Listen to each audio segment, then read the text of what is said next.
Wang Suixiang was all smiles, even praising how sweet and soft her voice was. Then Liang looked at Fang Yuan with a warm smile. Am I being too lively? Wang Suixiang pulled her soon-to-be daughter-in-law closer. Don't mind her, you're just fine. A lively home is a happy home. Liang glanced at Fang Yuan, making her meaning clear. I hope it's okay. Since I'm dating Sihu, this is my future sister-in-law, so I need to be extra nice. Wang Suixiang laughed. Turns out people everywhere are the same. You have to get along with your sister-in-law too, huh? Then she added, no need to worry, Fang Yuan is sensible and already married. But I'm really happy with your attitude. Wanting to win over her future sister-in-law showed the girl was seriously considering marriage. Wang Suixiang was thrilled. Fang Yuan said, Mom, what do you mean? You like your fourth daughter-in-law so much you don't want your own daughter anymore? So in her mom's eyes, she was the annoying one. After all she'd done. Wang Suixiang dismissed her. What's it got to do with you?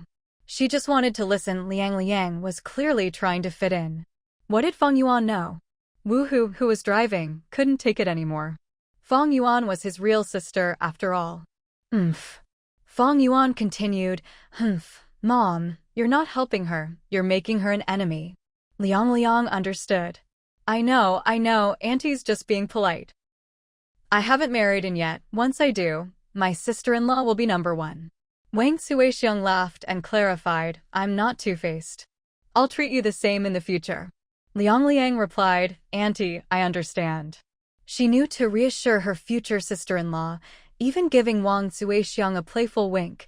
She really knew how to play the game. Lu Chuan started to worry about his own wife. The fifth sister-in-law was tough, but now it seemed the fourth was even more formidable. Already exchanging meaningful glances with the mother-in-law. Who knew what the future would bring? He'd have to protect his simple-minded wife. Fang Yuan noticed too.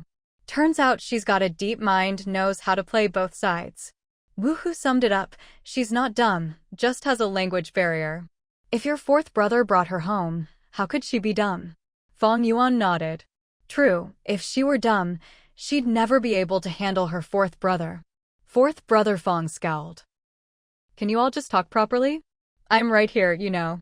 Five Tiger said, you weren't here, so we didn't feel comfortable saying anything. Fang Yuan nodded in agreement. Did we say anything wrong? For Tiger didn't even want to bother with these two troublemakers. Fang Yuan looked at Liang with some hesitation. How did you and my fourth brother meet? Liang wasn't embarrassed at all. She gazed at Four Tiger with affection. It was fate that brought us together. Fang Yuan said, it was fate, not fate, teasing her for adding a cutesy tone. Liang tried to speak without adding her usual cutesy tone. Well, when we met, he was really down on his luck. Not like he is now.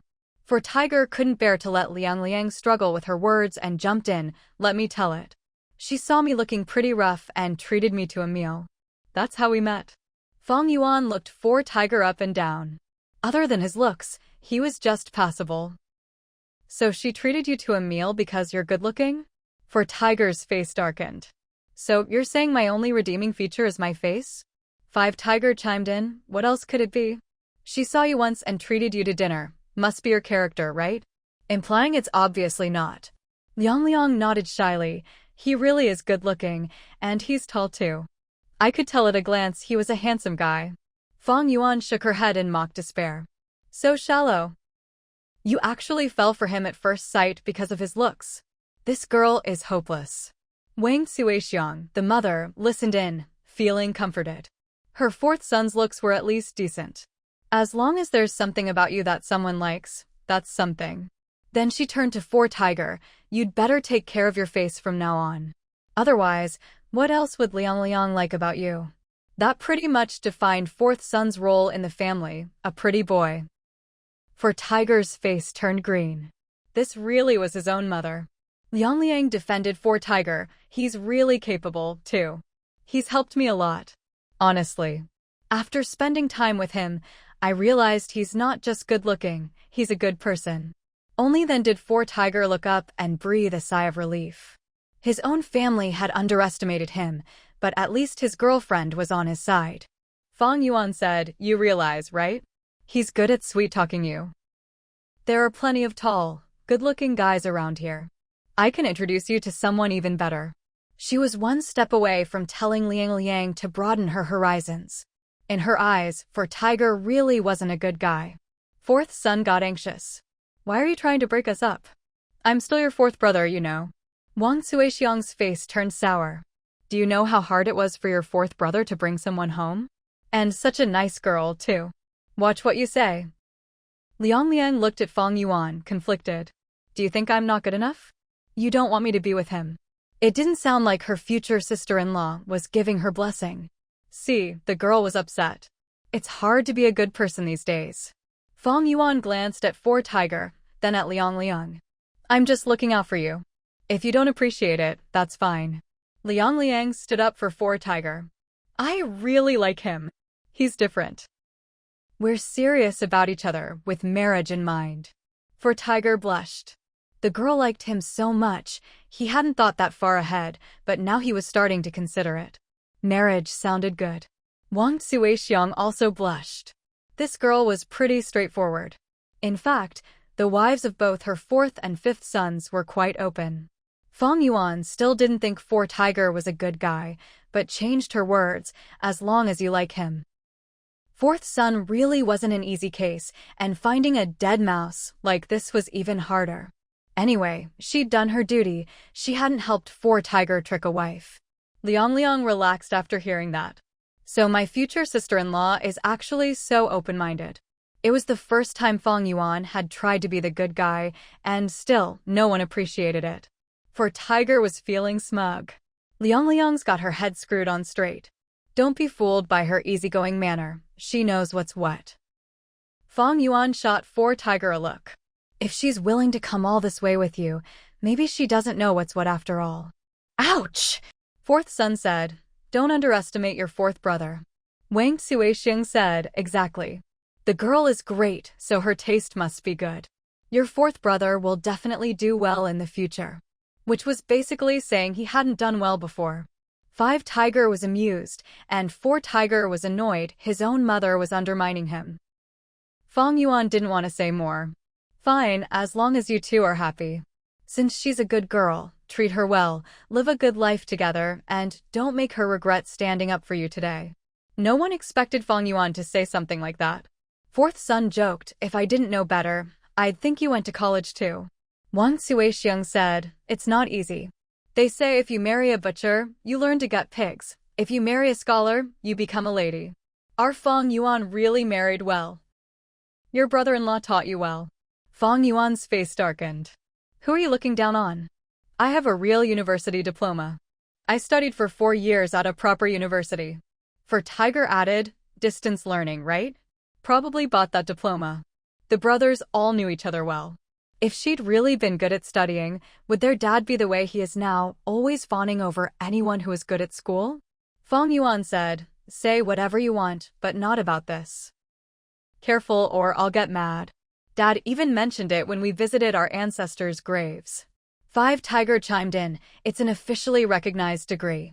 We honored our ancestors with it. Fourth son twitched his mouth, genuinely afraid of them, and even more afraid of their dad. Did he really honor their ancestors over something like this? For Tiger said, amazing, amazing. Our family finally has a college graduate. No wonder Dad's so happy. Liang understood. She could tell the family valued education, so she quickly added, I'm a college graduate too. Fang Yuan and Four Tiger both cared about this, and even Five Tiger perked up his ears. For Tiger immediately asked you? Distance learning. Liang raised an eyebrow. Who is he looking down on? No, I graduated from a regular, full-time university. I got in through the regular entrance exams. She glanced apologetically at her future sister-in-law. Not trying to show off, just clarifying her education. Well, Wang Suixiang might not have fully understood, but Fang Yuan did. For Tiger had really lucked out, this dead mouse was actually well-educated. For Tiger was even more shocked than Fang Yuan. Then why don't you have a job? Why didn't you ever mention it? Liang didn't think much of it. There's a lot to do at home. I went to college to enrich myself, to gain knowledge, and to help with the family business. That's work too. Besides, you never asked about my studies, so what was there to say? Her tone made the Fang brothers look up to her. In their family, that kind of thing deserved a red flower on your chest. It seemed this girl's family wasn't ordinary. Fang Yuan couldn't help but ask, "May I ask, what does your family do?" Liang replied, "Oh, just some random businesses. I think we have 2 food factories, a toy factory, and a 5 tiger almost drove the car into a ditch." Fourth son really hit the jackpot. Wang Suixiang was a bit stunned too. Now she was sure this girl wasn't after their butcher shop. Looking at 4 tiger, Wang Suixiang slapped her thigh. She'd have to help her son take even better care of his face, maybe buy some cold cream for him to use. Everyone present, without exception, was stunned by what Miss Liang had just said. It was truly beyond anything they could have imagined. Fang Yuan interrupted the young woman's account. "All right, no wonder you have to go to college for your own family's sake." She glanced at Sihu and thought, this girl really has what it takes to keep a pretty boy. Liang replied, "It's nothing special. Everyone goes through this." Everyone understood. Her family background was just different. But what kind of life was that exactly? You could sense the distance just from the way she spoke. Fang Yuan didn't overthink it. She solemnly said to Fang Sihe, "I really think we should go home and tell our ancestors. For you to meet a girl like this, it must be thanks to the virtue our ancestors accumulated." Although it sounded a bit self-deprecating, Fang Sihe nodded. Other than ancestral virtue, he couldn't think of any other reason for his good luck. Wang Suixiang also nodded. It must be. Otherwise, how do you explain it? Old 4, Old 5, and Fang Yuan, all of you ended up with college-educated partners. Just like that, Fang Yuan pulled the topic back. Wang Suixiang asked, "Did I give birth to all this?" Liang hadn't expected things to reach the level of changing families. Fang Sihe nodded to Fang Yuan. "I guess you could say that. They're all college graduates, after all. So it's at least half and half." Wang Suixiang earnestly instructed the Fang brothers, "You two need to live well, and treat your wives well, always treat your wives well." Then she turned to Fang Yuan and gave a direct order, "You'd better be more attentive from now on. Take care of your husband, don't always make a fuss. Do you even realize what your husband represents for our family?" Fang Sihu and Fang Yuan genuinely had no idea what their brother-in-law symbolized, so they asked in unison what. Wang Suixiang said, "If it weren't for your brother-in-law, where would all these college-educated daughters-in-law have come from? From now on, I'm going to worship your brother-in-law." Wang Suixiang was serious.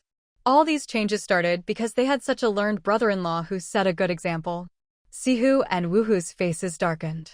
What did their wives have to do with Lu Chuan? Fang Yuan quickly said, "That's really not necessary." Liang couldn't help but laugh. This mother-in-law was really something else. Her brother-in-law had such a high status at home. She wondered if he could handle being worshipped like that. Fang Yuan turned to Liang. "You can understand what we're saying?" Liang replied, "I don't speak Mandarin well, but I can understand it." Then she looked at Wang Suixiang and said, "Auntie, it's better not to worship the brother-in-law. You might scare him." Hearing Liang speak, Wang Suixiang melted again, feeling a bit dizzy. All right, I'll listen to you." "We won't do that." Sihe burst out laughing. A hearty, unrestrained laugh. Then he sighed, "With days like these, would I even bother with Fang Lauda? Don't worry about us." Well, Wang Suixiang really was relieved. Compared to a college-educated daughter-in-law, that Feng Lu was nothing. Her son had turned misfortune into a blessing. She hadn't even considered how wealthy her daughter-in-law's family might be. Just the education alone was enough to make her heart flutter. Liang also noticed that Sihu's family really valued education. "That was good, very good." Liang added, "I knew it. With someone as good as you, your family couldn't possibly be bad. Uncle and auntie really are wonderful people." Fang Yuan twitched her lips, thinking, this girl must have bought her college diploma. She's not the sharpest. To call Fang Sihu a good person, how blind can you be? Wuhu also shot a meaningful glance back. This girl really didn't have an eye for people. But Liang Liang was determined to keep being blind, clinging to Siha like he was a treasure. When they got home and saw the room prepared for her, she said, "Auntie, I really like it. Thank you for going to so much trouble for me." Wang Suixiang was so happy she almost blurted out, "As long as you like it, that's all that matters." Fang Yuan said, "As long as you're happy, make yourself at home. If you want to eat anything, just tell my mom. With how much she likes you, I'm sure she'll get you whatever you want." Liang Liang blushed and went over to hold Wang Suixiang's hand. "Auntie, I know you're good to me." Fang Yuan didn't want to watch them flaunt their affection. "Siha was lucky to have you looking after him over there. Now it's his turn to take care of you here." Wang Suixiang said, "You all chat. I'll go prepare something." Young people communicate easily, but Wang Suixiang was worried Liang Liang might be tired and not get a chance to rest, so she left first. With no one else around, Liang Liang spoke up for Sihu. "When we were over there, he took care of me too. Sihu is really good at looking after people." Fang Yuan just couldn't believe it. "You must have been fooled. Him." She didn't bother to hide her disdain. Fang Siha had never taken care of anyone. Everyone always looked after him. The whole family knew it. Liang Liang didn't like Fang Yuan's tone. Her boyfriend was great. "He's a good person. He saved me and even got hurt for me. I gave him money, but he only bought a bun and returned the rest. He said he doesn't spend women's money." Listening to this, Fang Yuan felt like she was talking about someone else entirely. She couldn't picture Fang Sihu in that scenario. What money wouldn't Fang Sihu spend? In her memory, there was no mischief he wouldn't get up to. Fang Yuan said firmly, "He must have been having a rare moment of conscience. If he really had no money, he'd even spend a kid's pocket money." Liang Liang thought, how could a real sister say that about her own brother? He's not like that. My family has money, and my parents are happy to give it to him, but he won't take it. He never accepted a cent. He never even told my parents about saving me. He's really good." Liang Liang had facts to back her up. Just then, Siha came in with some people. "What are you all talking about? So lively." Liang Liang immediately pulled Sihu to sit with her. It was obvious the two of them were very close. Whatever Fang Yuan said, Liang Liang only felt sorry for Sihu. His sister just didn't appreciate him. Fang Yuan, as always, zeroed in on the key point. "What happened? He saved you? Were you in danger?" Liang Liang explained, "My family has some money, so someone targeted me. Siha saw me being dragged away while he was wandering the street, and, even though they outnumbered him, he saved me and got hurt. At the time, he was homeless and had no money at all. But he still refused to take my money." Liang Liang meant to show what kind of person her boyfriend was. She was proud of him. Fang Yuan said, "I think he was probably after something bigger. He wanted you." Liang Liang was annoyed. How could she say that? Then she heard Fang Yuan continue, "Besides, you should have checked if he was in cahoots with the people who tried to kidnap you. What if it was all a setup? You might have fallen right into a trap." This girl really was naive. How could she trust people so blindly? Fang Fourth Tiger was getting a headache just listening to this. These really were his own siblings, but what kind of person did they think he was? Fifth Tiger even asked Fourth Tiger, "You didn't set up a honey trap, did you?" In front of these two, Fang Fourth Tiger's reputation was basically non-existent. Fourth Tiger almost started a fight with Fifth Tiger. "Sure, you siblings are close, but do you really have to throw me under the bus like this? Is it really necessary?" Meanwhile, inside the house, Liang Liang was standing up for her boyfriend with a serious face. "Even if I was a bit naive, my parents still had their concerns. Of course they did their homework. The facts proved he's a good person. Helpful, selfless, never expecting anything in return." Fang Fourth Tiger was surprised to realize that, without him even knowing, they hadn't actually trusted him all that much. And the words Liang Liang used to describe him, Fang Fourth Tiger felt too embarrassed to even nod along. Then, Fang Fifth Tiger and Fang Yuan both looked at him as if to ask, "Do you really have the nerve to admit to those words? Do you really deserve them?" Fang Fourth Tiger pretended not to hear Liang Liang's praise or the siblings' teasing. He just said, "So I'm the only fool here? You guys actually investigated me? Fifth Tiger said, if it were my daughter, no matter how many times you saved her, I still wouldn't let you off that easy. Investigating you is already being nice. In Fifth Tiger's opinion, Liang's parents were too careless, having a daughter at home and not being more cautious. Fourth Tiger's face darkened. He didn't want to say anything. What was so wrong with him anyway? Why did everyone look down on him like this? Then Liang said, when he first came to our place, life was really tough for him. He got swindled out of his money and worked for someone for 2 months without earning a cent.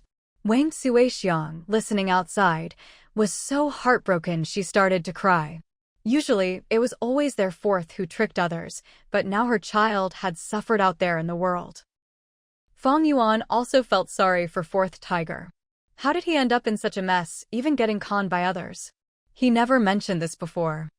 Fifth Tiger was surprised too. You must have met a real pro, someone who could actually scam you. Actually, Fourth Tiger didn't want to admit he'd been scammed.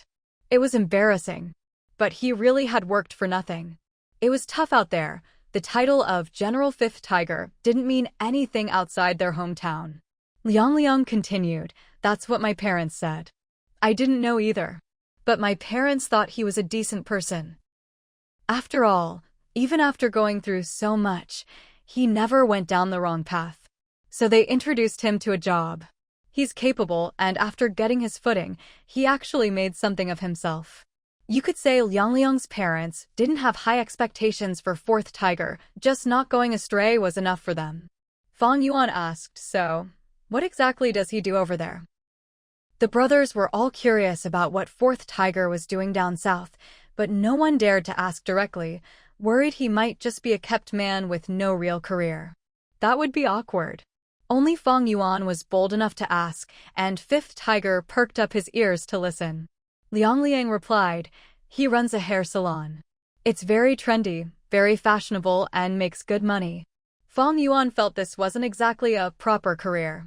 Where'd he learn those skills? Fifth Tiger looked at Fourth Tiger in confusion. All the brothers were bricklayers and builders. How did one of them end up with a skill like that?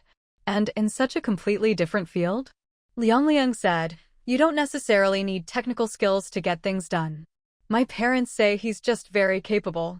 Fang Yuan nodded, thinking to herself that this whole family was a bit blindly optimistic. Then Liang added, he told my parents about his family situation, and they thought his family background was pretty good. So they figured Fourth Tiger couldn't be a bad person. She was subtly giving the Fang family a compliment, a smooth talker, this one. Fang Yuan was won over by that line. That's true, but let me be blunt. Just because our family is good doesn't mean he's automatically good.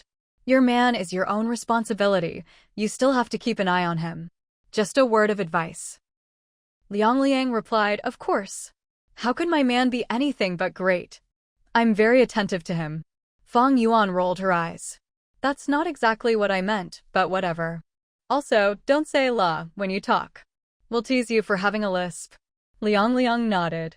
I won't la. I'll try to keep my tongue straight when I talk. Fang Yuan wasn't sure if she really got it, but as long as she was happy, that was fine. Then her future sister-in-law said, I know you mean well.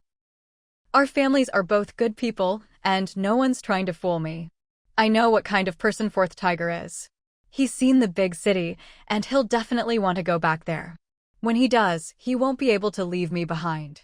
So this girl wasn't naive at all. She had her own plans. Fang Yuan realized she'd underestimated her. No wonder she was a college graduate. You, Liang said, I'm not ugly, I have a good personality, and my family's not bad. Why would he leave me? Maybe, years from now, when we have kids, I'll be the one who doesn't want him anymore. She was just being honest. If Fang Yuan hadn't been so straightforward and genuine, Liang might not have opened up like this. All right, this girl really didn't need anyone to worry about her. She was basically saying she could handle a guy like Fourth Tiger just fine. Fang Yuan grinned. Makes me feel unnecessary. Fourth Tiger's got some real luck, finding a girl like you. Liang replied, not at all. I'm really grateful to you. Then she added, Uncle and Auntie have been so good to me. Circumstances and attitude are two different things. I can tell they put a lot of thought into preparing my room. With their support, I feel really confident. Thank you all for liking me. Fang Yuan still wasn't used to being thanked by others. If you ever want to have fun in the provincial capital, I'll show you around. Liang Liang grabbed her future sister-in-law's hand. Thank you. I really like you. You have such a great personality. If you ever come to my place, I'll show you around too. Fang Yuan actually got goosebumps. She had to admit, this girl was exactly Fang Fourth Tiger's type, all sweet and affectionate. Well, with all her yes and la-s, Fourth Tiger treated her like royalty, not daring to even give her a sideways glance. Back when it was Feng Lu, Fang Fourth Tiger never once showed this kind of doting expression. The difference in how he treated the two women was obvious to anyone with eyes. Everyone was hoping things would work out for Fourth Tiger. At dinner, he even specially cooked a sweet dish and put it in front of Liang Liang. The food here is a bit different from what you're used to. Give it a try. Everyone was surprised that Fourth Tiger was actually being considerate. Usually, he only cared about whether he himself ate well. Wang Suixiang said, "You've never even been in the kitchen. Is what you made even edible? Liang Liang, you'd better eat something else." Liang Liang smiled sweetly, not the least bit shy. Anything he makes, I like. Oh boy, everyone at the table felt like they'd just been force-fed dog food. Fang Yuan's teeth ached. Could they just eat in peace? Then she watched as Lu Chuan picked up some food for her. I picked out all your favorites. Fang Yuan glared at him. Just eat and talk like a normal person. All right, Lu Chuan quieted down. Fang Siho felt awkward being stared at. He was just cooking. Was that really so strange? Had these people never seen it before? He coughed and called out to Liang Liang, "Come eat." Liang Liang, of course, just went along with whatever was said. The two of them ate together as if no one else was there, and Fang Yuan was thoroughly impressed. Over on Lu Chuan's side, he said, "Why are you watching other people? I'll make you even more." But Fang Yuan's attention was all on Fang Sihu and Liang Liang. She picked up a piece of date cake and put it in Lu Chuan's bowl. "Shut up and eat." Lu Chuan took it as a sign that Fang Yuan was thinking of him, and ate happily. He even raised his eyebrows at Fang Sihu, as if to say, "See? My wife and I are even closer." Anyone who understood what was going on just thought their brother-in-law was acting weird again. He was a good guy in every way, except when it came to Fang Yuan. Then his brain just didn't work right. After dinner, Wang Suixiang spoke to Fang Yuan. "I can't say much about other things, but your fourth brother definitely likes this girl. Have you ever seen him so invested in someone before?" Fang Dowling added, "I can't believe your fourth brother can even cook. Back home, he only ever cared about eating. And he's always been possessive about food. If he's willing to share with someone, that person must be special." Fang Yuan had her own take. Maybe he's after her money? In her opinion, Fang Sihu was never a good kid. He'd been tricking little girls out of their money since he was young. Wang Suixiang scolded her nonsense. "I know my own son. He may not be perfect, but he'd never put himself out for someone else. No way your fourth brother would go to the trouble of cooking for someone unless he really cared." Lu Chuan couldn't help glancing at his mother-in-law a few times. She really did know her son well. Fang Yuan nodded. That's true. If Fang Sihu wanted to be a kept man, he'd act like a lord and expect to be waited on. No one knows you better than your own family. Fang Sihu was the type who'd freeload, but still act tough. Woohoo! The fifth brother had no idea the women in the family thought so highly of Fang Sihu. Honestly, he was just a bit better looking than the rest. Woohoo couldn't help feeling a bit indignant. Lu Chuan also learned for the first time that his fourth brother-in-law had this kind of talent. Actually, it was more like a special skill. Wang Suixiang changed the subject. "Anyway, what I wanted to say is, as the groom's family, shouldn't we bring this up with the bride's side?" She continued, "If they lived nearby, your dad and I would go visit in person. But with the distance, we wouldn't even know where to go. If we just talk over the phone, does it seem like we're not taking this seriously enough? We should discuss as a family how to handle this properly." She sighed. "After all, your fourth brother is divorced. We need to be upfront about it." We can't let people say we tricked them into marriage, but we also don't want to ruin your fourth brother's relationship. Honestly, it's rare for him to care about a girl this much. She looked hopefully at her son, daughter-in-law, and daughter and son-in-law, clearly wanting everyone's input. Lu Chuan said, "It's just not realistic to travel that far." Ding Min, the fifth brother's wife, said, "It's really just a matter of communication. The method doesn't matter. I think a phone call is fine." Wu Hu agreed, "My wife's right. What matters is that we express our sincerity." Fang Yuan added, "Whenever you make the call, we'll all be there with you. Let them see how much we care." She continued, "If it really doesn't work, making the trip isn't a big deal. After all, it's about fourth brother's marriage." It was rare for Fang Yuan to say something like that. Of all her brothers, she only ever really cared about Wu Hu. Wang Suixiang turned to Fang Yuan. "Is there something I don't know? Why are you suddenly calling him fourth brother? Tell me honestly, is something going on with him?" "See?" The moment Fang Yuan started being nice to Sihe, her own mother got suspicious. Fang Yuan was annoyed. "What are you all thinking? Can't I just be normal for once? Look, he's already brought his girlfriend home. No matter how clueless I am, I should at least give him some respect. Would I really sabotage my own family? Am I that immature?" Wang Suixiang said, "Since when are you so sensible?" Honestly, this daughter and sensible never went together. Fang Yuan pursed her lips. Only her own mother could get away with saying that. If anyone else did, she'd flip out in a second. "You just look down on me, don't you?" She added, "Fine, I'll go to your house and call him Fang Sihe to his face." Wang Suixiang realized she'd misspoken and pulled Fang Yuan close. All right, I shouldn't have said that. It's just that you usually don't act this way, so it feels weird. Keep it up and give your fourth brother some face. I'll give you some hush money later." Fang Yuan wasn't the least bit pleased. Did she look like she needed money? Besides, her approval wasn't something money could buy. After discussing things with the kids, Wang Suixiang happily went home. Looks like Sihe's marriage was finally on track. Fang Yuan whispered to Lu Chuan and Wu Hu, who would have thought Sihe could actually tough it out. He never mentioned any of this at home. Wu Hu said he's a man after all. Who doesn't want to show off their successes? If it were him, he wouldn't talk about his struggles either. Who wants to admit they got scammed? Back home, they were all somebody, but once they left, they realized they were nobodies. Wu Hu really understood Sihe, glory in public, hardship in private. Fang Yuan summed it up, all pride and no sense. He could have just called home. No one would have let him go hungry. If she kept going, Sihe would end up as a cautionary tale. Lu Chuan cut in, but didn't he make it through? Endure the hardest hardships to become the best. Maybe Sihe's been training himself. Fang Yuan snorted, training for what? He's not going to turn into some immortal. That shut Lu Chuan up. What could he say? "Thank you, fourth brother. If you become an immortal, you're basically a demon." Ding Min scratched her head and tried to change the subject. At least he didn't go down the wrong path. "That's thanks to our parents' upbringing." Lu Chuan nodded. "That's a good point, fifth sister-in-law." But Wu Hu and Fang Yuan didn't respond.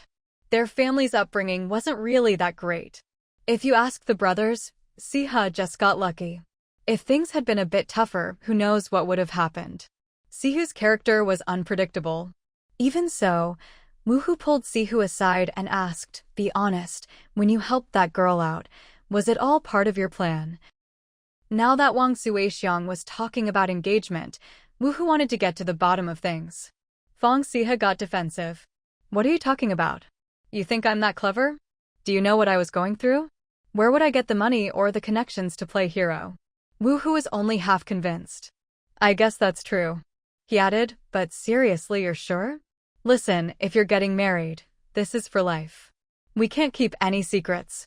Better to clear things up now." That girl seems pretty reasonable. For Tiger was in a bad mood, but at least he knew his place. He turned to Five Tiger and said, "You say it." Five Tiger thought to himself, "You've got a record, you know." He felt a bit awkward suspecting Four Tiger, so he just said, "You're actually pretty lucky." For Tiger replied, "Honestly, if I hadn't met Liang Liang, I really wouldn't know what path I'd be on now." This girl is different for me. Five Tiger nodded. With no money to spend and nothing to eat, a reckless guy like Four Tiger could do anything. Nothing would surprise him. Inside the house, Luchuan translated this in a more literary way. Fourth brother sees Liang Liang as his salvation.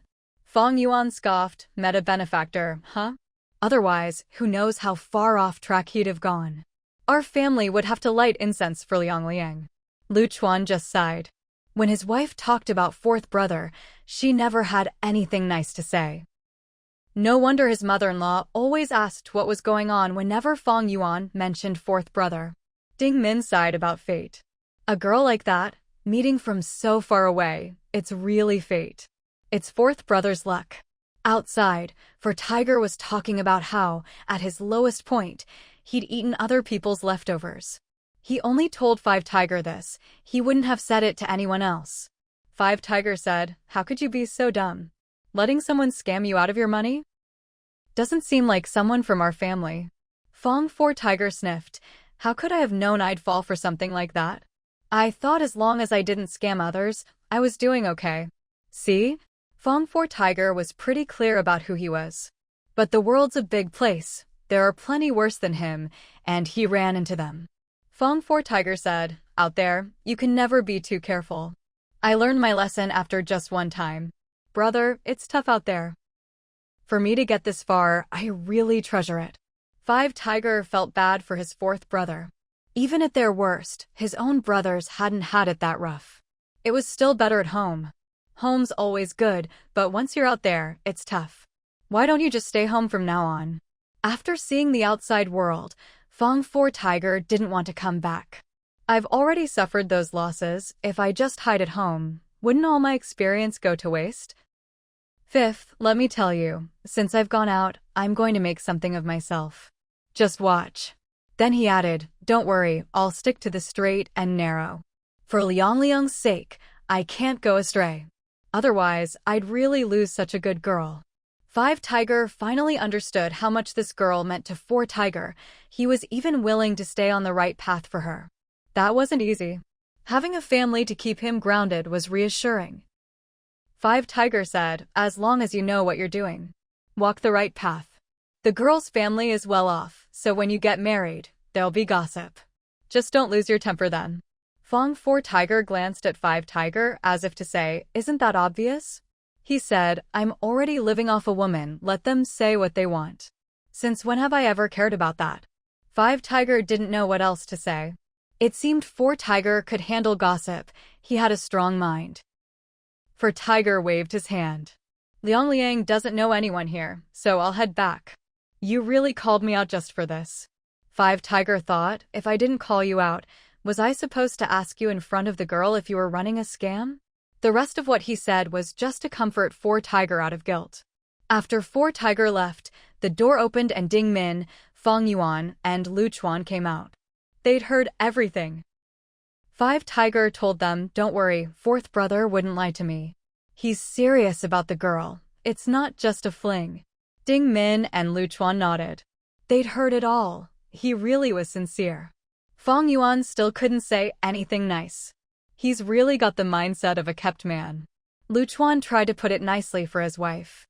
Fourth brother is doing it for love, he's not worried about appearances. Fang Yuan glared at him. "Speak human language." Luchuan grinned. He thought he was being down to earth, but he went along with her. He's getting both love and money, and it just so happens he really likes the girl. Not bad. "Fine, I get it," Fang Yuan said.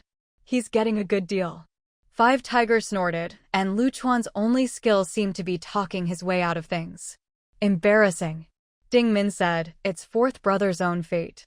Otherwise, why would he have gone south and met such a good girl?" Fang Yuan, ever the troublemaker, added, "So we should thank Feng Lu. If she hadn't divorced him, he wouldn't have gone there." Mentioning that woman at this moment was a real buzzkill. Everyone was used to Fang Yuan's sharp tongue. Luchuan said, "Let's just drop it. From now on, let's not bring her up in front of fourth brother. It'll just make everyone uncomfortable." Five Tiger agreed. "Let's get some rest. Fang Four Tiger's bad luck has dragged the whole family down." It was the truth, but not very endearing. He really couldn't help himself. Then Ding Min pulled 5 Tiger and said, all right, we'll all listen to you, okay? Fang Yuan burst out laughing and rubbed the goosebumps on her arm. Fifth sister-in-law, why don't you just knock my fifth brother over and drag him away? 5 Tiger pulled his wife away, afraid fifth sister-in-law might actually throw Fang Yuan out. Fang Yuan, always the unpopular one, said, yeah, not everyone sounds good saying that. When fifth sister-in-law says it, I just feel cold. Lu Chuan said, as long as mom likes her, that's enough. You don't have to. Whatever fifth sister-in-law says, fifth brother just melts. Don't ever mess with fifth sister-in-law, okay?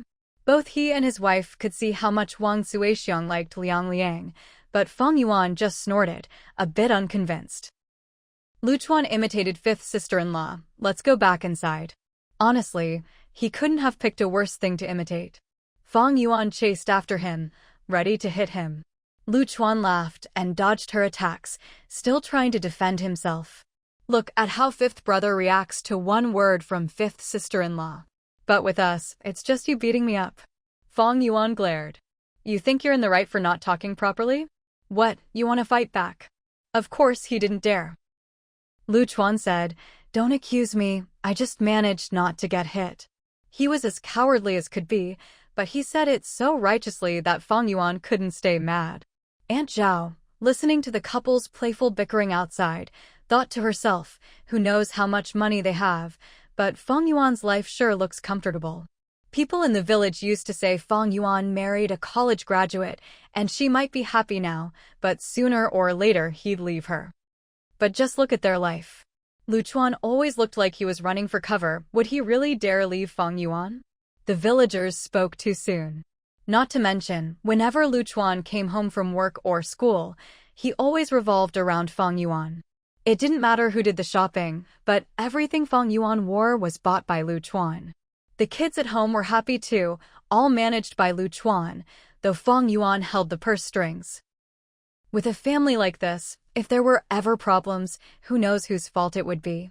Aunt Zhao had long seen that Lu Chuan was truly devoted to Fang Yuan. To be honest, Aunt Wang Xiang is truly blessed. Her sons are all successful, her daughters are all accomplished. If you look around the whole village, there are hardly any families that can compare to the Fang family. The only one in the family who ever caused any worry was the 4th son, but now even that's been resolved. Sure, people might call him a pretty boy, but his fiancée is genuinely wonderful, and her family is quite well off too. Don't even mention Fang Lauda and the rest, no matter what he gets up to. He's a big shot in the village, and he's got money. Sister-in-law Zhao thought to herself, no matter how hard we try, we could never live as well as the Fang family. When Wang Xiang brought up this marriage proposal, she discussed it with Liang Liang first. After all, it was important to get the girl's opinion. It didn't matter what their family thought. What mattered was whether the girl was willing. Besides, she didn't quite trust her 4th son's sweet talk. Liang Liang answered openly, I really like Sihu. If we can make this official, I'd be very happy. She held back from saying really again at the end, which showed she wasn't just saying this casually. Wang Xiang found her future daughter-in-law perfect in every way and took Liang Liang's hand. In that case, I'll talk it over with your parents. Liang Liang's straightforwardness surprised Wang Xiang. I can talk to my parents myself. Wang Xiang thought, looks like this girl really does like our 4th son. But this was something she really needed to handle herself. No, let me do it. I'll take care of it. Then Liang Liang saw that Wang Xiang, Fang Deling, and the other Fang brothers who came over were all dressed up very formally before they started dialing her parents. Even though her parents couldn't see them over the phone, the Fang family still showed their respect. Liang Liang could feel their sincerity. Once the call connected, Wang Xiang exchanged pleasantries, and then each of the brothers took turns greeting her parents over the phone, showing how seriously they took the matter. Liang Liang's parents were a bit nervous at first, wondering what was going on, until Wang Xiang formally proposed the marriage over the phone.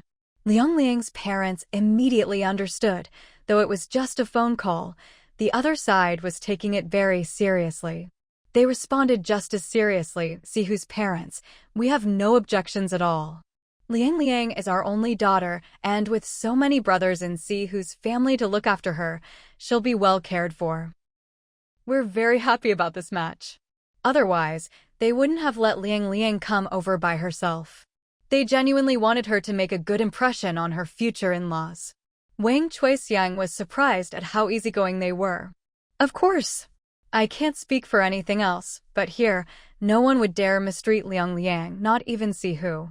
Liang Liang's parents then praised Wang Chuixiang in their not-quite-fluent Mandarin. Next, they discussed the engagement.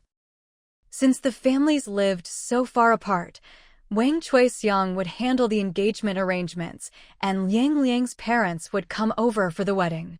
After that, Wang Chuixiang and Fang Delung started addressing Liang Liang's parents as in-laws. Some things really are just that simple these days. Of course, when Sihu and Liang Liang go down south later, they'll have to hold another engagement banquet to make up for it. Whenever there was a language barrier, Liang Liang and Sihu would help translate.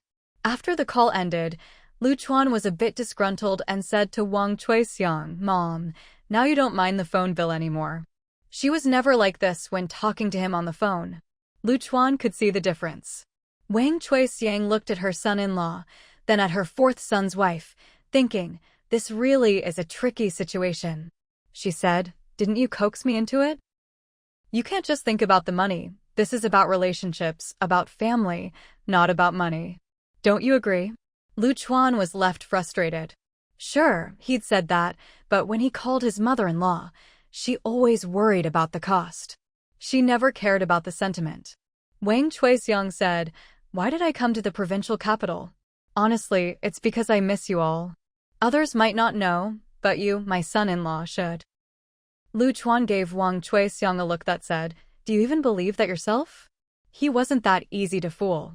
Wang Chuixiang couldn't keep going. Her son-in-law was too sharp for his own good. "All right, let's be real. I do enjoy talking with you the most, isn't that true?" Lu Chuan just snorted. He thought, still trying to sweet-talk me, but not even putting your heart into it. I really am the underappreciated son-in-law here. At least he wasn't as favored as the new fourth daughter-in-law, who was clearly the star in his mother-in-law's eyes. He'd have to keep working hard if he wanted to improve his standing in the family. Lu Chuan really cared about his family status. After all, look at how high Fang Yuan's status is in the Lu family. If he couldn't match that in the Fang family, wouldn't that be embarrassing for his wife? Fang Yuan had no idea what Lu Chuan was thinking and complained, "Look at you being all dramatic. So, what if the phone bill is a bit higher? My fourth brother gets another wife, can you even compete?" Wang Chuixiang loved watching her son-in-law and daughters-in-law compete for her favor. "Don't stir things up. This is between me and my daughter." Lu Chuan looked at Fang Yuan with a wounded expression. "I'm still your son-in-law, you know. How could the fourth daughter-in-law compare to him? Besides, there were 5 daughters-in-law in total, but only one son-in-law. He was the rare one. Well, he was just trying to make his presence felt." Liang Liang laughed. "Mom, from now on, when I call you, I'll pay for the phone bill. Don't worry about it." Her generosity really put Lu Chuan in his place. Lu Chuan raised an eyebrow at Wang Chuixiang, as if to say, "I said the same thing, but you always complained about me spending money." Wang Chuixiang looked at her son-in-law, then turned to Liang Liang. "Mom has money, I don't mind spending it. You don't need to pay." Then she added, "Isn't your brother-in-law still here? He's filial, he's happy to pay for it." And just like that, Lu Chuan was made the sucker. Lu Chuan grabbed Fang Yuan and left, feeling not only out of favor, but also stuck paying the bill, while his mother-in-law was nicer to someone else. He wasn't about to take that lying down. Fang Yuan couldn't help but laugh. "Are you really upset over the phone bill?" Lu Chuan replied, "Is it really about the phone bill? How could Mom do this? She used to say how great I was, but after just a few meetings with the fourth daughter-in-law, she's already been won over." His jealousy was obvious, and Fang Yuan burst out laughing. Okay, I won't laugh. Go on." Lu Chuan said, "Don't take it lightly." Mom is just like that, she likes whoever is new. That's called loving the new and neglecting the old. Fang Yuan looked at Lu Chuan, not sure what to say. Even with my correspondence education, I know you're using the wrong words. No matter how good mom is to you, she can't just favor her son-in-law over her own kids. Stop being ridiculous. Didn't he realize his own position? Lu Chuan protested. Why can't I compare to the fourth and fifth daughters-in-law? What's wrong with me as a son-in-law? He didn't even mention the second and third daughters-in-law, showing just how highly he rated his own status. Fang Yuan said, "You're a man. How could mom confide in you like she does with her daughters-in-law?" Lu Chuan's face darkened. So it was because of his gender? Shallow, so shallow. We're all her children, why can't she confide in me? Don't I talk to mom enough? Haven't I helped her enough? How can gender create a barrier between us as mother and son-in-law? He was truly heartbroken, wishing he could just change his gender. Fang Yuan couldn't stand it anymore. Enough, you got it, stop talking. If you're so capable, go ahead and do it.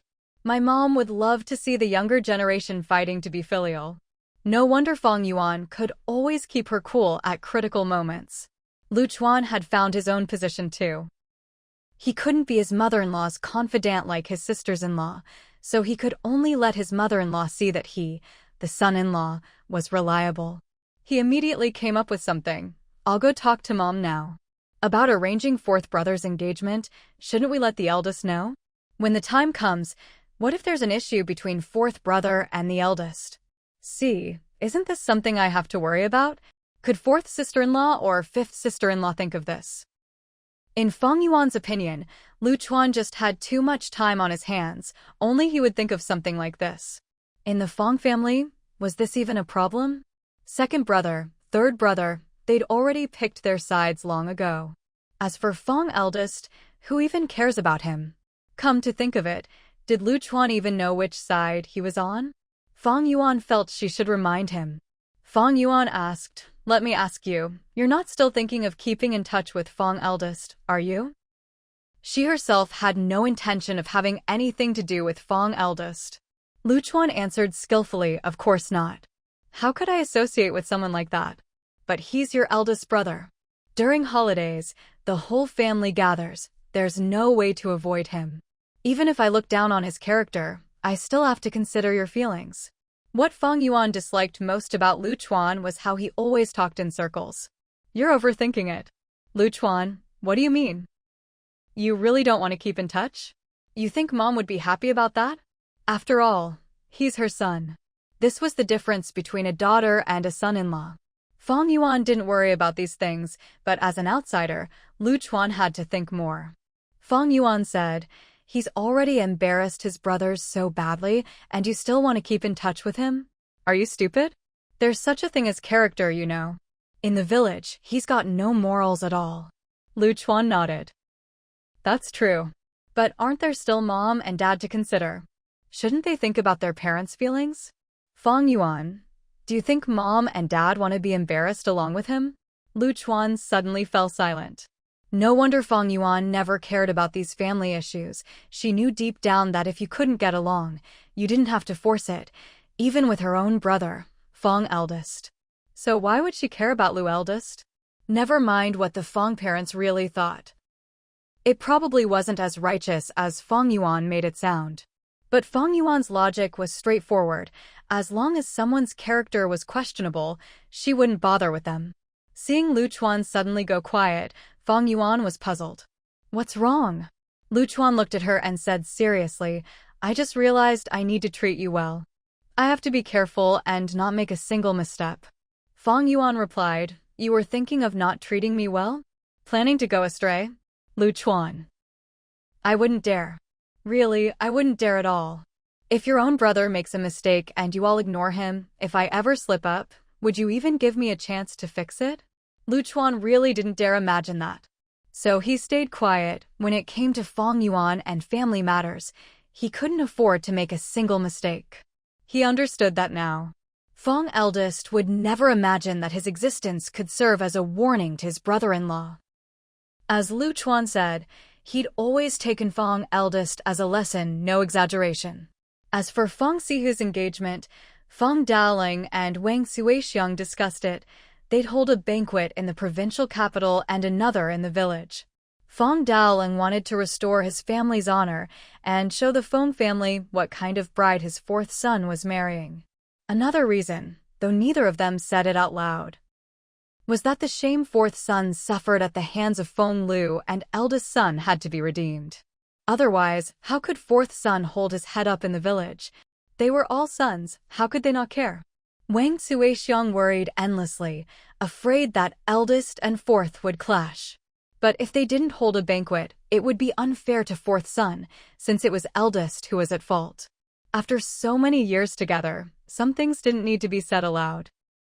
Hearing Wang Suixiang tossing and turning late at night, Fang Daoling said, "Even if we hold the engagement in the provincial capital, eldest and fourth will still see each other." That one sentence made Wang Suixiang realize there was no avoiding it. She slapped her thigh. "Let's do it. Let's do it big. Once in the provincial capital, once in the village. It's not like we can't afford a daughter-in-law." Well, at least Liang Liang now knew how much she meant to her future in-laws. The engagement banquet in the provincial capital had 5 tables, which was already quite impressive these days. The guests included friends of Wu Hu and Lu Chuan, neighbors of Fang Daoling, and fellow villagers who worked with 5th, 2nd, and 3rd brothers. When Liang Liang called home, she told her parents, "They didn't neglect me at all. Just because you're not here doesn't mean they looked down on me." They took the engagement very seriously. After the provincial banquet, we'll have another one in the village. Apparently, there'd be even more guests in the village, at least 10 tables. That was a big deal for these parts. Liang Liang's parents were happy for her. Good, good. A family that values relationships can't go wrong. When you get married, we'll definitely bring the relatives over. Liang Liang hadn't even started thinking about the wedding yet. Just the engagement was already exhausting. It's just so much trouble. Really. Her parents just laughed. This was a hardship their daughter had to bear. When they called Fang Daoling and Wang Suixiang, they were especially sincere and expressed how much they valued Sihu as a son-in-law. The communication between the two families was excellent. But for the engaged couple, it was anything but easy. And not only did they have to get engaged here, when they went south, Liang Liang's family would hold another banquet. When she mentioned this to Sihu, both of them frowned. Even after just one engagement banquet in the provincial capital, Liang Liang worried, and then there's the wedding. We really need to think this through. We can't keep doing this. Fang Sihu hadn't expected being valued would be so exhausting. I think it should be simpler too, but there's no way to keep the engagement simple. Let the parents fuss over it as much as they want. Then Fang Sihu started massaging Liang Liang's feet. She'd been in high heels all day, even though the engagement was tomorrow. Fang Sihu finally understood what it meant to truly care about someone. Just seeing Liang Liang in high heels made his heart ache. Fang Yuan and Lu Chuan glanced at the couple. Fang Yuan commented, "Being a pretty boy isn't easy either." Lu Chuan replied, "Don't say that about fourth brother. After all, he'll be spending more time with fourth sister-in-law in the future. It's only right to treat her well." The two of them bantered, making Fang Sihu sound like a helpless little cabbage. Liang Liang's face turned anxious. If they kept talking like that, what if Sihu started overthinking things? Lu Chuan and Fang Yuan were chatting away with the other two, not holding anything back, saying both nice and not so nice things. They were just short of calling old fourth Fang a kept man. Suddenly, Fang Sihu roared at Fang Yuan and Lu Chuan, "Stop stirring things up. So, what if I treat my wife well? What do you think I'm after? When you treat your wife well, what are you after?" To be fair, when Lu Chuan got engaged to his sister back then, aside from being a student, did his family ever look down on what little they had? Of course, his sister was capable and earned her own money, that was hers, and had nothing to do with Lu Chuan. Fang Sihu was just that reasonable of a person. Otherwise, if he really was that reasonable, would there even be the saying of the 5 tiger generals? Fang Sihu gave Lu Chuan some face and didn't spell things out too clearly, instead bringing up their parents. "Our mom and dad have always gotten along like this. Go ask dad what he's after." Lu Chuan felt that his fourth brother was definitely being irrational right now, otherwise, he wouldn't have brought up their father-in-law. Sure enough, Fang Yuan chimed in, "What's Dad after?" "He's just afraid of his wife." "You want that to be passed down in the family?" Lu Chuan turned his head. Wasn't that the truth? At this rate, it'd be a family tradition, all with the same recipe. He wondered if fourth brother still had any shame left if he'd admit it. But Fang Sihe was shameless enough and admitted it loudly and openly, so what? "Can't I be afraid of my wife?" Fang Yuan snickered. "Oh, so you're afraid of your wife, huh?" The mockery was obvious. Lu Chuan chimed in, "Fourth sister-in-law, you can't just boss your man around because he's afraid of you." Fang Sihu's face darkened. These two were really something. Did they come here just to stir up trouble? Did they have to push him like this? Liang Liang felt a little embarrassed, but she thought her husband's tradition was a good one and should be kept. Ahem, it's just that your fourth brother cares about me. Fang Sihe said, "All right, I see what's going on. You two just came here to make trouble, didn't you?" Fang Yuan and Lu Chuan stopped teasing and just laughed, making it clear that they really were here to stir things up. Fang Sihe said, "If you have something to say, just spit it out." Liang Liang also looked at Fang Yuan and Lu Chuan, waiting to hear what they had to say. Lu Chuan said, "Fourth brother, you asked for it. Second sister-in-law and third sister-in-law, I won't mention. They've been with Mom for years.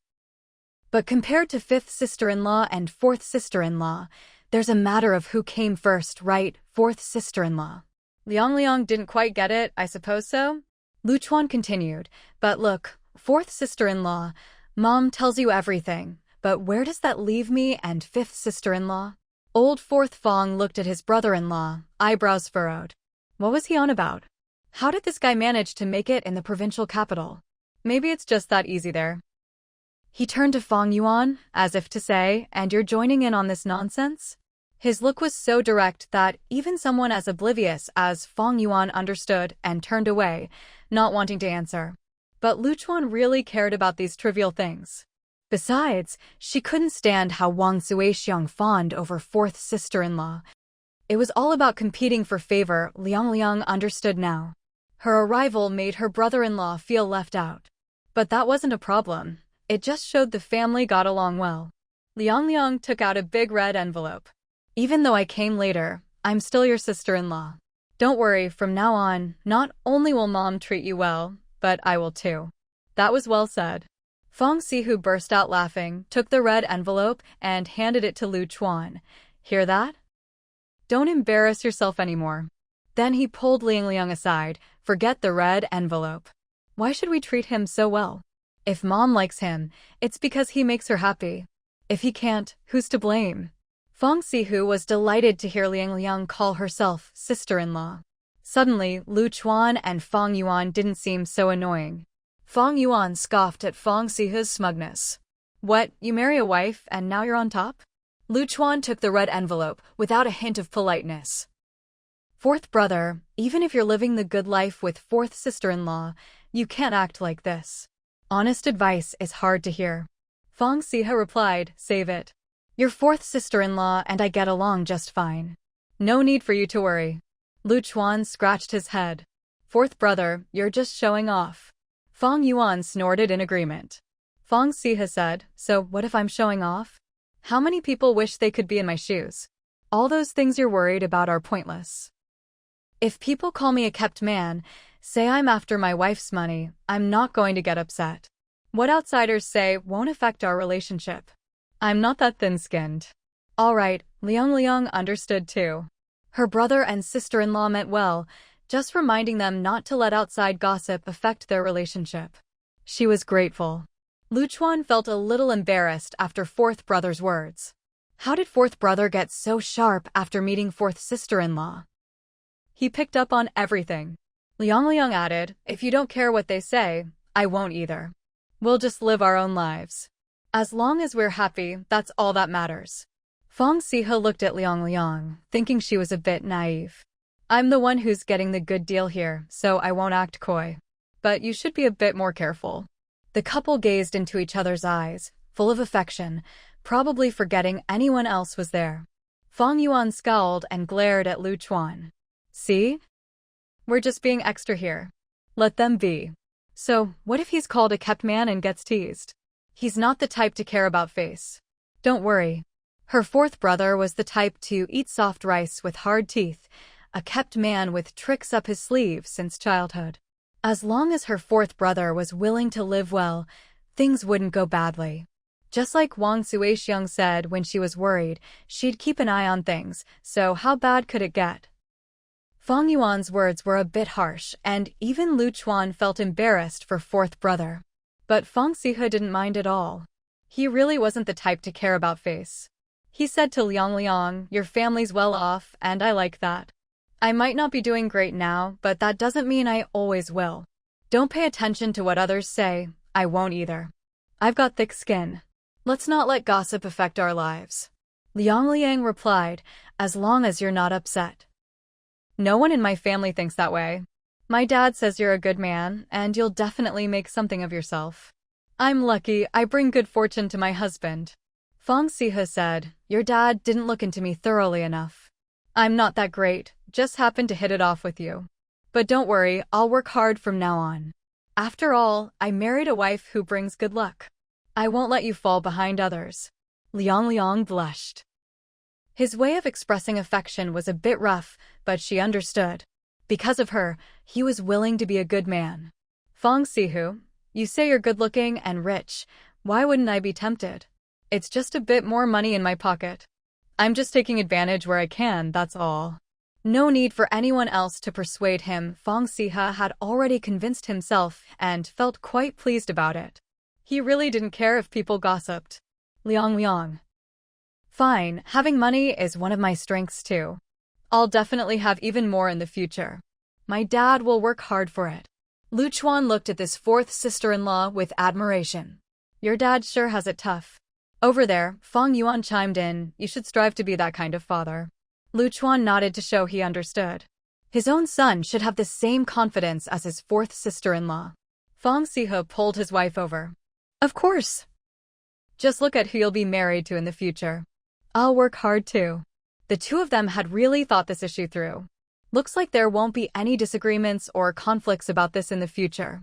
Liang, we're getting engaged tomorrow. I heard my eldest brother will be coming too. You don't get along with him, do you? She hit the nail on the head. Lu Chuan and Fang Yuan immediately excused themselves. This was a topic others couldn't really comment on. Better to let fourth brother explain things to his wife himself. As much as Fang Sihe liked Liang, that's how much he didn't want her to know about this. Men always want to show their best side to their women. It's whatever. Don't worry about it. However you want to get along is fine. Liang, no way. If you don't like someone, I won't like them either. If you like someone, I'll respect them even more. Fang Sihe gave his wife a kiss on the cheek. As long as we're good, nothing else matters. Who cares about anyone else? No need for my wife to worry.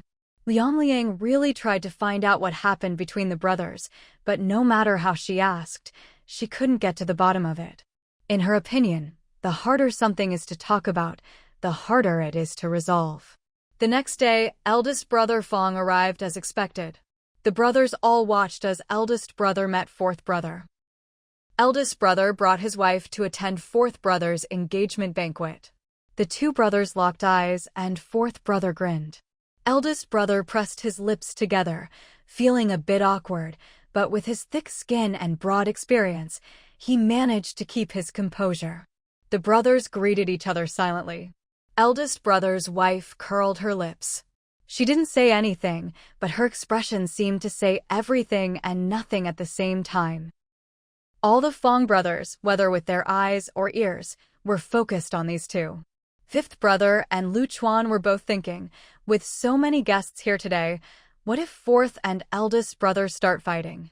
How would they smooth things over? Second and third brother were thinking, if they do fight, let fourth brother vent his anger. As for saving face, that was lost long ago. But in the end, nothing happened. You had to admit, Fang Sihe had matured and could keep things under control now. Their master even called Liang over to meet the eldest brother. Eldest brother's wife curled her lips again, same as before. Fang Sihu didn't say a word, but Liang Liang could tell it was best to keep things polite and distant. They weren't that close. Eldest brother tried to make conversation, attempting to ease the tension. Fourth sister-in-law is from the south. Will you be living at home or in the south in the future? Fourth brother smiled and replied honestly, over there. But home is still home. I, Fang Sihe, am not running away in disgrace. Right? Eldest brother understood. No matter where Fang Sihe goes, he's going to get back the respect he lost. Eldest brother knew he'd have to clear things up with Sihu eventually. Even if he didn't think he was in the wrong, deep down he knew he owed his brother an apology. Fourth, let's have a good talk later, just the two of us. Fang Sihe nodded. Enjoy the food, big brother. We'll talk later. You couldn't see any emotion on his face. Even eldest brother had to admit, Sihe wasn't the same as before. Liang Liang smiled at the couple. Big brother, sister-in-law, I'll go help Sihe greet the guests. Thank you for helping out. Eldest brother's wife didn't understand Liang Liang's chattering. What is she even saying? Eldest brother didn't respond, thinking to himself that this fourth sister-in-law was good at handling social situations.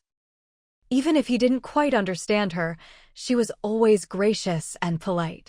Eldest brother's wife saw her two sons and immediately grabbed them, not letting go. You too, how are things with your grandparents?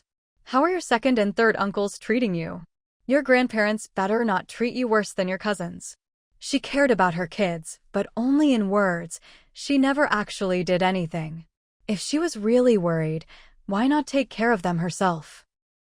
The two kids looked at their mother, feeling a bit distant. They pursed their lips and said nothing. There wasn't much to say. Their mother never believed that their aunts wouldn't compete with them for things. Their grandparents treated all the kids the same, shared good food, punished them together when they misbehaved. Eldest brother looked at his kids and asked a sensible question. It's good here with your grandparents. This is the provincial capital and I hear the schools are good. Do you need any money? The eldest son finally spoke. Yes. Just that one word. Eldest brother took out 500 yuan and handed it to him. Buy whatever you want. Don't always ask your grandparents. Your dad isn't short on money. If you need more, just ask me. And stop picking up junk. Eldest brother's wife saw him take out so much money and wasn't happy. They have their grandparents. How could their grandparents not give them spending money? Why are you giving them so much?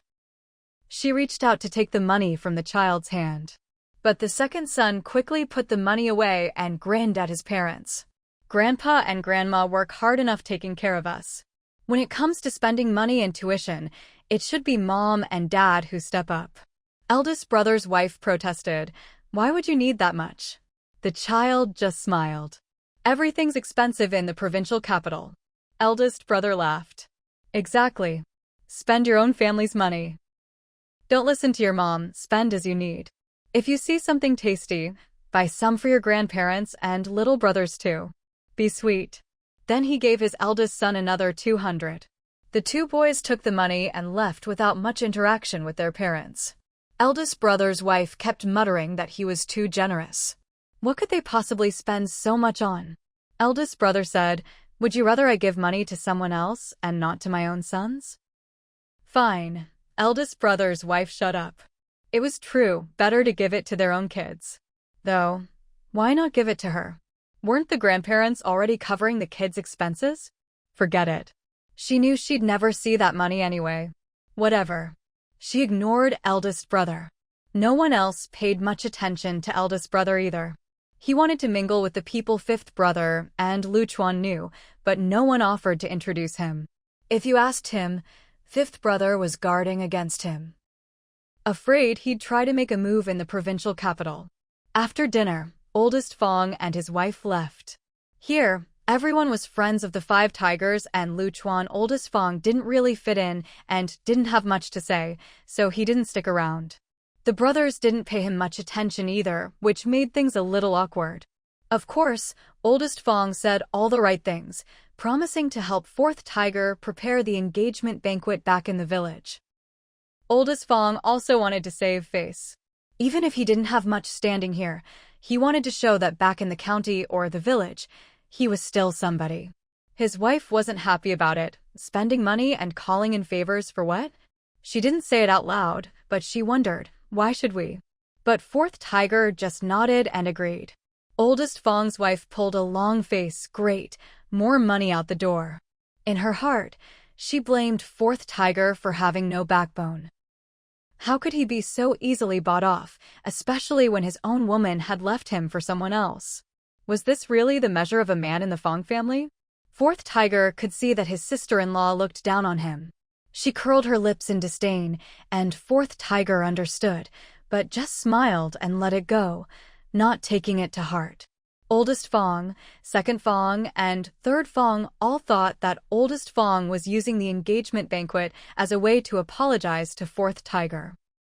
Since fourth tiger agreed, everyone figured the matter was settled. Honestly, you couldn't blame oldest Fang's wife for thinking that way. Wasn't that what all the brothers thought too? Fang Daoling let out a sigh of relief once the eldest couple left. He clapped fourth tiger on the shoulder. Fourth, you've really made something of yourself. Even Dad didn't expect you to be so magnanimous. Fourth tiger just smiled and said nothing, looking as serene as a saint. Fang Yuan and fifth tiger, who knew fourth tiger well, felt it couldn't be that simple. Why do I feel like something's off? That smile of his looks a little too sly. Fifth tiger nodded. A saint? Fourth tiger's never been one. He's up to something for sure. Just wait. Oldest brother's in for a rough ride. Since they were kids, the three youngest had always played together and knew fourth tiger was no pushover. He never let himself get taken advantage of, whether at home or outside. Lu Chuan and Ding Mingguang listened, but didn't chime in. They didn't know the brothers as well as the family did. If things really blew up, who knew how it would end? Lu Chuan was already worrying about how to get Fang Yuan to keep quiet when the time came. After oldest Fang left, fourth tiger was stopped by oldest Fang's two sons. Fourth tiger looked at his nephews. What's up? Need money? Even if he'd fallen out with their father, fourth tiger never held it against his nephews. The boys had grown up with Wang Suixiang and got along well with their uncles. Oldest Fang's younger son hesitated for a long time before finally speaking. Uncle Four, we want to help you get married. As he spoke, the older nephew pulled out a wad of cash from his backpack, some bills, some coins, probably over 1,000 yuan. It was clear the boys had been saving for a long time. The sight caught the whole Fang family off guard. The older nephew stuffed the money into fourth tiger's arms. Uncle Four, this is all for Auntie. It's all we have. Then the two boys tried to run off. Fourth tiger couldn't help but laugh, even as the money spilled onto the floor. He grabbed his nephews. How embarrassing would that be, letting my nephews help me get married? Are you two trying to make fun of your Uncle Four? Take it back. He ruffled the older nephew's hair. What's between your dad and me has nothing to do with you. You kids shouldn't get involved. Someone came over to help pick up the money. Wang Suixiang, along with the second and third daughters-in-law, started wiping away tears. No wonder I kept seeing them with money, but eating plain steamed buns and scrimping on school supplies. Turns out they were saving it all. Third Fang's wife cried too. I even saw them picking up recyclables. I thought they just didn't have money, but now I see they were keeping something to themselves. Second Fang's wife scolded, what kind of parents put their kids in this position? These two little rascals, how can they be so lovable? You had to admit, it was impressive they'd thought of this. Ding Min said, they're good kids. Liang had only caught half of it, not really understanding what oldest Fang and his wife had done wrong, but it was obvious the nephews were good kids, saving up to help their uncle get married. Fang Yuan, ever the carefree one, joked, their dad took one away, so they're helping to bring one back. Pretty creative. Ding Min gave her a slap to shut her up. At such an emotional moment, couldn't she just keep quiet? No wonder her brother-in-law was worried about her saying the wrong thing at the wrong time. She really did have a big mouth. Fourth tiger had never thought much of his nephews before, always finding them a bit annoying when they tagged along. But at a crucial moment, what they did really touched him. He didn't need the money, what he needed was this kind of affection. Seeing his nephew's loyalty, Fourth Tiger started to care about them more. Why did you come all the way to the provincial capital? Wouldn't it be better to stay with your parents? The older nephew didn't want to say in front of others why they'd come to the city. He was old enough to care about his reputation. But in front of Fourth Tiger, he said everything. They had no pride left in front of him and wanted him to know their father's actions were shameful. We couldn't hold our heads up at school in the village. Even here in the city, people are gossiping. This made Wang Suixiang and the daughters-in-law fall silent. The kids were carrying a heavy burden. Fourth Tiger sighed. He himself didn't care about such things, but the kids were young and sensitive. Oldest Fang really had done wrong by them. Fourth Tiger said, "It's okay. If you can handle it, stay here. If not, Uncle Four will take you down south to study. I'm by myself down there anyway, no one to keep me company. Once your aunt has the baby, you two can help look after us." And if he could steal Oldest Fang's sons, that would be much smarter than Oldest Fang stealing someone's wife.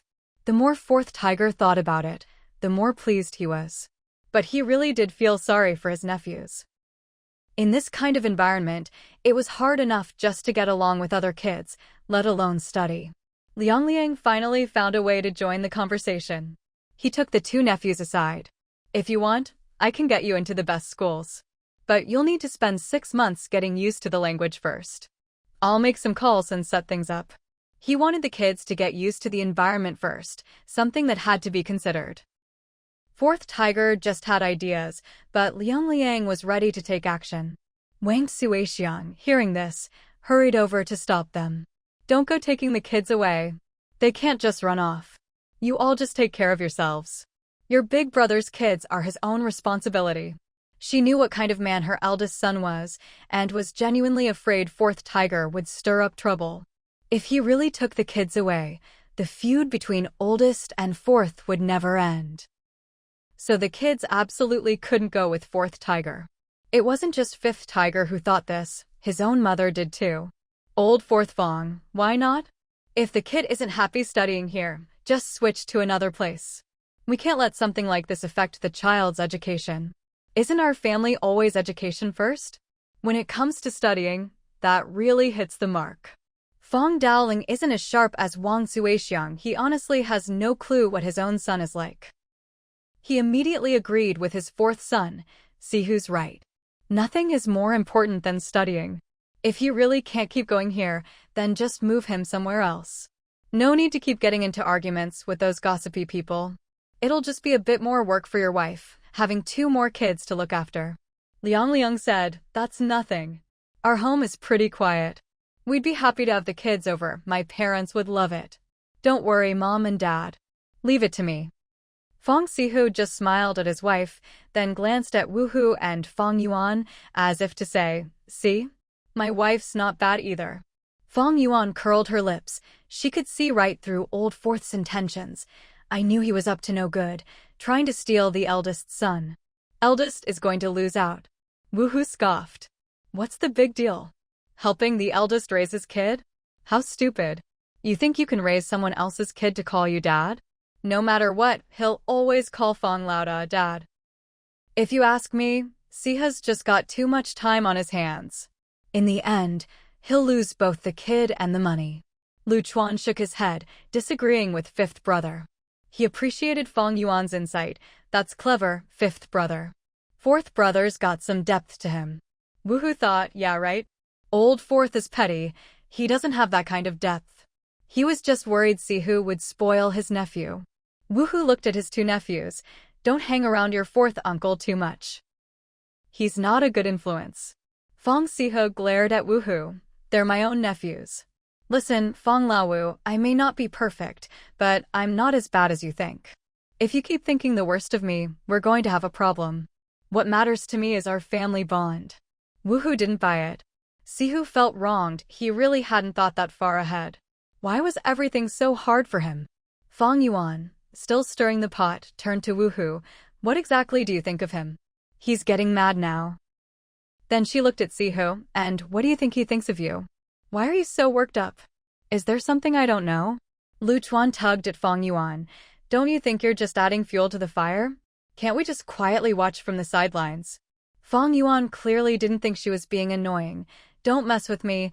I haven't figured it out yet." Well, if she did figure it out, fourth and fifth would probably start fighting. Wang Suixiang thought her two sons were even more of a headache than a daughter. Can't you two just settle down? Good thing that troublemaker got married off. Let someone else deal with her. Old fourth shot a dark look at Woohoo. Look at him. He never thinks anything good about me. Fifth brother said, I'm just worried you'll deliberately lead eldest's kid astray. Do you really think you could raise him to be successful and then have him go back and be filial to eldest? Everyone nodded. Even without thinking, it was obvious old fourth didn't have that kind of generosity. Fang Sihu was fuming. He really hadn't thought that far.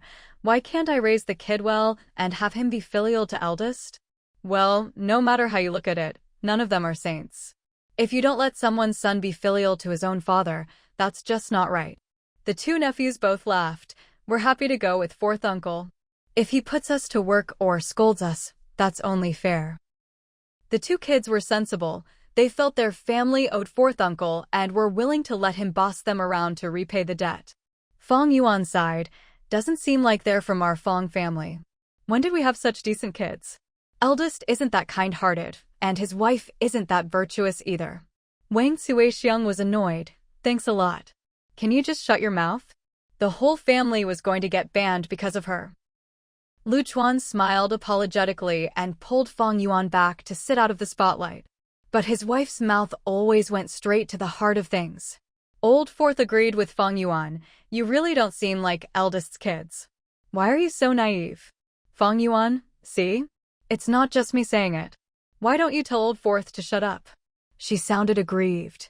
No one paid her any more attention. The focus was still on the two kids.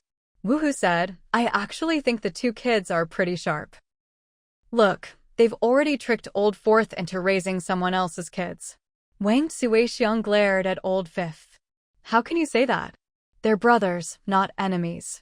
Liang Liang only cared about Sihu's opinion. If you really want to, I'll have my parents arrange it so the two nephews can stay with us. My parents will help take care of them. Wang Suixiang could tell this daughter-in-law relied on her parents for everything. Even now, she was finding work for her parents. Don't listen to them. No need to go so far away. Let them stay with me. They're not going anywhere. Liang Liang just smiled. Wang Suixiang could see that her daughter-in-law didn't really care what she said. What mattered was Sihu's opinion. As a mother-in-law, she didn't feel wronged at all. She just looked at her daughter-in-law happily. What a treasure. Her son was lucky. Wang Suixiang didn't want her grandsons to go live with someone else, but what the kids wanted was another story. The two kids from eldest's family had been sticking close to Sihu, asking about the South. They really did want to go out and see the world. If they stayed close to home, they couldn't escape all the family drama. At school, they'd occasionally run into people they knew, and the looks they got were always off. The two kids had become very sensitive to how others saw them. And then, staying with their grandparents, uncles, and aunts, everyone in the area knew their family's business. The kids just didn't want to face it anymore. Wang Suixiang understood, too.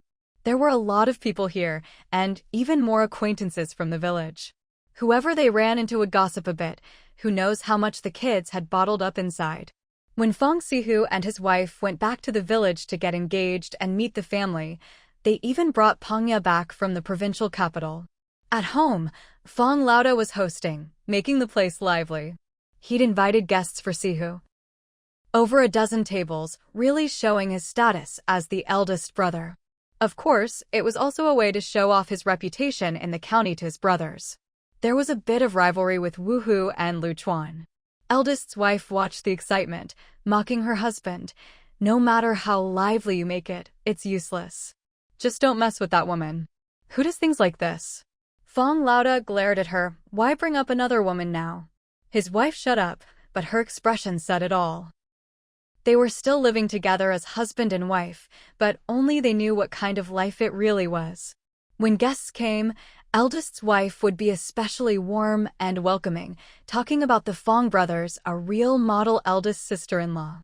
When the four tigers and the others returned from the provincial capital, they were greeted by their sister-in-law bustling around the place, enthusiastically welcoming both guests and family alike. Anyone who knew the situation would realize she was welcoming her brother-in-law's fiancé, but to an outsider, it might look like the eldest Fang couple was marrying off their own son. The whole scene was meticulously arranged and full of effort. Wang Suixiang watched the eldest Fang's wife, who was clearly eager to be in the spotlight, and sighed. She's never acted like this before.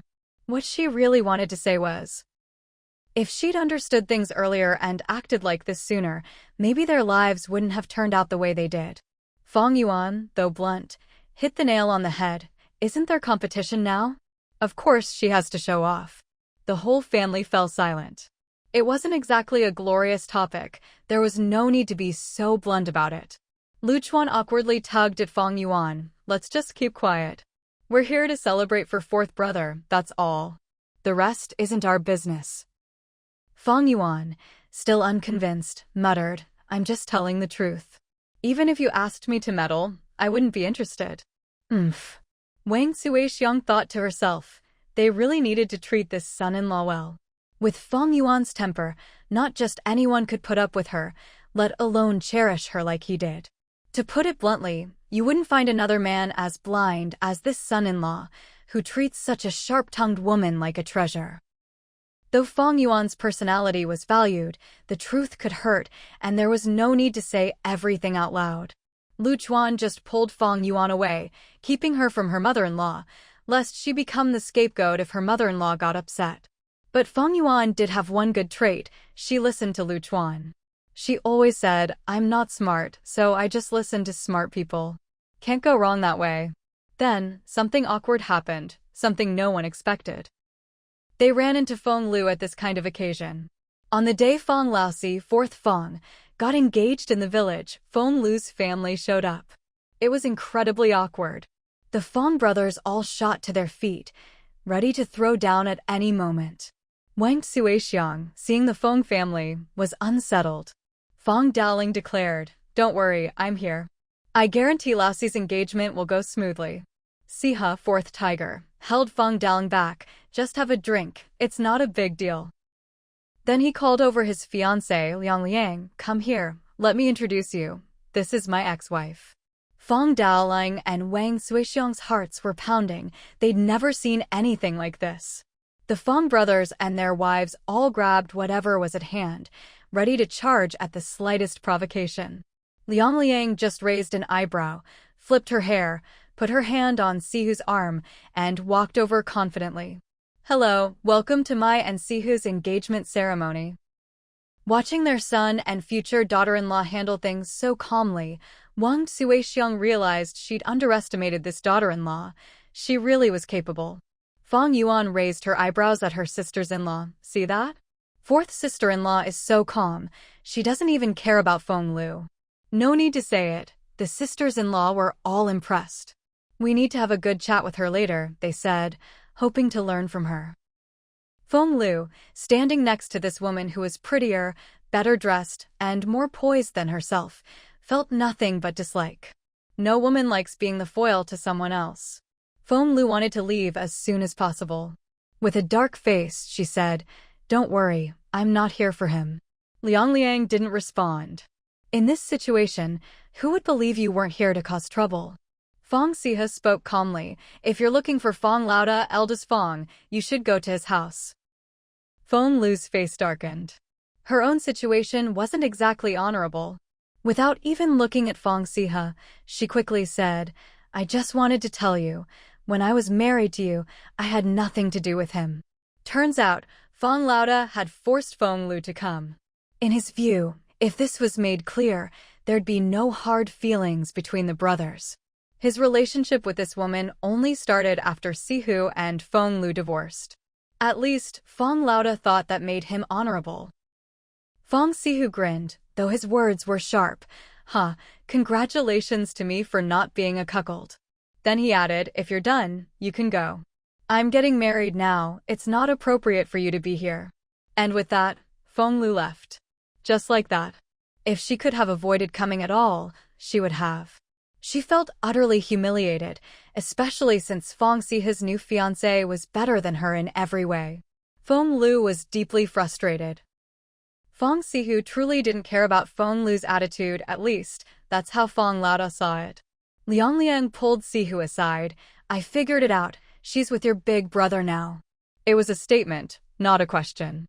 Fang Sihu pursed his lips. He didn't care about Feng Lu, but he did care about Liang Liang. For a man, this kind of thing was a real blow to the ego. The last thing he wanted was for Liang Liang to see him like this. It was embarrassing. Liang Liang snorted coldly. You can't just let this go. The key is, it's humiliating. I'll help you get your dignity back. Honestly, their relationship was more like buddies than husband and wife. She was even offering to help him save face. Sihu almost couldn't keep up. He couldn't get into the role. Fang Sihu laughed. With you on my side, I've got all the face I need. She's not someone I care about anyway. Don't let her bother you. Liang Liang slapped the table. No way. You're my man. I have to protect you. People need to know you're not to be messed with. Fang Sihu suddenly felt warm inside. Don't be mad. From what she said, as long as she wasn't with anyone else while married to me, she thinks she's in the clear. Let's give her a little legal education. Liang Liang laughed. All right, let's do it. She's just ignorant and pitiful. Just a moment ago, this young couple was slapping the table. Now, they were holding hands and laughing. No one could figure them out. Fang Yuan whispered to Lu Chuan, what do you think they're talking about? Is fourth sister-in-law making a fuss? But fourth brother is pretty good, just a few words and she's fine. Lu Chuan replied, you should worry about Manny instead. He's met several girls already, this can't go on. We can't have another chinshimi in the family. Fang Yuan nodded. One Fang Lauda is enough. Where did this kid learn it from? Must be from you. Lu Chuan protested. Don't pin that on me. I'm a good guy. Fang Yuan shot back. Well, it's not from me, that's for sure. Otherwise, Lu Chuan would be depressed to death. Meanwhile, Wang Suixiang was annoyed by the two of them. At a time like this, how could they still be joking around? Get lost. Fine, they were being extra. Lu Chuan took his wife and child and kept their distance from his mother-in-law. He knew that getting too close would only make them cannon fodder. Wang Suixiang looked worriedly over at her fourth son, watching the young couple laughing together, looking especially happy. What do you think those two are talking about? How can they still be laughing at a time like this, with something so big going on? Wu Hu was watching them too, but he didn't think Lao Si's smile looked all that pleasant. I don't have a good feeling about this. Fang Lao Si isn't exactly known for being broad-minded. Fang Yuan leaned in as well. What happened last time Fang Lao Si smiled like that? Wu Hu's face was serious. There was something off about Sihu's smile. Unfortunately, aside from the fearless Fang Yuan, no one else seemed to understand the sense of foreboding. Lu Chuan and Ding Min looked on blankly, and judging by Ding Min and Wu Hu's eager expressions, they were just there for the drama. Well, anyone who really knew Fang Lao Si could tell, this guy was bottling something up. Lu Chuan tried to pull Fang Yuan away from the drama, but it was no use. Before long, the two of them had joined the others, analyzing Sihu's smile and speculating about what he was planning. Who knew where they found the time for this? And so, all the way until the end of the banquet, Fang Lao Si didn't let out a single peep. He was all smiles, even going out of his way to toast Fang Lauda, as if to say, let bygones be bygones. Wu Hu and Fang Yuan weren't content to watch the show alone. They dragged Lu Chuan and Ding Min into it too. The two of them didn't believe for a second that this was the end of it. Meanwhile, Ding Min and Lu Chuan were having their own little discussion.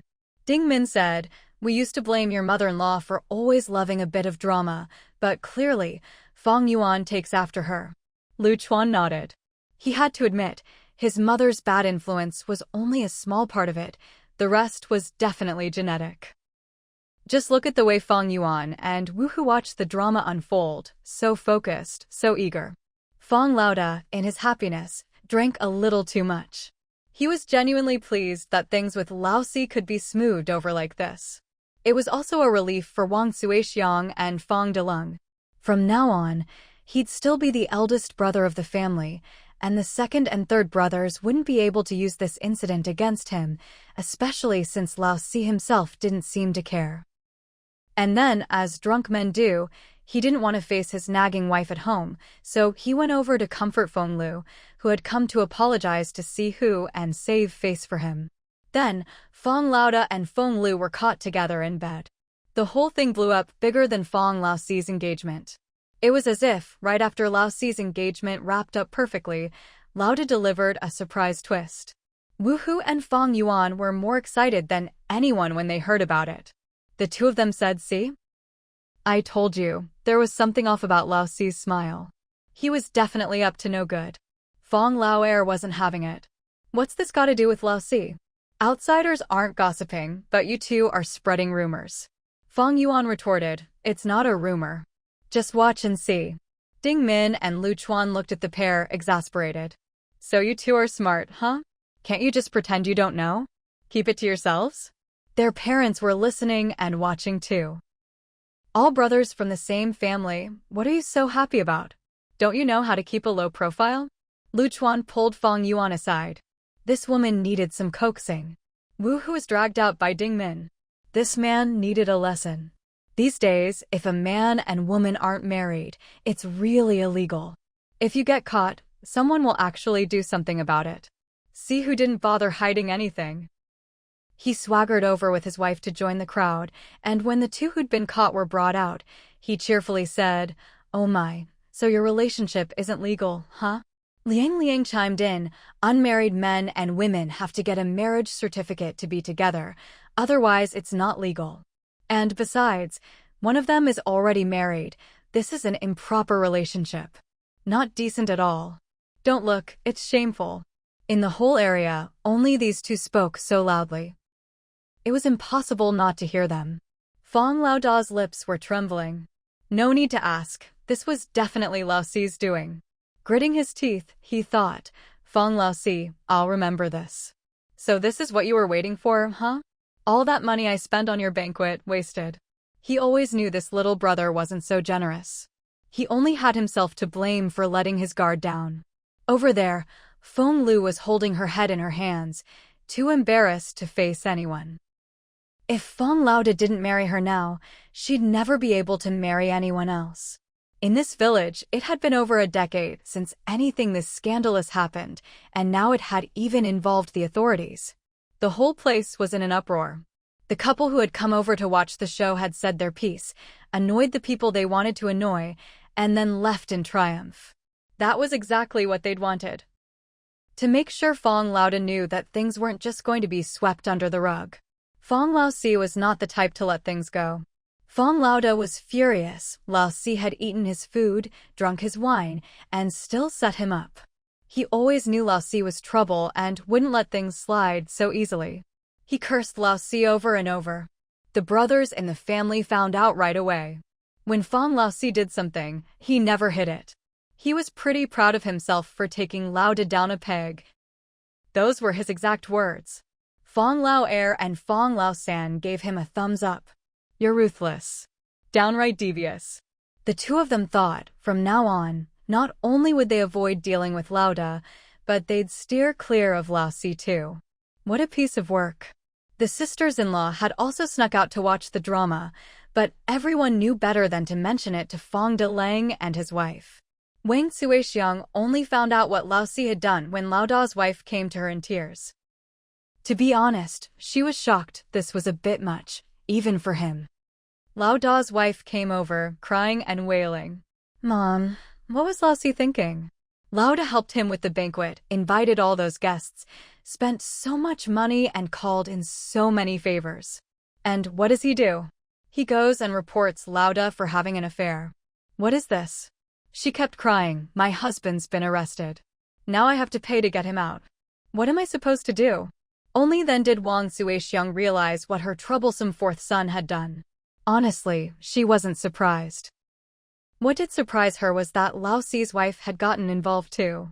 Not much better, that one. Fang Deling was stunned that things had gotten so out of hand between his brothers, but Wang Suixiang just looked at Lauda's wife and said, "What's this got to do with Laoxi? Even if you reported it, it was for your sake as his sister-in-law. You should be thanking him." In Wang Suixiang's opinion, it was a good opportunity to teach Lauda a lesson and save herself some trouble.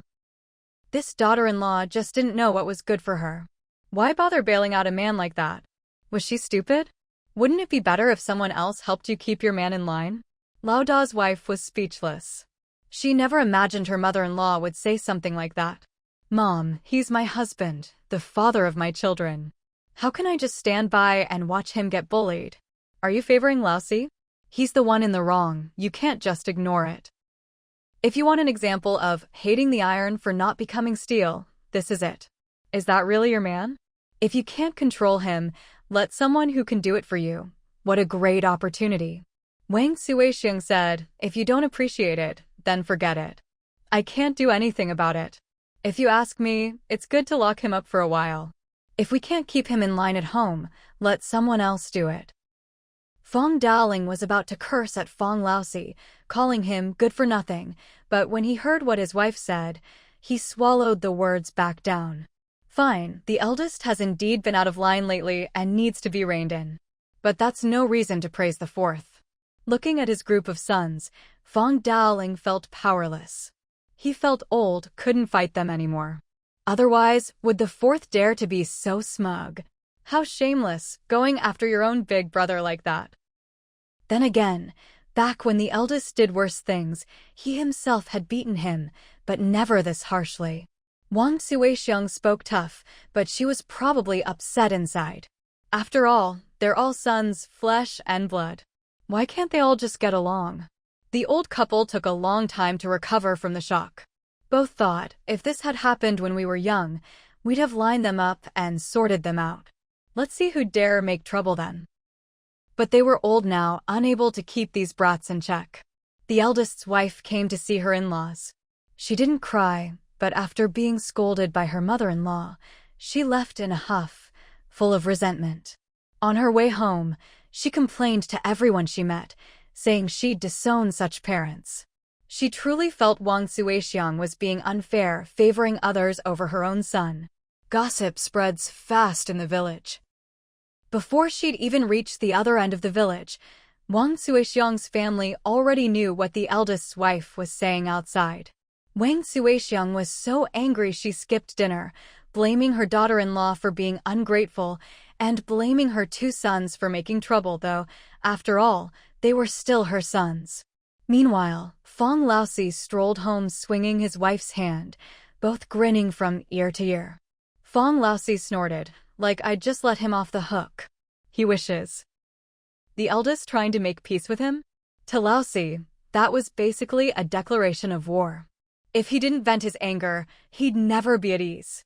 Liang Liang was right beside him, basking in his triumph, showing true solidarity. Wu Hu had to admit, Fang Laosi could be ruthless.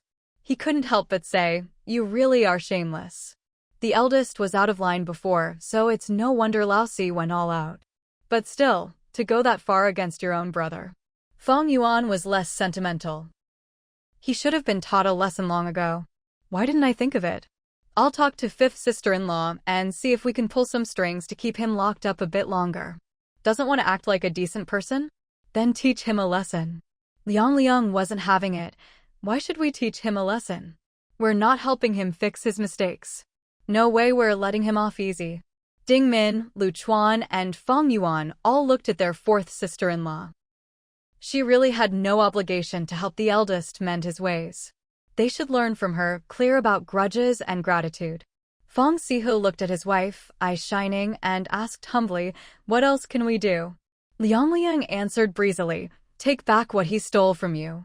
Maybe it's not a huge gain, but we can't let someone like that profit. It disgusts me. Ding Min and Fang Yuan both nodded. That was bold, clearly, they'd been too narrow-minded. From now on, they'd follow fourth sister-in-law's example. Don't be fooled by her being new to the family, she was already leading the way. Fang Laosi mulled over. The idea was good, but he didn't really want to put in the effort, but we're not planning to stay here long-term. Liang Liang was unfazed, we still have to take it back. I don't care if I don't make money, but I can't let him make any. I'd even lose money just to spite him.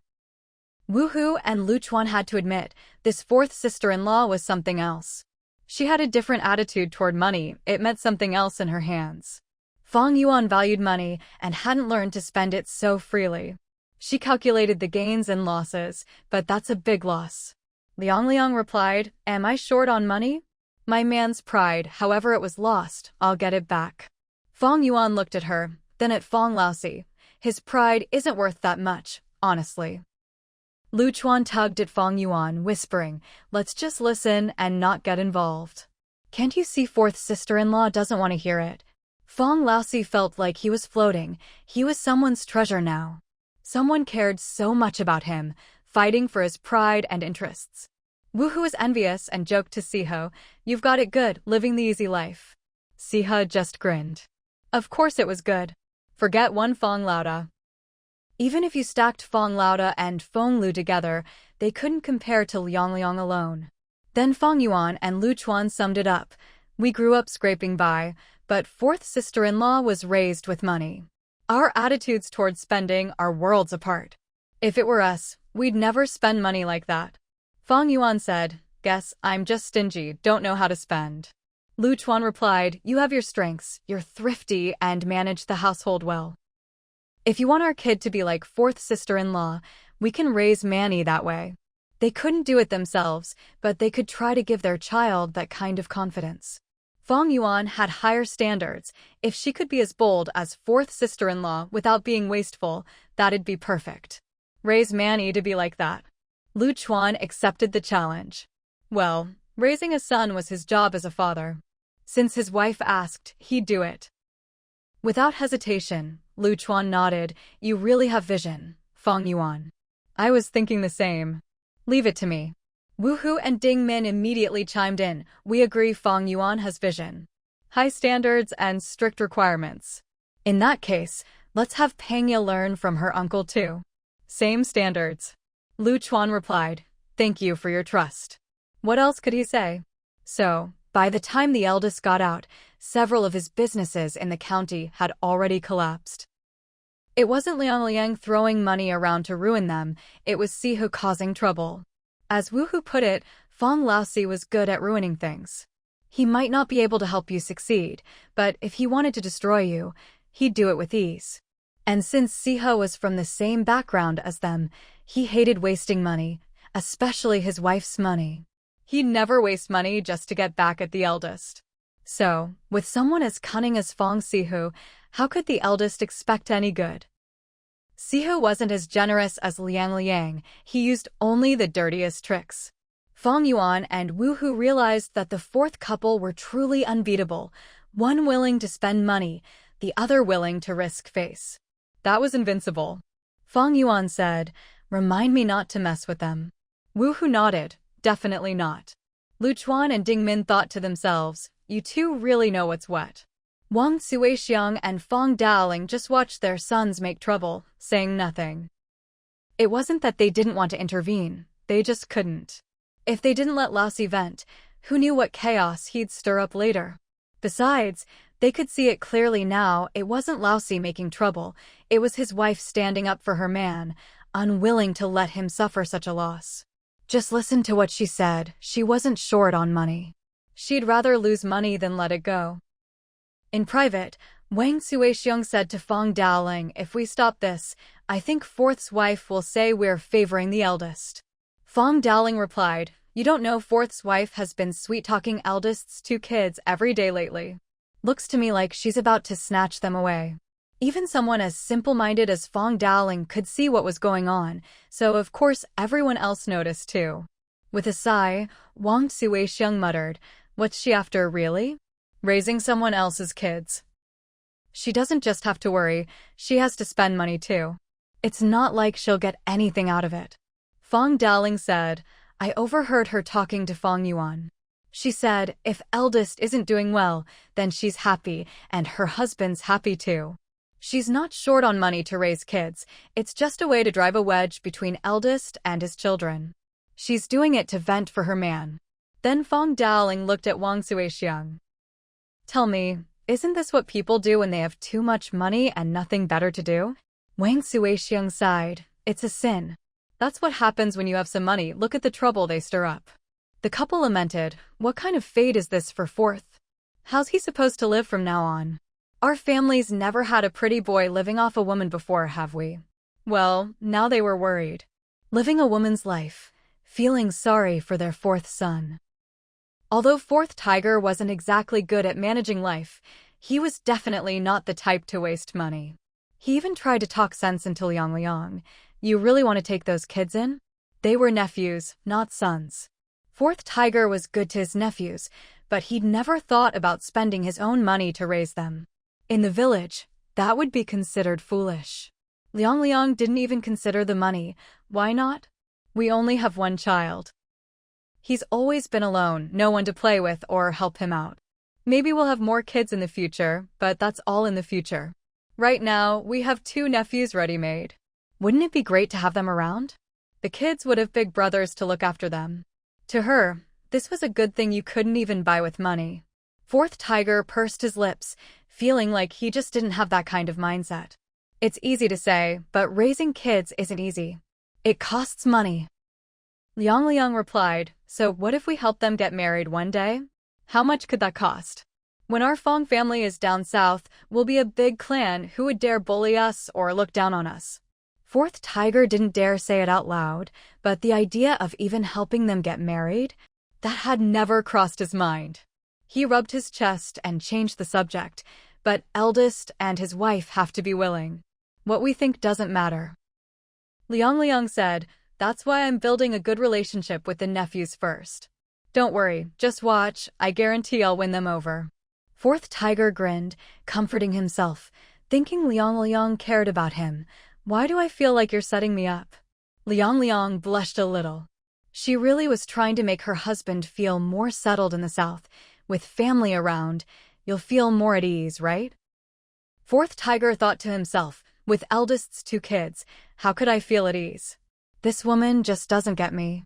He tried to raise his own standards, to think more deeply about spending money, to close the gap between himself and Liang Liang. But in the end, he thumped his chest a few times no matter how he thought about it. Raising someone else's kids just didn't seem like a good deal. He really couldn't keep up with his wife's way of thinking. Meanwhile, after eldest came out, things were completely out in the open, no more pretending. Everything was laid bare. Feng Lu, after being caught in this mess, wanted to leave eldest and remarry, but it wouldn't be easy to find someone as respectable as eldest. Besides, her reputation was already ruined. 2 people who barely had any dignity to begin with now had even less. The effect was doubled. So eldest's wife was upset. 2 women living under one roof and neither was willing to leave. Eldest didn't feel proud about it either. But living like this, eldest was actually scared. Not of what people might say, but that fourth would play dirty and get him caught in some scandal. Eldest was on guard against fourth. Unfortunately, he was guarding the wrong person. Fourth had no intention of making trouble for him now. She was thinking 10 years ahead. Back at the Fang house, the 2 women were at odds. Feng Lu was pressuring eldest to divorce and marry her, threatening to kill herself if he didn't. Eldest's wife watched coldly, holding onto the money and with 2 kids already. If eldest dared say a word, she'd threaten to die too. People would ask, with a woman like that, aren't you ashamed to bring her home?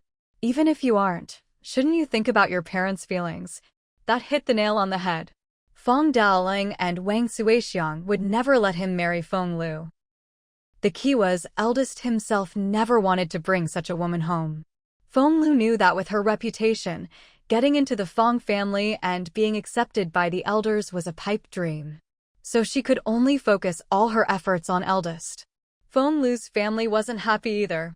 Their daughter's reputation was ruined, so they had no choice but to go all in. Other than marrying eldest, there was no other way out.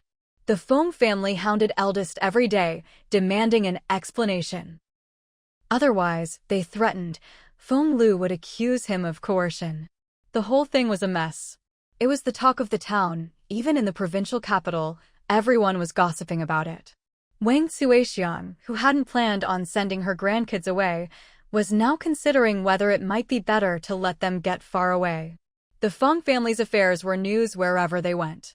With things like this, it would be a miracle if the 2 kids turned out normal. Fifth Tiger felt sorry for his nephews. He didn't even feel like watching the drama anymore. Wang Suixiang, always full of thoughts, confided to Fang Dowling, how did eldest's business end up being talked about all the way to the provincial capital? Could it be fourth's wife stirring things up to take the kids away? She only dared whisper this to her husband. She'd been holding it in for days. Fang Dowling replied, no way. Fourth's wife isn't that scheming, and besides, who would she know in the provincial capital? Wang Suixiang thought her husband was too simple-minded. After thinking it over, she decided she needed to talk to someone smarter, so she called over Lu Chuan to discuss her suspicions. In Wang Suixiang's mind, her son-in-law was family, and he had a good head on his shoulders, someone she could talk things over with. Lu Chuan said, if you ask me, it wasn't Fourth's wife. It was probably that Feng Lu woman stirring things up. She wants to move up, so she has to drive a wedge between eldest and his sons. Wang Suixiang suddenly understood. Right, it's all that wicked woman's doing. Eldest is so heartless, he's ruined my grandsons. She felt she'd found the right person to talk to. With that explanation, all her worries vanished. Hating the bad woman was enough. So Wang Suixiang left, and Fang Yuan asked Lu Chuan, do you really think it was that shameless Feng Lu? I'll go teach her a lesson. Lu Chuan replied, who knows? But it's better than if it were Fourth's wife. He was just saying what his mother-in-law wanted to hear. Fang Yuan mulled it over for a long time, but still couldn't figure out who was really behind it all. That night, Lu Chuan told Fang Yuan, as long as our family is happy and united, that's all that matters. Who cares who did it? Feng Lu was the one who broke up someone else's family in the first place. If she's now helping our family stay united, isn't that a kind of redemption? Just see it as her making amends. As for who did it, there's no point overthinking. Whether it was her or not, just let it be. At least his mother-in-law was satisfied with this outcome. In the end, Fang Yuan only figured out one thing: Lu Chuan was no good. He didn't care about right or wrong anymore. And then, the way he talked was all roundabout and confusing. Was he trying to mess with her? This was classic bad behavior, not speaking like a normal person. Fang Yuan just kicked Lu Chuan to the floor. Was it yes or no? Why did he have to make it so complicated? She still hadn't figured it out. Lu Chuan clutched his kicked backside, feeling so wronged. How could this woman treat him like this? He didn't even know why he'd been kicked. At least Fang Yuan gave him an answer. Serves you right, for not speaking like a normal person. Lu Chuan awkwardly got up and went back to his wife's side. No matter how I put it, Mom's happy now, and she's still getting along with fourth sister-in-law the same as before. What else do you want? Do you want me to investigate the whole thing, or do you want to see Mom and fourth sister-in-law not getting along? Of course not. Fang Yuan glared and scolded. Don't you dare. See? This woman is unreasonable. Lu Chuan didn't dare say anything more, so he figured he hadn't said anything wrong. That kick was for nothing. Still, his aggrieved expression clearly showed Fang Yuan how he felt. Fang Yuan shot Lu Chuan a glare. What are you acting all wronged for? Who is the one talking nonsense? You'd better not try to fool me like this again. Of course not, Lu Chuan replied. We're husband and wife. If there's something, we should talk it over. You comfort me, I comfort you. Fang Yuan nodded. That was more like it. Feeling reassured, she went to sleep. Lu Chuan took a deep breath, thinking he'd made it through safely. It wasn't until the next day that Fang Yuan came to her senses.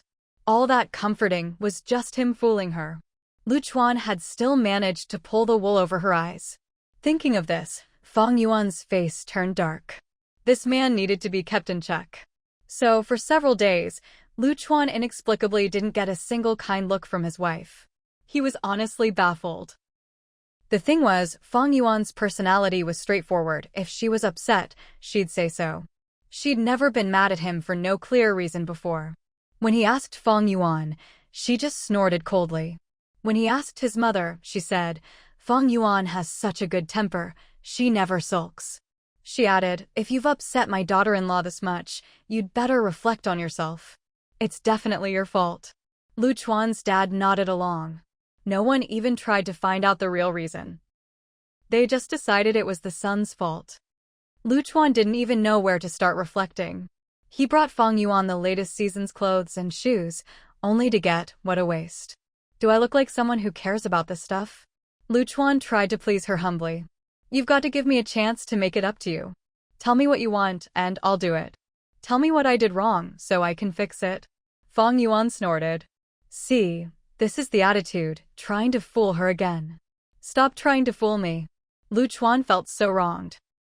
His feelings for his wife were as clear as day. When had he ever fooled her? I really wouldn't. Fang Yuan glared.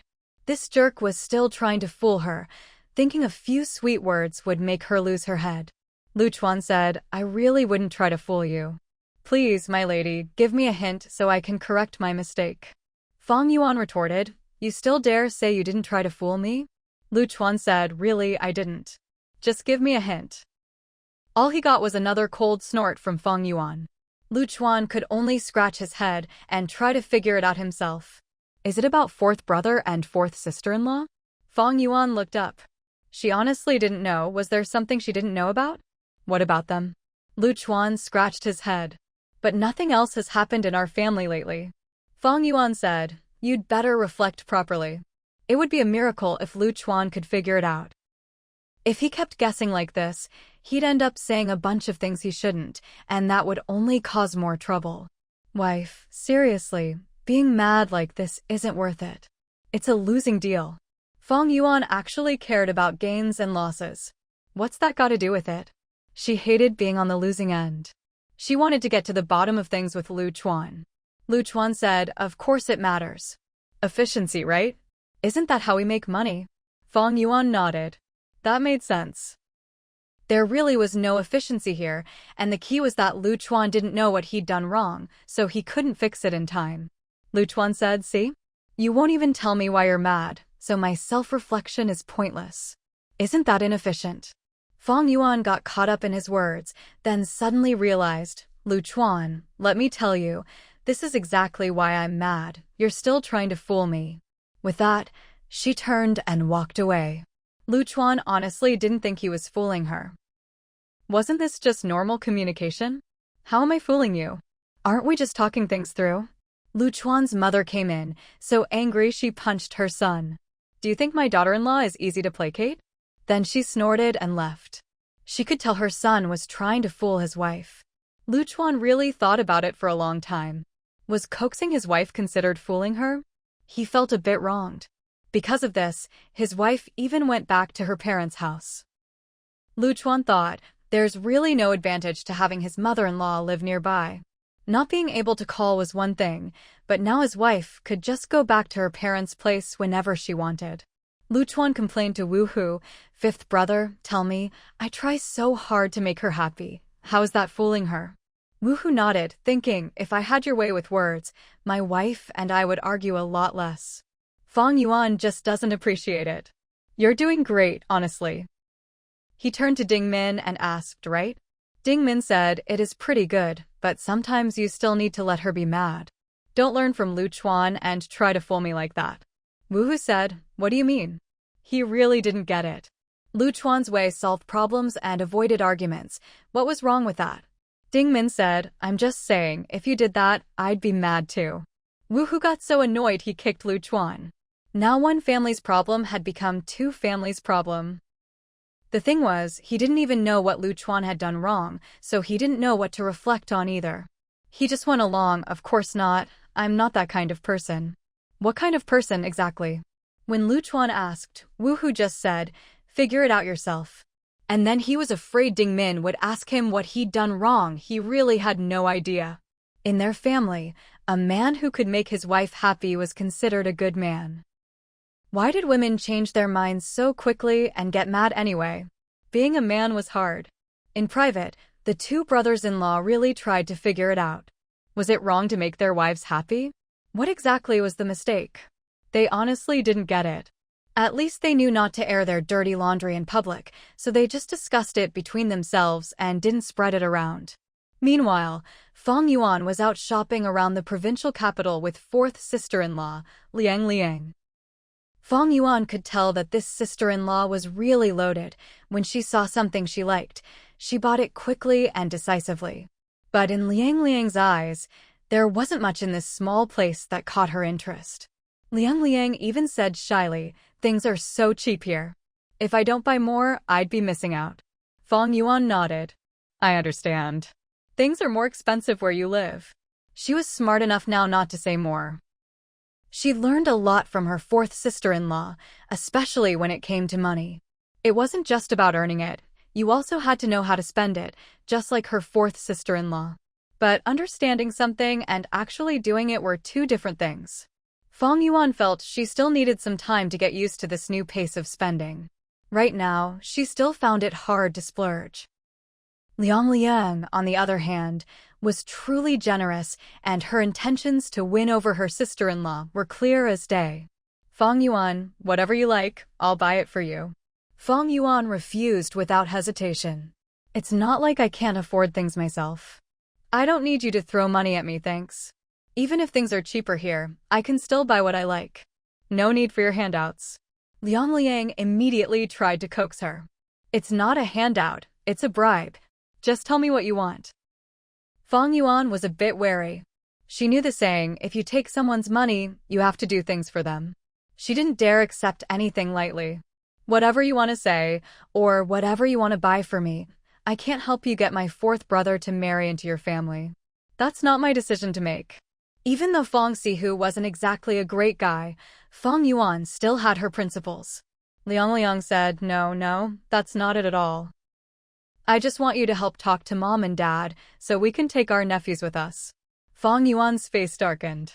She thought, you might as well try to get my fourth brother to marry into your family instead. Now you want to take both nephews too? You're not just taking one, but 3. Why are you so greedy? Liang Liang realized she might have gone too far, but she was willing to up the stakes. "Fang Yuan, I'll buy you a car." Fang Yuan was speechless for a long moment. That was tempting, really tempting. She steeled herself, closed her eyes, and refused to look at this spendthrift woman. "Enough, I'm not selling my nephews." Liang Liang hadn't expected that even such a big offer wouldn't work. She'd have to think of something else. Who would have thought her sister-in-law wouldn't fall for it? So Liang Liang tried appealing to her feelings. "Fang Yuan, the education over there is really good, I promise. I'll make sure both of them go to college." Fang Yuan couldn't help but retort, feeling this was too presumptuous. "Do you even know what kind of bloodline our family has?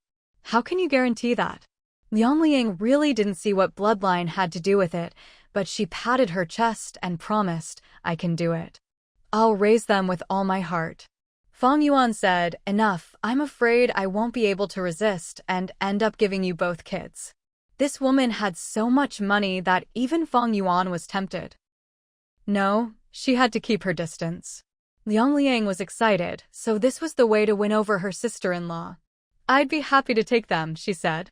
"But still, Man Yi is your brother-in-law's child. I actually prefer the eldest brother's kids."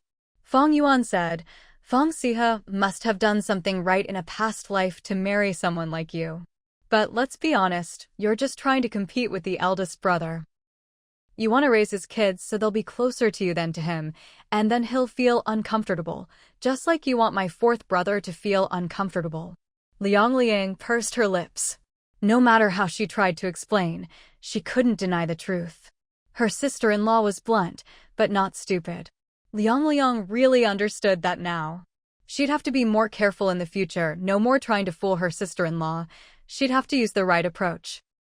Liang Liang said, "But it's the kids who would benefit. The environment here really isn't good for them. Fang Yuan, you haven't been to the school, have you? The kids are really affected by all the gossip. They're such good kids, why should they suffer because of what their father did?" Fang Yuan was moved. "Let me ask the kids what they think." It seemed her fourth sister-in-law had managed to persuade her. Fang Yuan thought to herself, you really can't mess with someone who's been to college. I'll have to be on guard against this fourth sister-in-law. She's way too clever. Liang Liang really knew how to talk. "I'm still holding on to the money they gave me, the betrothal gift. It was the 2 kids who helped your fourth uncle give it to me. Fang Yuan, my feelings are complicated. It's not as simple as you think." Fang Yuan said, "Fourth sister-in-law, Those are kids, and they're not ours. We don't get to decide for them. So really, there was no point getting her hopes up. The eldest brother wasn't someone you could easily deal with. Fang Yuan had known that since she was little. Liang said, "My family is small, and I really like kids. Your fourth brother is all alone over there. It's too lonely. If the two nephews could be there, they'd have a better environment to study and could keep him company." What's wrong with that? Fang Yuan just thought Fang Sihe was incredibly lucky. This really wasn't something she could get involved in. If she didn't get anything, she wouldn't say a word. If she did get something, she'd be even more afraid to speak up. So Fang Yuan stopped hanging out with her fourth sister-in-law. She'd done her duty as a host, and that was enough. If she got mixed up in this, it would be trouble for decades to come. Instead, she and her fifth sister-in-law gossiped about it. Both agreed they wouldn't get involved. Of course, they also reevaluated just how wealthy and generous Fang Sihu's wife was. She offered a car without batting an eye. Ding Min said she could never do that. Her salary wasn't enough to win over a sister-in-law. Fang Yuan grinned. "A month's salary is enough, fifth sister-in-law. No need to be so modest. You still have to keep your sister-in-law happy."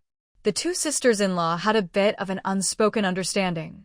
Outwardly, though, they were still warm and friendly to Liang. Later, when Sihe took Liang to the south, Wang Suixiang and Fang Daling brought the two kids along.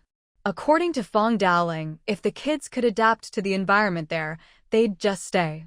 Fang Yuan was surprised. The kids had parents, grandparents couldn't make that decision. Would the eldest brother really agree? After all, this whole incident had basically turned him and the fourth brother into enemies. Besides, the eldest brother's business wasn't doing well now, all thanks to Fang Sihu and Liang. Fang Yuan was curious how they'd managed that. She was even more curious about her fourth sister-in-law's abilities. She was really something. When she was with Ding Min, the two sisters-in-law speculated endlessly. They couldn't figure out how the fourth brother's wife had won over the in-laws, or how she'd managed to sway the eldest brother.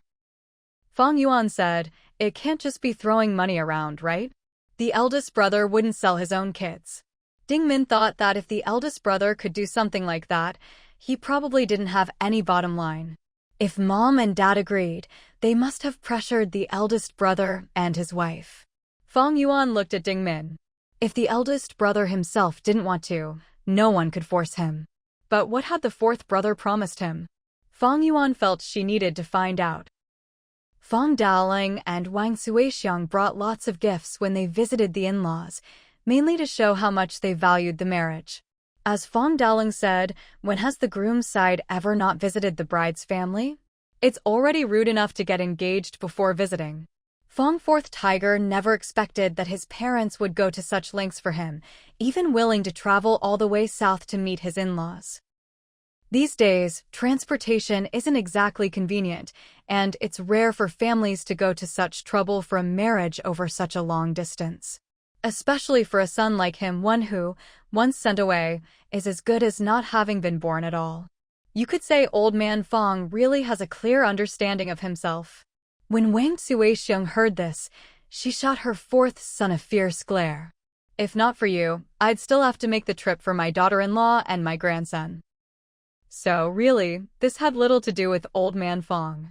Seeing his son's slightly moved expression, Fang Daling actually felt a little embarrassed and guilty.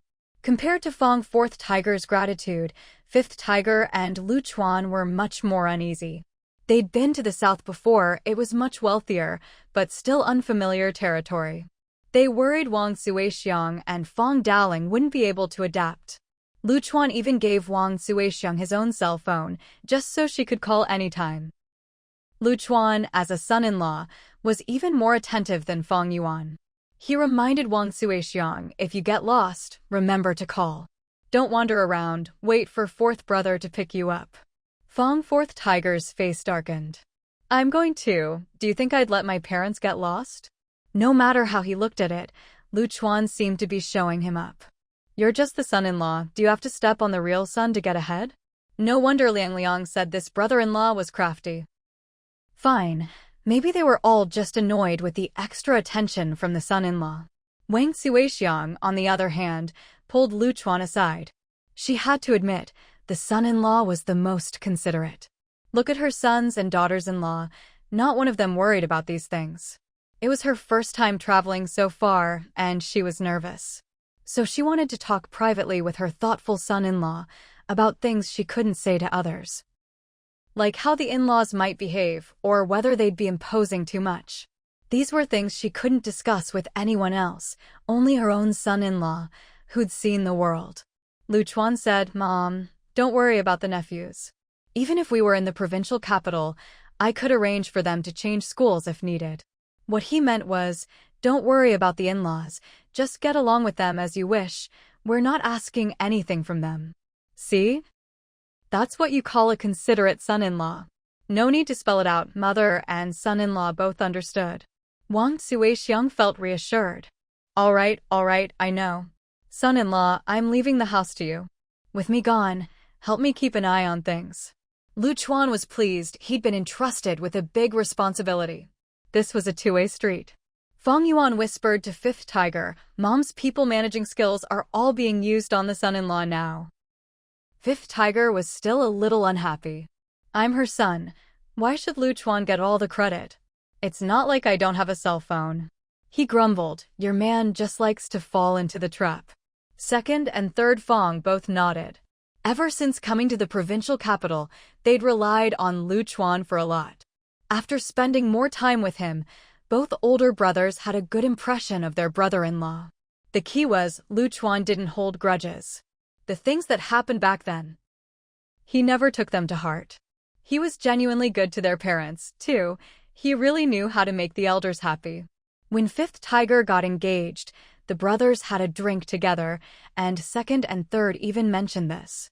At the time, Lu Chuan had said, we're family, these things don't matter. What's past is past. But both Fifth Tiger and Fang Yuan knew Lu Chuan wasn't one to forget a slight.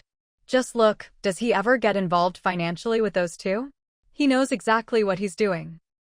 Fifth Tiger realized that, among their brothers, second and third were actually the more sincere ones. Ding Min looked at the group and sighed inwardly.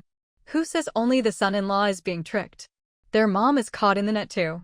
Didn't you hear all that foggy talk between her and the son-in-law? But she actually understood it all. She figured none of the Fang family around her had caught on. No wonder her mother-in-law only discussed things with Lu Chuan.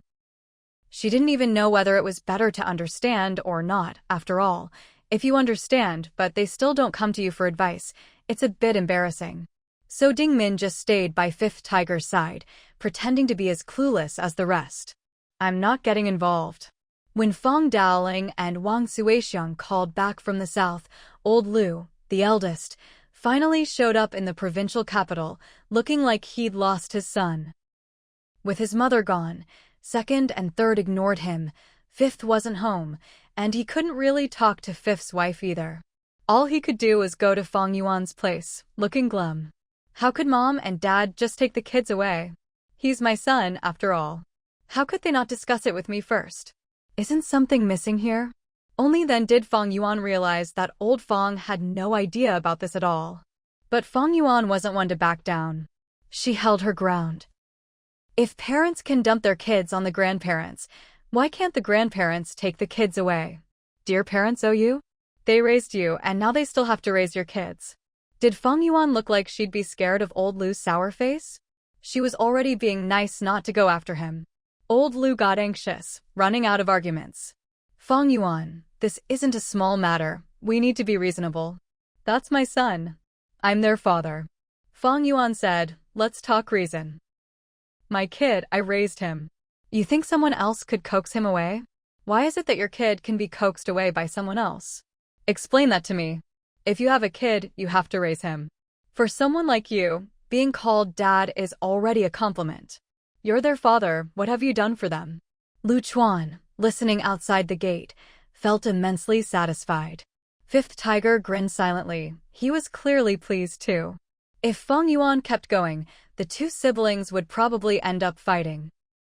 Old Lu was already losing control. I'm still their father. What's it to you?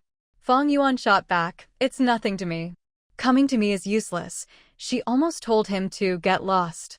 Luchuan quickly pushed open the door and came into the yard, perfectly timing it so his wife wouldn't say that last word. "Big brother, when did you get here? Why are you talking outside? Come in and sit." Fang Yuan, invite big brother in. Old Lu looked at his brother-in-law and finally had an out. He followed Luchuan inside. "Brother-in-law, I came in a hurry. I just found out Mom and Dad took the 2 kids south." Fang Yuan snorted, not giving old Lu any face at all. "Your son's been gone for days and you only just found out. Is that something to be proud of?" Old Lu pressed his lips together. Fang Yuan kept going. "You didn't know, but didn't your wife know?" Old Lu fell silent again.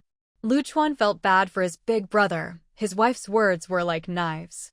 But really, this wasn't something a brother-in-law should say. It was much better coming from Fang Yuan. Between siblings, nothing was taken to heart, and Big Brother wasn't embarrassed. Luchuan just tried to smooth things over. "Big Brother, there must be some misunderstanding. Look, Mom and Dad took the 2 nephews because they had to go out, and there was no one to watch the kids at home. So they took them along to see the world, broaden their horizons. It's good for them." These words made old Lu feel even more ashamed, worse than being scolded by Fang Yuan. Fang Yuan laughed. "Exactly. He's your son, and your parents are happy to look after him. It's not really your brother and sister-in-law's responsibility, is it? If your parents don't take care of him, who else would you leave him with?" Luchuan felt there was no need to spell everything out. Sometimes just hinting was enough. His wife still wasn't very good at picking up on subtleties. Eldest brother Fang gritted his teeth, but still said what needed to be said. "Brother-in-law, I'm not afraid you'll laugh at me. My son staying with his grandparents just shows I haven't done my duty as a father, making our parents work so hard. But even so, I can't let 4th brother take my son away. There were just too many messy issues involved." Luchuan nodded, his tone as innocent as tofu. "Big brother, you're overthinking it. 4th brother is still young and unmarried. He can have his own kids. He's not going to fight you for your son." Woohoo! Hearing Luchuan say this, simply stopped talking. His brother-in-law was really something. He just wouldn't have a serious conversation with eldest brother Fang. Eldest brother Fang looked at Luchuan's serious expression and felt his brother-in-law hadn't really understood all the twists and turns. "Brother-in-law, that's not what 4th brother said." Luchuan replied earnestly, "Big brother, he was just speaking out of anger. You can't judge people by what they say, you have to look at what they do." Eldest brother Fang felt embarrassed again. The things he'd done weren't exactly praiseworthy, and listening to his brother-in-law, it sounded like he was being criticized. But looking at Luchuan's face, it didn't seem like that was his intention. Even if Luchuan meant nothing by it, after Woohoo and Fang Yuan snickered at the side, eldest brother Fang still felt he'd lost face. Luchuan said seriously, "Big brother, let's just wait and see. When Mom and Dad come back, the kids will definitely come back with them." Eldest brother Fang took a deep breath, pushing aside other thoughts and focusing on his sons. "But what if they don't come back?" Luchuan replied, "That's impossible. Big brother, you have to trust Mom and Dad, and trust 4th brother." "Trust my ass. Was there any trust left between these brothers?" At that moment, eldest brother Fang understood his brother-in-law was really something, just toying with him. Every sentence left him speechless. Like a tiger fallen from grace, his sons were in someone else's hands, and he felt like he was being held hostage. Eldest brother Fang flung his sleeves and left. Brothers, sisters, what nonsense. None of them were decent. Of course, he counted himself among them. Turns out, there really wasn't a good one in the whole Fang family. Fang Yuan watched her eldest brother's retreating figure. "If you don't act decently yourself, how can you expect others to give you face?" Eldest brother Fang didn't look back. He knew it was over. All ties were cut. From now on, he'd go it alone. Woohoo looked at Luchuan with admiration. Just a few words, and he'd sent eldest brother Fang packing. "Brother-in-law, you really know how to use a soft knife." If it were him, no amount of cursing would have been as effective as a few of his brother-in-law's words. People with an education really were different. He hadn't learned this trick in his correspondence courses. Lu Chuan said, "Fifth brother, I was really just trying to talk some sense into big brother." "Don't say that." Then he added, "I really do respect my brothers-in-law. Mom gave me a task, so I have to keep things steady at home." He always took his mother-in-law's instructions as his duty. Fang Yuan asked, "So what if Mom doesn't bring the two nephews back?" Lu Chuan replied, "You said it yourself. If Mom comes back, she'll naturally talk to Big Brother." "What's it got to do with me? Didn't Big Brother say it himself?" "It's not your concern either." So after all that, Lu Chuan was just standing up for his wife. "You come to my house looking for trouble and say it's got nothing to do with my wife? Like hell I'll let that slide." Woohoo gave a thumbs up, understanding the key point in Lu Chuan's last sentence. Impressive. Lu Chuan accepted the praise. Protecting his wife was his duty, no questions asked. In a flash, Woohoo turned to Fang Yuan. "Didn't I always tell you? Pretty boys never have good intentions. You should be more careful. Even eldest brother Fang can't outmaneuver him." Fang Yuan nodded. "I know." Lu Chuan put on a stern face. "How can you siblings talk like that? Am I supposed to just watch Fang Yuan argue with Big Brother? Besides, who was I doing this for?" Seeing Fang Yuan agree with fifth brother, Lu Chuan felt like he was pouring his heart out to a stone. Fang Yuan said, "No need. You're doing great. I think it's even better than me scolding him, really." Then she went over and kissed Lu Chuan on the cheek. "That's for you. I'll learn from you in the future. This skill really vents my anger." Sometimes, Fang Yuan and Woohoo were perfectly in sync. She said, "Why didn't the correspondence course teachers teach us this?" Lu Chuan didn't even know where to start getting mad. Maybe the teachers did teach it, but they just didn't get it. Didn't they say cultivation is up to the individual? And to be fair to his school, their teachers really hadn't taught this. He wasn't taking the blame for them. All those words, but after Fang Yuan kissed him, Lu Chuan just gave her a polite kiss back. He felt completely at ease. Woohoo pulled a face. They'd been talking normally. How did it turn into this? Shameless. "How's anyone supposed to stay here?" He turned and went to Lu Chuan's mother's room to find his chubby daughter. Meanwhile, Lu Chuan was completely captivated by Fang Yuan. He didn't even notice fifth brother anymore. His eyes were full of his wife. Lu Chuan grinned goofily. "Really, it's nothing special. If you want to learn, I'll definitely teach you. As for the school stuff, sorry, he couldn't remember anymore." Fang Yuan looked at her silly husband and thought, he's not all that sharp, really. But that's fine, her correspondence course skills weren't bad either. After getting worked up with eldest brother Fang, she was drenched in sweat and went to wash up. She really was the type to use someone and then toss them aside. She didn't even spare Lu Chuan another glance. Lu Chuan, after getting one kiss from his wife, was completely smitten and even followed her to the bathroom, totally oblivious to what Fang Yuan was thinking. Fang Yuan's face turned green. "What are you doing? It's broad daylight and the house is full of people." Lu Chuan said, "And nothing. I'll scrub your back." He genuinely thought Fang Yuan was wonderful in every way and just wanted her to say a few more nice things about him. Yeah, right?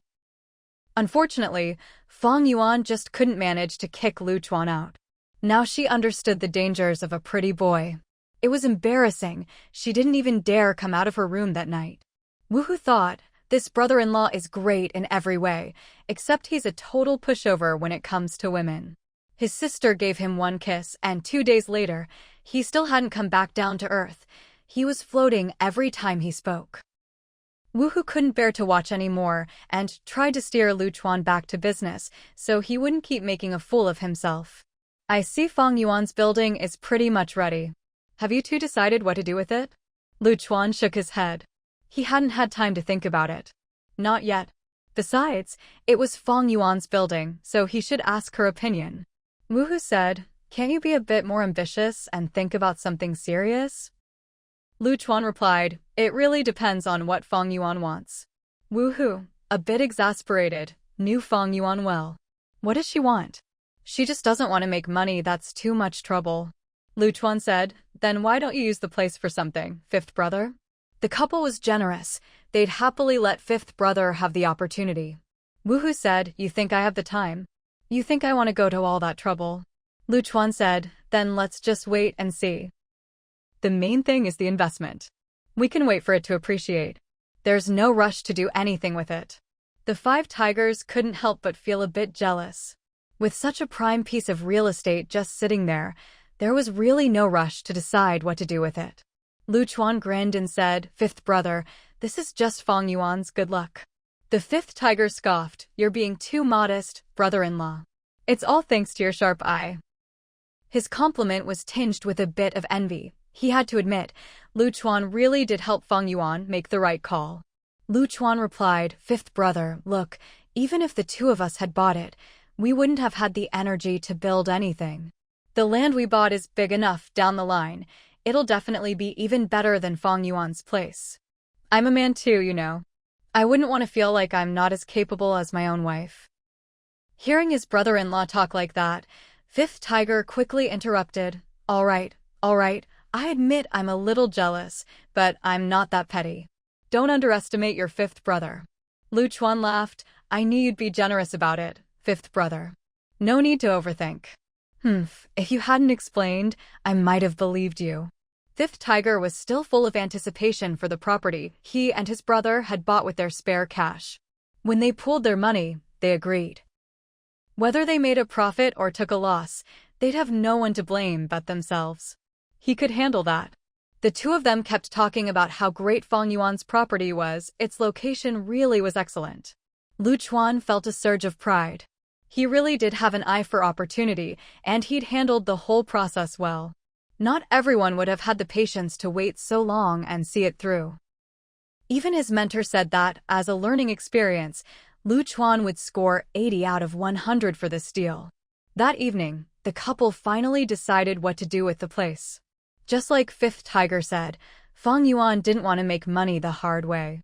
She said she was already busy enough with the repair shop, the fleet, the cranes, and all those projects. How much money was enough anyway? She was so busy she barely had time to look after her kid, and if someone ran off with the child, she'd really regret it. Big Sister Fang was a cautionary tale for them. For once, Fang Yuan even made a sarcastic remark about it. So Fang Yuan said, "Let's just rent out the property." After years of paying rent to others, she wanted to know what it felt like to collect rent herself. Lu Chuan wanted to protest. She'd only ever rented a place when they first moved to the provincial capital. When else had she ever been hard done by? But whatever his wife said, that's how it would be. Lu Chuan didn't dare argue. If Fang Yuan wanted to know what it felt like to collect rent, then collect rent she would. Renting out the property turned out to be a breeze. The location was great, the building was impressive, and the rent was high, but there was no shortage of interested tenants. Fang Yuan didn't even have to put up a notice at the door. Friends and acquaintances were already reaching out, asking for favors to rent the place. Fang Yuan was all smiles. She really was going to be a landlord, living off rental income. She also learned something new. Other companies usually rented out their buildings floor by floor. If she'd known, she would have built a few more stories. Fang Yuan also realized there was an even easier way to make money than running a fleet of engineering vehicles. Just collect rent. Turns out, not many companies actually own such a big property outright. She and Lu Chuan, along with 5th tiger, now truly understood the value of what they owned. 5th tiger looked at Lu Chuan, eyes crinkling with a smile, and said, "You'd better study hard and listen to your teacher. Show some extra filial piety, it never hurts." In 5th tiger's view, his brother-in-law's insight was all thanks to his good mentor. 5th tiger said, "Brother-in-law, let's save up. If we can get our place built, what's left to struggle for?" See, the 2 brothers were on the same page. They both wanted to be landlords, living off rent. Fang Yuan nodded along. Who wouldn't want that? Lu Chuan felt it most deeply. This past year had been tough. We really do need to make some money. For over a year now, from buying the land to building the place, we haven't had any spare cash at all. Fang Yuan added, "If we don't start making back some capital soon, I won't be able to hold out. All the money I made from the cranes, from the repair shop, everything we saved over the years, it's all gone into this."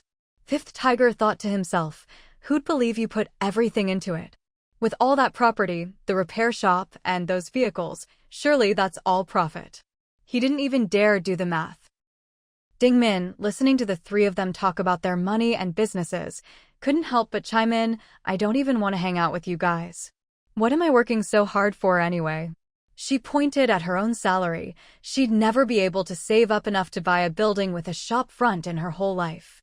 Fang Yuan quickly said, Don't say that, sister-in-law. You're our role model, our benchmark. Your status in our family is beyond imagination. Money can't measure it. If you talk like that, Dad will scold us. We'd be so wronged. Fifth Tiger nodded. Good thing he didn't say that in front of Dad, or the three of us would get a real talking to. Ding Min's job in the Fang family was just that important. Work meant more than money. Fang Dalong always said it was a matter of status. Lu Chuan also knew how much his fifth sister-in-law's job meant to the family. I'll work hard too, try to stay on at the university. He had to make sure his father-in-law and mother-in-law were proud. Fang Yuan said to Ding Min, fifth sister-in-law, Your job is a real honor for my dad. Fifth Tiger nodded. That's what the Fang family valued most. Those who excelled academically stood out at home. Ding Min was a little flattered. I'm the benchmark? Fang Yuan replied, Dad always says, marrying you is the best thing that ever happened to our family. She added, the thing Dad says most to fifth brother at home is, listen to your wife, understand her, and support her work. Lu Chuan chimed in, whenever we go home or call, we're always told, your fifth sister-in-law is busy with work. Help her out, don't hold her back. That's not just talk, it's real. Ding Min felt a bit embarrassed, then asked, didn't they say the family would really change when the kids got into college? Fang Yuan replied offhandedly, we'll upgrade again when that happens. Ding Min was speechless. So this, changing the family's fortunes thing wasn't that big a deal? It could just be upgraded whenever? She felt a bit tricked. Fifth Tiger couldn't help but laugh, and Lu Chuan joined in. That was exactly the kind of thing Fang Daling would say. Now that they finally had some spare cash, Fang Yuan bought Lu Chuan a new car, the most generous she'd ever been. She said, now that the family had money, they should spend it where needed. No more living like last year. Good thing old man Lu didn't hear this, otherwise, he'd have overthought it. He'd always spent his earnings on the family, never letting his son, daughter-in-law, or grandson suffer. Lu Chuan was overjoyed. The key thing was that his wife was finally willing to spend money on him, not just on engineering vehicles and cranes. You're really buying it for me? I'm flattered. Fang Yuan's logic was, we're already selling these cars at our dealership. If we buy one, it's at cost price, wouldn't it be a waste not to? Lu Chuan said, yes, let's buy it. He was determined to buy it, even if just to get a good deal.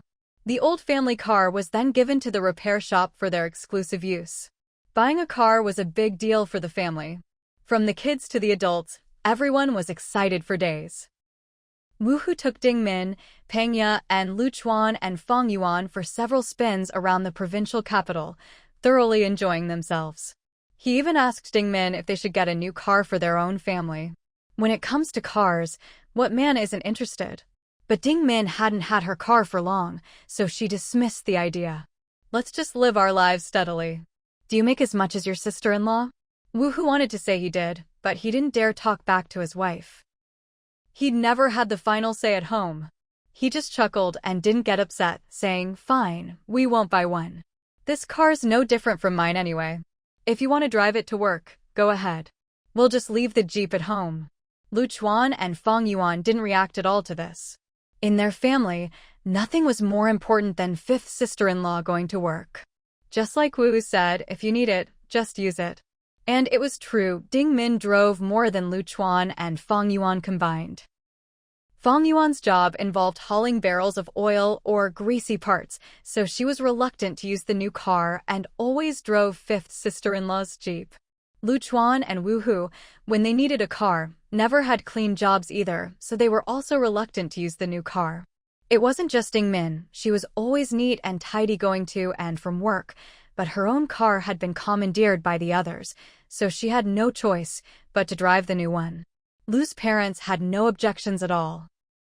The better their son got along with his in-laws, the more at ease they felt. It showed that the relationship between their son and daughter-in-law was solid. Besides, having someone to help their son was better than anything. That couple really knew how to live. And Ding Min was no ordinary person. In their family, even Man Yi memorized her aunt's phone number. So Ding Min's status at home extended far beyond just the Fang family. But not everyone approved of Fang Yuan and Lu Chuan's extravagant spending. For example, Zhang Wei's eyes nearly popped out when he saw the new car. Buying a car? Why? Even if you have money, you shouldn't waste it. How much did this cost? Back in the day, people used to say that to him. But now, because of the hotel, he was scrambling everywhere for money, even sold his own car. Whenever he saw someone with money, he wanted to rope them in to support his business. If he'd known Lu Chuan had money, he wouldn't have needed to borrow from so many people. After all, it's always easier to ask from those close to you. Fang Yuan thought to herself, it's my money, why do I need your approval to spend it? Who do you think you are? That's why Fang Yuan only liked to earn straightforward, no-nonsense money. When it came to relationships, she really wasn't that savvy. If she tried to talk things out with people, she'd probably lose a lot of friends. Lu Chuan joked with Zhang Wei, come on, it's not that bad. We're people of some means now. Zhang Wei replied, you don't get it. My hotel is in such a state, I really don't want to deal with people trying to take advantage. Bro, I'm short on cash. Lu Chuan didn't want to talk money with Zhang Wei. Their family finances had only just started to improve. All right, just hang in there a bit longer. We all believe in you, you have our moral support. Zhang Wei thought, I don't need moral support, I need financial support. He said, it's not that easy. I still need to spend more to open up. Fang Yuan dreaded Zhang Wei asking her for money. She wasn't like Lu Chuan, who would beat around the bush. She just said directly, I don't have any money. So don't even think about it. Lu Chuan sighed, guessing his wife would get dragged in if he didn't step in, so he wouldn't let Zhang Wei bring up money with her. Zhang Wei, following Fang Yuan's lead, said, come on, we can work something out. I'll give you shares. Fang Yuan was straightforward. What would she do with so many shares? She wasn't interested. I don't want them. Lu Chuan was worried Zhang Wei would give Fang Yuan shares for nothing and then make a fuss about it later, so he quickly said, all right. When your hotel opens, I'll probably have some money. I don't want shares, just borrow it and pay me back. Zhang Wei hugged Lu Chuan. Good brother. He'd never met anyone so generous, not even wanting shares. But he still wanted to give Fang Yuan more shares. Honestly, it was all that old superstitious thinking. Fang Yuan quickly stepped in to separate Lu Chuan and Zhang Wei. Talk if you want, but don't take advantage. Let go. Stand back. Zhang Wei thought Fang Yuan was making a fuss. We're just close friends. Why are you jealous? Don't make trouble. Listen to how generous my bro is. Lu Chuan felt helpless. He was the one who was really jealous, but neither of them noticed, nor did they try to keep their distance. Sometimes, being too generous as a man just makes you seem not petty enough and a bit lonely. Lu Chuan was frustrated inside, but had to keep a friendly face. Fang Yuan teased Zhang Wei, with all the chaos out there, can you blame me for worrying? Ever since she'd gotten to know fourth sister-in-law down south, Fang Yuan's world had become much more colorful, and she'd learned all sorts of things. Out of nowhere, she'd come up with something that shocked even the worldly Zhang Wei. Hearing this, Zhang Wei jumped back in fright. He wasn't that kind of person. Then he took a few more steps back, putting more distance between himself and Lu Chuan. That move from Zhang Wei gave away a lot, and Fang Yuan looked at him with this so you know about that too kind of look. Sometimes, a look can say so much. Zhang Wei felt he understood Fang Yuan's questioning gaze and quickly waved his hands. No, don't get the wrong idea. It's not like that. I'm a decent guy. Fang Yuan said, I don't know what it is, but I do know you're pretty well informed. Zhang Wei was exasperated. If you, a woman, know about it, why can't I, a man? Lu Chuan knew this wasn't going anywhere good. Whether they knew or not, he just didn't want to get involved. It'd be better if these two kept their distance. He'd be happier.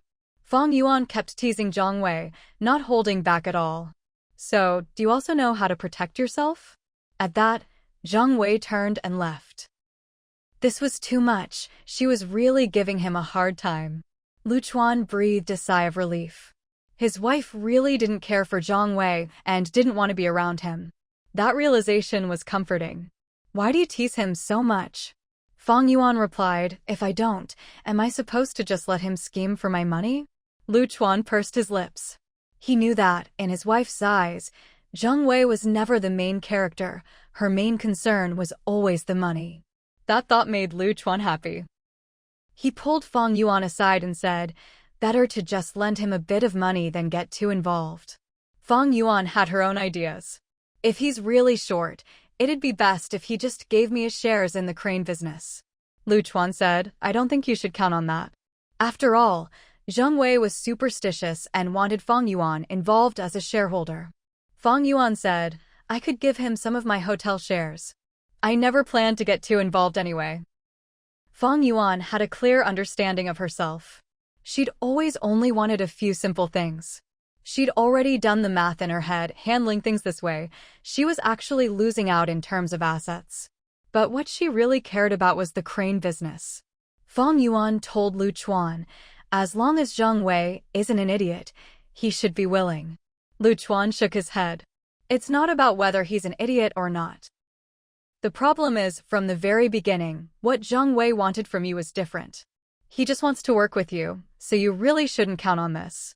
Back when Zhang Wei got into this business, it was because he thought Fang Yuan had good luck and wanted to partner up with her. As for the specifics, he always listened to Fang Yuan. Fang Yuan sighed, genuinely unhappy. She just couldn't understand people who insisted on doing everything together. Lu Chuan tried to comfort himself too. If Zhang Wei wasn't sticking around because of some superstitious belief about sharing luck as a man, Lu Chuan wouldn't want such a clingy guy hanging around his wife either. This kind of thing really tested a man's tolerance. So Lu Chuan said, actually, it's not so bad. This is called risk sharing. Fang Yuan didn't think that much about it, only seeing the downside. That's called splitting the profits. I like having it all to myself. She hated that she hadn't been strong enough back then, didn't have enough money. Otherwise, would Zhang Wei have even gotten a piece of this? Fang Yuan was never that generous. Over the years, plenty of people wanted to partner up with her like Zhang Wei, but she never agreed because Fang Yuan liked to have everything to herself. Besides, she'd never again come across a deal that really tempted her and where she just happened to be short on cash. Lu Chuan, hearing Fang Yuan's words, kept a calm face but was cheering her on inside. He thought, stick to your guns. The farther you can keep yourself from that fool Zhang Wei, the better. Otherwise, who knows when my patience will run out. Fang Yuan always did what she said.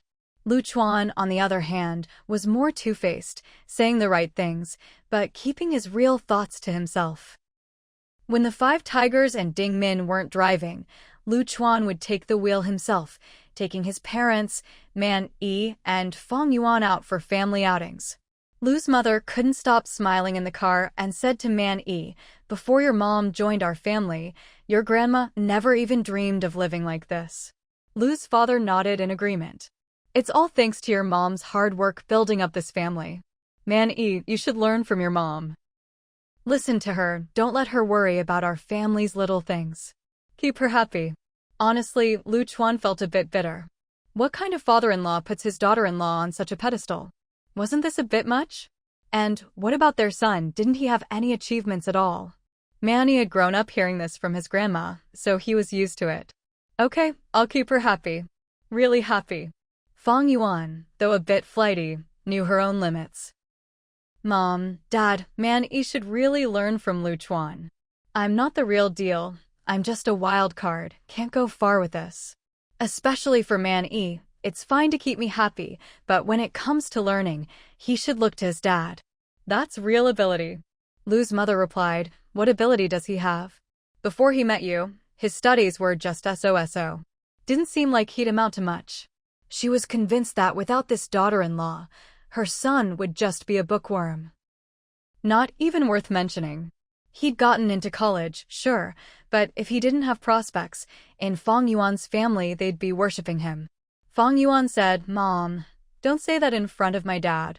I'm afraid he'll give me a hard time. Man E, still just a kid, was getting a bit confused. So who am I supposed to learn from? Can you just make it clear? Even the kid thought this was a tough spot. Lu's parents were stumped by their grandson's dilemma. Turns out, being too humble isn't good either. Fang Yuan didn't bother with all that and made the decision directly: learn from your dad. Focus on your studies first. Lu Chuan had been listening for a while and felt his parents really didn't give their son any credit. He couldn't get upset with his parents, but did his son really have no redeeming qualities? So he turned to his son. Don't you think there's anything about us worth learning? Man E, I think you should figure this out for yourself, who you want to learn from, and what kind of person you want to be. He was really saying this for his parents' benefit, but they just adored their daughter-in-law and took after her, never overthinking or listening to idle talk. So it was pointless. Lu Chuan had tried to elevate the conversation, but the problem was, Man E was still too young to think about such deep questions.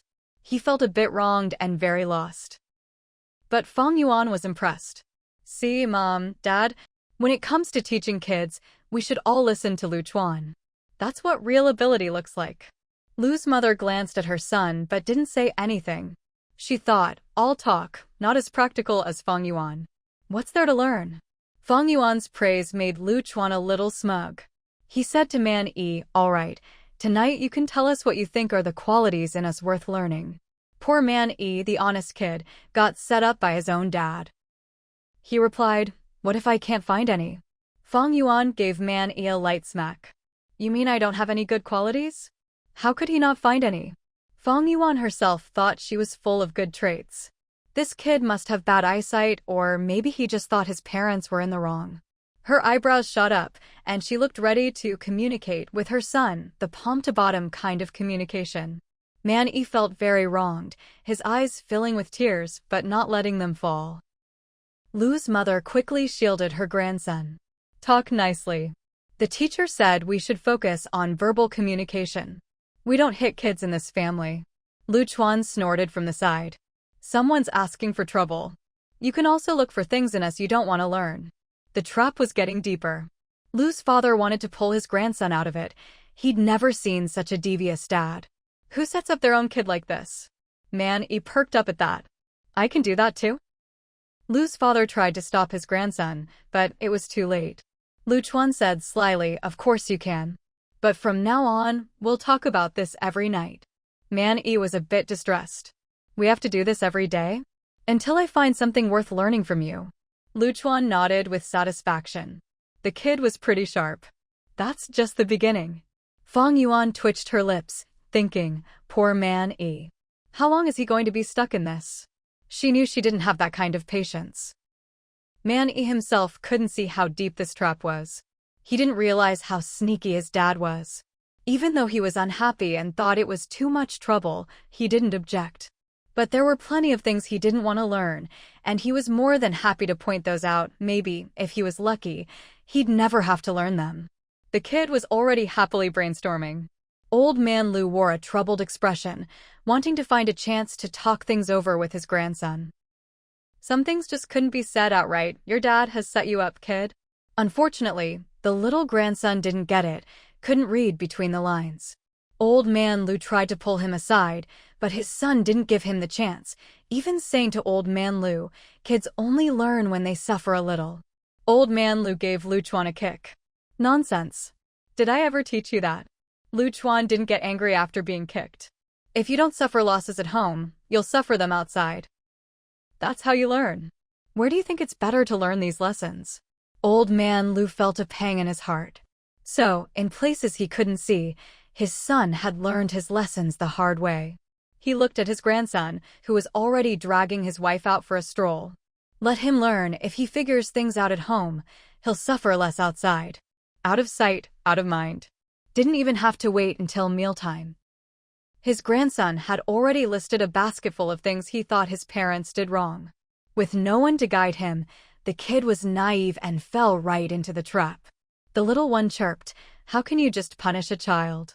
That's definitely wrong. My third and always says you have to teach kids patiently." He looked at Lu Chuan with big, expectant eyes. At least he knew not to call this a shortcoming. He even asked, "But this isn't really a good trait, is it?" Lu Chuan just smiled and said nothing. Fang Yuan nodded. Definitely not a good trait. Man Yi was quite pleased with himself and kept going.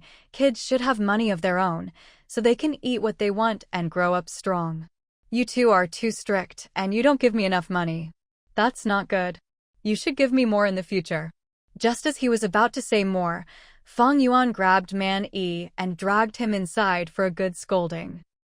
His mom didn't hold back at all, making sure those shortcomings were thoroughly addressed.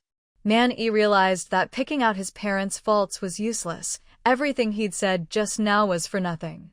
After a bout of crying, when Man Yi came out with Fang Yuan again, his tune had changed. "I'll patiently look for the good things in mom and dad." He didn't dare point out their faults anymore. Not only was it pointless, he'd get punished for it.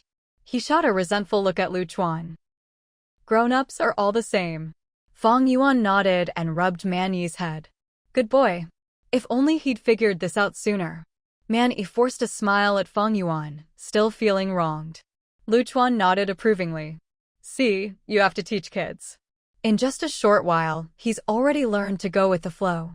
A wise man adapts to the circumstances. His son was pretty good at that. Of course, he still had a ways to go before he could be called a truly wise man. Old Lady Lu felt sorry for her grandson. In her heart, she cursed her son and daughter-in-law.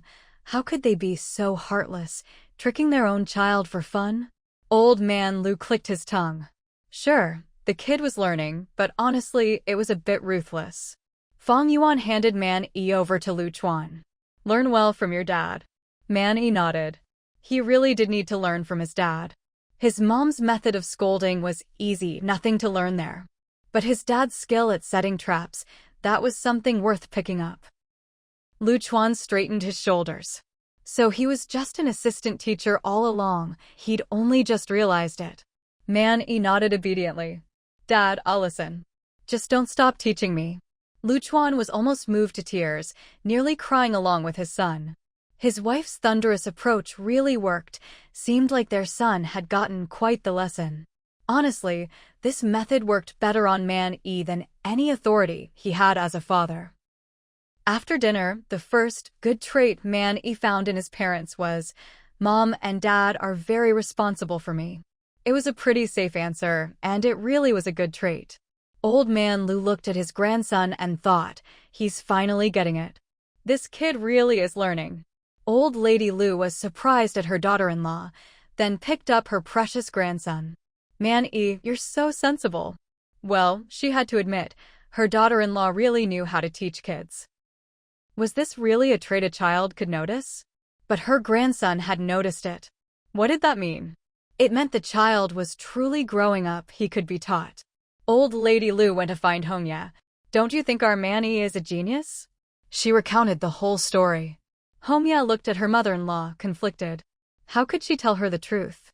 "The only reason your grandson is so sensible is because he got a good scolding. He's not a genius, just needed a good lesson."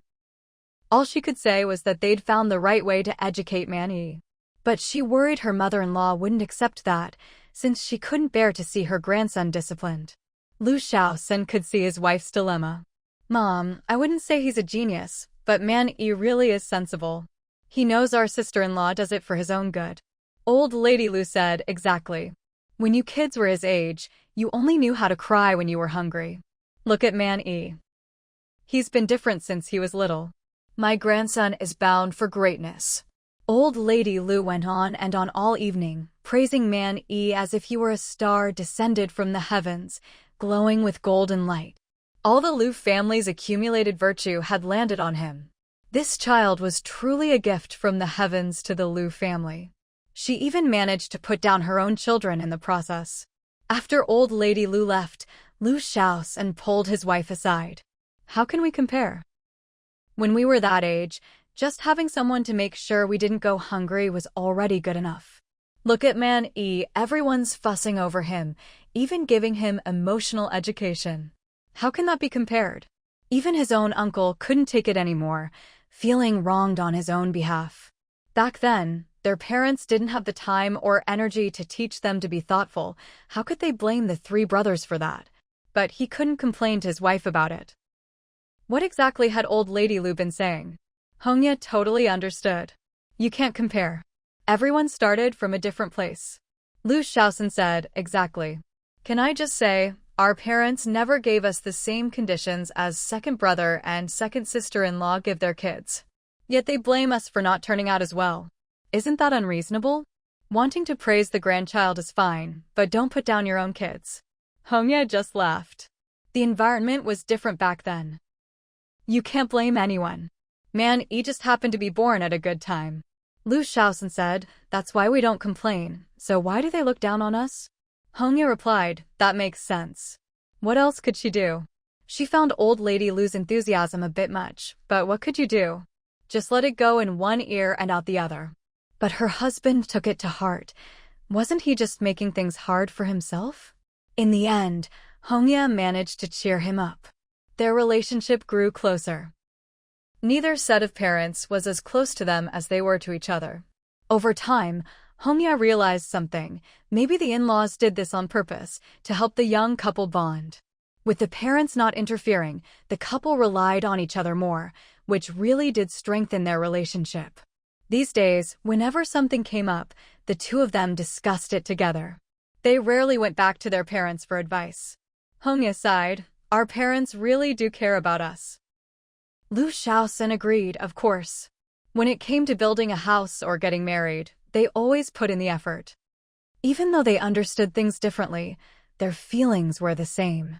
It was obvious the couple didn't see eye to eye, but in the end, they still reached the same conclusion. Hongya kept her thoughts to herself. After all, it was rare to have in-laws who didn't meddle in your affairs. She was quite content with that. She could live her own life, and she'd never complain that her parents-in-law didn't interfere in their matters. That would be ungrateful. After all, even though her parents-in-law didn't get involved in their personal business, they never skimped on food, clothes, or financial support. By comparison, her own parents only occasionally asked how she was doing, and that was just a verbal check-in, nothing more. In contrast, her in-laws really left nothing to be desired. So, in this comparison, father and mother Lu came out on top. Hongya understood very clearly, if she ever really needed help, her own parents wouldn't be much support. Her in-laws were far more reliable than her own parents. Feeling a bit emotional, she said, let's work hard and give mom and dad a genius grandson or granddaughter. I can tell mom really likes fifth brother's little girl.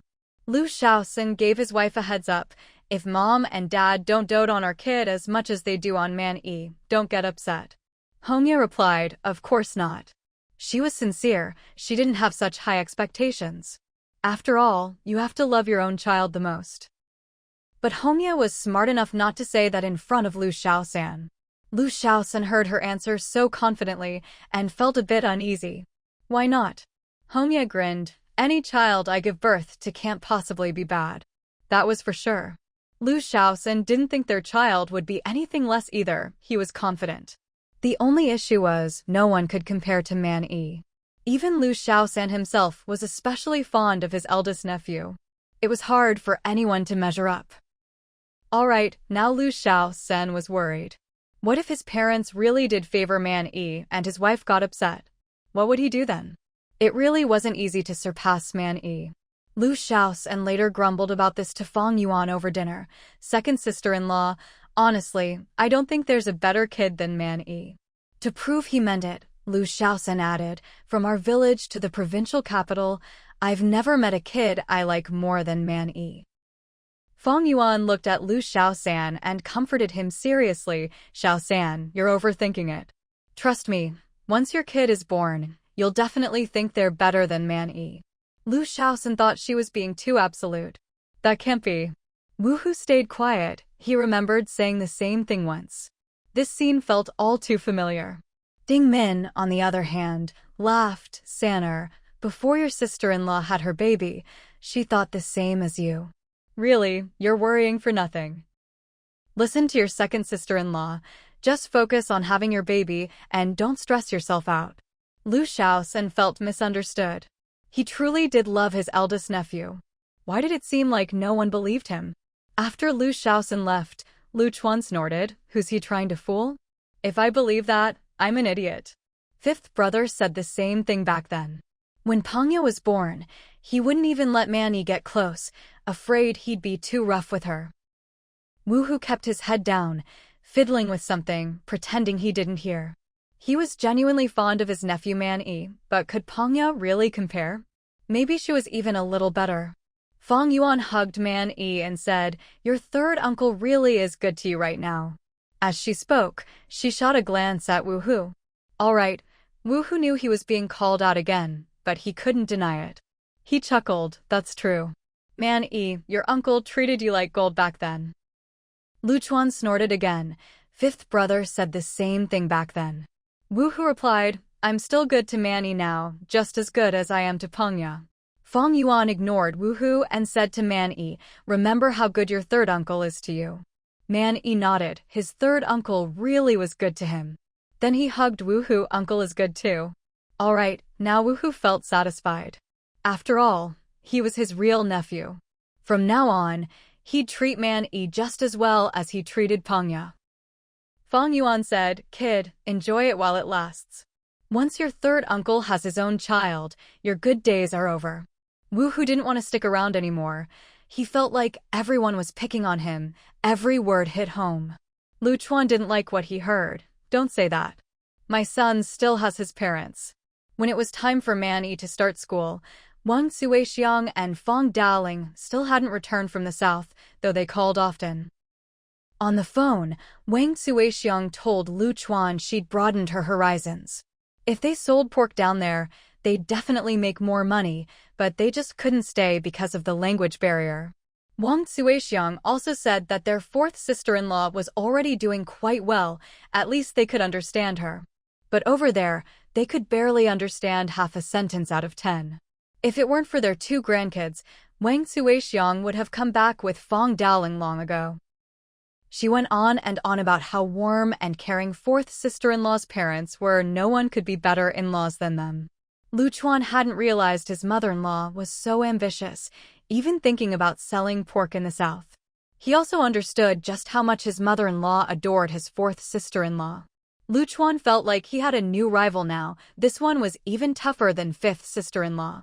Fang Yuan was a bit annoyed at how her parents treated their in-laws. Her own parents-in-law were so easy to get along with, but her mom never used such glowing words to describe them. She said to Lu's mother, "Maybe it's because they don't understand the language, so they think everything is great." Lu Chuan tried not to laugh. This was really selling the other side short. Fourth sister-in-law's parents might not speak Mandarin well, but communication wasn't really a problem. Lu's mother just laughed. At her age, she wasn't going to get upset over this. Besides, she'd never dared to compare herself to her in-laws. The Lu family had married a daughter from the Fang family. She was the one who should be flattering her in-laws. Wang Suixiang told Fang Yuan, "Don't worry, I'm not competing over this. I never tried to compete with your fifth sister-in-law's parents either. Besides, we're the ones marrying your family's daughter. I should be a little more humble." Whenever Lu's mother, Ding Min's mother, and Wang Suixiang were together, she was always the most easygoing one. She knew her place from the start. Fang Yuan was being completely honest. "You don't need to think that way. I might think I'm pretty great, but in my parents' eyes, Lu Chuan is the one I married up to. I married above my station." That made Lu's mother so happy she was almost dizzy. Marrying up? What did the Lu family have, really? The Fang family was willing to give them their daughter. She'd be grateful to her in-laws for life. Of course, it also meant her daughter-in-law had good taste. She went home and told Lu's father, "Everyone says our daughter-in-law is impressive, but she's even better at making people happy. How did we get so lucky with Fang Yuan? She's really picked up the skill of sweet-talking people lately." Back in the day, her daughter-in-law was all about being tough and intimidating, but now she's learned how to coax people instead. Old man Lu just watched as his wife showered their daughter-in-law with praise, almost putting her on a pedestal. "Woman, you're all talk these days. That's enough, all right? If you keep this up, I really won't be able to keep up with your level." Old Lady Lu just laughed, "You see? Life's gotten better, and even men have learned how to sweet talk. Back then, when did you ever say things like that? You used to be the type who just kept his head down and worked, barely said a word. Old man Lou sighed along. That's because life's better now. Everything looks good to me these days. Even if something's a little off, I don't fuss about it. When I'm out fixing cars, I can chat with anyone. Before, I wouldn't have dared. If you told me to say something, I wouldn't even know where to start. People really do change a lot. He didn't say it out loud, but he felt like he gained a lot of new experiences too. Old Lady Lou felt the same way. It wasn't just their daughter-in-law who'd learned to be more gentle. Everyone in the family had changed a lot.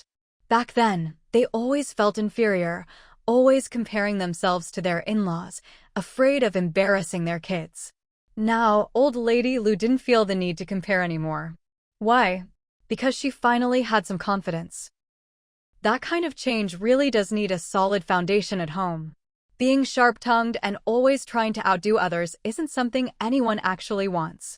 When you're poor, you're short on ambition, and that's when you start nitpicking everything. But what the old couple cared about most was still their grandson. No matter how the conversation went, it always circled back to Manny. Old Lady Lou said, "So we're really sending Manny off to daycare already? He's starting school now? Isn't he a bit too young? Isn't that a little harsh?" Old man Lou glanced outside, thinking, good thing it's his real parents, otherwise who could stand to hear this? He said, "Hasn't he already adjusted for over 2 months? He's fine." Old Lady Lou shot back, "Fine? Easy for you to say when you're not the one locked up all day. Wouldn't it be better if the kid stayed with me? We have so much fun together. Why send him off to that place? It's so stifling for him, poor thing. How can they be so heartless? And you don't even say anything, and they never ask for our opinion." She really had strong feelings about this, and her words were pretty harsh. Old man Lou said, "Don't overthink it. The kid's doing great now, really sensible, and he already knows how hard his parents work to earn money. Clearly, it's good for him to go learn." Old Lady Lou looked at Old Man Lou, gritted her teeth, and said indignantly, "It's just not right. I'm so useless, I can only watch them gang up on my grandson. Who else treats their kid like this? I never put them through this when they were little." Old Man Lou couldn't help but laugh. "All right, you only complain behind their backs. If you're so tough, why don't you say it to your daughter-in-law's face? You're getting two-faced now." Old Lady Lou looked totally defeated and muttered, "I wouldn't dare. I'm only brave enough to complain behind their backs." Well, all she could do was grumble to her husband, blaming her daughter-in-law for making trouble for the kid, being too hard on him, and so on. Old Man Lou was resigned to it. The only thing his wife ever complained about regarding their daughter-in-law was how she treated their grandson. She'd been going on for 10 minutes already and still wasn't done. What could he do? He didn't think it was necessary either. He felt sorry for his grandson, but he wasn't the one calling the shots, and besides, he didn't dare say anything. On this side, Old Lady Lou thought her daughter-in-law was being too hard on the kid, sending him to school too early. On the other side, Honya was talking to Fang Yuan, let him do a year of daycare first, then next year he'll start first grade. "Don't worry, sis-in-law, I'll take care of Manyi's schooling." Fang Yuan was still worried about Manyi having a tough time, but she still tried to speak up for him. "First grade already? Isn't that a bit too soon?" Honya didn't think so. Too soon? Manyi's so smart, what can he learn? It's not like back in the village, where school was so far away. Starting school early is fine, it's not even that early. Fang Yuan turned to look at Lu Chuan. She knew to ask for his opinion on this. Things were clear-cut at home, and Lu Chuan was in charge of the kids' education. Lu Chuan could tell Fang Yuan was worried about their son, so he immediately said, "Maybe we should wait a little longer." Honya wasn't going to force things, but she didn't back down either. "Let's just see how it goes. When the time comes, I'll check Manyi's progress. If he's ready, we can't let him fall behind." Fang Yuan and Lu Chuan didn't say anything more. What kind of progress could a kid in daycare have? Wasn't it all just this third and tutoring him at home anyway? If she didn't mind the trouble of pushing her own kid, as parents, they'd just go along with it. Basically, it was decided that Man-yi would start first grade next year. As for the kid, no one asked for his opinion.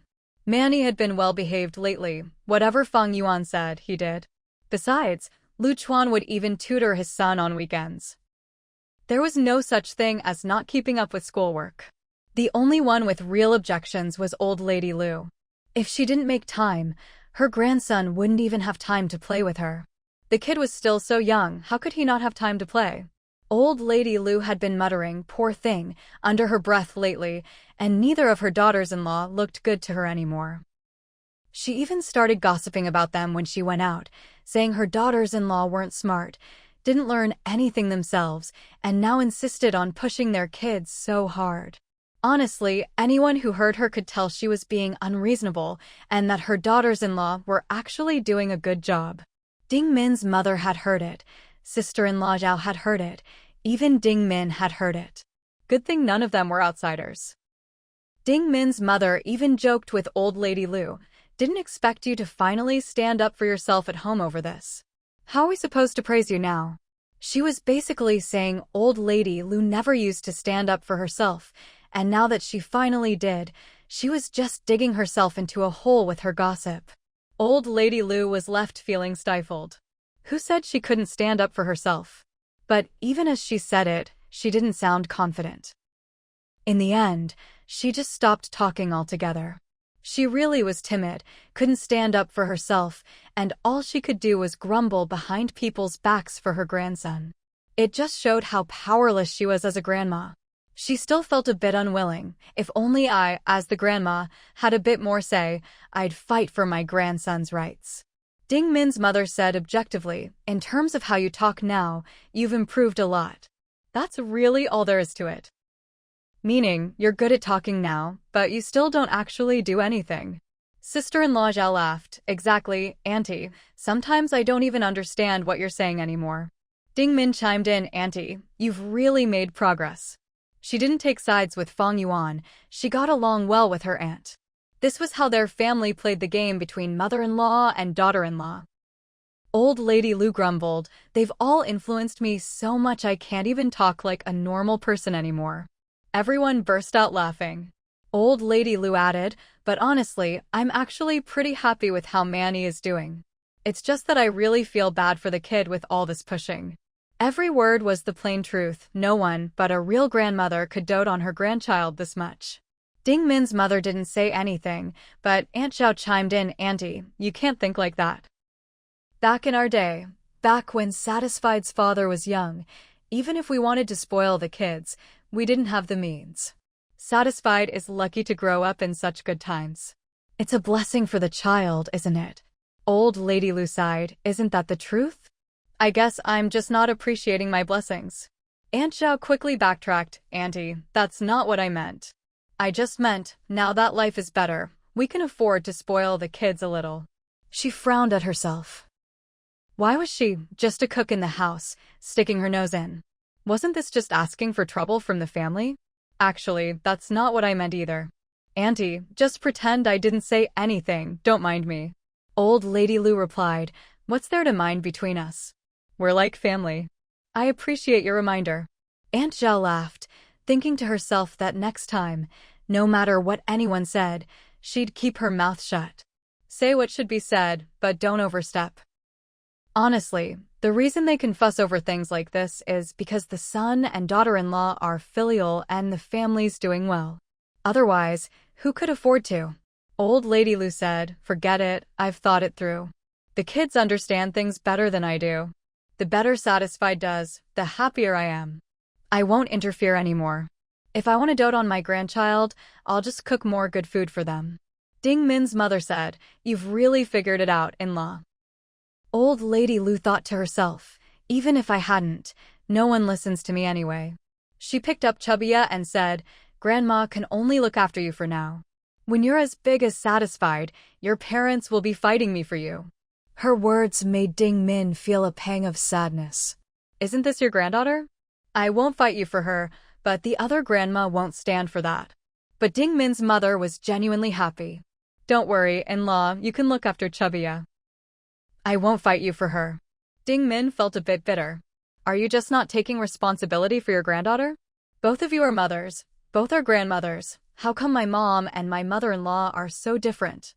Ding Min felt sorry for herself, but then thought about her sisters-in-law at home. Well, at least her unreliable mom was their mother-in-law, not hers. They had it worse. At least old lady Lu didn't make a fuss or constantly complain about how the grandkids were being raised. Aunt Zhao had really talked her around. Meanwhile, in the south, Wang Suixiang and Fang Daoling watched their two grandsons, backpacks on, heading off to school. Wang Suixiang felt a pang of sadness.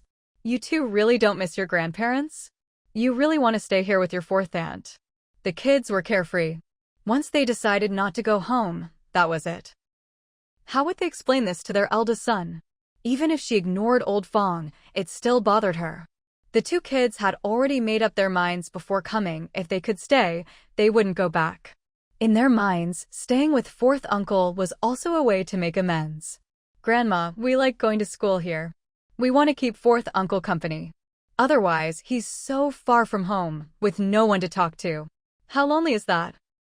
To them, fourth uncle had moved so far away because their dad had pushed him out. Fourth uncle, like them, was afraid of conflict. That had to be part of the reason. Kids might be young, but they're not clueless. They have their own ideas. So they just refused to go back. Wang Suixiang said, "He's got a wife. What's so lonely about that? Don't go feeling sorry for him for nothing. Listen, if you go back, your uncle will transfer you to a new school. You'll still go to school, just the same." The older grandson said, "Grandma, it's really nice here. I already called Dad and explained everything. He'll pay for my schooling, and since we're staying with fourth aunt, Dad will cover our living expenses too. I've already talked to fourth aunt about it." Even when it came to social etiquette, the kids knew what to do, talk things over with fourth aunt first. What more could Wang Suixiang say? The younger grandson added, "We're not just staying here to keep fourth uncle company. We also want to be here. No one gossips about us, and people here don't pry into our business. No one knows us." Wang Suixiang thought, that's because things are messy here. There's plenty of drama. Now she started worrying about fourth tiger and his wife, thinking she'd have to talk to them later. The younger grandson tugged at Wang Suixiang's sleeve. "Grandma, Mom, and Dad are fine with it. You and Grandpa should go home. You've been away so long. Second uncle and aunt will have taken over the butcher shop by now." Fang Daoling knew the younger grandson was more cunning than the older one. "Stop stirring things up. My son is reliable, right, old lady?" He was worried Wang Suixiang would go home and clash with their second son and his wife. This rascal was always trying to stir the pot. But Wang Suixiang wasn't about to fall out with just one son. She was at odds with all of them. None of your sons are easy to deal with. Otherwise, would the grandkids refuse to go home? This was the combined effort of the eldest and the fourth. Just thinking about it annoyed her. Kids so young, already forced to leave home. Both grandsons laughed. Second uncle and aunt had long wanted the old couple to stop working so hard at the butcher shop. Everyone in the family knew they'd been trying to edge the old couple out of the business for ages. Fang Daoling didn't like to be idle, so he'd been playing mind games with his sons over this. He was actually enjoying himself. It was all just for show. Wang Suixiang still couldn't let go of her grandsons. "But you two, it's hard to communicate here. How will you manage at school?" The older grandson replied, "We're young, we learn fast. We can understand most things now. We've already tried it for a week. Besides, Grandpa and Grandma from fourth aunt's family hired tutors for us." Well, that was what made Fang Daoling and Wang Suixiang even more uneasy. Fourth's wife's family was just too wealthy, not just well off, but truly rich. They hired tutors, teachers, whatever was needed, at the drop of a hat. They didn't even dare ask about the money being spent. With the little they had, they wouldn't dare spend like that. The old couple thought only fourth could live like this. If it were them, they'd never manage. But fourth had it tough too. How hard would he have to work? How much would he have to save to ever catch up to his father-in-law's level? To be able to stand tall in front of his wife? They felt sorry for their fourth son. Marrying such a wife was no easy thing. But no matter how wealthy the in-laws were, the Fang family had their pride. They didn't want their son to live off his wife's family. They wanted him to surpass his father-in-law and live with his head held high. Originally, the old couple just wanted to take the kids out for a break, to get away from the stifling atmosphere at home, and to scare the eldest son and his wife into behaving, so there wouldn't be any gossip that would embarrass the kids. Who would have thought, once the kids left, they really wouldn't go back? Who knows how much effort Forth and his wife put in behind the scenes? Just thinking about it was frustrating. Even someone as simple-minded as Fang Daling said, it really seems like there's no way to explain this to the boss. No matter how unreliable Fang Lauda might be, his children are still his flesh and blood. Fang Daling was so worried he kept scratching his head. Wang Suixiang couldn't persuade her grandson, and when she saw Fang Daling fretting, she hardened her heart and snorted. Explain what? Wasn't it him who agreed to where the kids would go to school? What's it got to do with us? Did we say anything? Did we do anything? Now that they've turned their backs on us, they're flat out denying the whole thing. If Fang Lauda is so capable, let him sort things out with Lao Si and the kids himself. This is exactly how Lu Chuan deals with Fang Lauda. No wonder, in this family, only that mother and son can really talk to each other. Fang Daling always listens to his wife. If she says there's no problem, then there's no problem. He stopped worrying and followed her lead. Exactly. We raised the kids ourselves anyway. What's there to explain to him? Then the old couple started saying their goodbyes to their in-laws. We mainly came over to meet you, to let you know we're decent people and that we take Lao Si and Liang Liang's marriage very seriously. Now that we've seen Lao Si and Liang Liang are doing well here, and you're even better, we'll head back. Wang Suixiang added, leaving the two kids here is really troubling you. I'm so sorry. Liang Liang's parents tried hard to keep them.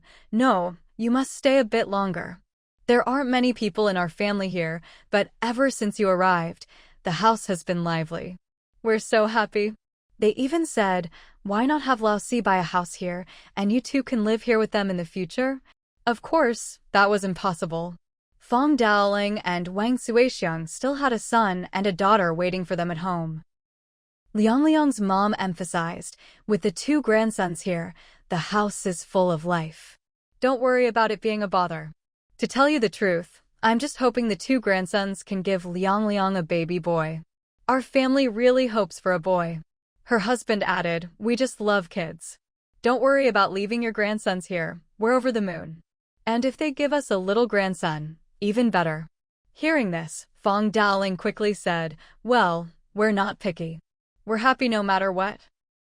Our granddaughters are even more precious, really. Wang Suixiang thought to herself, they're already urging for a baby right after the engagement? Isn't that a bit soon? Would the daughter-in-law even agree? Being a good mother-in-law, Wang Suixiang immediately said, that's up to the young couple. After they get married, it's their choice. Boy or girl, it's all the same to us. We really don't care about that. You can ask Liang Liang, granddaughters are even more cherished in our family. Wang Suixiang's point was clear, kids should only come after marriage. Liang Liang's parents realized the in-laws were proper people. They could tell, the girl had chosen well, and the family was good too. Since the families lived so far apart and visits weren't easy, Liang Liang's parents directly discussed the wedding date with Fang Daling. Actually, there was no rush, but Liang Liang's mom was eager for a grandchild, so the bride's side was in a hurry. Wang Suixiang realized just how much her daughters-in-laws valued this marriage. Since they were the groom's side, they should be proactive too. She was straightforward. In-laws, you tell us, when do you think is a good time for the wedding? Liang Liang's parents were so forthright that Wang Suixiang started sweating. They immediately suggested a date. How about October 1st? The kids will be on holiday and probably missing home. We'll bring them over, and the wedding can be held there. What do you think? Fang Daling did the math. There was only about a month left. Wasn't that a bit too soon? People might think it was a shotgun wedding. Wang Suixiang instinctively glanced at Liang Liang's belly. Their Lao Si could be unpredictable. Could it be that there really was something going on?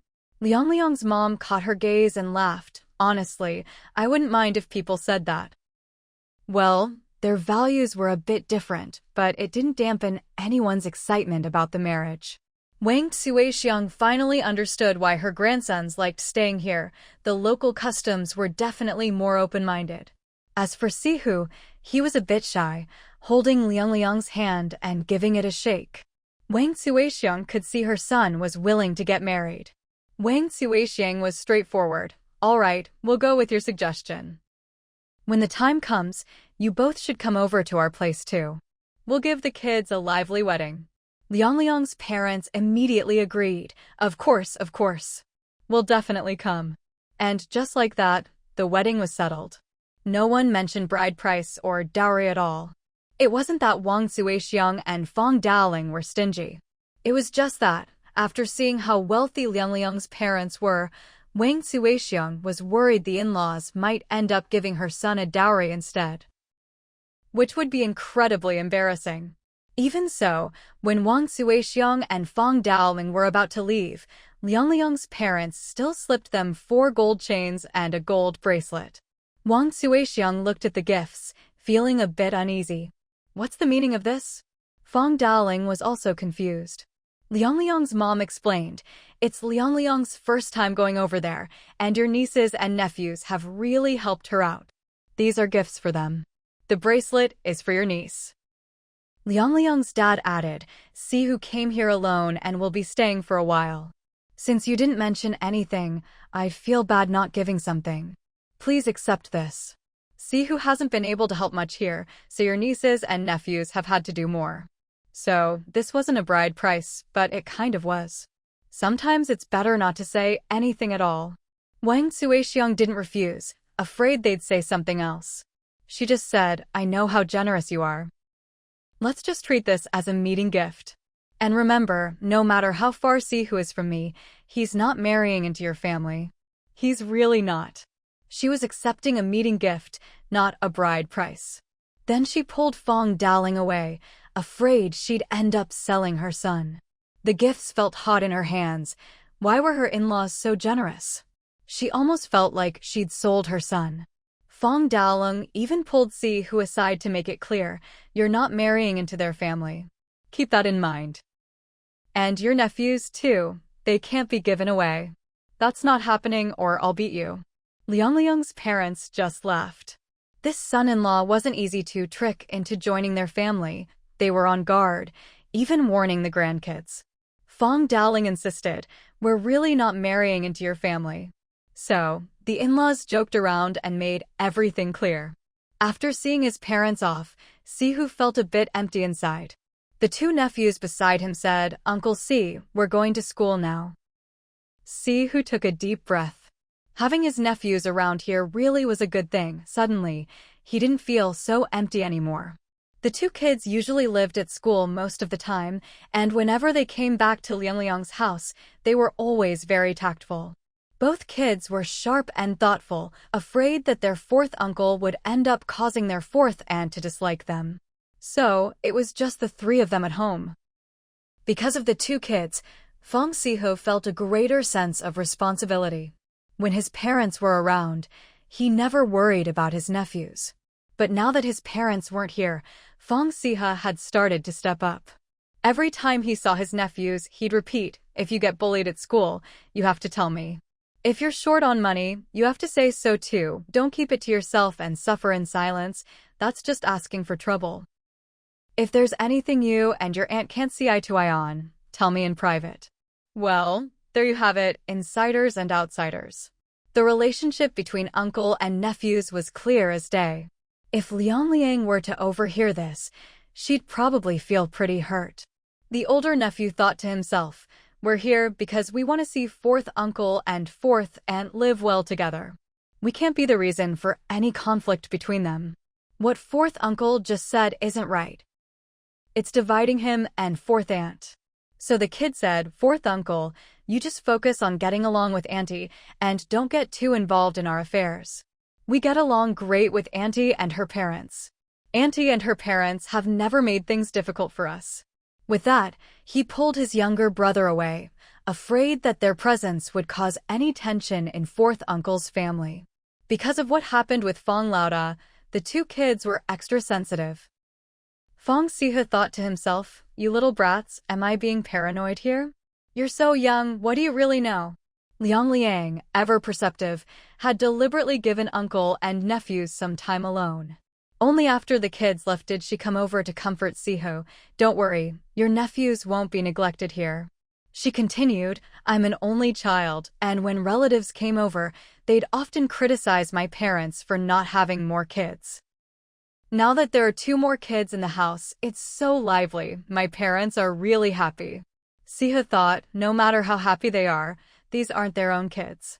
How could they possibly take care of everything? "I still have to be vigilant." Then Liang Liang said, "I wanted to help arrange things for your nephews, but my parents wouldn't let me. They said, in the future, when you have kids, no matter how many, you'll need help too. Helping your nephews with their studies is like laying a foundation for your own children. A hero needs 3 helpers. Our family needs more people."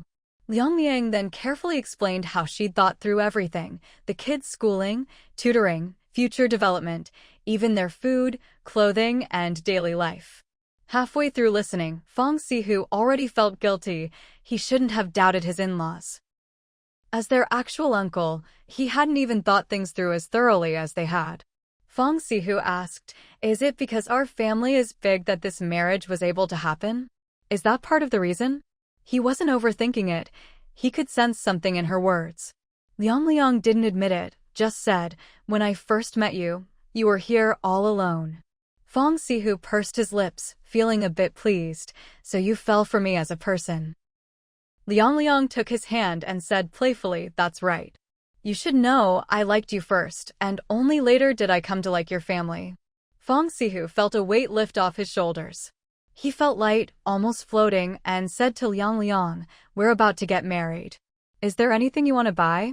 I'm not as well off as our parents, but I can still afford to buy my wife something she likes."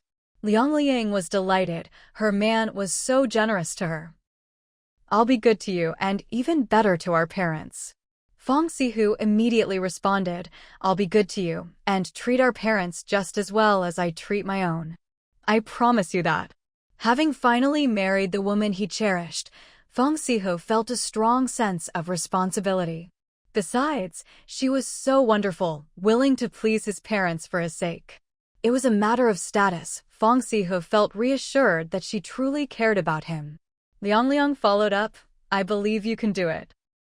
You'll give your parents a grandson with the Fang surname, but can you give my parents one too?" Fang Siha was dumbstruck. What a twist, what a request. This was a bit much, not that he couldn't do it, but he really didn't dare. Liang Liang pulled him close, speaking softly, "Look, I've never asked you to be a live-in son-in-law. I won't compete with your parents for their son. I'm a filial daughter-in-law. I really care about you. That's why I want to have children with you. Lots of children to carry on both our bloodlines." The message was clear. The children wouldn't just be his, but hers too.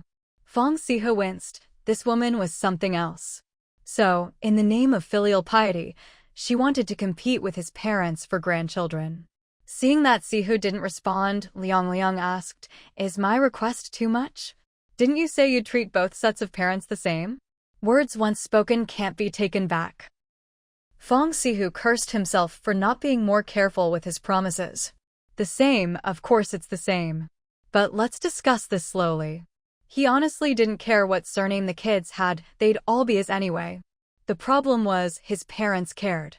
They'd specifically mentioned it before they left. Liang Liang, hearing this, cupped his face and said, "There are kids.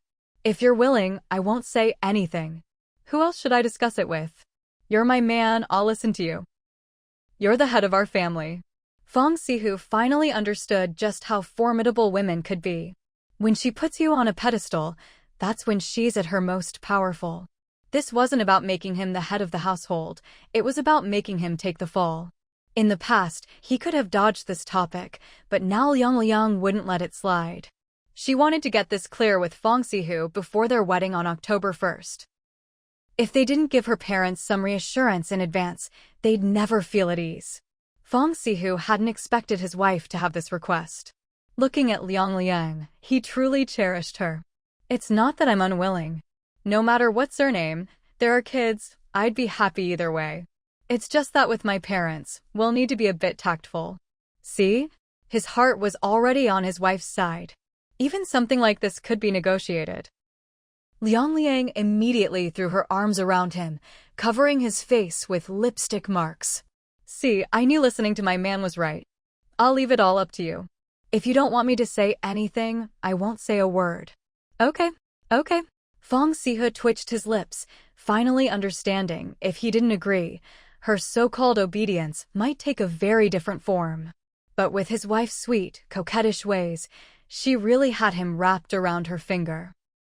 At this point, Sihe thought, never mind the kids, with Liang Liang's attitude, if she asked him to change his own surname, he might actually consider it.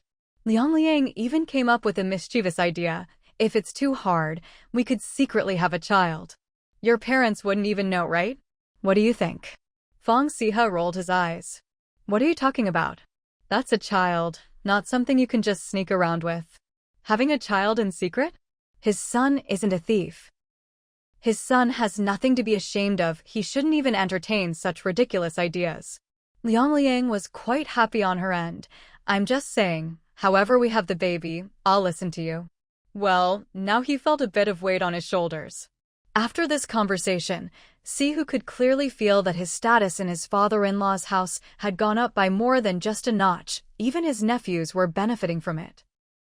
His eldest nephew even said to him, "Fourth uncle, fourth aunt's family is really nice, and they treat us well too." The second nephew chimed in, "It's true, fourth uncle. It's not just for show, they're genuinely good to us. Fourth aunt's grandpa spends half an hour with us every day, saying he wants us to get to know the family's relatives and friends." The eldest nephew added, "They even hired 2 tutors for us, both paid for." Fourth uncle, grandma and grandpa from aunt's family stay up late with us to help us study. They were clearly determined to nurture university students for the Fang family. Then both nephews told Sihu that he needed to treat fourth aunt well, or else he'd be letting down grandpa and grandma for all they'd done for them, and letting down fourth aunt for all her efforts. It was that feeling of a debt so deep, it could never be repaid. Both nephews felt they couldn't repay it, so they were pushing the responsibility onto their fourth uncle. Fang Sihu thought to himself, all of this is because your fourth uncle sold his own son for it. To be honest, his son hadn't even been born yet, and people were already thinking about him. Sihu felt a bit uncomfortable about it. His nephews were selling him out, and he was selling out his son. What a headache. Liang Liang's parents really knew what they were doing. Never mind the son-in-law for now, but they'd already won over the son-in-law's nephews. They truly cared about the kids and put in real effort. Every day, when the 2 boys saw Sihu, they'd remind him, "Fourth uncle, you really have to be good to fourth aunt." It was becoming like a mantra.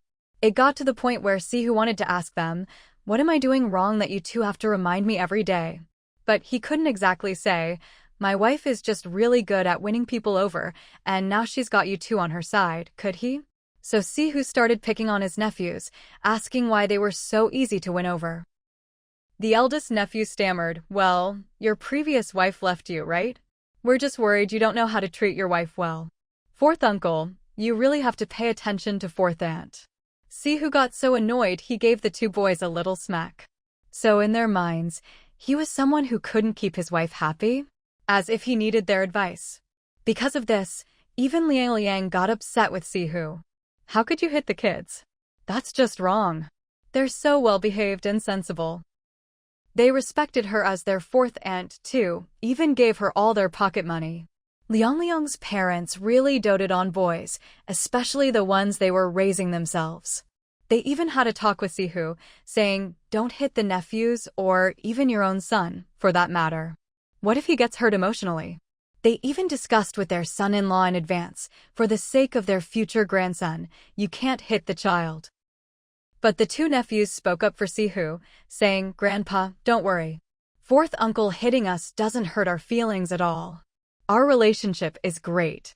At home, they were always getting into trouble, and all the uncles would give them a smack now and then. Well, Liang Liang's family just didn't understand this kind of uncle-nephew bond. Such good boys, who could bear to hit them? Liang's mom muttered privately, if they were born into our family, we'd never be able to bring ourselves to discipline them like that.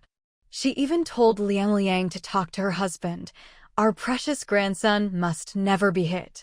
Your dad, and I won't allow it. Liang agreed. She couldn't bear it either. But then again, the Fang family did have a lot of kids. No wonder they were more willing to give a smack or two. See who is living quite well here. Back home, with so many sons, no matter how fair his parents tried to be, he never got much attention. But here, it was different. The whole family revolved around Sihu.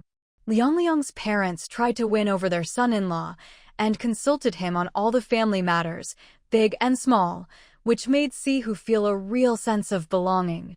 He had all the responsibility a man should have. Liang's parents were also practical. They only had one child, Liang. Even though they hadn't formally brought in a son-in-law to live with them, in the end, their son-in-law would have to take charge of the household. It was only a matter of time. So, better to start treating him well now. Wang Suixiang and her husband came back from the south, and the first thing they did after getting off the train was hand Fang Yuan a package, then drag Fang Daoling home to sleep. The trip had been exhausting. They needed to rest first. After waking up, they opened the package of gold jewelry and complained to Fang Yuan, "You gave me this stuff, and I didn't dare close my eyes on the train, afraid it would get stolen." Fang Yuan said, "I wouldn't have dared sleep either. If it got lost, I'd be heartbroken." Fourth sister-in-law's family is really generous to be willing to give this. Ding Min said, "With such an expensive gift, how are we supposed to return the favor?" At least Fifth Hu and his wife could manage to prepare a return gift, but the second and third brothers' families were worried. Can we just not accept it? We really can't match this. Fang Yuan didn't think too much about it. If they give it, just take it. Why overthink it? Then she looked at Lu Chuan. What's that saying? There must be something behind such generosity. Lu Chuan replied, when someone gives a gift, they must want something in return. Even he thought the jewelry was too valuable, accepting it made him feel uneasy. Wang Suixiang glanced at her son-in-law. He talked a good game, but didn't really get it. At least her daughter put it more plainly, and they understood. They're just being polite. What could they possibly want from us? They don't lack anything. That was Fang Daoling's take. Wang Suixiang wanted to say, they lack people, but then remembered they hadn't asked Sihu to marry into their family, so there probably wasn't any hidden agenda. She nodded. Don't assume the worst. The in-laws aren't like that. Lu Chuan could tell his mother-in-law had already been won over by fourth sister-in-law's family, so he dropped the subject and talked about the return gift instead, where relatives, gifts go both ways. As long as we show our sincerity, they'll understand. The actual gift doesn't matter. He mainly wanted to say, my wife is right. Let's just see how things go. But knowing his mother-in-law didn't want to hear that, he pulled his wife away and didn't want to play the bad guy. Fifth Hu sighed. Whatever they want, it's Fourth's business. If he's happy with it, it's not our place to interfere. But there was still the matter of the eldest brother. Mom, Dad, don't you think we should talk about the situation with the eldest and second nephews? Wasn't this all a bit hasty? Ding Min added, Mom, Dad, have you thought about what happens in the future? If fourth brother and eldest brother get along, that's fine, but if they end up at odds, what happens to the two boys? This really wasn't a small issue. The uncle and aunt had thought ahead, but letting the two nephews stay with fourth who was like planting a landmine for the future. Lu Chuan stayed silent. There really were a lot of headaches.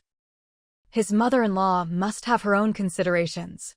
Fang Yuan sighed too. She didn't want to worry about eldest Fang's problems. Fang Daoling probably never imagined that his two sons would truly become enemies. After all, their brothers' kids are the same no matter whose family they're from. But Wang Suixiang was no fool. She knew this was just a matter of time, a disaster waiting to happen. The eldest and the fourth simply couldn't get along like proper brothers. She looked at the eldest with disappointment, hating that he couldn't live up to expectations. The fourth brought out both kids for him, and he still dares to hold a grudge? Then he's not even human. After saying this, Wang Suixiang herself felt a pang of regret. As for how the eldest would react, what kind of person he'd become in the future, she really couldn't say. If he were a good one, things wouldn't have come to this, doing things that chill his brother's hearts and worry his parents. Her daughter, Fang Yuan, was completely oblivious, not understanding the turmoil in Wang Suixiang's heart. As a mother, it's not that she doesn't know, she just doesn't want to talk about it. But Fang Yuan had no filter. She jumped right in. If Fang Lauda was any kind of man, would he have set up a woman to trap my fourth brother and then still keep things messy with her? He embarrassed the whole family, not just a laughingstock in the village, but headline news in the provincial capital. She didn't hold back at all. The whole family was left speechless. It was harsh, but it was the truth. And Fang Yuan was right. Wang Suixiang couldn't get angry, couldn't get upset.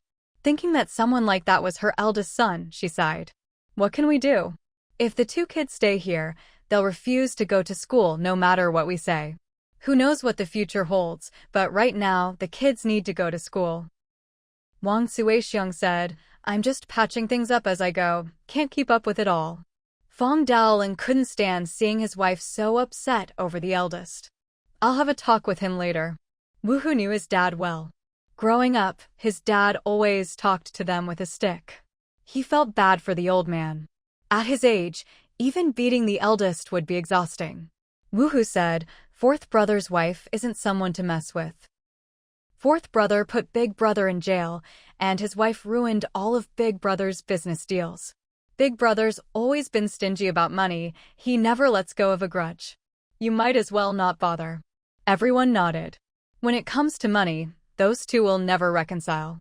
If a beating could fix it, it wouldn't have come to this. Fang Daoling was furious. Useless brat. Lu Chuan thought to himself, since fourth brother dared to bring the two nephews over, he must not be afraid of Big Brother causing trouble in the future. Both brothers are calculating, they don't need to worry about what comes next. It's every man for himself. But as the son-in-law, if he said this out loud, he'd offend both brothers-in-law, and his parents-in-law probably wouldn't want to hear the hard truth either. So Lu Chuan kept his thoughts to himself. He glanced at fifth brother, who probably understood too, but just didn't say anything. Wu Hu didn't want Fang Daoling to stay angry, so he joked, forget it, the nephews are doing fine. Worst case, they just stick with fourth brother and make a life down south. With the way Big Brother is now, who knows how many sons he'll have in the future. Fang Yuan laughed, exactly. I heard there are plenty of women lining up to have Big Brother's sons. He probably doesn't even care about these two. Even Lu Chuan thought the two brothers deserved a beating. They were just asking for trouble. He pulled Fang Yuan behind him protectively. Wang Suixiang reached out, missed Fang Yuan and smacked Wu Hu instead. Nonsense. Wu Hu fell silent, and Fang Yuan didn't dare pile on Big Brother anymore. Their mother just wouldn't acknowledge the truth. Then second brother's wife spoke up, Mom, you don't know, Big Brother doesn't just have Feng Lu around. I heard there's another woman. She just wanted to make sure her mother-in-law wasn't being kept in the dark. What Fang Yuan and Wu Hu said might not be far from the truth. Second brother pulled his wife back. Why are you running your mouth? Couldn't she see their mother was already upset? Why bring it up? Fang Yuan didn't like that, especially seeing how second brother treated his wife. What's wrong with women? If you guys didn't do shameful things, what would we have to talk about? She was ready to go toe-to-toe with second brother.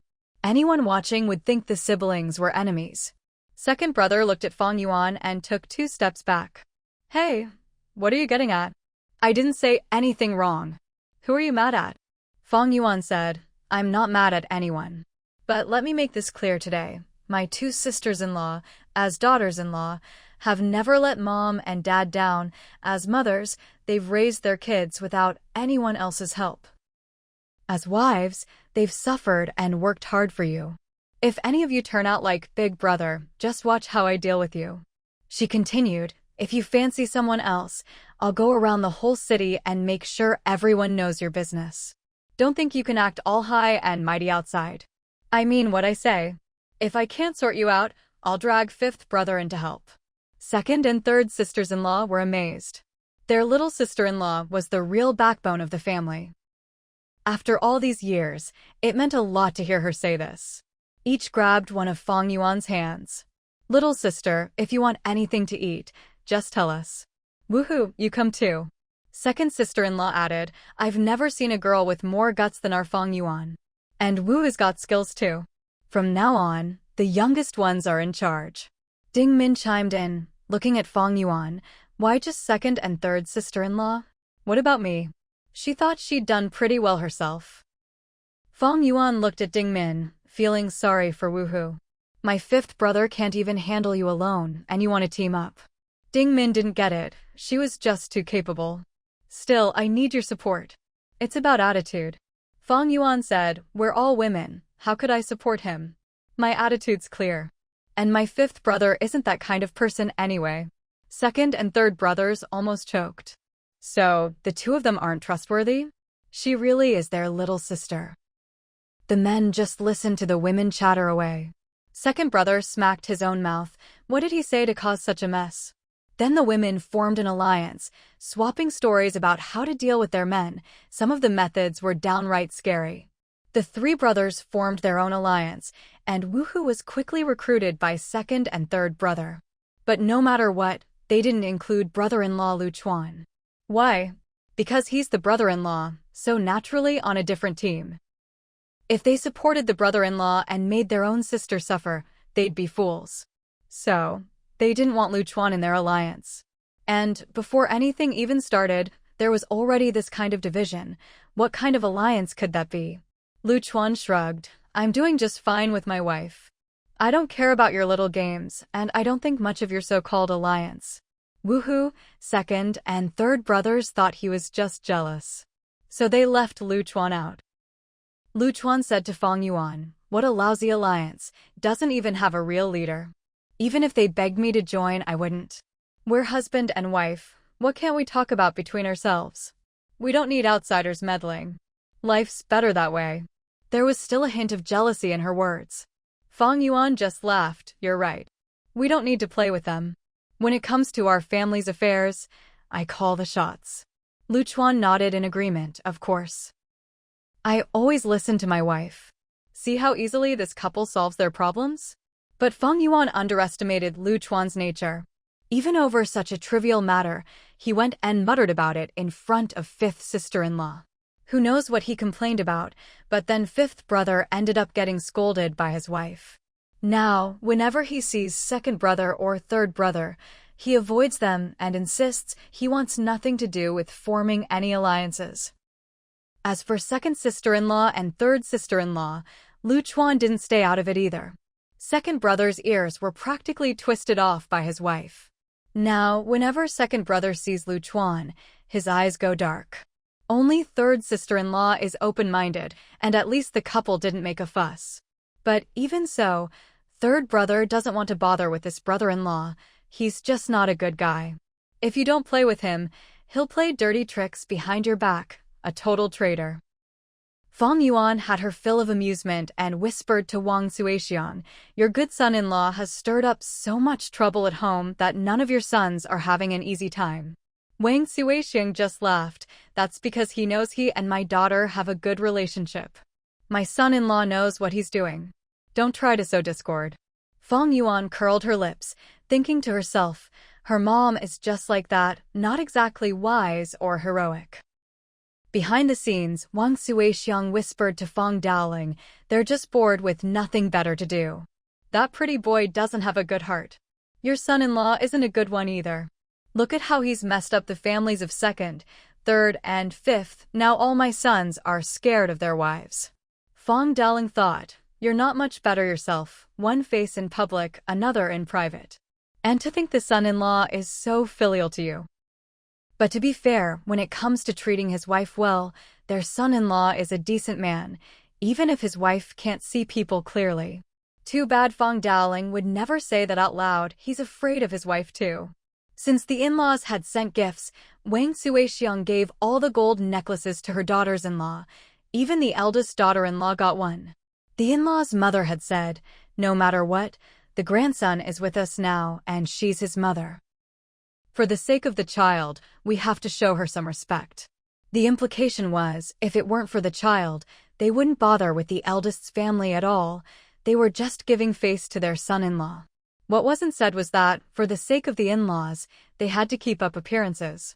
When it comes to social niceties, fourth sister-in-law's family really does it to the max. Fang Yuan, as the younger sister-in-law, got a different gift. Something extra special, clearly meant to curry favor. They made a point to show their daughter was treating her sister-in-law well. Otherwise, do you think they couldn't afford 4 gold bracelets? Second and third sister-in-law, holding their necklaces, felt awkward about how to reciprocate. But when it came to the eldest daughter-in-law, she accepted it without hesitation. She even boasted, fourth sister-in-law really knows how to behave. She's better than second, third, or fifth sister-in-law. Fifth sister-in-law may have a good job and education, but she's never tried to please me like this. What could Wang Suixiang say? Fifth sister-in-law ignores you, just be grateful for that. As the eldest sister-in-law, what have you ever given your sisters-in-law? How dare you talk like that? Fourth sister-in-law gave you a gold necklace, but do you know how much trouble she caused your husband? How many gold necklaces did your husband lose because of her? No wonder Wang Suixiang thinks the eldest daughter-in-law is foolish. She really doesn't have much foresight, always focused on petty gains right in front of her. Wang Suixiang couldn't even be bothered to respond. The eldest daughter-in-law is getting more and more clueless about who's good to her. What's most infuriating is that, up to now, neither she nor her husband have even asked once about how their child is doing over there. Is this what a mother should be? Wang Suixiang is truly disappointed in this eldest daughter-in-law. If your husband isn't good, fine, ignore him, but aren't the children your own? How can you be so unconcerned? If even one of the 2 grandsons had reliable parents, they wouldn't have had to go so far south. In the end, it's the grandkids she misses most. She blames her daughter-in-law, but of course, the real culprit is her own son. So Wang Suixiang just puts up with it. The only thing the eldest daughter-in-law cares about is, Mom, did second and fifth sister-in-law get necklaces too? What about fifth sister-in-laws? Wang Suixiang snorted inwardly, so short-sighted. They're all necklaces the same. Fang Yuan got bracelets. She really doesn't know where the eldest daughter-in-law gets the confidence to compare herself to second and third sister-in-law. When they got their necklaces, they were worried about how to return the favor, not boasting like this. The eldest daughter-in-law just curled her lips. My son is going to make something of himself over there. In the future, he'll buy me bracelets. Wang Suixiang wanted to ask her, where do you get such a thick skin? You sent your son away, and now you expect him to buy you things, especially just for you? When it comes to the kids, fourth sister-in-law is miles ahead of you. With a woman like this, it's hard to feel sorry for her. Even if you wanted to argue, it's not worth the effort. It's not that Wang Suixiang is biased. Fourth sister-in-law really is more thoughtful than the eldest. She takes care of the 2 nephews so well that even Wang Suixiang can't find fault. The 2 nephews treat fourth aunt like family, always telling Fang Laosi to be good to her. Isn't it because she's won the kids over? The 2 boys even fight to help her water the plants, saying, since they're staying with her, they'll handle all the little chores so she doesn't have to lift a finger. The eldest grandson said he can cook, and as long as he's home, fourth aunt never has to cook. It made fourth sister-in-law so happy. Wang Suixiang felt a pang of sadness. Life isn't easy for the kids, not being with their parents. Just as she was getting emotional, the eldest grandson said, when we're not eating at Grandpa and Grandma's and our parents aren't home, I do all the cooking. Wang Suixiang nearly choked. Those 2 useless parents have made her grandkids suffer. Liang chimed in, that's great. When fourth aunt is bored, you can help her study, go shopping with her. One can carry her bag, the other can pay, she'll be the most dazzling girl on the street. Then he teased the 2 nephews, you'd better grow up to be as handsome as your fourth uncle, or fourth aunt won't want you. The 2 boys grinned, of course. We won't embarrass fourth aunt. Liang added, and you have to study hard. When other people brag about their kids' schools, you have to give me something to show off too. See? Liang's words really lift the boys up, such high hopes for them. Compared to the eldest daughter-in-law, their own mother, she's just there as a stepping stone. Even if it's just for Wang Suixiang to hear, it's enough. Fourth aunt's role for the nephews is clearly not about housework or chores. Those who know how to listen are better than those who know how to talk. Just from what Fourth Fang's wife said, it was enough for Wang Suihua and Fang Daoling to fully approve of their daughter-in-law. Their fondness for her shot up. Especially in contrast to eldest Fang's wife, who never paid any attention to her sons really. The difference was like night and day. You just want to ask, how can two people like this even be compared? There's no need to judge who's better, so some problems just aren't worth worrying about. Whatever Lu Chuan could see, Wang Suihua could see as well. She just didn't say anything. From now on, how could the eldest couple possibly compete with the fourth? Even both sons aren't on their side. If eldest Fang's wife had put even half her heart into her children, things wouldn't have ended up like this. Wang Suihua even blamed herself, thinking she never should have kept her grandsons by her side in the first place, making the eldest daughter-in-law feel she could rely on her. She felt she'd harmed her grandsons. Whenever she couldn't stand looking at eldest Fang's wife, Wang Suihua would reflect on her own mistakes too. Eldest Fang's wife would go out and show off her necklace, telling everyone in the village that it was fourth Fang's wife trying to curry favor with her as the eldest sister-in-law. But she never stopped to think, why would someone want to curry favor with you? Someone even dared to say, look, your kids are still being looked after by the fourth, and she's still trying to please you. That fourth daughter-in-law is really something. Then someone else would chime in, eldest Fang's wife, shouldn't you do something in return? Your kids are being taken care of over there, after all. Eldest Fang's wife would just clam up, and after a long pause, she'd say, she's doing it of her own accord. Why should I do anything?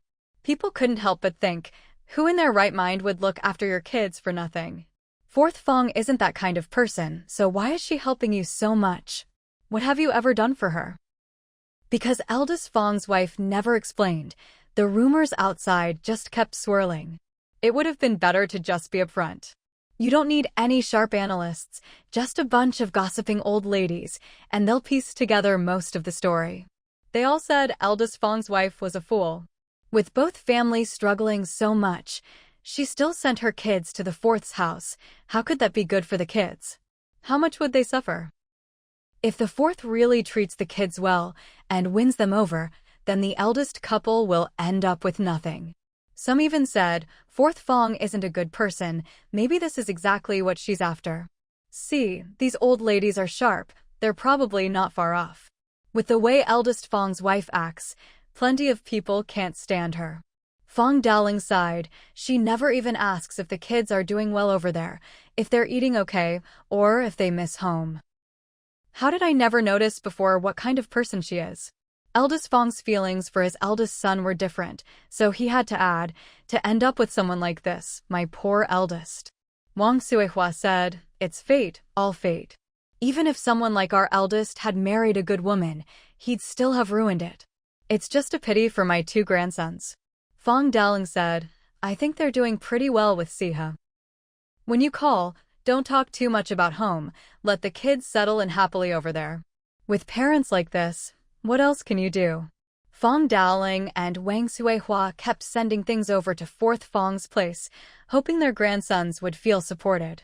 As for the eldest couple growing distant from their sons, serves them right. Who told them not to act like proper parents? Children aren't yours just because you gave birth to them, you have to raise them too. Fang Daoling and Wang Suihua came back half a month early to help Fang Sihu prepare for the wedding.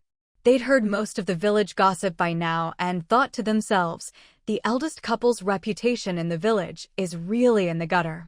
Eldest Fang's wife had been showing off for days before she heard from others, your fourth sister-in-law treats you so well, even gave you a big gold necklace. Why aren't you helping your in-laws prepare for the wedding? Eldest Fang's wife was stunned. My parents-in-law came home to help fourth Fang with the wedding. She really didn't know. Everyone laughed, you're so busy, you forgot about your own family's business, only helping out with other people's affairs. Eldest Fang's wife felt embarrassed, wanting to go home and talk to her in-laws, but she didn't feel she had the standing to do so. And things weren't peaceful at home either. The little vixen had shown up again. Eldest Fang's wife had no mind for anything else. Feng Lu had never stopped causing trouble, insisting that eldest Fang divorce and marry her. A woman like Feng Lu wasn't easy to deal with. Eldest Fang definitely wouldn't go for it. His wife might not be great, but at least she was his wife, his alone. Could he really marry someone like Feng Lu? She had a whole bunch of cousins and relatives. Eldest Fang understood that much. His way of solving the problem was odd. He started seeing other women, just to show Feng Lu that plenty of women were interested in him, so why should he marry her? Feng Lu stopped making a fuss. She didn't really want to marry a man like that anyway, nor did she talk about having his child anymore. All she wanted was to squeeze money out of him. After doing so many shameless things, Feng Lu didn't care about her reputation. She said herself, among the little ones, she was the big one. She even went to eldest Fang's wife, wanting to talk to eldest Fang about not wasting so much money. As for what eldest Fang's wife thought or did, no one really knew. In any case, this bizarre family was in the spotlight again. But because of this, eldest Fang's reputation in the village actually improved. He was seen as a real ladies' man, attracting all sorts of women. Even the women around eldest Fang's wife weren't exactly upstanding. Those women all had a glint in their eyes, and who knew which one might catch eldest Fang's attention. Everyone saw Feng Lu getting her benefits, so how could they not be interested? Who in the village didn't say eldest Fang was something else? So many women, and he still came out unscathed. Eldest Fang's wife was something too, she could really endure. Now, even eldest Fang's wife was trying to get money out of him. If he didn't have any, she'd tell him to go find some. She wanted to spend, after all. In comparison, she was at least more straightforward about it. After all, she was his legal wife and they had 2 kids. In her own words, how could I be worse than those little vixens outside? If I don't spend this money, I'll save it for my sons. Eldest Fang said, if his wife really wanted to live with him, who else would he give the money to? He couldn't be generous with outsiders. The problem was, his wife just couldn't hold on to money. No matter how much he gave her, it all ended up going to her own family. So not long after they married, eldest Fang took charge of the household finances. Because of this wife, he couldn't save any money for his sons. Otherwise, why would she have to ask him for money? In the Fang family, the wives usually managed the money, but with the eldest, it was different. He kept it himself. So lately, eldest Fang seemed more worn out and looked down on women, thinking they all just wanted to get money out of him. Whether it was his wife or women outside, it made no difference. They all wanted money. He'd say all women are like that, as if he'd really seen it all. His tone was full of contempt for women. When Fang Yuan and the others came back, eldest brother Fang was already talking in that tone. He scared his brothers quite a bit. Just because you've met a few women, you think you're all that? The sisters-in-law were so annoyed with eldest brother Fang that they didn't want their husbands hanging out with him, afraid he'd be a bad influence. Fang Yuan scoffed. What do you mean, they're all like that? Someone needs to teach him a lesson.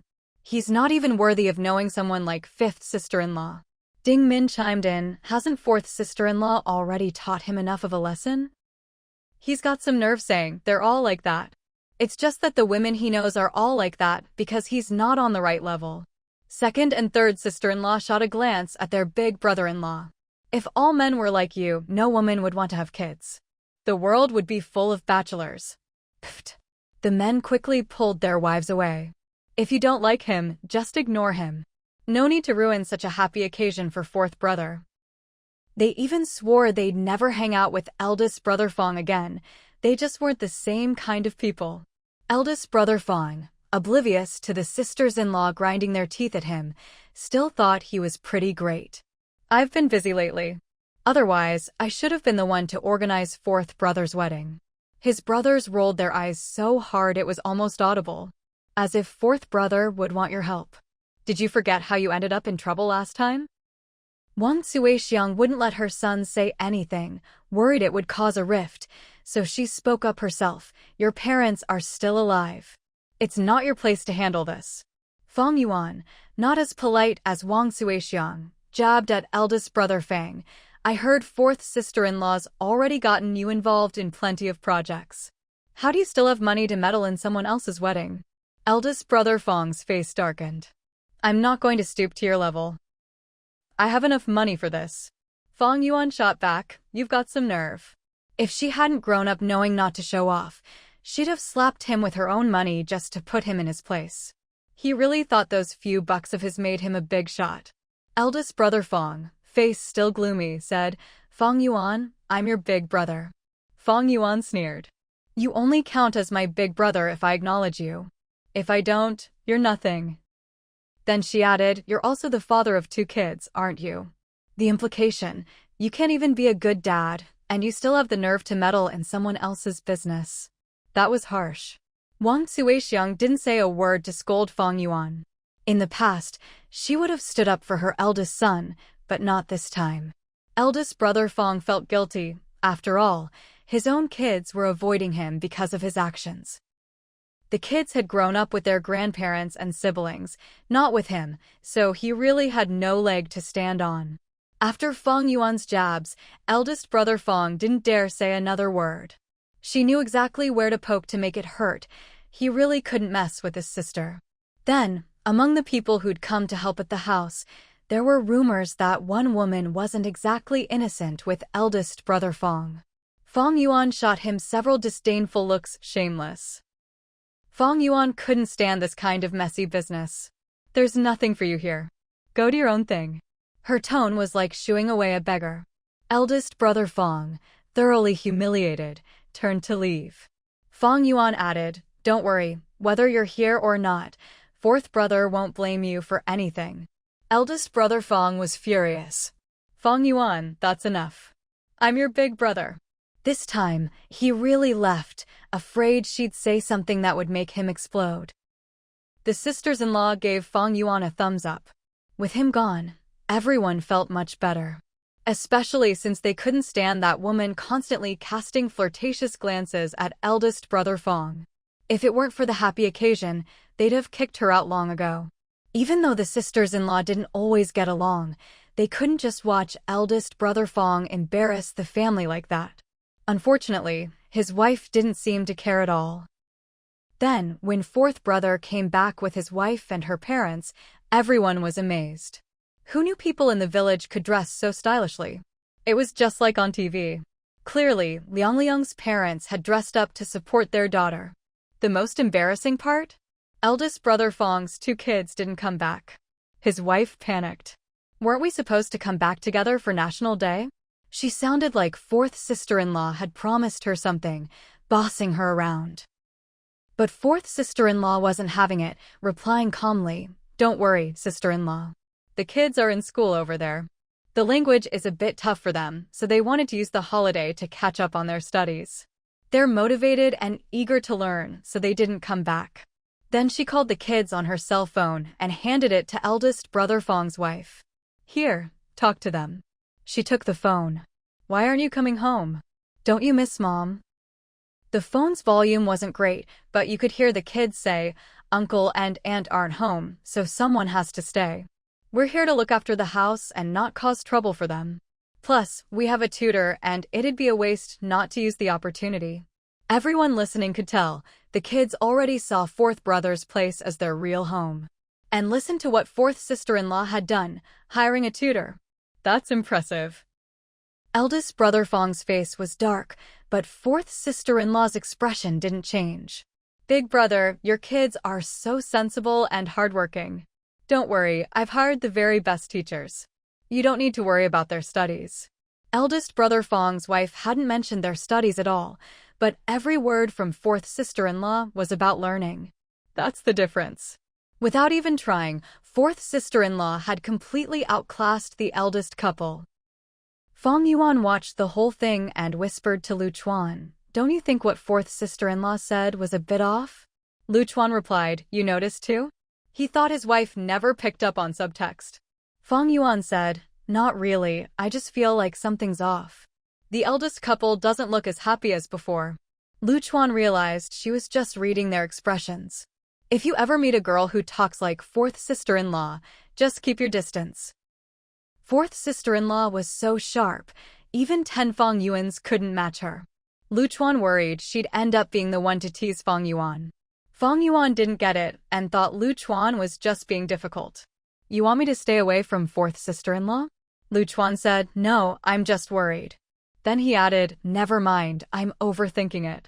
No one can get the better of you anyway. After all, even if fourth sister-in-law tried to tease Fang Yuan, it'd be wasted effort. His wife wouldn't even get it, so it's not really a loss. Fang Yuan asked, what do you mean? Are you making fun of me? Lu Chuan replied, no, I'm complimenting you. I'm saying you're capable, much better than those who just talk a good game. Fang Yuan nodded, accepting the praise. She also felt she was doing well. She relied on her own abilities to speak for her. Lu Chuan thought to himself, forget all that subtle talk and sarcasm. When it comes to you, you don't understand a word of it, so no matter what people say, it's wasted on you. Any hurtful words just bounced right off her. So no matter how sharp others were, it was useless against Fang Yuan. To Lu Chuan, his wife was the embodiment of great wisdom appears foolish. That's just how he saw it. Sometimes, when the two of them didn't spell things out, that was a kind of higher state. See? Everything was wonderful. Fang Yuan just thought Lu Chuan was praising her abilities. She had no idea he was actually saying she was a bit thick and couldn't understand sarcasm. Next came the formal introductions between families. The in-laws needed to get to know each other, and so did the cousins and their families. Fourth brother's father and mother-in-law weren't just generous to their daughter's sisters-in-law, they were even more generous to the children in the family. Man Yi and Pengya both received gold lock pendants as birthday gifts for the kids. It was fine for Pengya, but Man Yi was already over 3 years old. How could they accept such a gift? Wang Suixiang and her sons genuinely tried to refuse. The favor was too big, and it would be hard to repay. But the in-laws insisted, saying their own family was small and they admired big families with many children. They wanted to give these gifts to share in the family's good fortune. The problem was, the gifts were too extravagant, always gold this and gold that. It made Wang Suixiang feel a bit uneasy. She said to Wu Hu, good thing we have you too, otherwise, our family would look pretty shabby. I can comfort myself that my son's business isn't small, or else I'd really feel like I was selling my son. These gifts make my hands go weak and my heart guilty. Wu Hu thought, actually, that's about right. In the future, fourth brother would probably settle down with his in-laws, and his wife's parents would have gained a son for free. The surname didn't matter. What mattered was that he'd be with them. It was a joyful day, so Wu Hu didn't want to spoil the mood. As Fang Yuan would say, her parents had plenty of sons, they wouldn't miss one. Let them have him. Even if the eldest was sent away, their parents still had 3 sons with them. Wu Hu said, don't overthink it. Just take it as fourth brother being filial to you. What could Wang Suixiang say? If the gifts were from her own son, she wouldn't feel guilty, but they were from her son's in-laws, so she couldn't help but worry. But it was a happy day, so she just whispered to Wu Hu and didn't dwell on it. Wu Hu figured it out after that one comment and felt much more at ease around fourth brother's family. He could chat freely with Liang's father now. At worst, fourth brother was given away. He didn't mind. Wu Hu and Liang's father were both people who knew how to handle social situations, always talking business. Ordinary folks couldn't get a word in. Relatives and friends, outsiders looking in, all thought that the Fang family would rely on fifth brother in the future. After all, it was always fifth brother accompanying the in-laws. In the past, this was always the eldest son's job, holding up the family and representing them. It might not seem like a big deal, but to the neighbors, it was. Eldest brother Fang didn't even realize that just because his sister-in-law had slighted him, he'd lost so much face. The job of accompanying the in-laws had been snatched by Wu Hu. If you said fourth brother's wife didn't do it on purpose, eldest brother Fang wouldn't believe it. So with such a scheming sister-in-law, and his kids still with them, eldest brother Fang was feeling uneasy. He felt like things were going wrong. There was no way fourth brother's wife had good intentions. But kids have legs. Once they're sent away, it's hard to get them back. Trying to go south and bring his sons home wouldn't be easy. Eldest brother Fang was no fool. He could bend and stretch. Once he figured it out, he went to fourth brother and said he wanted his 2 kids back. Fourth brother just said, "Big brother, just the paperwork alone to transfer the kids from here to there cost 20,000, not to mention all the favors we had to call in. Tuition aside, we hired 4 private tutors for them." Eldest brother Fang fell silent. He realized he couldn't afford it and hadn't expected fourth brother to spend so much on his sons. "You're really willing to spend that much? How could it be 20,000? That's robbery." Fourth brother just smiled. "My wife is willing to invest. That's just what it costs for the schools your sons go to." As for why they were willing to spend so much, just looking at fourth brother's smile made it clear, no need to say more. Even though nothing was spelled out, the brothers both understood. Fourth brother was basically saying, to win over the kids, "I'm willing to spend the money." Eldest brother Fang ground his molars in anger and could only squeeze out fourth. He was practically chewing up all of fourth brother's intentions. Fourth brother said, "Big brother, if you want the kids back, that's fine, but you'll have to pay my wife back. I haven't treated your sons badly." He was willing to spend the money, but as their real father, eldest brother Fang couldn't bring himself to do it. Money-wise, eldest brother Fang thought he had some, but compared to fourth brother's father-in-law, it was nothing. Even if fourth brother said it was a lot, eldest brother Fang just didn't have it right now. Even if he didn't want to spend it. That's not how money should be used. These days, 20,000 could get you through college. It was fourth brother's wife who wanted to do it. He never asked them to fuss over his kids. That's just how eldest brother Fang was. He turned his back and pretended nothing happened, not even acknowledging the favor. Fourth brother knew exactly what eldest brother Fang was like. "If you want the kids to stay, just take it as us being willing to spend the money for our nephews." Fine. They didn't really want the 20,000. It wasn't about the money. They let eldest brother Fang choose. Kids or cash. Pretty ruthless. And between money and his kids, eldest brother Fang chose to believe that, as their father, no one could be closer to his sons than he was. He said, "Fourth brother's efforts were all for nothing. He was just raising my kids for me. Let's just leave it at that." In other words, he wasn't paying. Fourth brother looked at how eldest brother Fang was willing to throw his kids away over some money and instantly felt he was different. Not the same kind of person as his brother. He pulled Liang aside. "I used to think too highly of eldest brother. Turns out he's not even worth my concern." See? His horizons had broadened. Liang smirked. "Of course. My man has seen the world, north and south."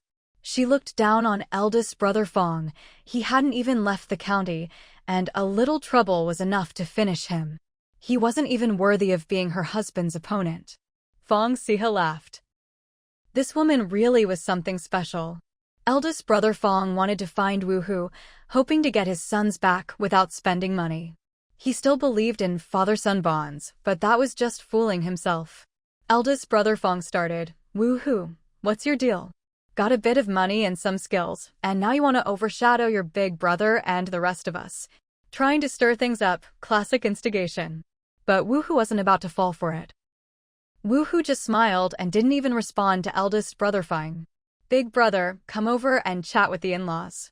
They want to learn about our hometown and the village's special features. When it comes to that, none of us can compare to you." Oldest Fang thought to himself, so what if they're mocking me for never having left the village? But getting to accompany his in-law around the village was the most respectable job there was, and he was more than happy to do it. As the eldest son, he still had a bit of that big brother's air about him. He knew how to say the right things for the occasion. Pulling along his fourth brother's father-in-law, he began making introductions. But then, the atmosphere went cold. He couldn't understand a word they were saying, so what was he supposed to say back? It was like a chicken talking to a duck, completely incomprehensible. That's when oldest Fang realized they were doing this on purpose to embarrass him. Otherwise, how come when they talked to fifth tiger, fourth brother's father-in-law and mother-in-law would gesture and explain, never making things awkward for fifth brother. But when it came to him, they just smiled foolishly and rattled off in their own dialect, definitely intentional, absolutely on purpose.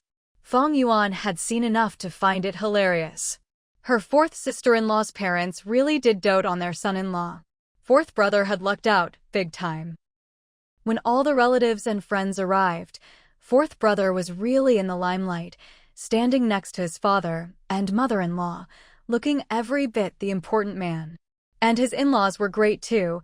The only thing they said clearly was praise for fourth tiger, saying the whole family adored their son-in-law. By the end of the banquet, half the village was imitating fourth brother's in-law's thick accent, trying to keep up with the trend. Then, inevitably, the conversation turned to fourth tiger's ex-wife and to oldest Fang. There was no way around it. People started comparing the two women fourth brother had married, and then compared fourth brother to oldest Fang.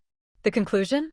Fourth tiger's new wife was so much better. She even went to university, and her family owned several food factories. There was just no comparison. Then came the comparison between oldest Fang and fourth brother. The villagers could be vicious with their words. When oldest Fang was rumored to be involved with Feng Lu, people said he was capable. After all, even his brother's wife was willing to follow a capable man. But now no one said that anymore. Instead, they said oldest Fang was only fit to pick up the woman fourth brother didn't want. It was the same story, but people could twist it any way they liked. That's just how people are. The worst part for oldest Fang was that all this gossip never reached fourth brother's ears, but he heard every word. Every man cares about his reputation. Oldest Fang was upset, thinking fourth brother had come back just to humiliate him. And his whole family was in on it, all working together to embarrass him. Then he remembered when the rumors about him and Feng Lu were flying around. Fourth brother must have been even angrier than he was now. Oldest Fang was a deep thinker, and the more he thought about it, the more he couldn't sit still. He put himself in fourth brother's shoes. If it were him, he wouldn't let fourth brother off easy either. With things so tense between them, he'd left his two kids down south, in fourth brother's care. Wasn't that naive? Did he really think fourth brother would make things easy for him? Because he understood, oldest Fang realized the kids shouldn't have been sent away, shouldn't have been left for fourth brother to raise. So that evening, when the family was all together and things were lively, oldest Fang brought his wife over. Fourth brother, I'm going to have to trouble you again. Your sister-in-law isn't comfortable with the kids being away. It's better if the two children come back here. Fourth brother grinned. Oldest Fang was regretting his decision now. Sure, we're family after all. But let me say this again. I'm living with my in-laws now, and it's not easy for me either. You can't expect my parents to keep footing the bill. Forget about favors. Between us brothers, we can settle accounts. Oldest Fang hated to part with money, but he forced a smile. No matter how much it cost, he had to get the kids back. At this point, it wasn't about pride anymore. All right, even if I have to sell everything I own, I'll get you the money. What else could he do? He couldn't trust fourth brother with his sons. Unfortunately, oldest Fang hadn't discussed this with his wife in advance. As soon as money was mentioned, she refused. What money? How much? Fourth brother flashed oldest Fang a brilliant smile. Just because you're willing doesn't mean your wife is. You've got someone holding you back. For the first time, fourth brother felt some respect for his sister-in-law. Sister-in-law, don't you know? It wasn't easy for the kids to go to school down south. My parents had to pull a lot of strings, and it cost over $20,000. If the boys had stayed, I'd have considered that money spent on my nephew's education, no complaints. But now you want to bring them back, so I shouldn't have to eat that loss, right? Are you just playing me for a fool? Then he added, Sister-in-law, you're a reasonable person, don't you think that makes sense? Oldest Fang's wife replied, School is school, no matter where they go. Since they're already down south, they might as well stay there. I heard Uncle found the best schools for them. With that, she went over to thank her in-laws. The gold necklace had been a gift from fourth brother's wife's parents, after all. Oldest Fang's wife was very warm to fourth brother's in-laws. Uncle, auntie, and fourth sister-in-law, thank you so much for taking care of the kids. Fourth brothers-in-laws responded warmly. The boys are great. We really like them. Don't worry, we'll look after them. Oldest Fang's wife replied, Of course we're not worried. They're with their uncle. We're just sorry to trouble you. See? Oldest Fang's wife could be very gracious, as long as she didn't have to spend money. Oldest Fang was grinding his teeth in frustration. Didn't this woman know what was important? Those were his sons. How could she be so calculating at a time like this? But there was no reasoning with her now. If he tried to lecture her, it would just make them a laughingstock. Fourth brother smiled brightly, shooting oldest Fang a look. Big brother, look at this mess. You didn't discuss it with sister-in-law first. No rush. Whenever you two agree, no matter how hard it is, I'll help you out. But the key was, they had to agree. Fourth brother looked at oldest Fang with a mocking, challenging gaze. Oldest Fang said, Fourth brother, whatever issues we have, we shouldn't drag the kids into it. Fourth brother replied, Big brother, what are you talking about? Do we have any issues? You shouldn't think of me that way. Oldest Fang's face was dark. Fourth brother was being deliberately difficult. Liang came over. Big brother, sister-in-law trusts us with the kids, so you should too. The boys are like my own. I'll raise them as if they were mine. Oldest Fang sucked in a breath. This woman was ruthless. She was basically saying she'd steal his sons. He'd always known she was trouble. He couldn't say anything to Liang, so he could only glare at fourth brother and shout, Fourth brother. His voice even cracked, that's how anxious he was. Fourth brother pulled Liang close, proud as could be. See what a good woman I married? Liang smiled sweetly. Big brother, that's just how I am. What's mine, no one can take away. And if they do, they'll have to give it back. I was spoiled like this since I was a child. What's fourth tiger's is mine. I don't care for that woman, but I'm not about to let someone else take what's ours for nothing. She might be a southern woman with a soft, lilting voice, but she was forthright. She just said what was on her mind, plain and simple. If you've got the guts, old Fang, use them. She's not afraid. Old Fang was dumbfounded. Coming at him with real knives and guns, is this even a woman? The problem is, he's not as capable as this woman. She's already declared war, and he doesn't dare fight back. Now even his son isn't on his side anymore. What is he supposed to do? Old Fang was beside himself with worry. He knew this woman was up to no good, but unfortunately, the whole family had been played by her. Both sons at home had basically accepted her as their own mother, following Fang Laosi and this woman. Old Fang was furious and anxious. Hearing these words, to Fang Laosi, it was like someone was setting off fireworks for him in the sky, the most romantic confession ever. Fang Laosi just looked at Liang and responded, I'll spoil you just like mom and dad do, and help you raise your standards. Only by keeping this up can you reach new heights. At this point, the couple didn't even have old Fang in their eyes. Liang tugged at Fang Laosi's sleeve, swinging it back and forth. I knew it, the man I chose is a good one. Old Fang's face was a sight to behold. This woman was doing it on purpose. Even the formidable wife of the fifth brother never dared talk to him like this. If old Fang ever argued with Fang Laosi's wife, he'd just be embarrassing himself. So, he had to retreat in defeat. Ding Min was talking to Fang Yuan, but her ears were tuned into this side. After hearing what the fourth sister-in-law said, she was shocked, utterly impressed. Fang Yuan said, Fourth sister-in-law is tough, directly falling out with old Fang. He had it coming, really. He needed to meet someone who wouldn't give him face. Ding Min analyzed it more deeply.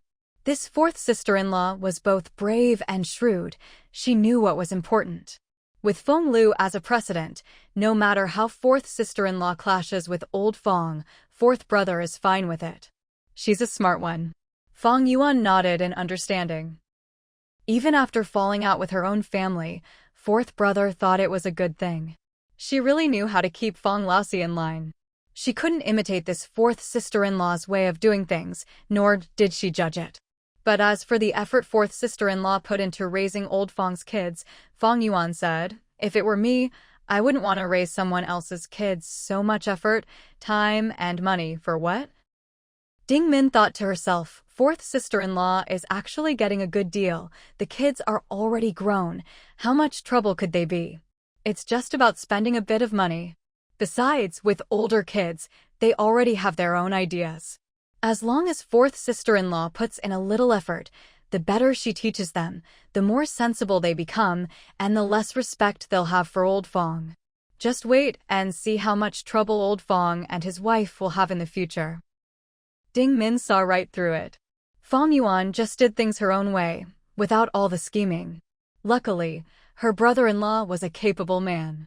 Honestly, if Ding Min were in the same situation and the two families lived far apart, she'd also be willing to raise a nephew who wasn't too close to his own father.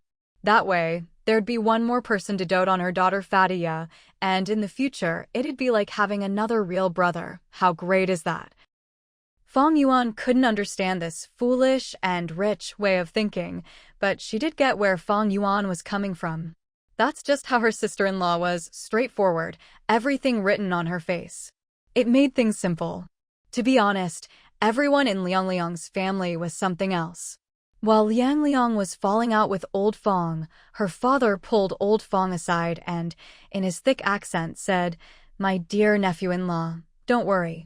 The kids are with me, I won't let them suffer. I'll return you 2 college students and you'll be proud." He patted his chest and promised, "Trust me, my own daughter is a college graduate." What better proof of his ability?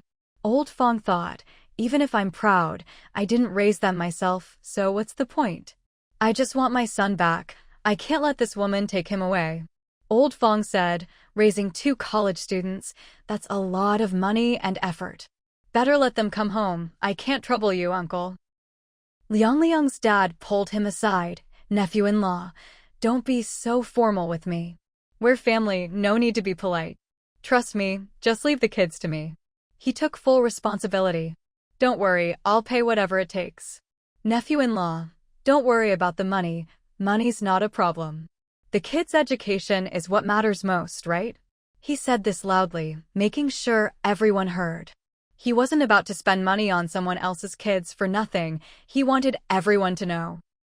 Old Fang was a proud man, and raising kids, sending them to college, how could he let someone else foot the bill? Besides, this was his turf. He couldn't back down now. "Thank you, uncle, for your trouble. But our family has money. Since my grandfather's time, we've wanted our kids to go to college. Unfortunately, we never made it.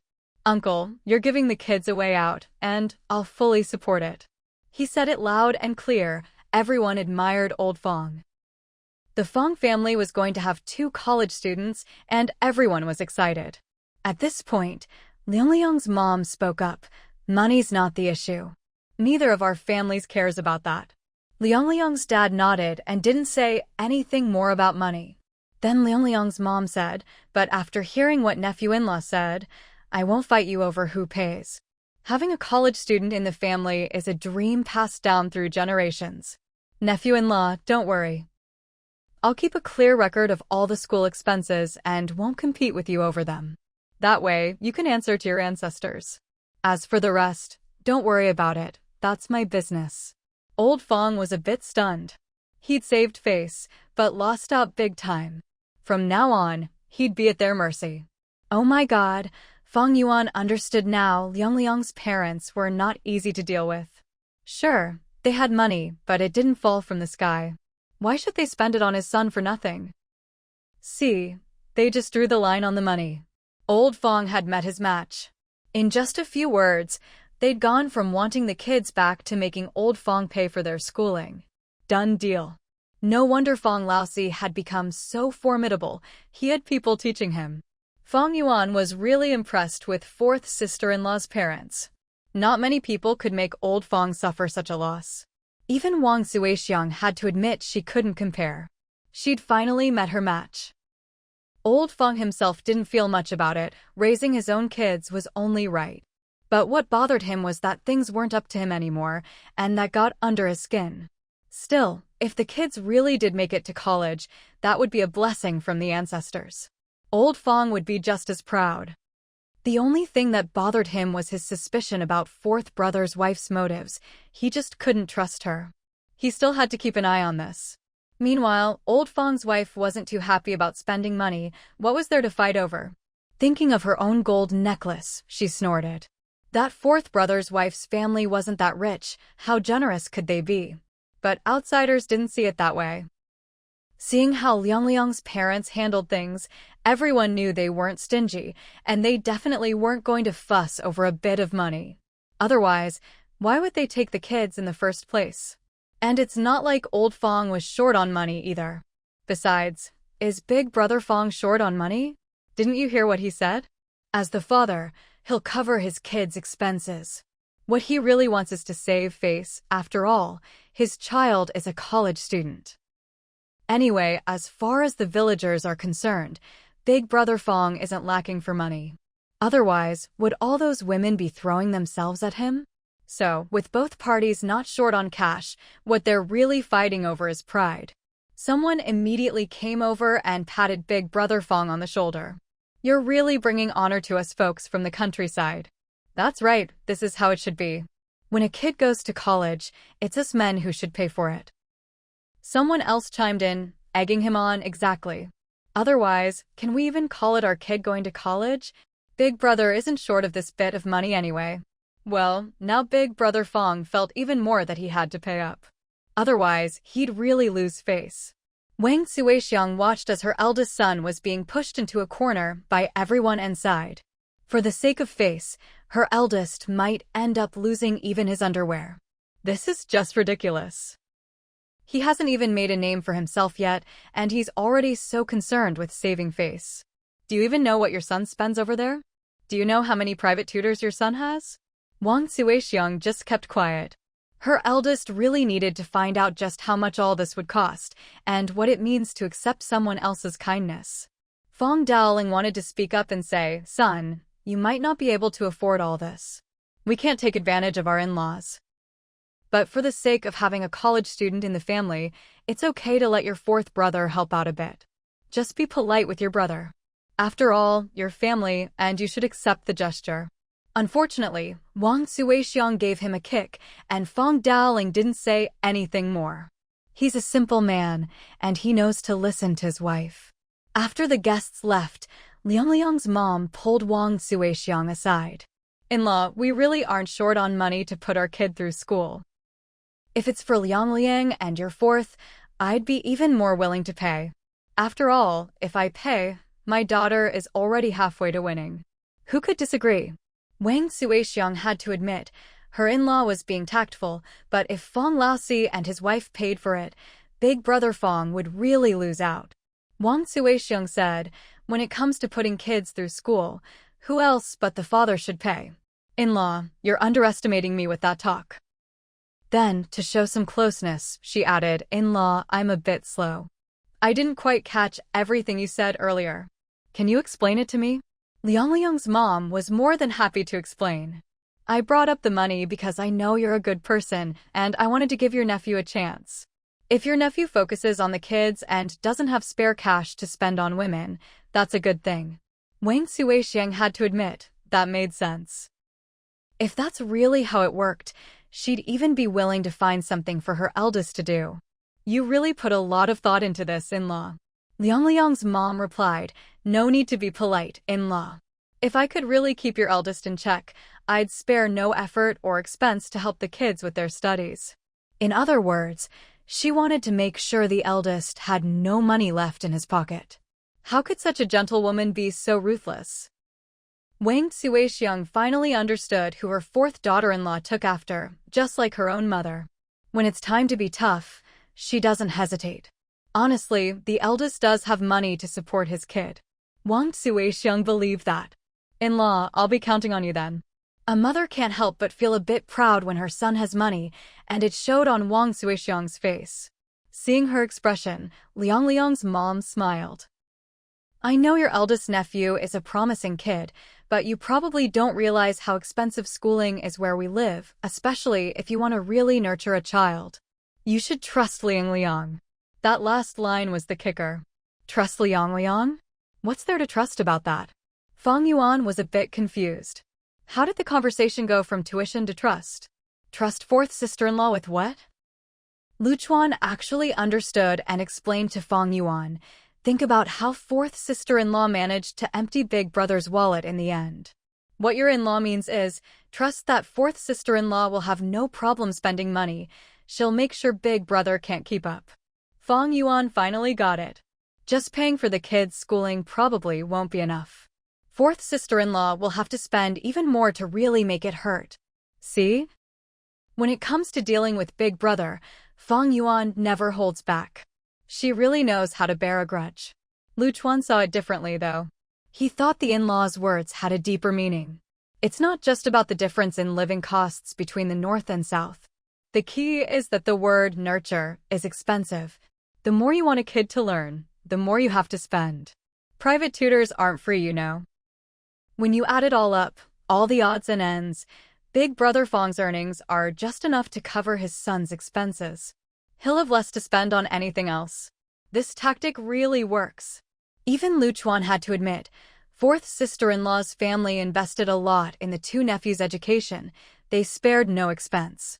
It was obvious the family valued learning. Of course, what Luchuan and the others didn't know was that, in Ling Liang's family's eyes, if you wanted to drive a wedge between Big Brother Fang and his sons, all you had to do was teach the kids to be sensible. See how clear-headed they are? If you raise the kids well, they naturally won't be close to a father like that. It's great. You don't even have to play the bad guy. The grudge is settled, and the kids end up on your side. If this were a war, it'd be like Big Brother Fang handing his own head over to the enemy. Fang Yuan said, but I'm afraid all this money will go to waste. Big Brother Fang likes saving face, but he likes money even more. If he had to spend his entire fortune, he definitely wouldn't do it.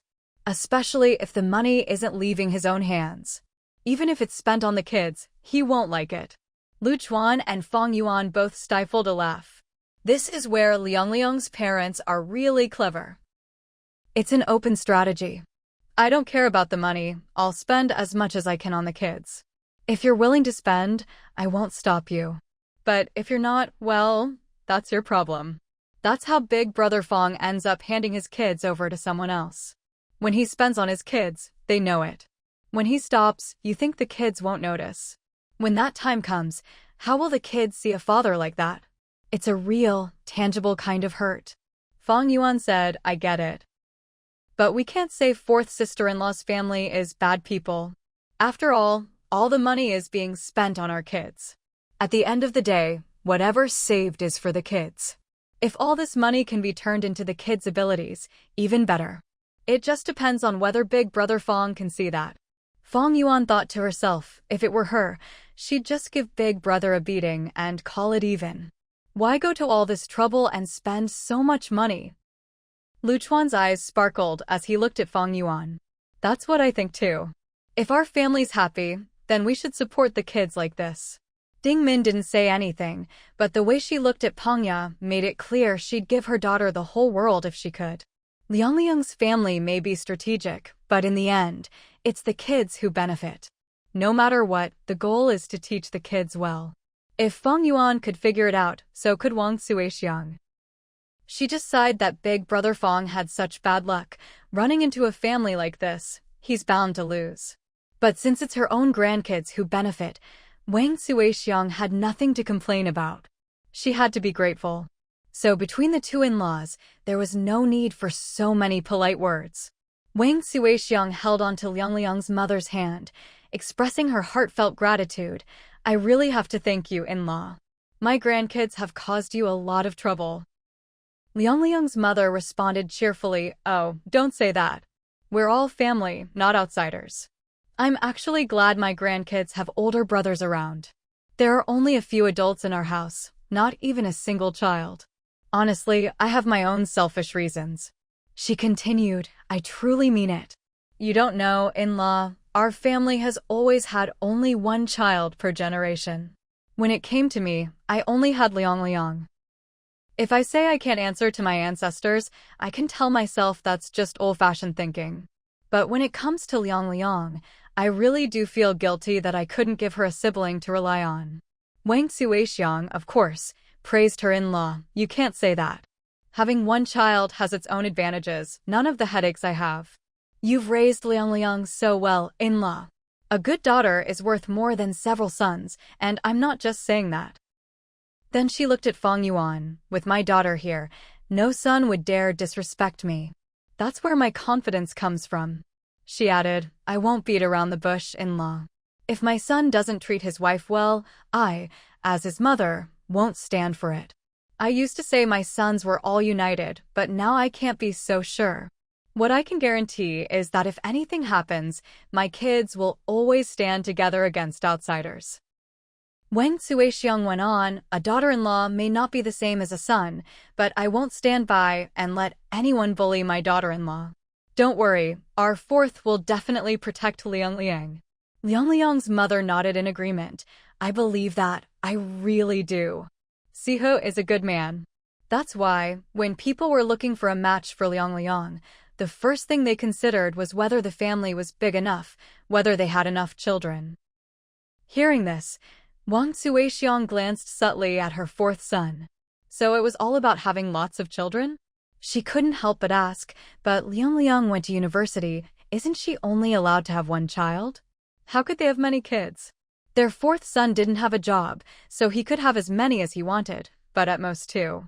In Fang Daoling and Wang Suixiang's view, it's not easy to get an education, so why not let them have as many kids as they want? Why make things difficult? But Liang's mother clearly thought differently. What does that matter? What's more important than children? We're not expecting them to work. As long as they can have kids, I can afford to raise them. If they give me a whole class of grandchildren, I'd be thrilled. As for fines and such, she probably didn't care much.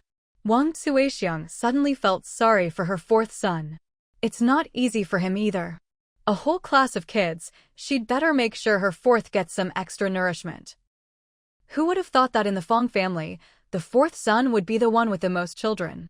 Wang Suixiang said, in-law, it's not so hard on the man, but you should take care of Liang. Make sure she looks after her health. Liang's mother laughed. I knew you were a kind person, in-law. Don't worry, I'm very good at looking after her health.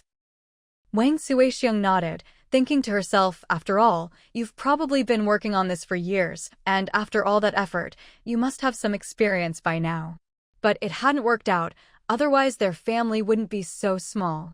Wang Suixiang wondered if she should tell her daughter-in-law to go easy on all those tonics. That's the thing about Wang Suixiang, she's sharp. She doesn't just listen to idle gossip or flatter her in-laws for no reason. She really pays attention and picks up on things. Meanwhile, after Fang Lauda lost out, he drank a bit too much, drowning his sorrows. In this family, he no longer had the status of the eldest. When the banquet was over, Wang Suixiang called on some familiar families and gave away all the leftover food. They couldn't stay away from the provincial city for long. They'd really just come back to host the banquet and let Sihu and his wife get to know the neighbors. After tidying up, the sons and daughters all left in a big group. Fang Laoxi's father-in-law looked reluctant to leave, saying, my son-in-law's house here is really nice.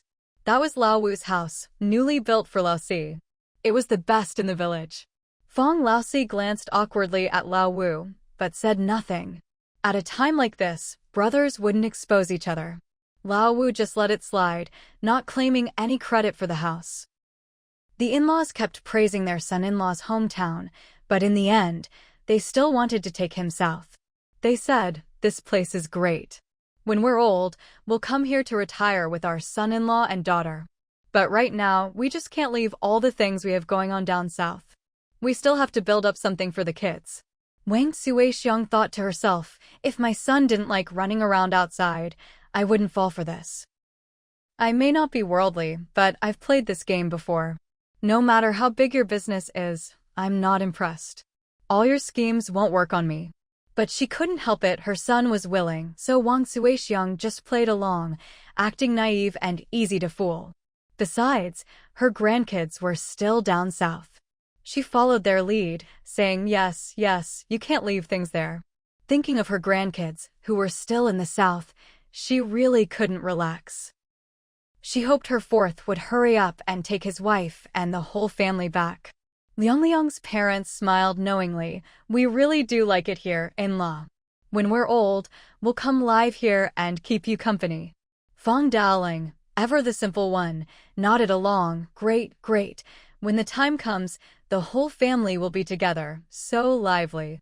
Wang Suixiang was polite on the surface, saying all the right things, but in her heart, she knew exactly what was going on. She was just playing along.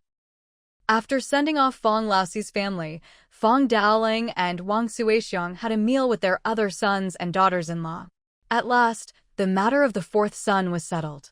As parents, they didn't say much to their sons, but there were still things that needed to be said. You kids, it's only your fourth brother's wedding that's been so lively, twice married, and both times the grandest of all. It's because you brothers have been willing to help him. Fang Yuan replied, we know you want to be polite, but we're all your children. What's there to be polite about? Let's just eat. If anyone should be grateful, it's the fourth and his wife. Hearing the blunt truth, Wang Suixiang shot her daughter a look. Just eat and talk less. What else was there to say? Fang Yuan didn't want to say anything more. Fang Daoling kept going on about how understanding and wonderful the in-laws were. He'd been completely won over by Fang Laoxi's father and mother-in-law. The third daughter-in-law, ever the straightforward one, nodded. I've never met such open and considerate in-laws. Not that Fang Yuan's parents-in-law aren't good, but I just feel like the fourth wife's parents are thoughtful in every way, and they speak so nicely. The sons, all sharp as tacks, just listened to the two simpletons in the family sighing, but they knew what was really going on. Fang Laoxi's in-laws were people of the world, not at all like Lu's parents. Wang Suixiang couldn't help but sigh. When it comes down to it, of all my in-laws, it's only the fourth wife's parents who are truly a match for me. Dingmin couldn't help but laugh.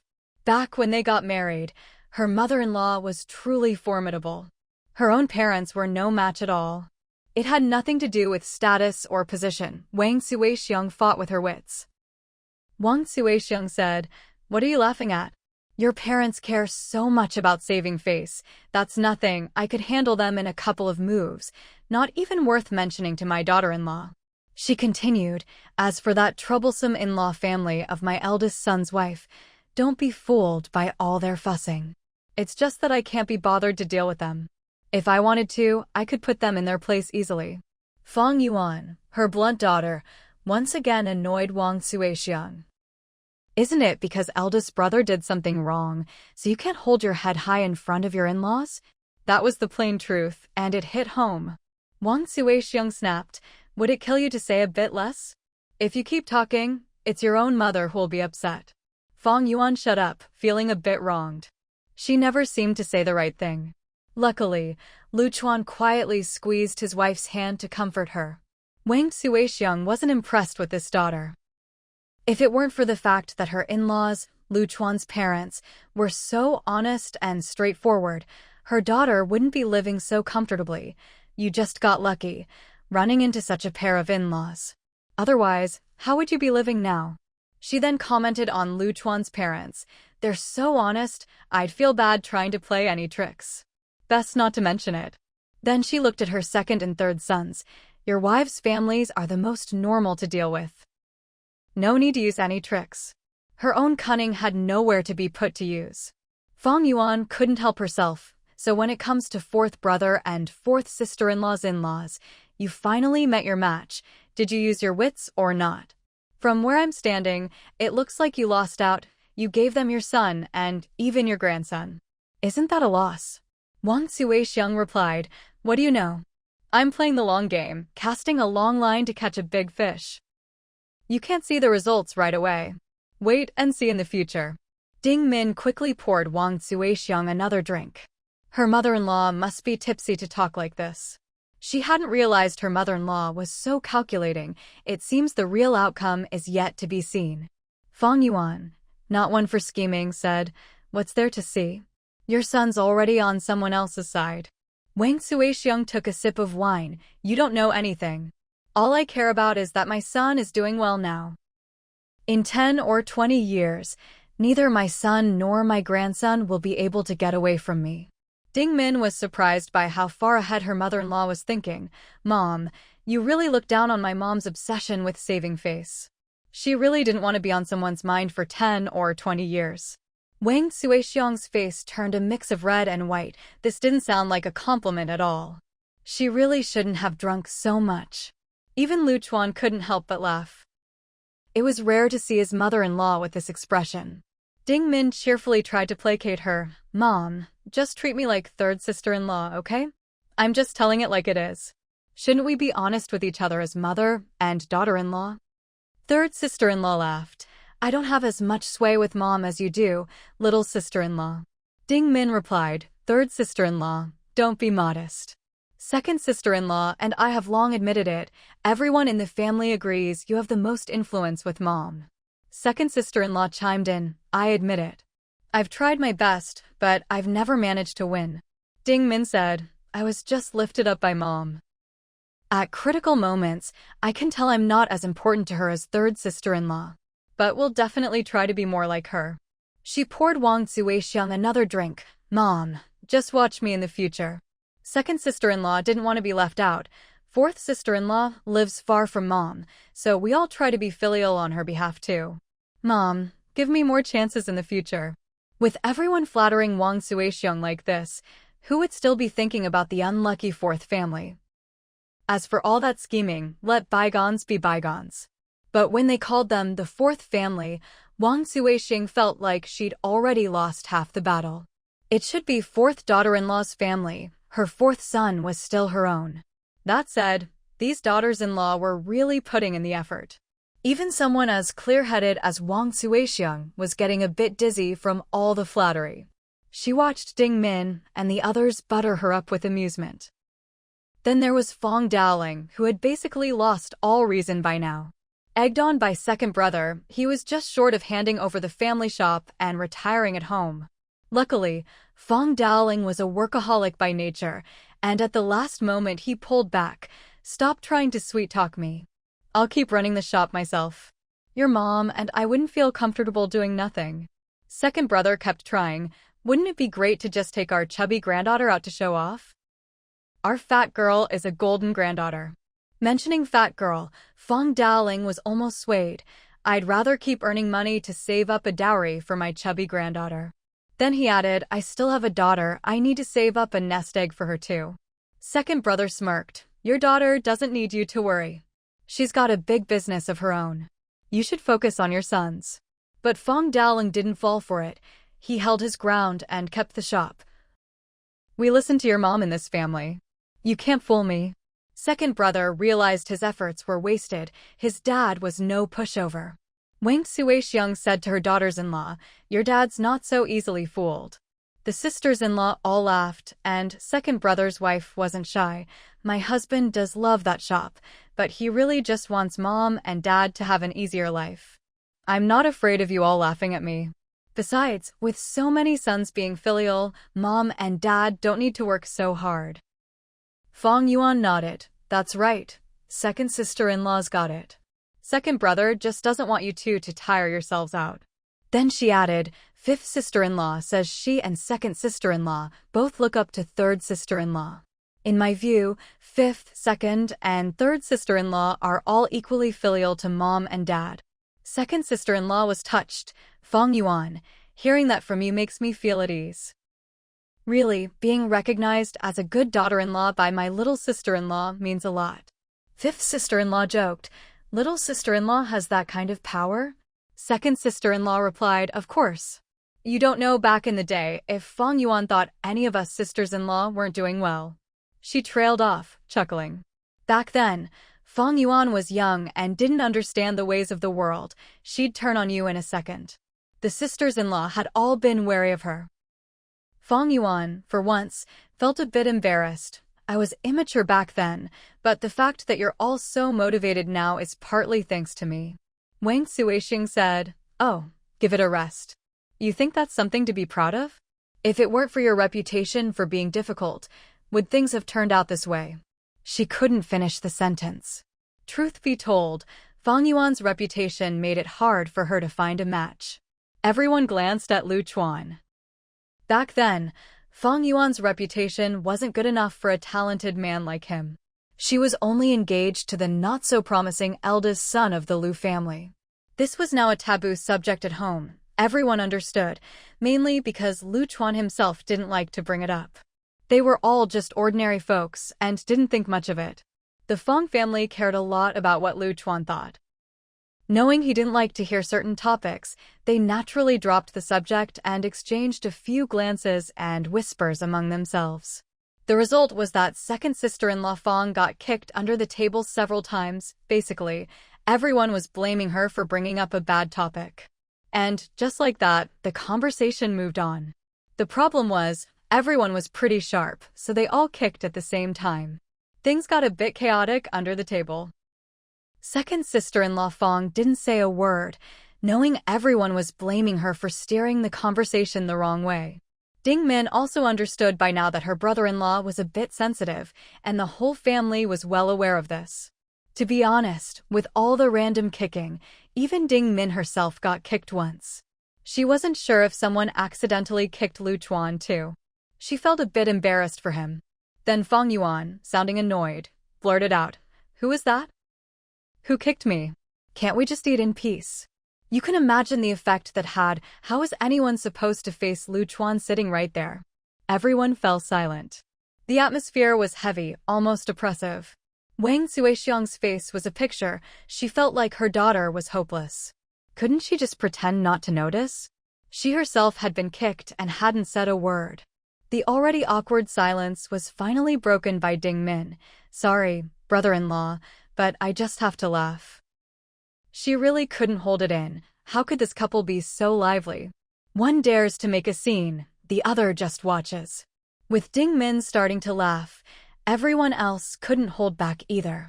They couldn't help but find Fang Yuan ridiculous. No one cared about the son-in-law's face anymore. Even Wang Suixiang couldn't help but laugh. There are some things you're just not supposed to mention, but her own daughter just had to blurt it out. If someone kicks you, just bear it. As for Liu Chuan's expression, well, let's not even talk about it. Second sister-in-law Fang tried to hold back her laughter. "I got kicked several times and didn't say a word." "Fang Yuan, why couldn't you just hold it in?" Sigh. Liu Chuan grinned awkwardly. He'd become the butt of the joke. Looking at Fang Yuan, he thought, well, she's my wife, I'll just spoil her. He poured wine for Wang Suixiang and his father-in-law. Being able to marry Fang Yuan makes me happy. I'm really grateful to Mom and Dad. If he wasn't embarrassed, then it was everyone else who felt awkward. Liu Chuan had developed a thick skin by now. This kind of situation was nothing to him. When he started talking, he had a whole set of lines ready, all about his fate with Fang Yuan. He was just short of saying it was a match made in heaven. Shameless, really. Ding Min felt a bit sick listening to it. She wondered how her brother-in-law could say such things with a straight face. Her mother-in-law, though, loved hearing it and was completely taken in. Liu Chuan was willing to poke fun at himself, so anything others said was pointless. He really didn't mind losing face. After this meal, everyone's opinion of Liu Chuan as a brother-in-law went up another notch. Ding Min said, "I'm not going to compete with my brother-in-law. I know I can't beat him. No wonder Mom always discusses things with him." Second and third sisters-in-law Fang nodded in agreement. "He's the favored son-in-law, so we just let him have his way. Us sisters-in-law aren't really on the same team as him anyway. See?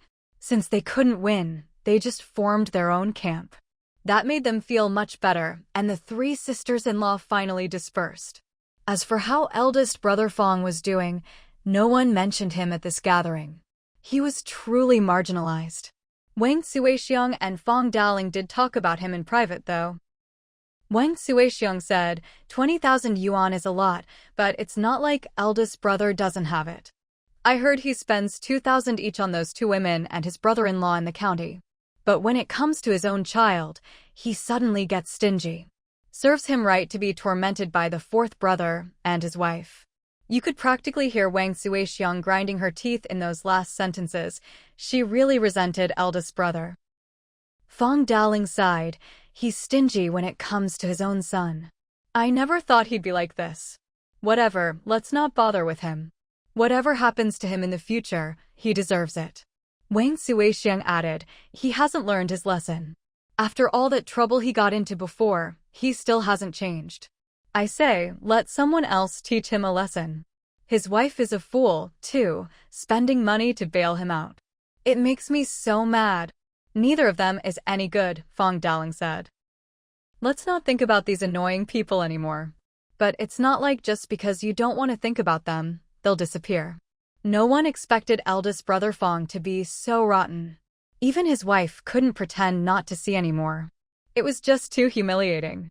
Rumors were spreading that eldest brother Fang had a questionable relationship with his brother-in-law's wife. How could anyone stand to hear that? Eldest brother's wife had lost all her dignity.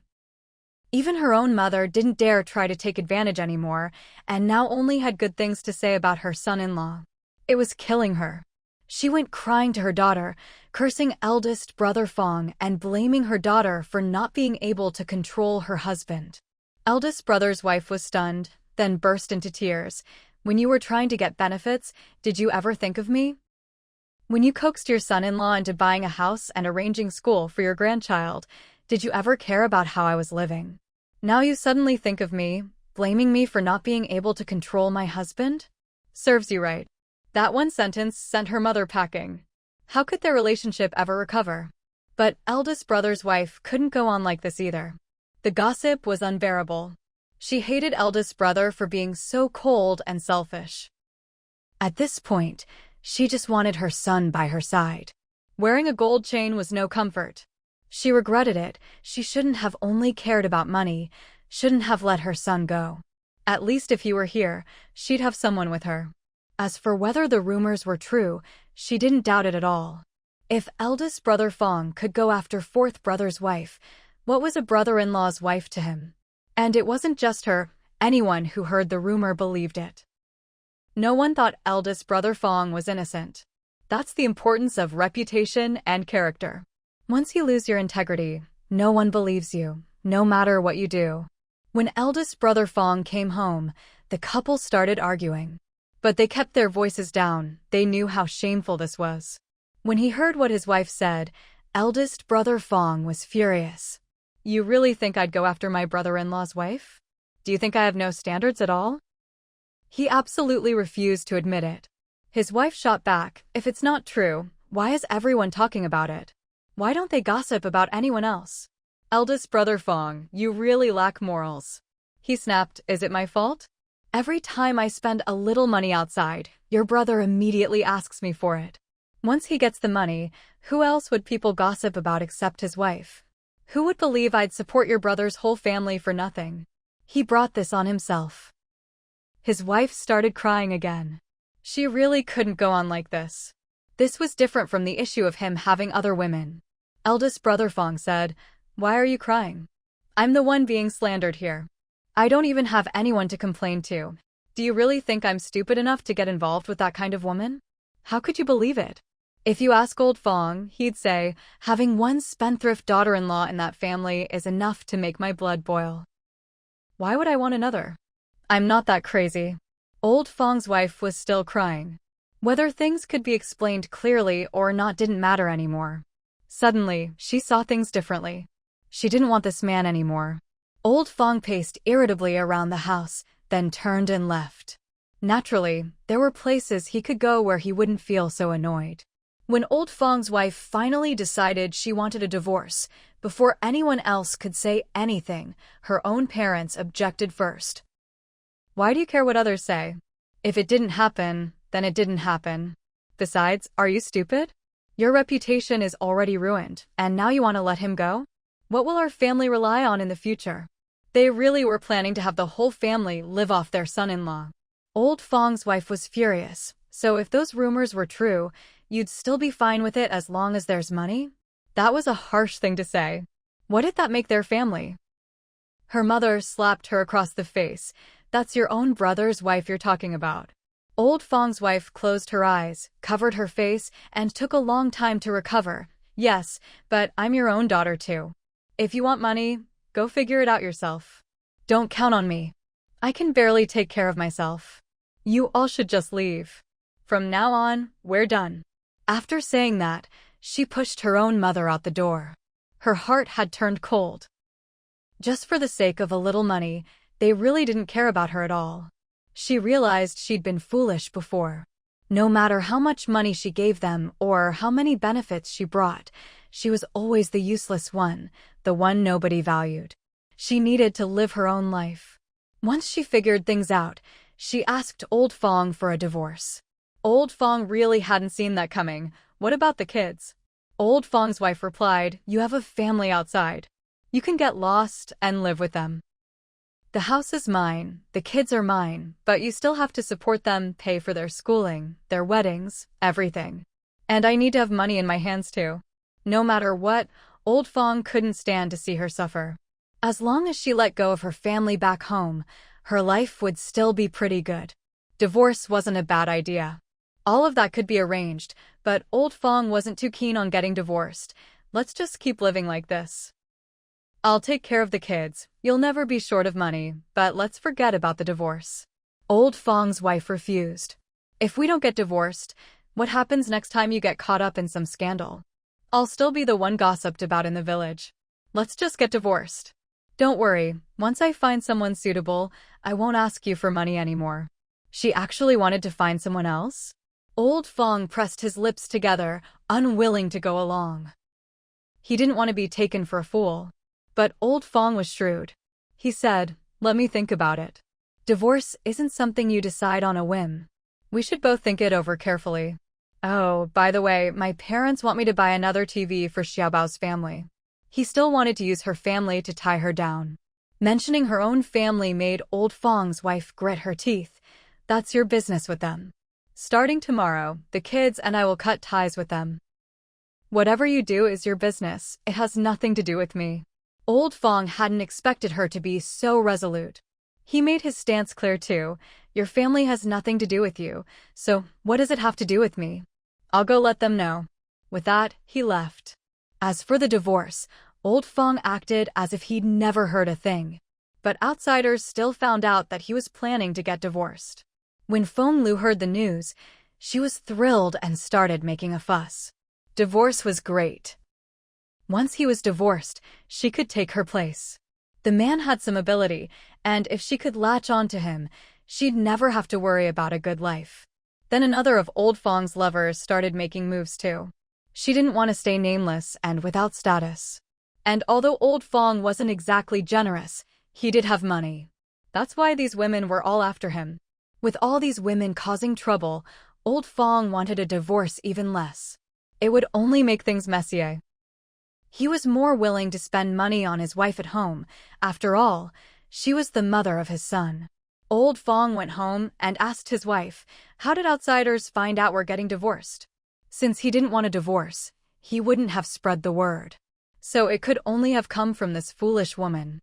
Old Fang's wife replied indifferently, "I've never been divorced before. I had to go out and ask around. If you don't want to, how am I supposed to handle the paperwork?" Old Fang was surprised. After all these years of marriage, this woman had never had much initiative, but now she was suddenly clever enough to ask about divorce procedures. All her smarts were being used in the wrong place. Old Fang looked at the woman who barely acknowledged him. "You really want a divorce?" Old Fang's wife took a deep breath. She'd been thinking about it for days. "Yes, I have to." Old Fang, if he really wanted to coax his wife, could have just reached out and held her hand. But she didn't say she wouldn't divorce. Instead, she said, "That Feng Lu wants a child." Old Fang's wife said, "My son stays with me. You can marry whoever you want, have as many kids as you want. It has nothing to do with me and our kids." No way was she giving up her son. Old Fang heard how little she cared and felt helpless. "My son can't call anyone else mom. I mean, she wants a child with me." Old Fang's wife frowned. "That's your business." She really was over it. She didn't care anymore. Old Fang said, "Are you stupid? She doesn't really want a child, she wants money. Our money. Our son's money." Old Fang's wife did care about her son's money. "How could she get it if you don't give it to her?" Old Fang replied, "She wants to marry me and have a child." Think about it. Would all the money still belong to our son? Old Fang's wife said, "No way. The money has to be my son's." That was all she could do as a mother. She felt sorry for her kids. Old Fang thought, at least you understand that. He nodded. Of course. Then Old Fang's wife asked, is she pregnant? If she was, she'd have to get more money out of Old Fang now, otherwise it would all go to someone else's child in the future. She really had that kind of awareness. Old Fang coughed. She wants to be. Old Fang's wife muttered in disgust, you're not an idiot. Don't you know how to use protection? Letting a woman get the upper hand like that? Suddenly, she realized this man wasn't all that impressive after all. Hearing his wife talk so calmly about him using protection with another woman, Old Fang suddenly felt uneasy. Why wasn't she angry? Not even jealous? Maybe she really did want a divorce. Old Fang's face darkened. His own house was on fire, and he tried to calm himself. I'm getting old. Maybe I can't even have kids anymore. Old Fang's wife said, even better. If you have no more kids, all the money will go to my son. She didn't show any other emotion. Old Fang felt a bit resentful. This woman had only this much vision, couldn't see the bigger picture. Is money all you ever think about? Mrs. Fang, the wife of Fang the eldest, thought for a moment. Yes, she had ended up in this sorry state. I still worry about my son, but I guess it's a bit late for that. She sniffled as she spoke, finally showing some self-reflection. She realized she hadn't been a very good mother, and couldn't help but cry. She missed her child. Fang the eldest nodded. At least she still cared about the family. He didn't expect much more from his wife. You're not worried about anything else? Mrs. Fang looked despondent. Back then, I used to worry about my parents and my brothers. But now I realize it was all for nothing. To them, I'm nothing but a daughter who can bring them a son-in-law who gives them money. That's it. Well, to Fang the eldest, that just meant his father-in-law and mother-in-law only cared about him for his money. He wasn't sure if that was supposed to be comforting. Mrs. Fang really tried to think. I guess there's nothing left for me to worry about. That was her life now. In the end, family wasn't really family, and home wasn't really home. She couldn't help but feel like all these years had been wasted. Fang the eldest's face darkened. How could there be nothing left? Other women always worry about their men. How come you never worry about me? Mrs. Fang replied, her voice full of misery, but my man belongs to someone else.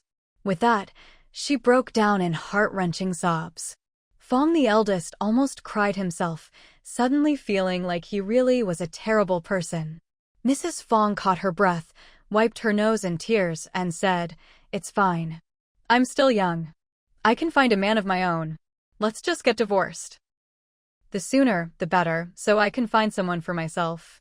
At least then people won't laugh at me for not being able to keep my husband. She added fiercely this time, I'll make sure to find an honest one. Fang the eldest almost blew his top when he heard that. So he was just practice for her, and all her hopes were pinned on the next guy?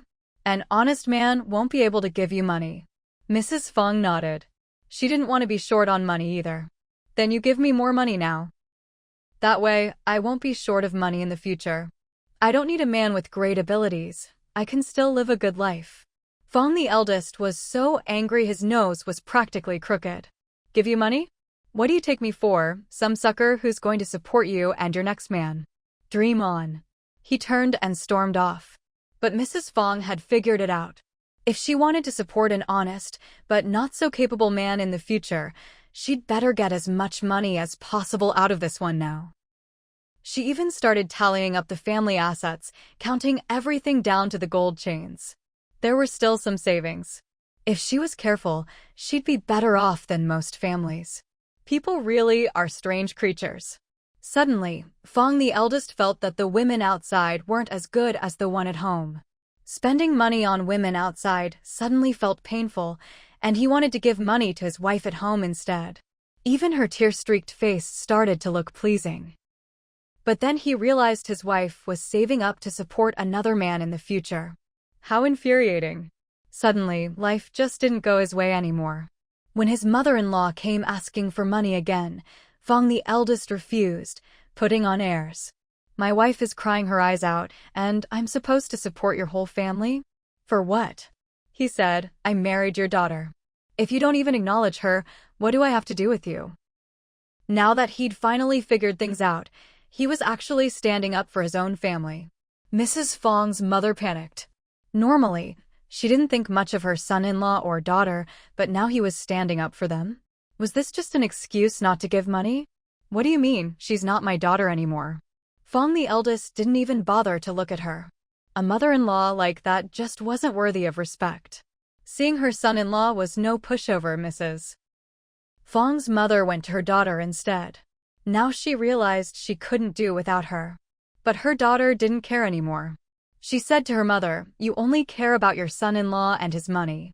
Why do you care whether I live or die?" After all this, Mrs. Fang finally figured things out. Though it was a bit late, her good days were already gone. Her mother tried to win her over, softening her tone. "How can you say that? Aren't you living better than anyone?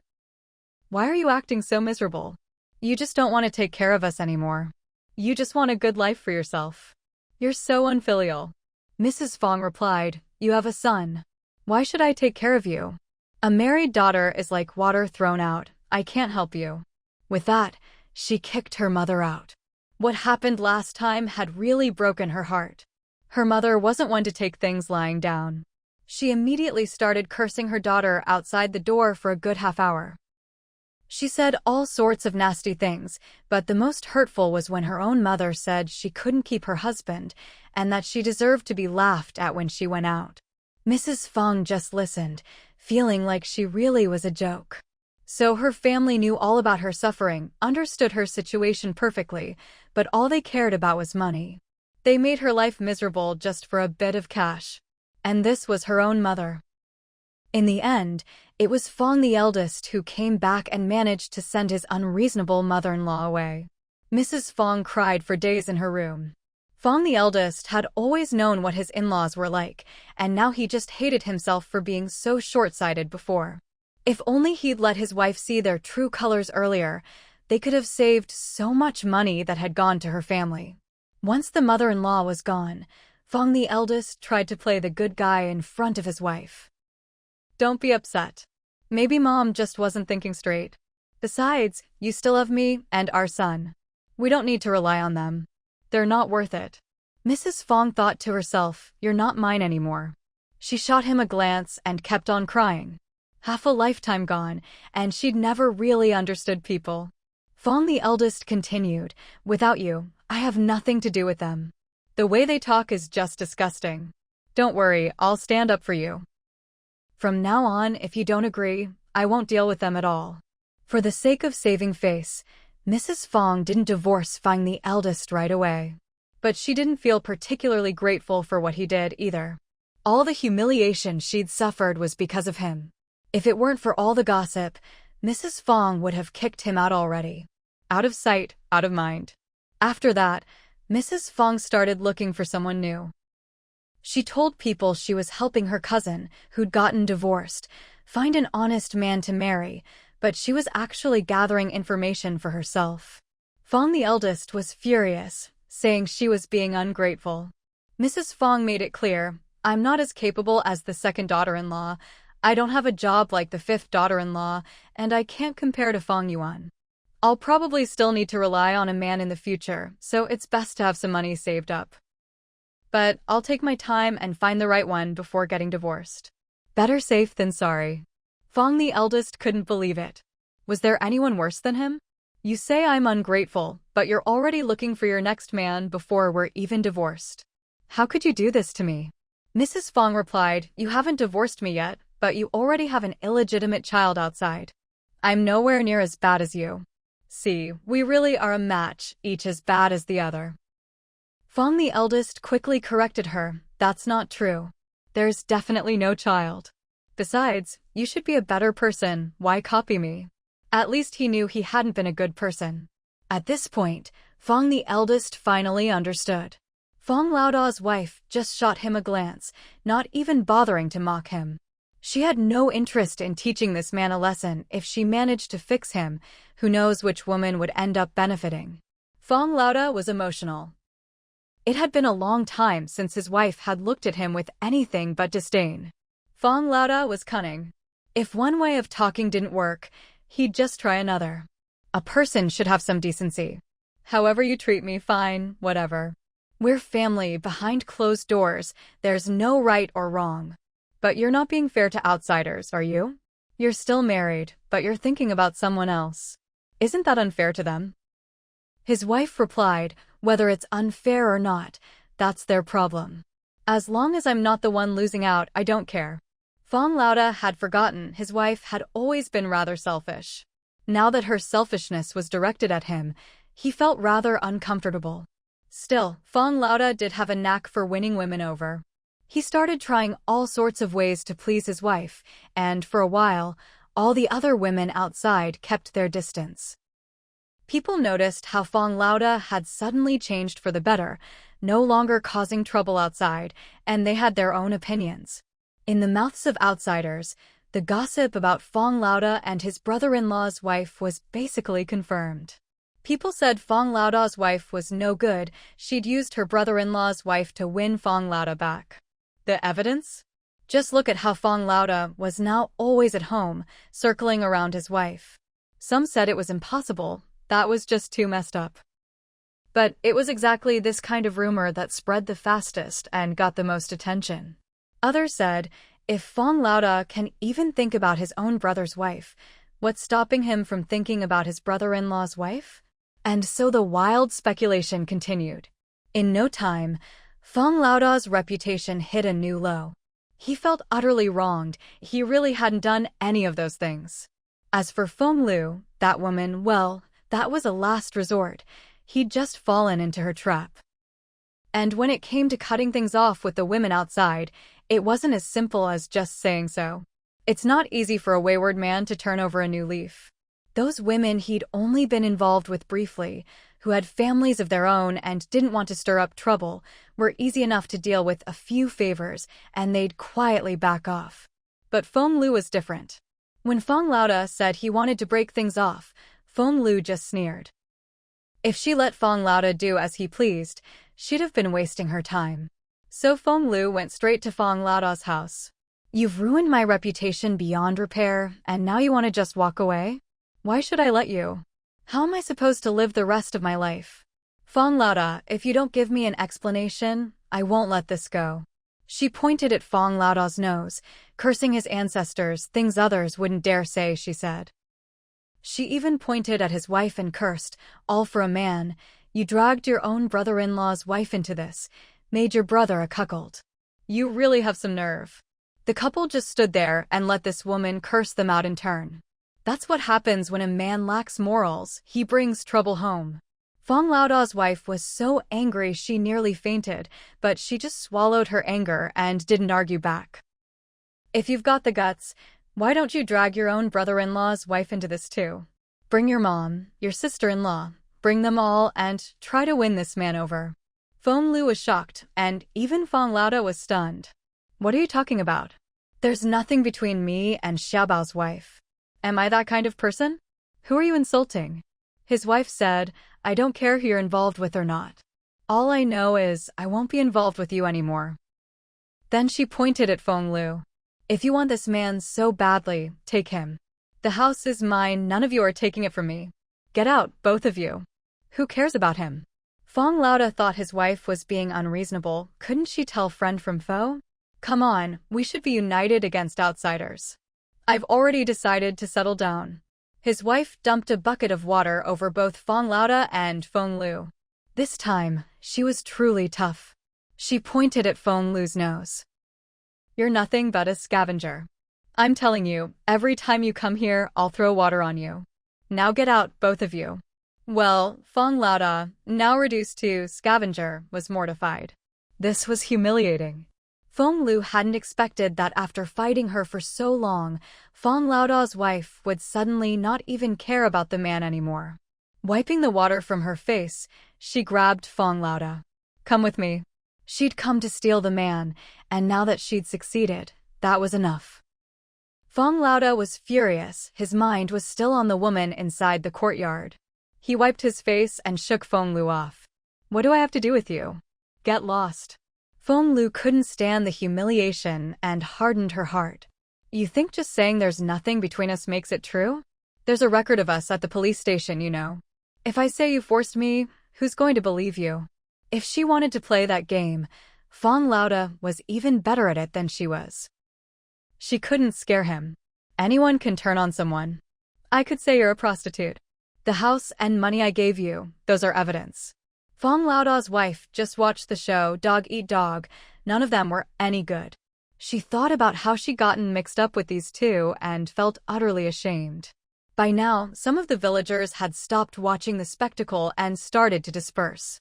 Fang Lauda had some standing in the village, and his wife was well-liked. She cared about her reputation and had good relationships with people.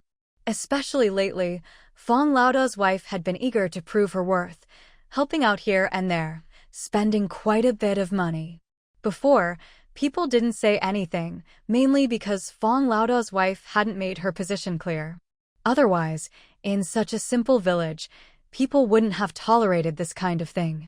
A few outspoken young wives said to her sister-in-law, "What do you want to do? If you don't want this woman around, we'll help you kick her out." Fang Lauda's wife's eyes turned red. No need, no need. They can't get to me. Several wives pushed open the door to Fang Lauda's house, backing her up. They said, "Before, we didn't know how you felt about all this, so we didn't want to get involved. Now we know you don't like it. If that woman comes around again, just let us know. We'll make sure she doesn't get to strut around here and embarrass us women." Fang Lauda's wife hadn't expected the village wives to be like this. "I was too cowardly before, made you all lose face." A few wives her age said, "Don't say that. Every family has its troubles. You have to think on the bright side." One of the more hot-tempered wives said, "So what if Wang Mozi's gone? There's still Mozi. You have kids, what are you afraid of? Just treat him like trash." Fang Lauda's wife said, "You're right. I'm not afraid. I don't care about this useless man." Hearing this, the wives started talking about Fang Lauda's nonsense. "Letting her off easy, sister-in-law. A man like that should have been kicked out long ago. Chop him up, that's the only way to vent our anger. What does he take us women for?" Fang Lauda's wife hadn't realized this would stir up so much indignation. The wives said, "Sister-in-law, you're well-liked in this village. You've helped everyone out, money or not. What are you afraid of? You have kids. Without this man, you can still hold up your own household."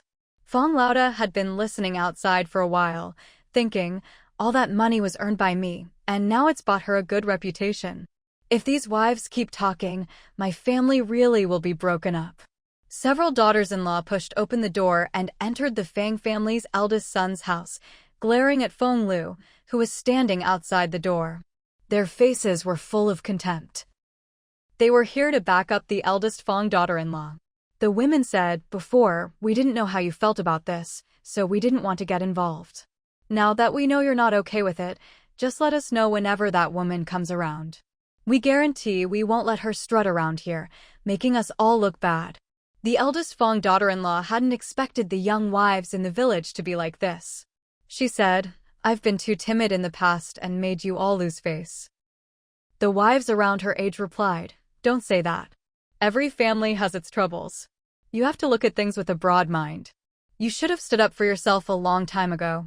One of the more outspoken wives chimed in, "So what if you lose Wang Mozi? There's still Mozi. You have kids, what are you afraid of? Treat a man like that as trash, let anyone who wants him have him. Who'd want something that rotten anyway?" The eldest Fang daughter-in-law felt a rush of relief. "You're right, I'm not afraid. I don't care about that useless man. We won't settle for a Mozi, we'll find someone better." A straightforward young wife added, "Exactly. We're not the ones in the wrong, so why should we put up with this? I support you, sis."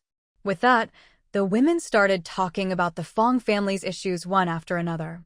"Letting her off so easy, sis, you're being too kind. A man like that should have been kicked out ages ago. Chopping him up would be more satisfying. Who does he think we women are?" The eldest Fang daughter-in-law never realized her situation could stir up so much public outrage. She'd done so much before, but never had such good relations with everyone. The women said, "Sis, you've always had a good reputation in the village. You've helped everyone out when they needed it. Money is money, but you've always been there. What are you afraid of? You have kids, you can hold up the household without a man. Someone else said, sis, we've been neighbors for years. All the good feelings are because of you. She knew they were laying it on a bit thick. The Fang family still had its reputation, but not much of it was because of her. Meanwhile, Fang Lauda, the eldest Fang, had been listening outside for a while, thinking, all that money I earned, who knew it'd end up buying my wife a good reputation? If these women keep talking, my whole family will be turned upside down. These women really are something else. He coughed outside, signaling, I'm listening, so you'd better quiet down. The women inside just curled their lips. Sis, why let him come back at all? You should just throw all his stuff out. Clearly, they were here for the drama, not necessarily out of kindness. The eldest Fang daughter-in-law understood that. She replied, we're not divorced yet. The women started offering advice. That's true. But don't worry about the divorce. The house will definitely be yours. The Fang brothers are reasonable. When the time comes, we'll all stand with you. Make him leave with nothing. The eldest Fang daughter-in-law thought, these women are pretty sharp. They even know about making a man leave with nothing. Thank you all in advance. The women said, no need to thank us, sis. We're all women here. If we don't look out for ourselves, who will? Some men make a little money and forget who they are. They need to be taught a lesson. Sis, just go for it. Only now did the eldest Fang daughter-in-law start to understand why these women were so fired up. Turns out, they had their own reasons. There's no such thing as kindness for no reason. They wanted her to stand up so they could use her example to scare their own husbands. Anyone who really came over just to urge someone to get divorced would be a fool. Who's that naive these days? After the women left, Fang Lauda came inside, looking at his foolish wife with frustration. How could she be so gullible, listening to whatever people said? Don't listen to their nonsense. Their husbands are no good, so they're not trying to help you. They just want you to make a scene and scare their own men. The eldest Fang daughter-in-law already understood, but she didn't care anymore. At this point, if people want to use me, so be it. How sad. Fang Lauda said, what are you talking about? You're my wife, you're better than all of them. They don't mean well. She snorted coldly and mocked, better? Are you saying you have more women outside than their husbands do? Fang Lauda thought, all your sharpness is in your words. Really hits where it hurts. Haven't I stayed with you? Didn't you see, I already dumped that woman. She ignored him. She didn't care anymore. Affection that comes too late is worth less than grass. Besides, Fang Lauda never had any real affection to begin with. Fang Lauda still wanted to patch things up, trying to reminisce. Remember how things used to be? I earned money, you saved it, our family was doing great. He continued, back then, we were united. Who dared say anything about our family? If a couple falls out, outsiders laugh. When did it ever get to the point where a bunch of women could boss you around? She snapped back, and whose fault is that? Did I force you to go find another woman? Did I force you to ruin our marriage? He had nothing to say to that. No wonder people say men are shameless. He bent over, admitting, it's my fault, I regret it. I'm telling you, I really lost out with that woman. She'd never heard of a man losing out in this kind of thing. She sneered, who are you trying to fool? She overpowered you. Fang Lauda really was shameless, he'd say anything. I'm not making it up. It's embarrassing to say, but I'd rather people say I messed around with a woman than say I got taken advantage of by one. So, in other words, he was taking the blame for the sake of his reputation, but which reputation is worse? The eldest Fang daughter-in-law felt like she was seeing him in a new light. She slapped her own face and asked, do you have any shame at all? You can actually say something like that? No matter how naive she was, she knew it wasn't like that. If Fang Lauda hadn't wanted to, could a woman really force him? Fang Lauda tried to push all the blame onto Feng Lu. I just wanted to save face, so I didn't tell the truth. That woman latched onto me, and that's how things ended up like this. Our family's a mess. I'm only telling you because you're my wife. If it were anyone else, even with evidence, I'd never admit I was taken advantage of. He even slapped his own face. I have to save face. The eldest Fang daughter-in-law was so angry she almost kicked him. Do you really think I'm that stupid and easy to fool? Is this what you call saving face? Fang Lauda really had no shame, otherwise, he couldn't have said something so shameless.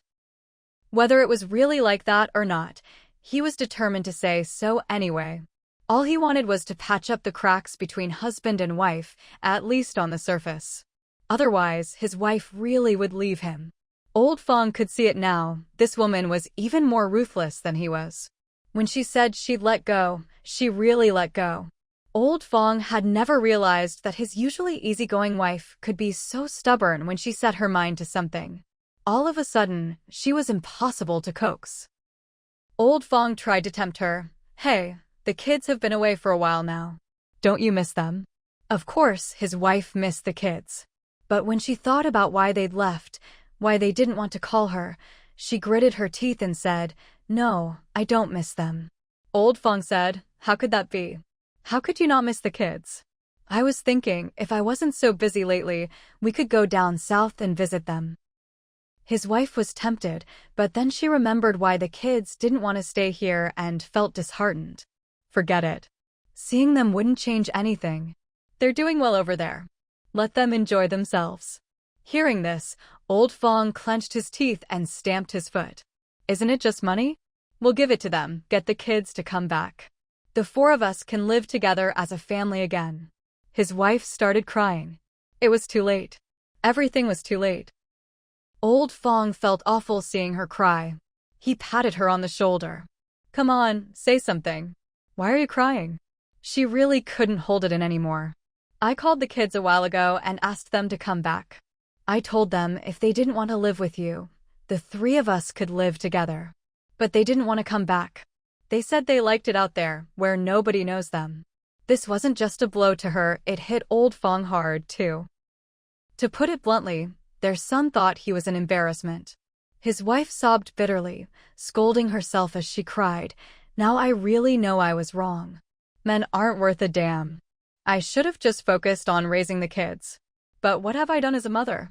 When the kids' clothes were too small or dirty, I sent them to their grandma. When they were hungry or tired, it was always their grandma. What have I ever really done for them?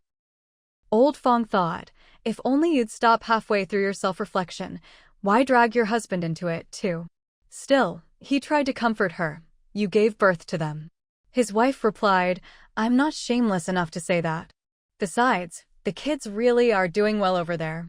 Old Fourth's family hired 3 tutors for them every week. How could we ever offer that? As long as they're doing well without me, I shouldn't drag them down. Hearing this, Old Fang gritted his teeth and stamped his foot again. It's not like we can't afford it. We'll hire tutors too, so their studies won't suffer. His wife shot back, with the little money you have, what else can you do besides find some shameless woman? Who could we possibly hire around here to tutor the kids? This time, she was looking at the bigger picture. The teachers here couldn't compare to those over there. She went on, I've thought it through. I didn't do much for them in the first 10-odd years, but from now on, at least I won't hold them back. As long as they succeed, it doesn't matter who they're filial to in the future. If only Old Fang could be as open-minded. But when he heard this, he immediately said, then why don't we have another kid? He was already thinking about starting over. His wife didn't even want to consider it. Even if she could have another child, she wouldn't want one with Old Fang. Why don't you get another woman to have your kid? I'm not up for it. Old Fang pursed his lips. How could a child with another woman be the same as one with his own wife? Having another kid was just a way to keep his wife tied to him. Otherwise, why would he need another child when he already had 2 sons? He shamelessly insisted, don't talk nonsense. I'm not that kind of person. His wife didn't even bother to look at him and walked away. This man could say whatever he wanted, twisting the truth however he liked. Why didn't the heavens strike him down with lightning? Then she wondered to herself, was this man just asking for it? Back when she was chasing after him, begging him to live a good life together, the look he gave her still sent chills down her spine. Now that she'd let go and stopped chasing, he was the one circling around her. She shook her head, thinking about the days she'd just lived through. She was determined not to go down that road again. Men were all the same. And now, she didn't even have her own family to rely on. But she realized that with a family like hers dragging her down, she'd never have a good life with any man. So she decided to cut ties with her family for good. For the sake of her future, she had to. She couldn't let her family mess up her life anymore. When old Fang found out about her decision, he was beside himself with regret. He thought, why couldn't you have figured this out when you were with me? Now you're ready to move on, and suddenly you see everything clearly. If only you'd understood sooner, would things have turned out like this? Not that old Fang was exaggerating, but his wife's family had gotten by mostly because of her support. If not all, then at least 60% was thanks to her. Otherwise, how could old Fang's own family have ended up like this? Getting involved with such a greedy in-law was hard to respect. That's also why his wife had never been able to stand tall in front of him all these years, and why she tolerated everything he'd done. So, in the end, their marriage had fallen apart because of her useless family dragging her down. If only she'd been a bit tougher, old Fang wouldn't have dared to act so recklessly. Now, she'd finally figured things out, but just in time for the next man to benefit. Old Fang snorted coldly, as if he'd just accept this loss. After all these years together, this woman still didn't understand him. By the time Fang Daoling and Wang Suixiang heard that old Fang and Feng Lu had fallen out, Feng Lu's whole family had already beaten old Fang up and had him arrested. The whole thing was the talk of the town. Not just in the village or the township, even in the provincial capital, it was big news. Fang Daoling was so excited he almost offered incense to his ancestors.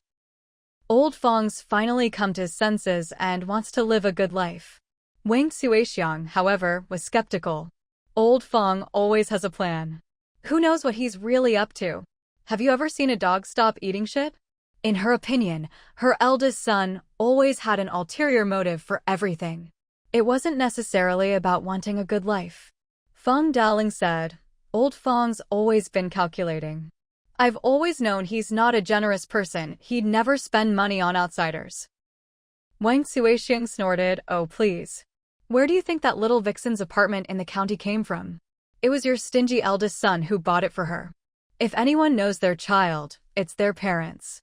With just one sentence, they got right to the heart of why oldest Fang was causing trouble. They saw right through him. It was all about money and ditching people. Being the eldest son still means something special to Fang Daoling. He awkwardly tried to defend his big brother. Didn't he break it off already? Shows he still wants to do better. Wang Suixiang knew her husband was softening. After all, he was their son. How could she not want him to turn out well? All the mess with the eldest had hit Fang Daoling pretty hard. He might not say much, but Wang Suixiang could see it. She worried he'd be disappointed again, so she said, if it's not this one, it'll be the next. That son of yours just can't stay out of trouble. You should worry less. But that wouldn't do. His son had been beaten up. Fang Daoling couldn't just stand by. No matter what happens later, as long as his son is willing to walk the right path now, he has to give him a hand. As a father, Fang Daoling was fiercely protective of his children. Sure, he could be hard on his sons, but that was his prerogative. No one else was allowed to. So, Fang Daoling took a few of the brothers who were barely on speaking terms with oldest Fang and headed back to the village. The Fang family could fight amongst themselves as much as they wanted, but being bullied by outsiders was unacceptable. That was Fang Daoling's principle. Lu Chuan wasn't happy about it. Such a big deal. All the brothers showed up, but no one called him. Did they not see him as family? He chased after them with Fang Yuan, seeking out Wang Suixiang, his mother-in-law, to argue. What's my dad's deal? Am I, his son-in-law, an outsider? Wang Suixiang didn't think this was something to show off about. This son-in-law must be out of his mind, insisting on getting involved. But since he came along without being asked, she was genuinely grateful. Of course, she couldn't say he was out of his mind to his face. Wang Suixiang replied firmly, of course not. After all these years, don't you know how I treat you? Your dad just cares about appearances. What happened with your brother isn't exactly something to be proud of. How could he ask his son-in-law to get involved? Sometimes, it's better to listen than to talk. Lu Chuan said, still treating me like an outsider. Do family members really stand on ceremony like this? Wang Suixiang replied, I certainly don't, but your dad cares about his image, especially in front of you. In our family, educated people have higher status. Fine, Lu Chuan was happy to be coaxed by his mother-in-law. He finally showed an understanding expression, but what he said was, Mom, we're family. No matter who's right or wrong, I'll always stand with our family. Wang Suixiang smiled and pulled Lu Chuan aside like a confidant. Of course. You're my son-in-law. How could I not know what kind of person you are? I'm always grateful for how you treat us. Fang Yuan watched the two bicker and thought, so fake. What's the point? Lu Chuan and Wang Suixiang ignored Fang Yuan's expression. Otherwise, the mood wouldn't have been right. The two of them chatted warmly, their feelings on full display. After all that talk, no one mentioned what would happen to oldest Fang. Whether they helped or not, it was all about saving face for the Fang family. Wang Suixiang understood. Her son-in-law didn't think much of his brother-in-law, but he was giving face to the family. Fang Daoling took a few sons to visit oldest Fang in the detention center. The situation was both simple and complicated. The other side said that as long as oldest Fang admitted he had feelings for Feng Lu, things wouldn't be so complicated. But oldest Fang refused to admit it. He'd rather be detained, even sentenced, than acknowledge any romantic relationship with Feng Lu. He insisted Feng Lu was just someone he paid for a service, a purely transactional relationship. He'd rather be fine than admit to any feelings. He even made a list of everything Feng Lu had taken from him as evidence, and it was all real. When a man turns heartless, he leaves no way out for anyone. Truly despicable. Even Wang Suixiang, hearing this as his own mother, thought her son was no good. If Feng Lu admitted to it, what would become of her? She'd never be able to marry, and her family wouldn't be able to stay in town. So she absolutely couldn't admit it. With both sides refusing to budge, the other side insisted oldest Fang was forcing Feng Lu. Otherwise, they'd have to let oldest Fang take the blame.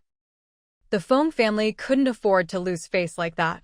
Even in a county town, people were conservative. With a scandal like this, the women in the family wouldn't be able to show their faces again. Once Fang Daoling figured out what was going on, the first thing he did after bringing the family back was to find someone to negotiate. If both sides could compromise, there'd be no need for court or fines. Settling privately would be best. After all, they'd once been in-laws. Meeting to discuss this kind of thing was awkward, to say the least.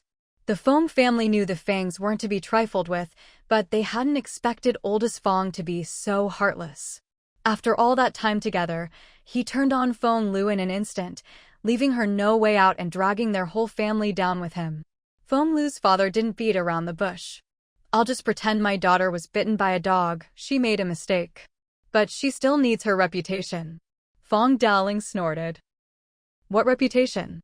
He was just afraid people would say his daughter was in the flesh trade, and the whole family's name would be ruined. Otherwise, my son's property would have ended up with you and your daughter. You think you can just step back now? He wanted to retort, but Wang Suixiang stopped him. She pretended not to know the details and jabbed at Feng Lu's parents. If that's the case, why is our eldest still being detained? Feng Lu's father was furious at oldest Fang's heartlessness and had no goodwill left for the Fang family. That's because your eldest refuses to admit it. He insists there were no feelings, just a paid arrangement. As a father, he couldn't even bring himself to say it out loud. It was utterly humiliating. Wang Suixiang watched coldly, thinking, so you know it's shameful?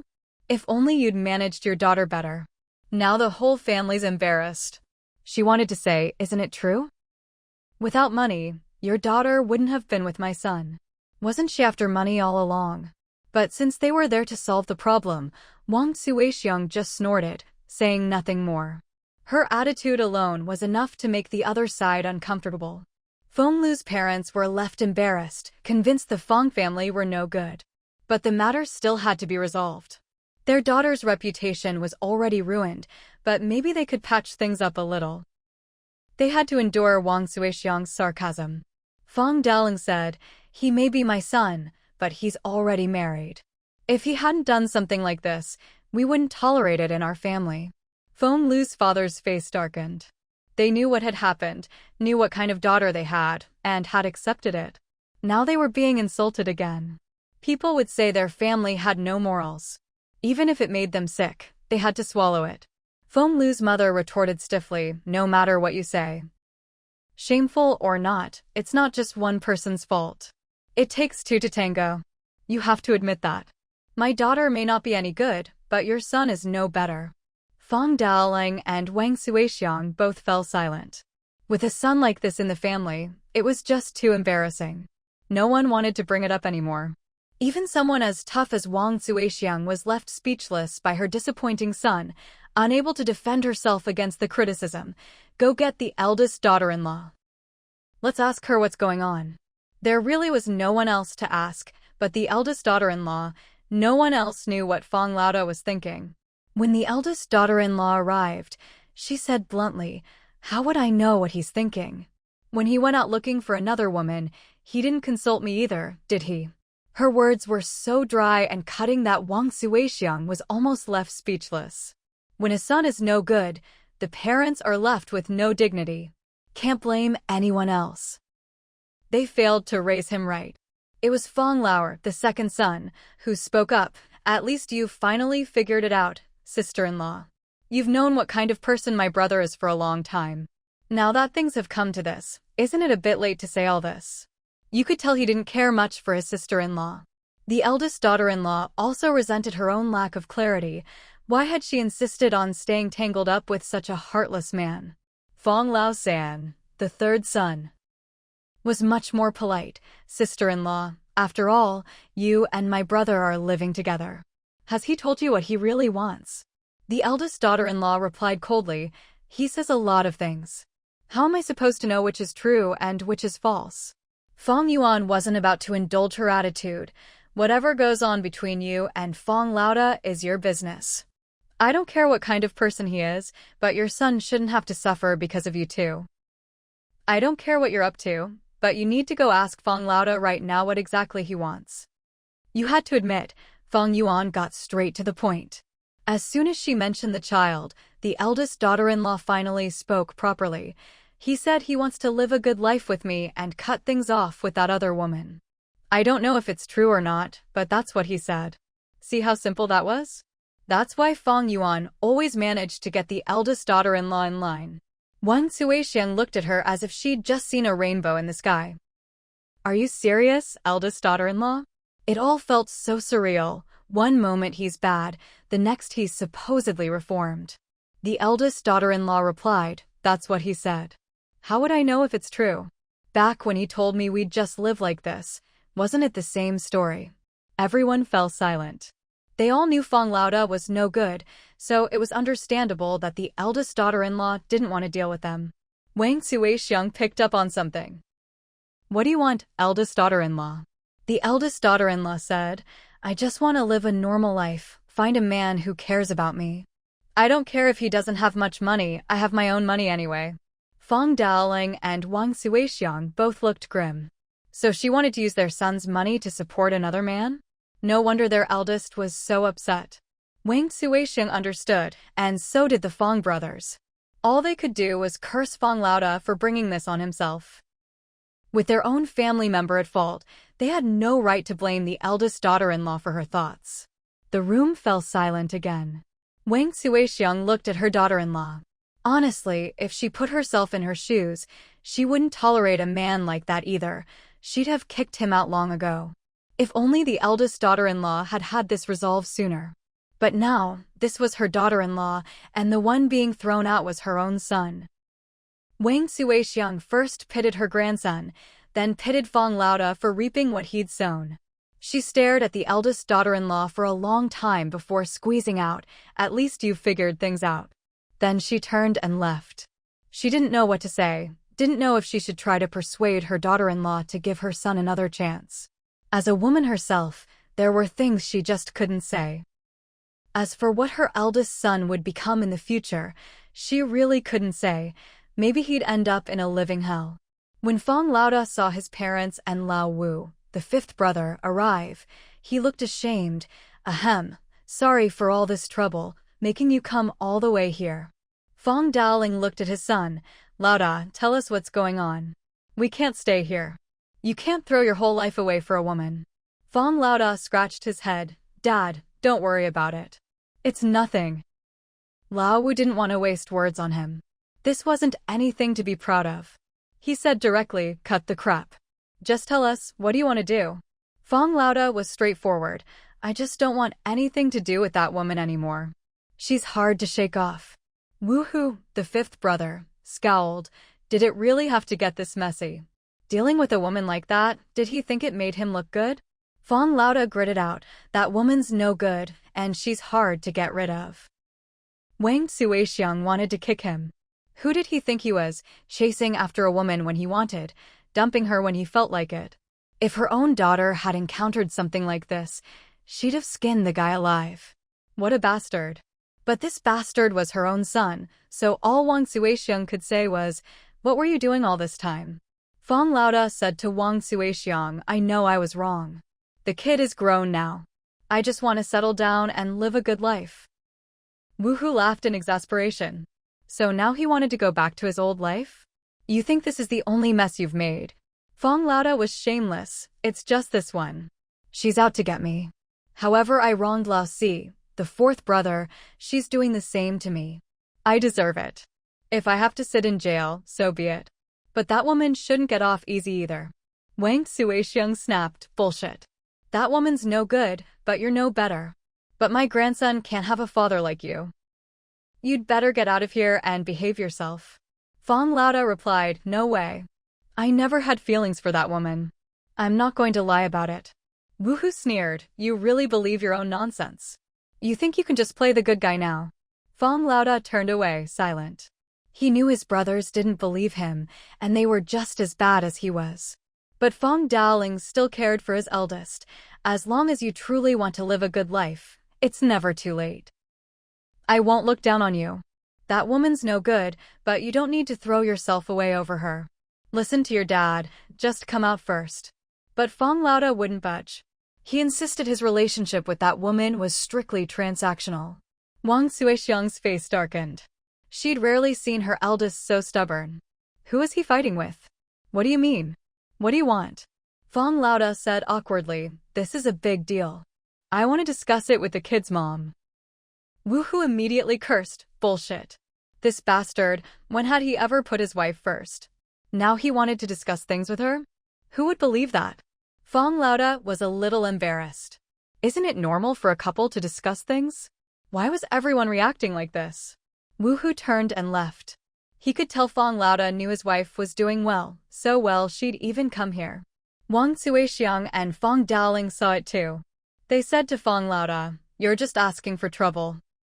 When you had the chance to live a good life, you messed around. Now you regret it? Serves you right. Then Wang Suixiang said, no matter what, your dad and I just want you to live a peaceful life. We want the best for you. But making someone else's daughter follow a man like you, who knows when you'll mess up again. I just can't say it. Fang Lauda didn't dare say a word. Wang Suixiang looked at her shameless son, grinding her teeth in anger but helpless. If you're so capable, go sort it out yourself. Just get out for now. Boss Fang didn't insist on staying either. After all, if his wife took the chance to run off with someone else while he was here, he'd be the real fool. But in the end, Boss Fang's wife still came to see him. She really knew how to play her cards. Otherwise, if Boss Fang had kept stubbornly refusing to give in, Feng Lu would have had to keep dragging things out with him.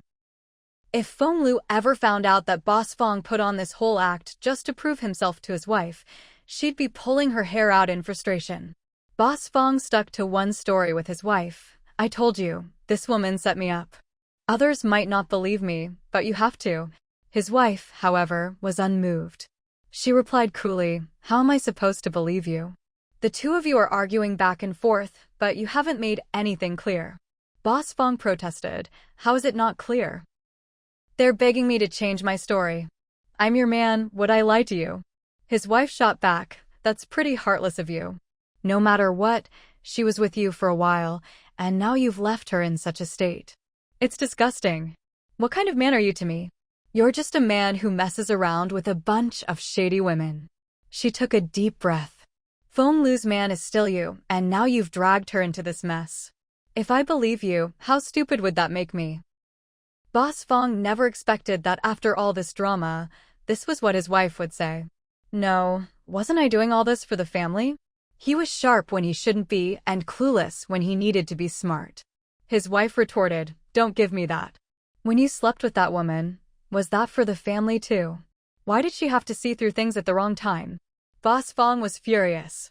"I told you, she set me up, I was just." His wife didn't want to hear any more of his nonsense. "Enough, don't say another word. I don't want to hear about your affairs. For the sake of the kids, just stop making trouble." Hearing this, Boss Fang immediately backed down. "I'll listen to you. For the kids, I'll put up with it. It's not that I can't make things clear with her." His wife ignored him. Boss Fang wanted to settle things right then and there, but it wasn't going to be easy. When a woman's heart is no longer with you, you're nothing. After his wife showed up, Boss Fang finally relented and let Feng Lu off the hook. His relationship with Feng Lu was now completely over. If Feng Lu had any sense, she'd realize a cold-hearted man like this wasn't worth it. Love was always one-sided. In the end, Boss Fang didn't come out ahead. He admitted that his relationship with Feng Lu was just about money, and everything he'd given her over the years was gone for good. As for Feng Lu, her reputation as a woman was ruined. Even if she got some money out of it, she still lost out. You could say both of them lost. It served as a warning to the whole village, don't get cocky, or you'll end up like this. The women who'd gossiped about Boss Fang lately had all quieted down. You could say Boss Fang single-handedly cleaned up the morals of the village and the surrounding area. And women like Feng Lu, who thought about taking shortcuts, were now extra cautious, afraid of running into a man as ruthless as Boss Fang. The men were scared too.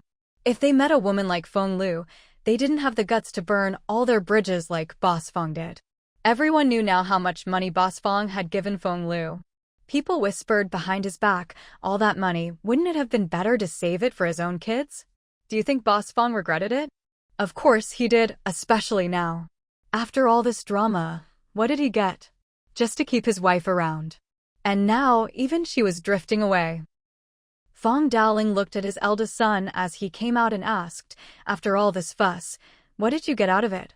Boss Fang couldn't admit he did it for his wife, so he just said, it was nothing. I just realized I couldn't let a woman like that control me. After a long pause, Fang Dowling finally said, why didn't you realize that earlier? If you'd figured it out sooner, we could have avoided all this mess and your son wouldn't have had to run so far away. That was the pain in Fang Dowling's heart. Boss Fang couldn't say it out loud, but the truth was, back then, the mother of his child wasn't taking his money to support another man. He only woke up after getting burned. He had no one to blame but himself. Fine, Boss Fang admitted it, he'd brought this on himself. He'd taken the wrong path. Seeing Boss Fang so downcast, Fang Dowling couldn't bring himself to scold him. Just get some rest and think things through. Live your life properly from now on. Boss Fang just nodded, but in his heart, he was still thinking about the wife who no longer cared much about him. Fang Lauer, Fang Laosan, and Fang Laowu didn't believe Boss Fang's story. He'd never been a fool, and he wasn't the type to stir up trouble for no reason. He must have been after something. For things to blow up like this with Feng Lu, it could only mean there was a bigger benefit at stake, or maybe the two of them couldn't agree on how to split the spoils.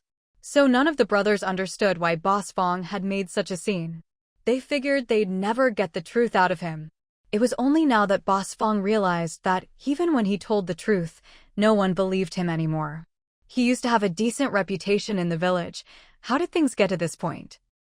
Then, facing the only person who still believed him, his father, Fang Dowling, Boss Fang got emotional and shed tears. Dad.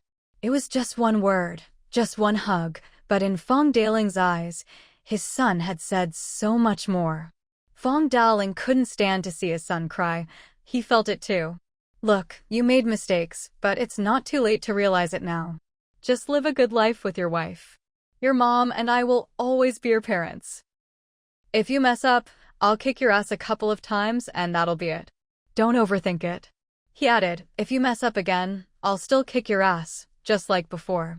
Boss Fang had no idea that his dad's famous flying kick had become a family trademark. His father's way of comforting him was both heartwarming and heartbreaking. Wang Suixiang glanced sideways at Boss Fang. Trust or not, even if he was just pretending, if he could keep up the act and live quietly for the rest of his life, that would be good enough. That's just how Boss Fang was. Wang Suixiang now put more of her attention on her other sons. She couldn't let them go down the same road as the eldest. As a mother, Wang Suixiang gathered her sons together and had them all look at Boss Fang. She told them, see that? That's a lesson for you. One in the family is enough. Don't any of you follow in his footsteps. If you all end up like this, I'm telling you, you'll have nowhere to regret it. The sons all nodded. Of course, they saw how their eldest brother was now like a rat crossing the street. No way were they going to be like him. They had to think about their own children too. Even his own son didn't acknowledge him anymore. They couldn't let their kids suffer like that. Wang Suixiang looked especially at Wu Hu, speaking earnestly. Old 5, your wife isn't like your foolish sister-in-law. Don't make mistakes you'll regret. The consequences would be serious. Wu Hu knew his mother was using eldest brother Fang as a cautionary tale to educate her sons, with him as the main target. Not wanting to lose face in front of his brothers, Wu Hu quickly said, no need for you to remind me. He truly understood his own wife's temperament. If he dared to follow in eldest brother Fang's footsteps, Ding Min's over-the-shoulder throw wasn't just for show. His mother might as well have said, be careful your wife doesn't beat you up. She really didn't leave him any dignity. Wang Suixiang was quite satisfied with Wu Hu's self-awareness. Then she turned her gaze to Lu Chuan. As the son-in-law, he absolutely couldn't make such mistakes. Lu Chuan didn't wait for his mother-in-law to speak. Mom, I know exactly what kind of temper our Fang Yuan has. She doesn't tolerate any nonsense. I can't afford to make mistakes. See, now that's someone who truly understands the situation. Others might get a second chance, but he won't. Fang Yuan doesn't have that kind of patience. Besides, he's got a bunch of brothers-in-law. If he ever dared to upset Fang Yuan, not one of them would show him any mercy. Lu Chuan was too embarrassed to say in front of the Fang family that his brothers-in-law had always been the secret weapon for his company's progress and a foolproof guide for avoiding pitfalls in marriage. Wu Hu glanced at Lu Chuan. No need for words, he understood. He and his brother had learned a lot from eldest brother Fang's mistakes, saving themselves plenty of detours. Now, with eldest brother Fang bravely leading the way, even in matters of marriage and family education, he'd become their living example of what not to do. More than enough for them to learn from. The brothers just couldn't bring themselves to thank eldest brother Fang for his selfless sacrifice. Really, they owed him a banner of appreciation. On the other side, second and third Fang's wives had been listening for a while, and now that the lecture was over, they weren't happy. So, what, we're not tough enough? We don't get any guarantees. Wang Suixiang looked at her two daughters-in-law, thinking, I didn't say anything because my two sons know what's what, they won't stray. Plus, with her and her husband, along with Wu Hu and Fang Yuan, even if those two sons ever did go astray, Wang Suixiang was confident she could keep them in line. But in front of her daughters-in-law, she couldn't say that. So she told them, your father already said it. There's no shame in Fang family men being afraid of their wives. If you have the ability to keep them in check, I'll support you 100% as your mother-in-law. All right then, it was up to the daughters-in-law to rely on their own abilities. As long as it was for the good of the family, she wouldn't play favorites. The Fang brothers felt uneasy. With their mother making such a statement, their lives were going to get tougher. None of their wives were easy to deal with. Eldest brother Fang had been listening all this time, quietly fuming. So he was just the cautionary tale for everyone else? What happened to family loyalty? Was this how it was supposed to be? Couldn't they be a little more considerate? What was even more frustrating was that none of his so-called brothers appreciated his sacrifice. And what was worse, when he got home, no matter what he said, His wife's attitude was cold and indifferent. No matter how hard he tried, he couldn't warm things up. She really seemed determined to take his money and find an honest man to spend the rest of her life with. Eldest brother Fang was so stifled he wished he could drag Feng Lu into this mess too. If he was having a hard time, someone else should suffer with him. Honestly, for a guy like eldest brother Feng Lu must have been blind back then. At home, his wife said she'd definitely look for a reliable man if she remarried. But she also told him, "You don't have to worry about me cheating on you. Even if I do meet someone I like, I'll divorce you first before looking. I'm not the type to do something so disgraceful." After being put down by his wife, eldest brother Feng didn't dare say a word. It was as if he'd been the one in the wrong all along, and now his wife was just giving him a taste of his own medicine. Payback came too fast. As for this, meeting someone, eldest brother Feng didn't say anything in front of his wife, but in his heart, he knew his wife would never be allowed to go meet other men. He was too cunning to ever let his wife get involved with someone else, though all his scheming was done behind the scenes. Fang Daoling and Wang Suixiang brought the kids back to the village, and the whole family got busy because of eldest brother Fang's situation. Eldest brother Fang tried to bring the family together for a meal, hoping to mend things with his brothers. After all, when push comes to shove, you can only count on your own family. He talked a good game, but the scene was awkward because he was the only one making an effort. In the past, at least his wife would save some face, greeting the in-laws and politely hosting his brothers and their wives. Now, his wife had seen through it all. In the future, who knew who would be whose in-laws, brothers-in-law, or sisters-in-law? She didn't want to bother anymore. She just did whatever made her happy. If it weren't for the kids, since they were raised by their grandparents and uncles, and would still need their care in the future, she probably wouldn't have bothered with this meal at all. Seeing her eldest daughter-in-law's attitude, Wang Suixiang was upset. Great, now she's got the upper hand. She turned to her sons. See? Because you're all so useless, your parents are being looked down on. Letting your wives walk all over you. Eldest brother Feng just listened, not daring to say a word. Right now, he couldn't afford to offend anyone. He pretended not to hear, sticking close to his wife, trying his best to please her. For the sake of her grandchildren and son, Wang Suixiang finally tried to talk to her eldest daughter-in-law. Daughter-in-law, if you can keep going, try to make it work. At least he's trying to do better now. If he still doesn't change, it's not too late to leave him. Just think of the kids. Good years are short. After a few more, would she have to find an old man to spend her days with? Eldest brother Fang's wife just felt her mother-in-law was never truly good to her. If it was for the kids, she wasn't worried. They had their grandparents. Wang Suixiang knew she and her daughter-in-law couldn't see eye to eye, but she kept her patience. I don't want to bring up that business with Feng Lu. It's disgusting. Honestly, I don't even want to talk about eldest's mess. He shamed our ancestors. Eldest brother Fang's wife pursed her lips. Well, it's your family's ancestors, nothing to do with her. Wang Suixiang continued, but there's one thing I have to make clear. Those rumors about your sister-in-law and eldest are nonsense. There's no way anything happened between them. Eldest brother Fang's wife couldn't help but retort, your son isn't a good person, there's nothing he wouldn't do. Feng Lu was fourth brother's wife, his own full-blood brother's wife, and he still managed to cause trouble. Wang Suixiang's face was burning with shame, but she still said, eldest really isn't a good person, but he'd never do something that would bring trouble on himself. With all the mess in your family, he wouldn't go near it. Can you believe that? Eldest brother Fang's wife didn't look pleased, she'd rather be scolded outright. But everything Wang Suixiang said was true. Their family really was a mess. And as for eldest brother Fang, he was even more cunning than a monkey, he always steered clear of trouble.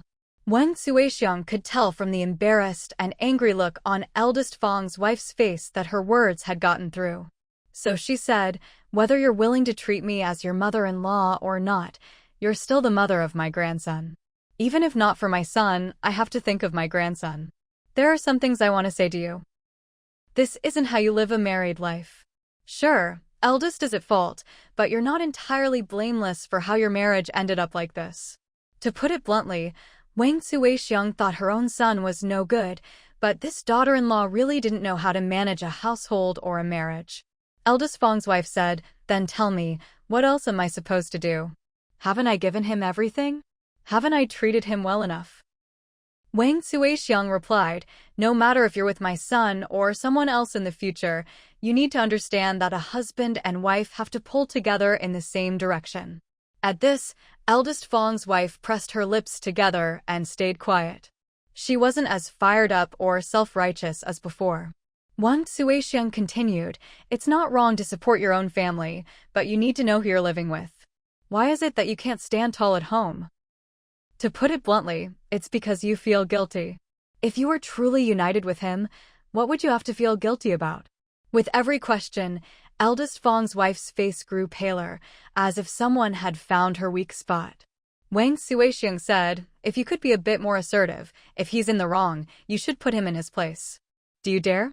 Your sisters-in-law aren't as capable as you, but have you ever seen them go easy on their husbands? Have I ever scolded them for it? Why don't you dare? Ask yourself honestly, how much truth is there in what I'm saying?" Who knows if Eldest Fang's wife really took it to heart, but Wang Suixiang said, "I guess I've said too much as your elder." Eldest Fang's wife didn't say a word for a long time. Everything her mother-in-law said was right. The reason she let Eldest Fang walk all over her was because she felt guilty. Her own family relied on her for support. She'd funneled a lot of money and things from her household back to her parents' home. Because of this, she could never stand tall in front of her husband, always backing down in every argument. By now, she'd finally seen her own family for what they were. But it was too late. Even her own children had become distant from her, let alone her husband. Trust?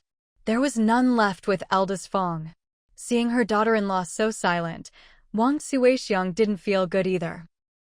After all, they were both women. Why make things harder for each other? Life was tough enough. If Eldest Fang weren't truly hopeless, Wang Suixiang would have wanted to say a fair word for him. If her son had married a sensible woman, things wouldn't have ended up like this. She'd talked to her daughter-in-law about these things before, but back then, her daughter-in-law only had her own family on her mind and wouldn't listen, thinking Wang Suixiang was just being stingy. All her good intentions were taken for nothing. It was only for the sake of her two grandsons that Wang Suixiang said so much.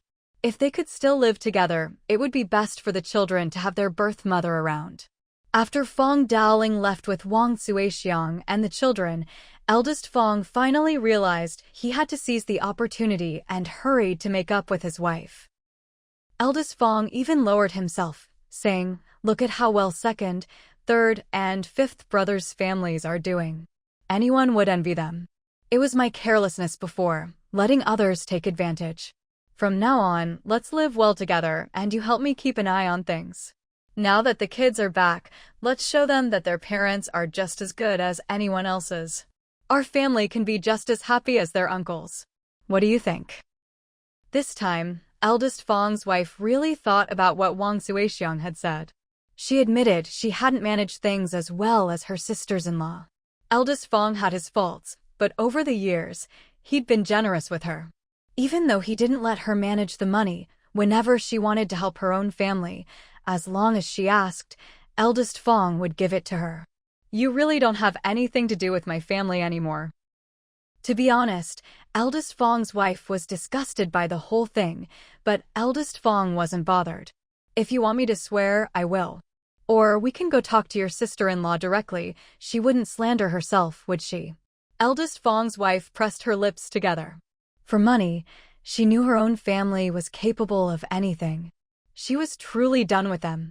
Eldest Fang said, "No matter how bad I am, I still have to leave a way out for the kids. How are they supposed to get along with their uncle and aunt in the future?" Eldest Fang's wife's face darkened, and she gritted her teeth. From now on, the kids have no uncle or aunt. She was truly afraid of her own family now.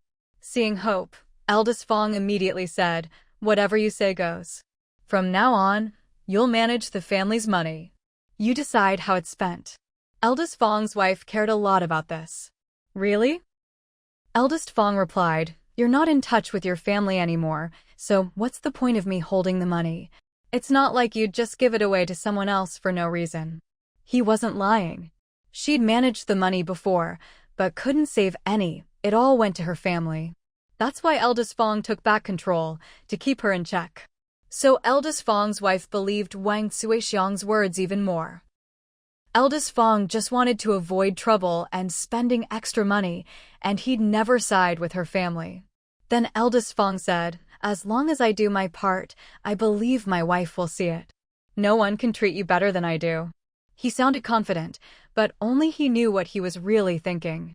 When it came to coaxing his wife, Eldest Fang was a natural.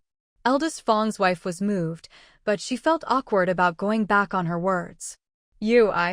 Eldest Fang said, "We're husband and wife. If I did wrong, forgive me this once. You married a scoundrel, so of course you had to look out for yourself. I get it, I don't blame you. Let's put all this behind us and live well together." Well, sometimes women are easy to coax. Eldest Fang's wife said, "I haven't done that well either. Mom said if we'd worked together, things wouldn't have ended up like this." Eldest Fang was grateful to his mother for helping him out. Otherwise, he might not have been able to win his wife back. He quickly said, "No, it was all my fault. I didn't make you feel secure at home, didn't earn your trust.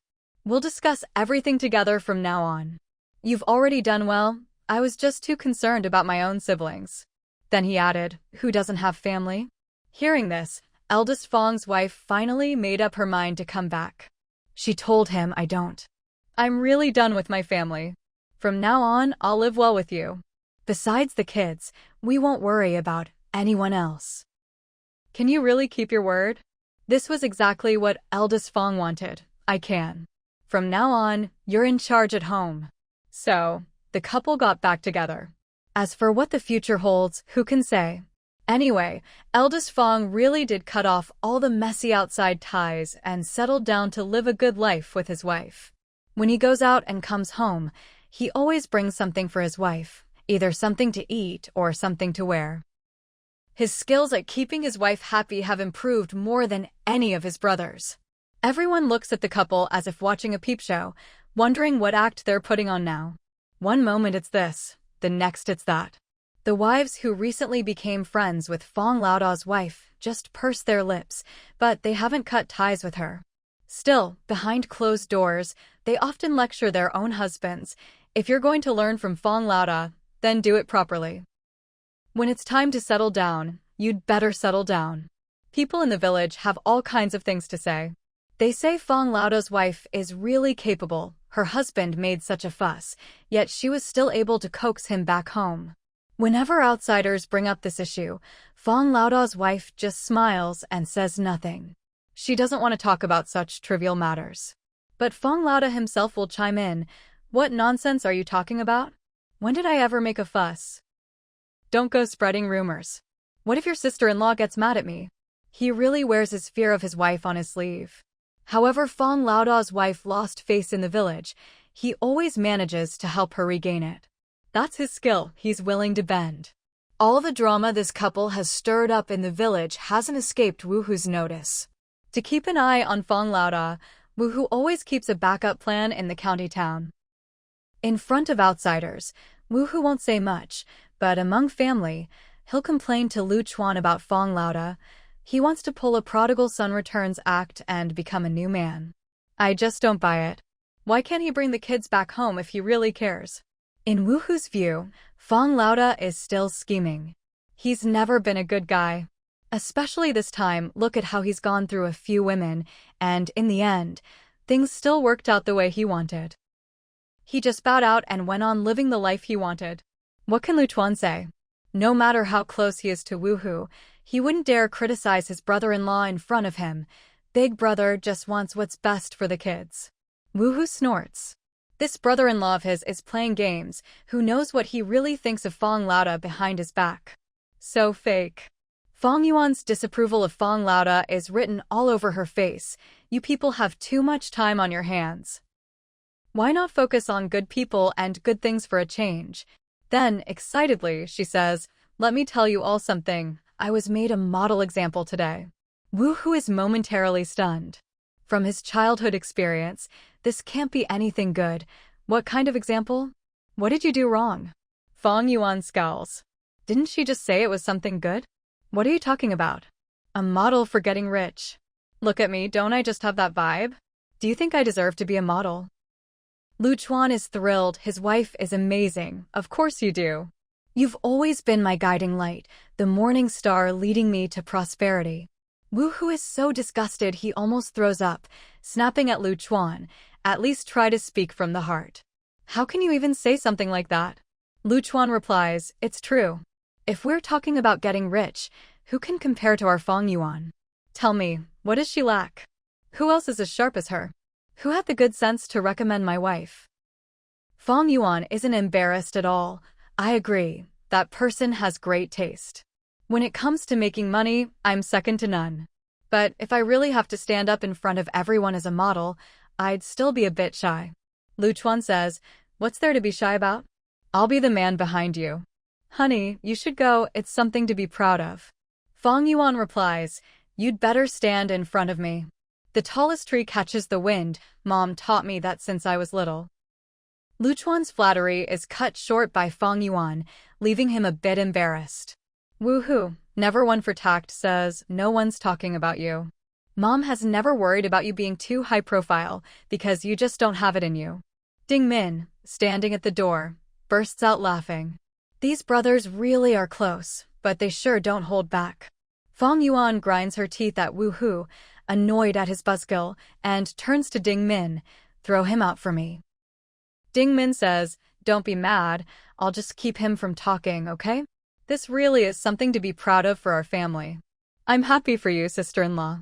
Then she turns to Woohoo, your mouth really is something else. Why can't you just have a normal conversation?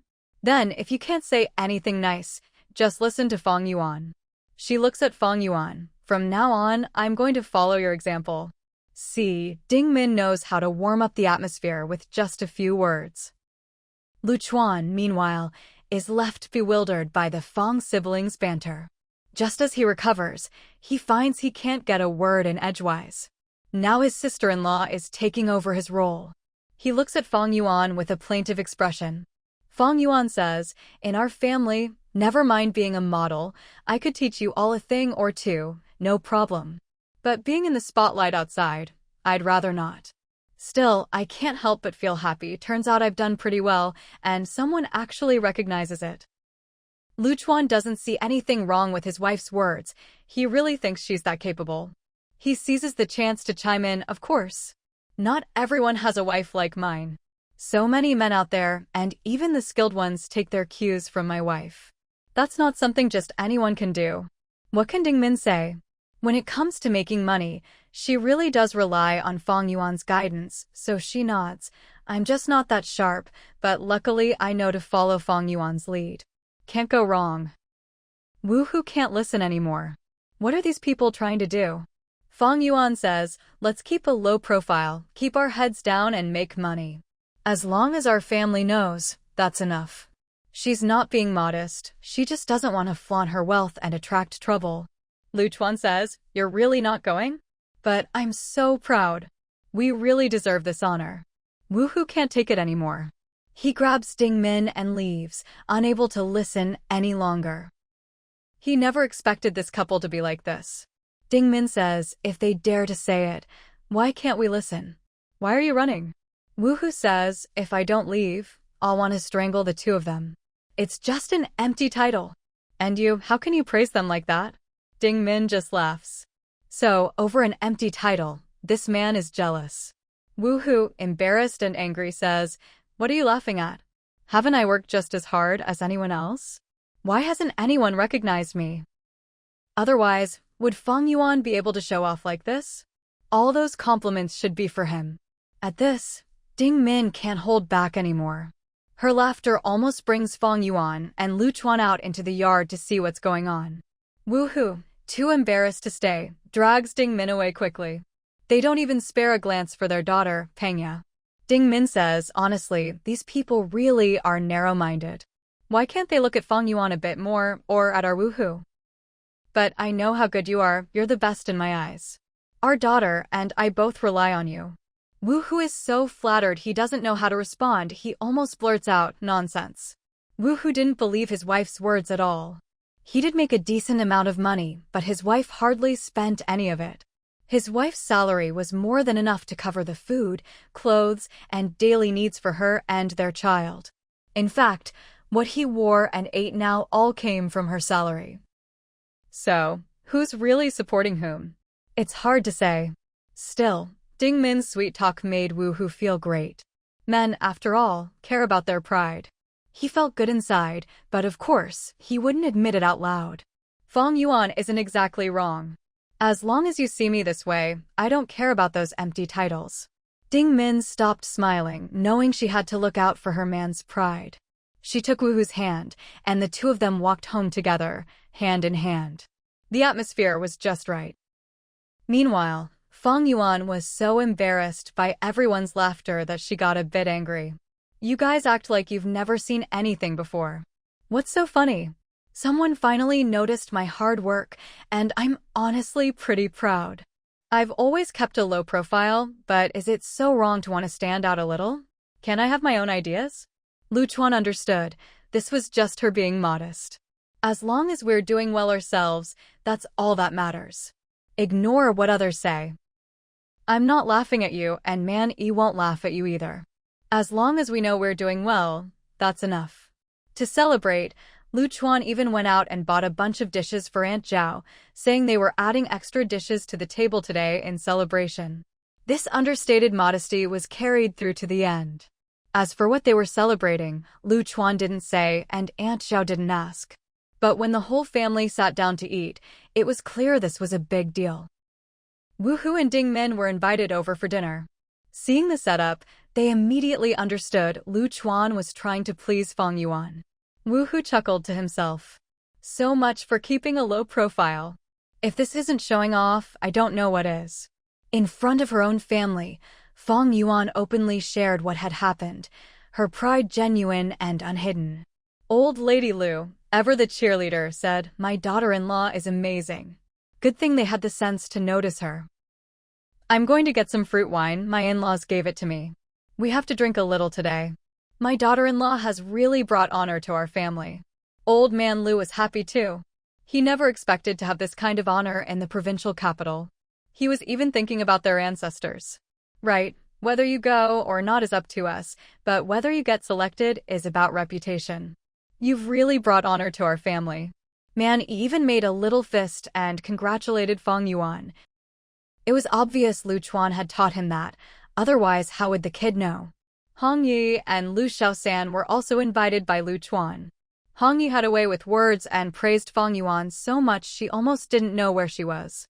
Woohoo thought to himself, my little sister is really living well in the Lu family. With so many people praising her, it's hard not to get a little dizzy with pride. For something that wasn't even a real success yet, to have such a celebration made Fang Yuan a little embarrassed. If I'd known the family would make such a big deal, I would have just agreed. Now I feel a bit awkward. Old Lady Lu said, "If you like it, accept it. If you don't, then don't. It has nothing to do with us celebrating. Besides, whether you accept or not, it shows you're already at a high level. No one in our family has ever achieved this before. You've brought us honor." Old Man Lu added, "There are only a few people in the village, and even with me raising kids, none of us ever stood out. The provincial capital is such a big place, with so many talented people, and you were still noticed. Our whole family is proud." Well, there you have it. She'd brought honor to the family, officially recognized by the Lu elders. Fang Yuan had already had several drinks. Lu Chuan was smiling as he poured her more, playing the perfect supporting role. Ding Min couldn't help but click her tongue at that. Hong Yi thought to herself, from now on, whenever there's an honor or award at school, I'll work hard to get it. Turns out the family really values this. So, without realizing it, Fang Yuan had set a new example for the family. Even Man Yi, still a child, picked up on it and said, "I'll work hard to earn more little red flowers, merit awards, too."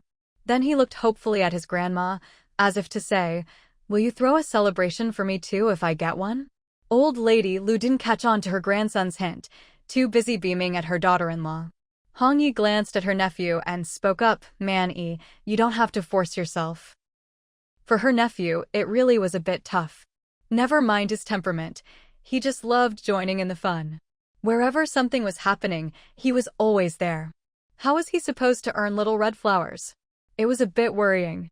Man-yi pursed his lips, feeling a bit looked down on by his third aunt. I'll work hard.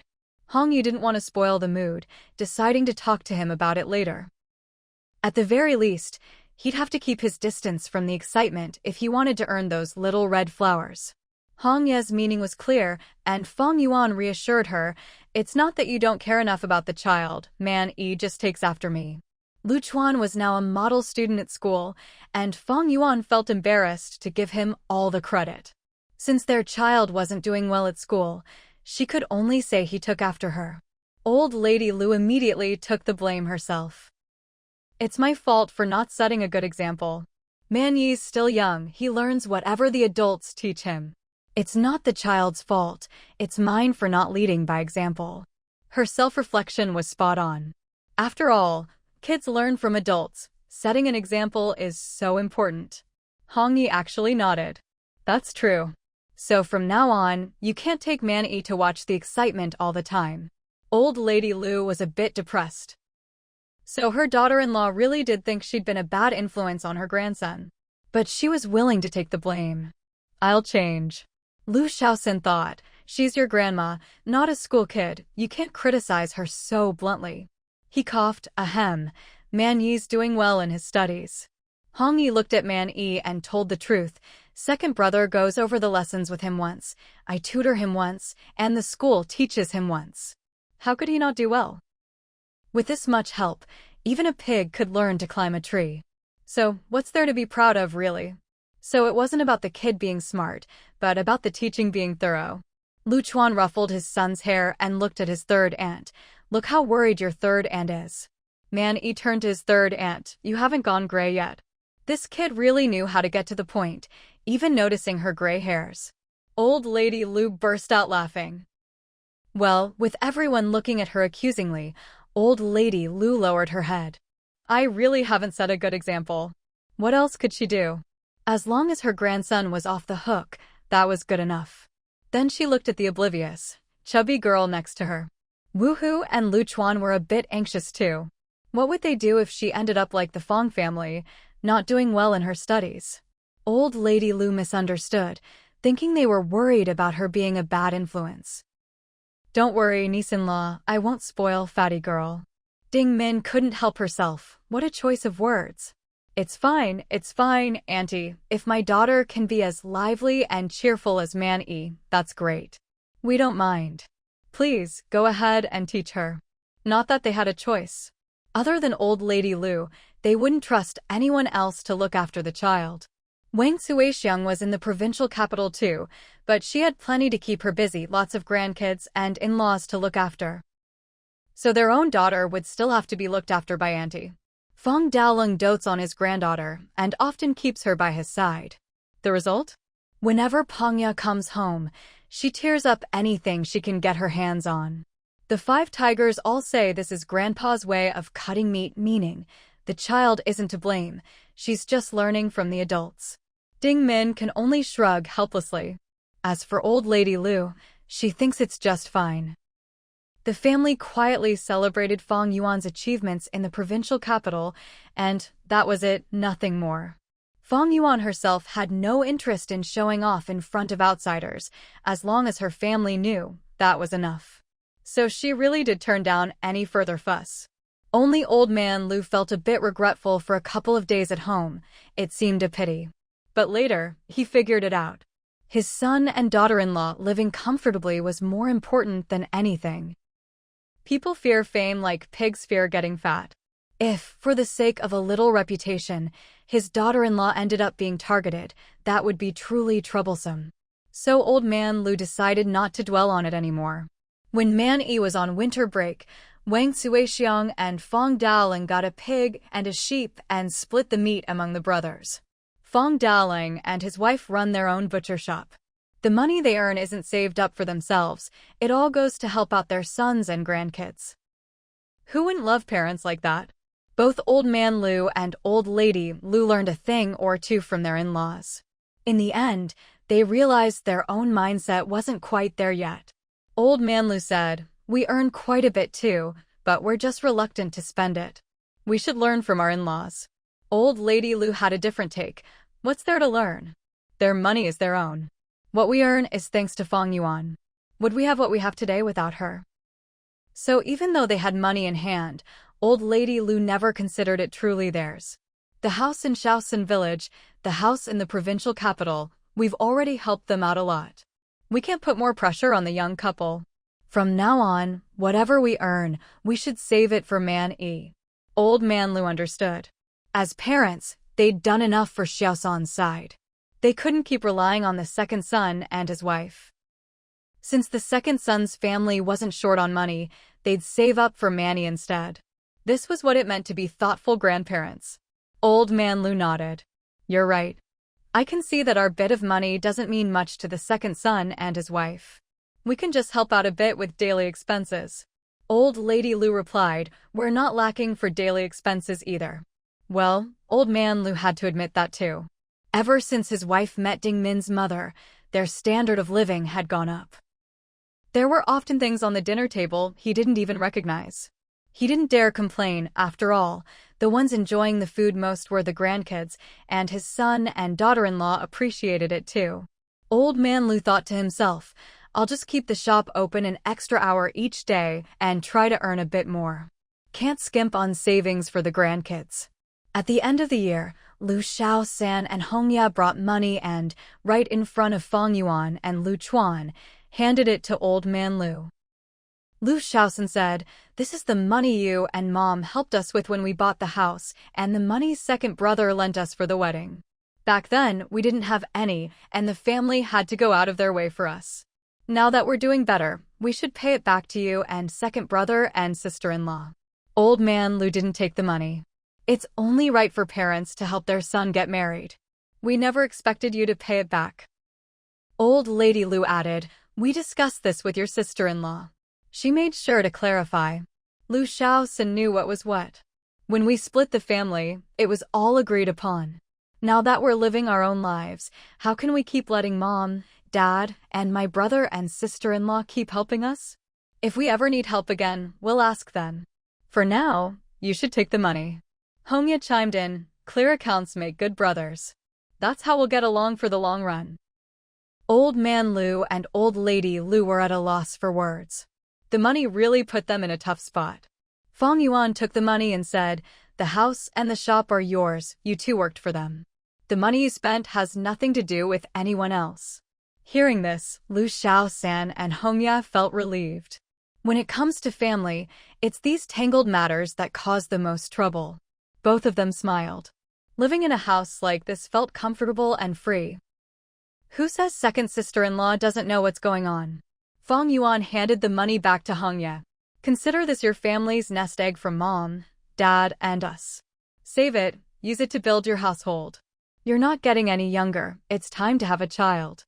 Don't let your kid suffer. With money in hand, you'll feel more secure. Just like that, the money was back in their hands.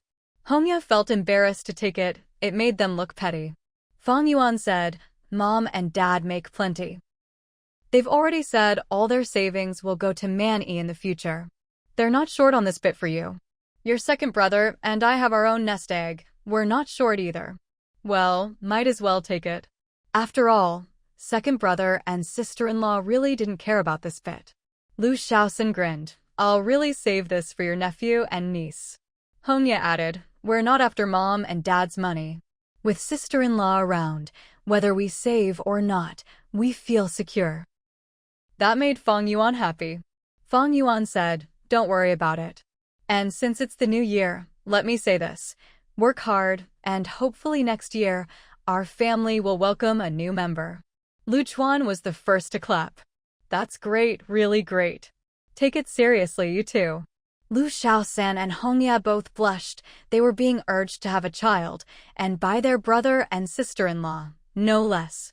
Fang Yuan said, That way, you'll have more claim to the family's assets from mom and dad. Don't worry, whatever mom and dad give to the grandkids, we won't fight over it. Hongya couldn't help but sigh. No one could say second sister-in-law was too blunt or didn't know how to be tactful after hearing these words. Lu shouts and burst out laughing. Second sister-in-law, our family doesn't fuss about these things. Back when things were tough, the family did everything they could to help me get married and buy a house in the city. Whatever mom and dad do for the grandkids, as their son, I'd never question it. Fang Yuan said, in any case, it's not up to us, it all depends on mom and dad. You two should work harder, or go see Dr. Wu if you need to. Old man Lu and old lady Lu were delighted. Their daughters-in-law really knew how to make them feel valued. Hongye blushed even more. As for having kids, they already had a plan. No need for that. We're just not ready yet. Man E is still little. We'll have another when she starts first grade. She added, by then, Pangya will be older, and mom will have her hands free to help us with the baby. So the couple had it all planned out. Fang Yuan said, if it's time, just have one. Why overthink it? With so many people in the family, there's no way we can't handle another child. No point worrying too much. The child would be the one to suffer. Hongya said, it's just a little while longer. This way, I can focus on work. Lu Chuan nodded. Having a plan is good. Lu Shaoxin looked at Hongya's expression. Honestly, I'm not ready either. Fang Yuan burst out laughing. No one's forcing you to have a baby. Hongya glared at Lu Shaoxin. Why rush to take the blame and make people laugh? Lu Chuan said, ahem, I was just being nosy. It's up to you. Old lady Lu and old man Lu agreed, yes, just do what you want. Since their third son wasn't in a hurry, why should they be?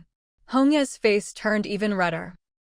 Just then, an unexpectedly discordant voice chimed in. Manny said, I'm anxious. I want a little brother. Can you let him come sooner? Fang Yuan's face darkened. This brat, what nonsense is he spouting? What's it got to do with you?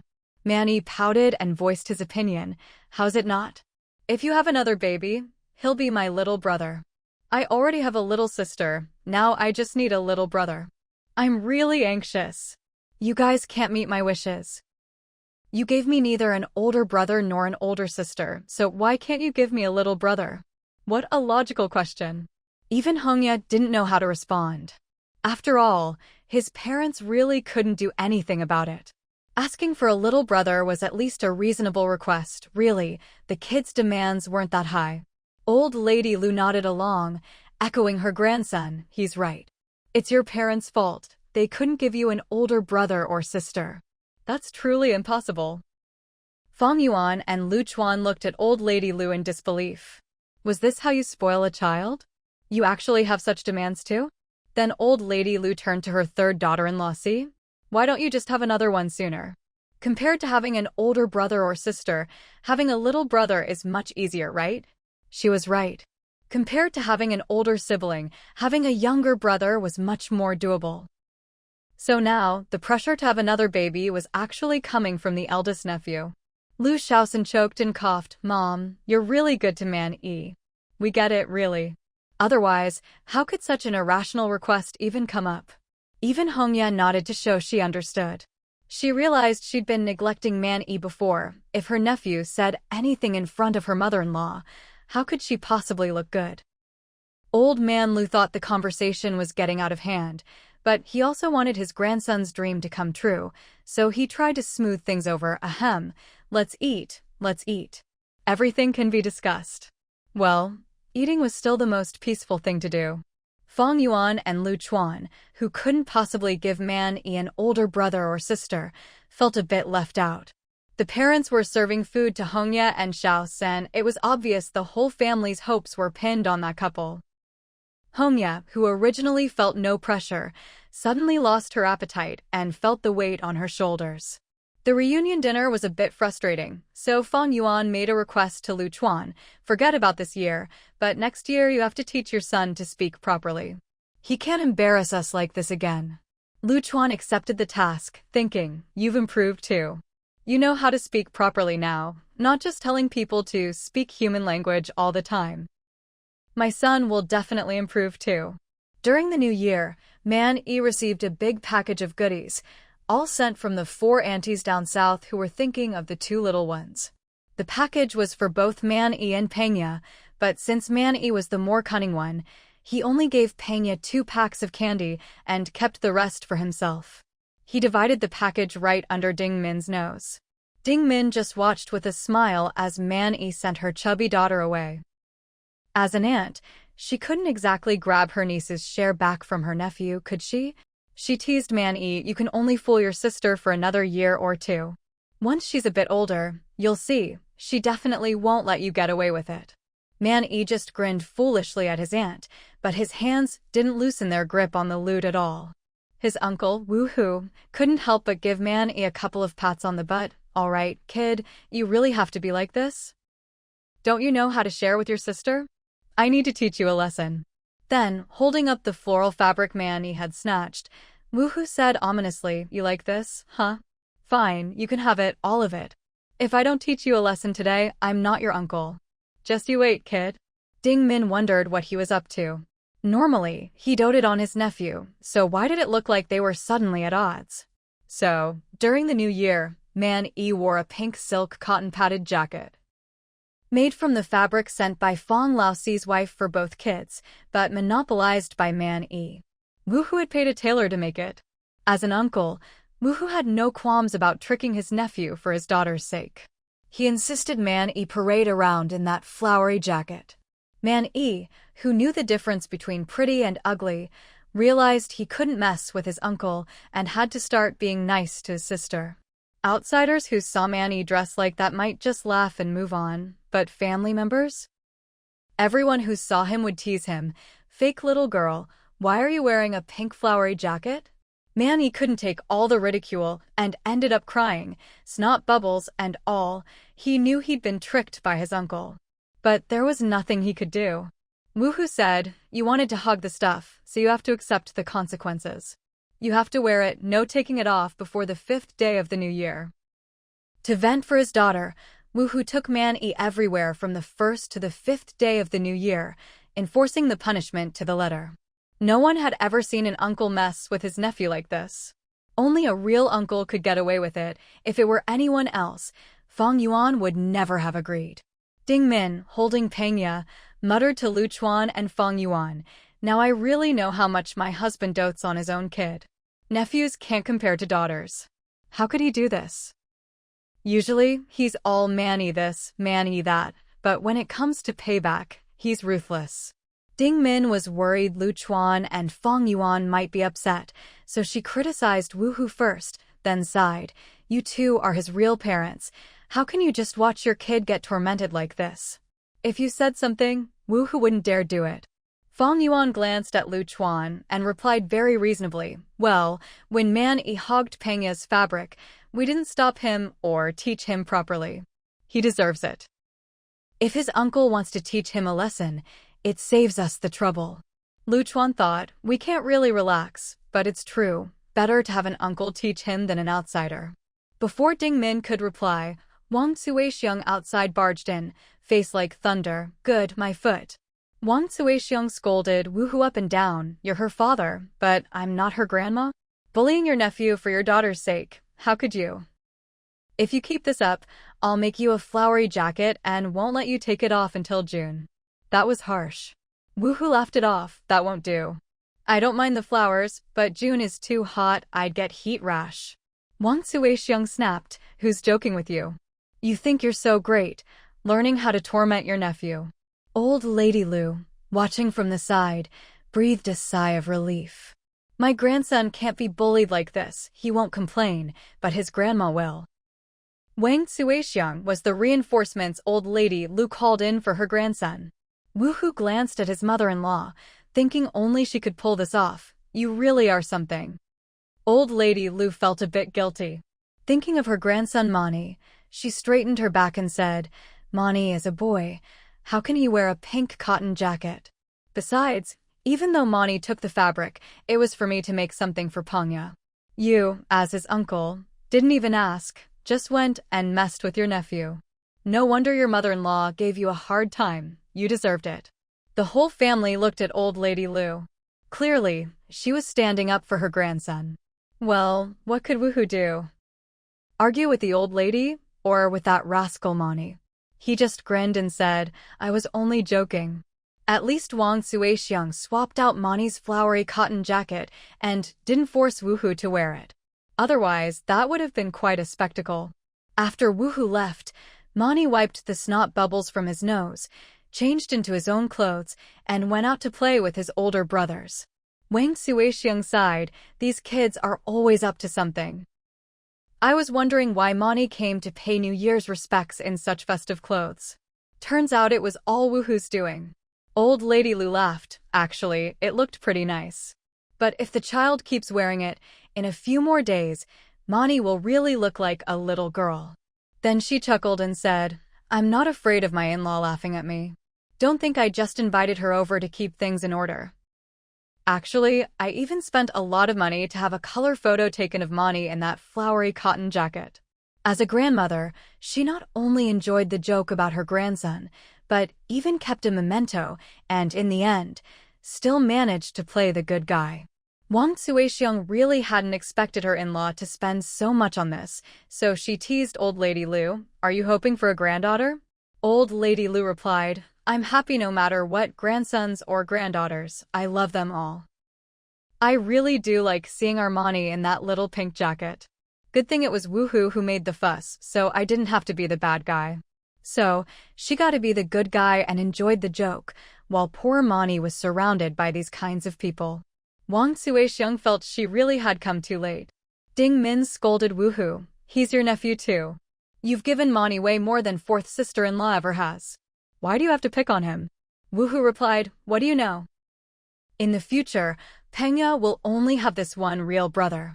If I don't teach him now, who will Pengya rely on? I need Mani to know he has to protect his little sister, that the two of them are closest. Hearing this, Ding Min was so angry she almost fainted. So, all my nephews and nieces mean nothing to you? Only Mani counts as a brother to Pengya?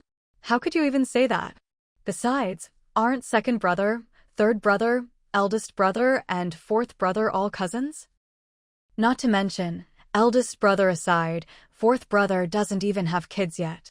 If second or third brother heard this, wouldn't it hurt their relationship? Is this man crazy? Ding Min didn't bring up her own nephews, just mentioned second and third brothers. Mom, Dad, if second brother and third brother heard you say that, how would they feel?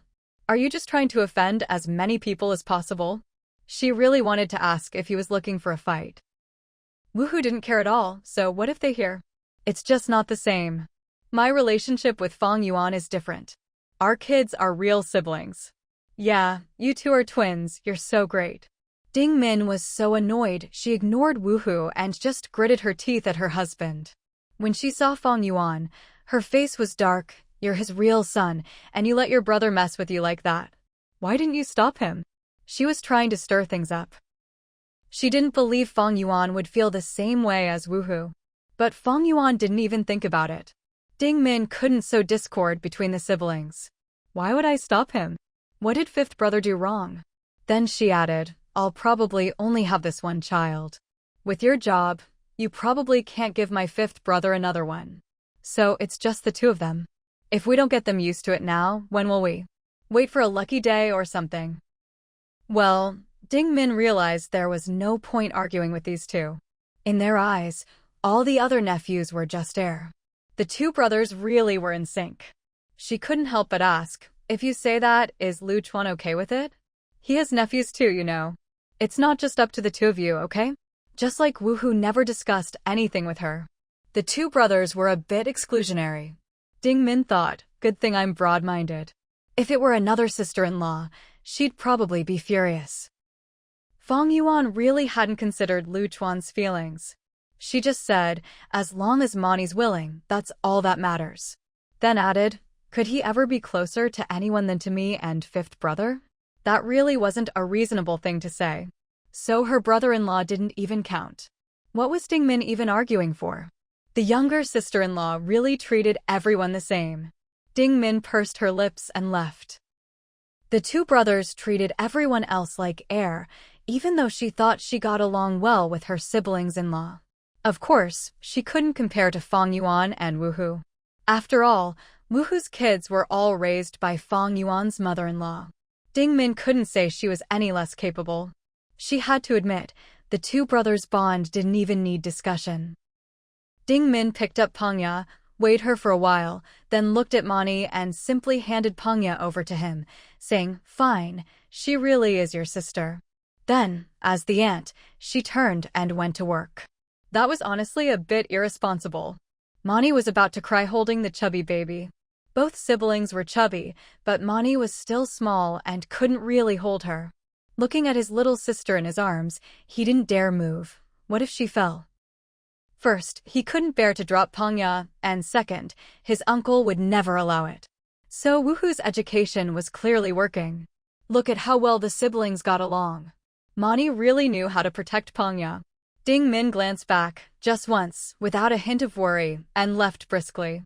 You had to admit, Wuhu had a good eye for picking a brother for Pangya. Mani was crying and hiccuping, but still wouldn't let go of Pangya. She sighed and figured she might as well treat Mani as another son. After all, she was fond of him too. But thinking of how Wuhu was always so gentle with her own nephews, Ding Min snorted to herself.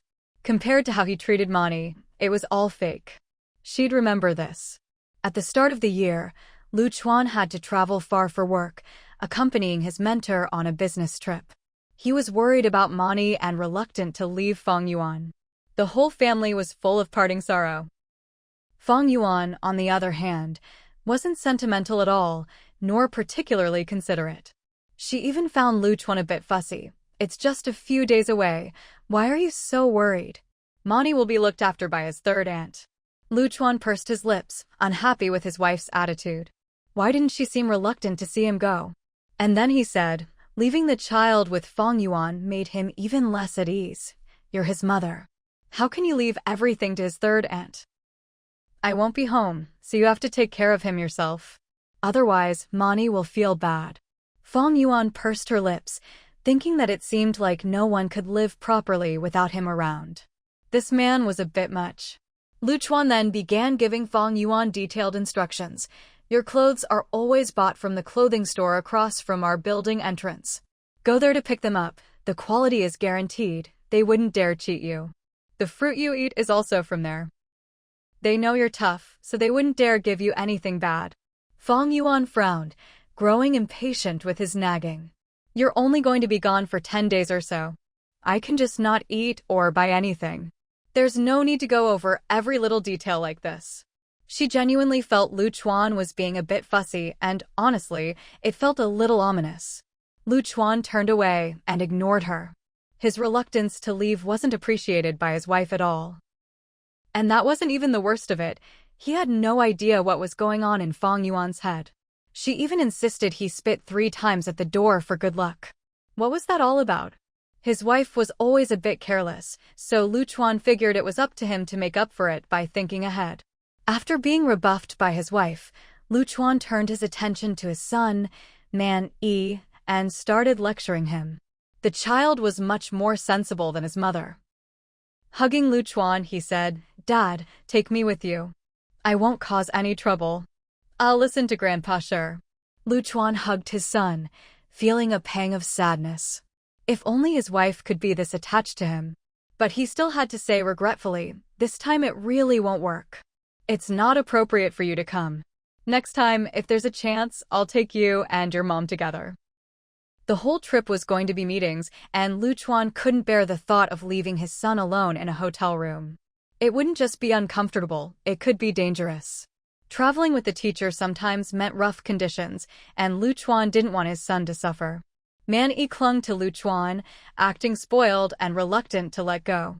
He usually spent a lot of time with his dad and really didn't want to be apart. Of course, he also just wanted to have fun. The sense of defeat Lu Chuan felt with Fang Yuan was made up for by his son. At least someone in the family couldn't do without him. As it happened, the driver for Fang Yuan's carpool had a family emergency, so Fang Yuan had to fill in for a shift. She was the boss, after all. Wherever she was needed, she went. It was her own business, and she worked hard for her own money. So it was Lu Chuan's mother who helped him pack his luggage. Lu Chuan's face was sour the whole time. His wife really didn't care about him at all. Fang Yuan was working the night shift, and when she came home, Lu Chuan was just about to leave with his luggage. Honestly, if Man-yi hadn't insisted on hugging his dad all night, refusing to let go, Lu Chuan might have gone to keep Fang Yuan company. Fang Yuan was exhausted. She bumped into Lu Chuan on her way in, yawned lazily, and said, "You're off," then, before heading inside. Lu Chuan lingered at the door, having waited for his wife all morning, only to get those 2 words in return. To say he was happy would be a lie. But he didn't dare complain, and he felt bad for Fang Yuan, who hadn't slept all night. Driving was a job that required intense focus, and she couldn't afford to be careless. He walked over and stuffed a warm mug into her hand. "It's millet porridge, still warm. Drink it before you sleep." Fine, Fang Yuan really was tired. She drank it and went to bed. When she woke up, Lu Chuan was gone. She felt a little empty inside. She finally realized what she'd missed. Her reaction was slow, but not non-existent. She tried calling Lu Chuan, but no one answered. Communication wasn't that convenient back then. Never mind having a big cell phone, there were still plenty of places with no signal. At least, that's what Fang Yuan figured. She could only wait until Lu Chuan had settled in and called home, then maybe they could talk for a bit. Fang Yuan was pretty at ease with it. That evening, Lu Chuan did call home. He explained everything clearly to his mother. He chatted with Man-yi for a while, said a few words to his parents, and even spoke to Ding Min and Wu Hu. But when it was Fang Yuan's turn, Lu Chuan hung up. Fang Yuan stared at the phone, not quite understanding, and even chuckled. Is there something wrong with the phone line? Otherwise, why would the call suddenly drop? She really didn't think too much of it. The whole family was watching TV, and no one even looked her way. They all pretended not to understand. None of them believed it was a phone line problem. The phone had worked fine for everyone else all day. Why would it only have a problem with her? Use your head. Clearly, Fang Yuan's behavior was making the whole family uncomfortable. They couldn't stand to watch anymore. Ding Min muttered privately, "No wonder my brother-in-law is upset." Fang Yuan really was in the wrong this time. Wu Hu, of course, sided with his own sister, grumbling that Lu Chuan was being too sensitive. He didn't think it was a big deal. Fang Yuan hadn't done anything wrong. She was just working for the family, wasn't she? Just living life. Ding Min couldn't take it. "Fine, let's see how you feel when you go on a business trip, and I treat you the same way Fang Yuan did. See if you think it's sensitive then. Is your family really that desperate for a few bucks? You think you're so good at managing the household." Wu Hu fell silent. If it were him, he probably wouldn't like it either. He didn't dare call Lu Chuan sensitive anymore. Fine, if Lu Chuan didn't call, he didn't call. Fang Yuan wasn't the type to obsess over it. He was busy, after all. There really was a ton of stuff to deal with inside and out. When Lu Chuan was home, things were easier. He handled most of it. But with Lu Chuan gone, all the big and small matters fell to Fang Yuan. After 1 day, 2 days, 3 days with no word from Lu Chuan, Fang Yuan started to grind her teeth. She no longer believed it was a phone line issue. Lu Chuan was really something. At home, Fang Yuan's mouth felt a little dry. "Mom, how come there aren't any apples at home?" She'd never had to worry about these little things before. Lu Chuan's mom smacked her forehead. "I forgot. I'll go buy some later." During the day she had to look after Fatty, and at night the eldest grandson came home and made a fuss.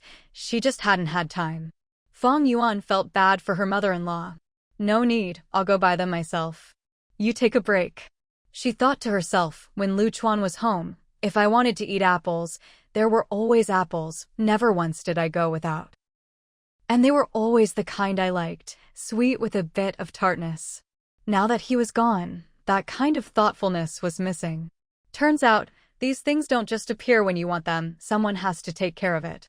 Then her socks got holes in them, and she ended up wearing ones her mother-in-law had mended. Fang Yuan blinked. She used to wear patched socks at home, so it wasn't a big deal. But ever since marrying Lu Chuan, she'd never worn socks with holes. But how could socks not get holes? The only explanation was that Lu Chuan was attentive. He'd always replace her socks before they wore out. So Fang Yuan started to miss Lu Chuan, realizing how good he was to her. He'd never mentioned any of this, so she'd never thought about it. Now that he wasn't around, she truly felt how much she relied on his care. In the middle of the night, Fang Yuan called him. Lu Chuan was startled and immediately asked, "What's wrong? Is it Man Yi or is it you?" "Don't panic, I'll come right back." On her end, Fang Yuan's heart softened. "Don't worry, everything's fine at home." Lu Chuan let out a sigh of relief and then fell silent.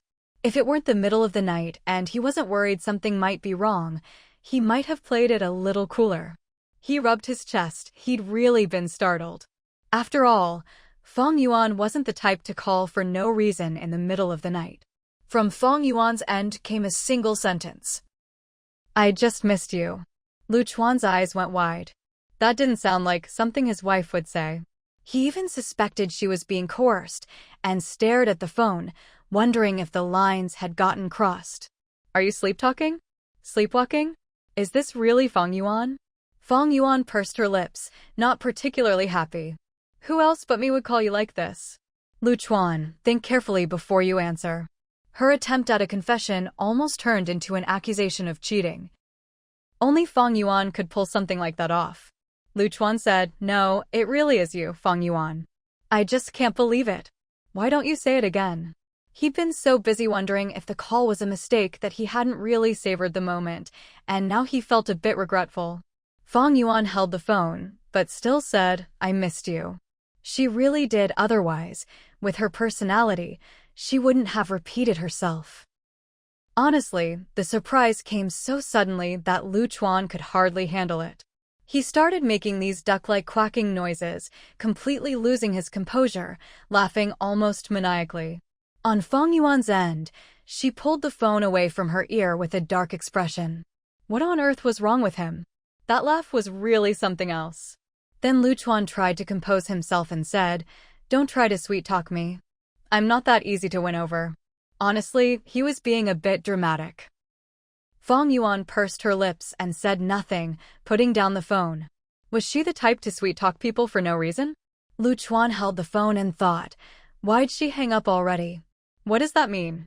She could have coaxed me a little more. I'm not that hard to please. This woman, she really doesn't have much patience. It's infuriating. After that, he couldn't get back to sleep. Lu Chuan felt like he was too easy. He'd been sulking for days, but with just one sentence from her, his mood had completely turned around. He really shouldn't let that happen. All that was left was to toss and turn in bed. The next morning, Fang Yuan took the initiative to ask for leave from Man Yi and Hong Yi, then set off with Man Yi by car. She was a woman of action. If she missed her man, she was going to see him. To be honest, Fang Yuan's decisiveness shocked her family. The five brothers thought, our little sister has finally figured things out. Fortunately, the family was supportive. They just reminded the mother and child to drive safely and not rush. They even packed some delicious food for Lu Chuan.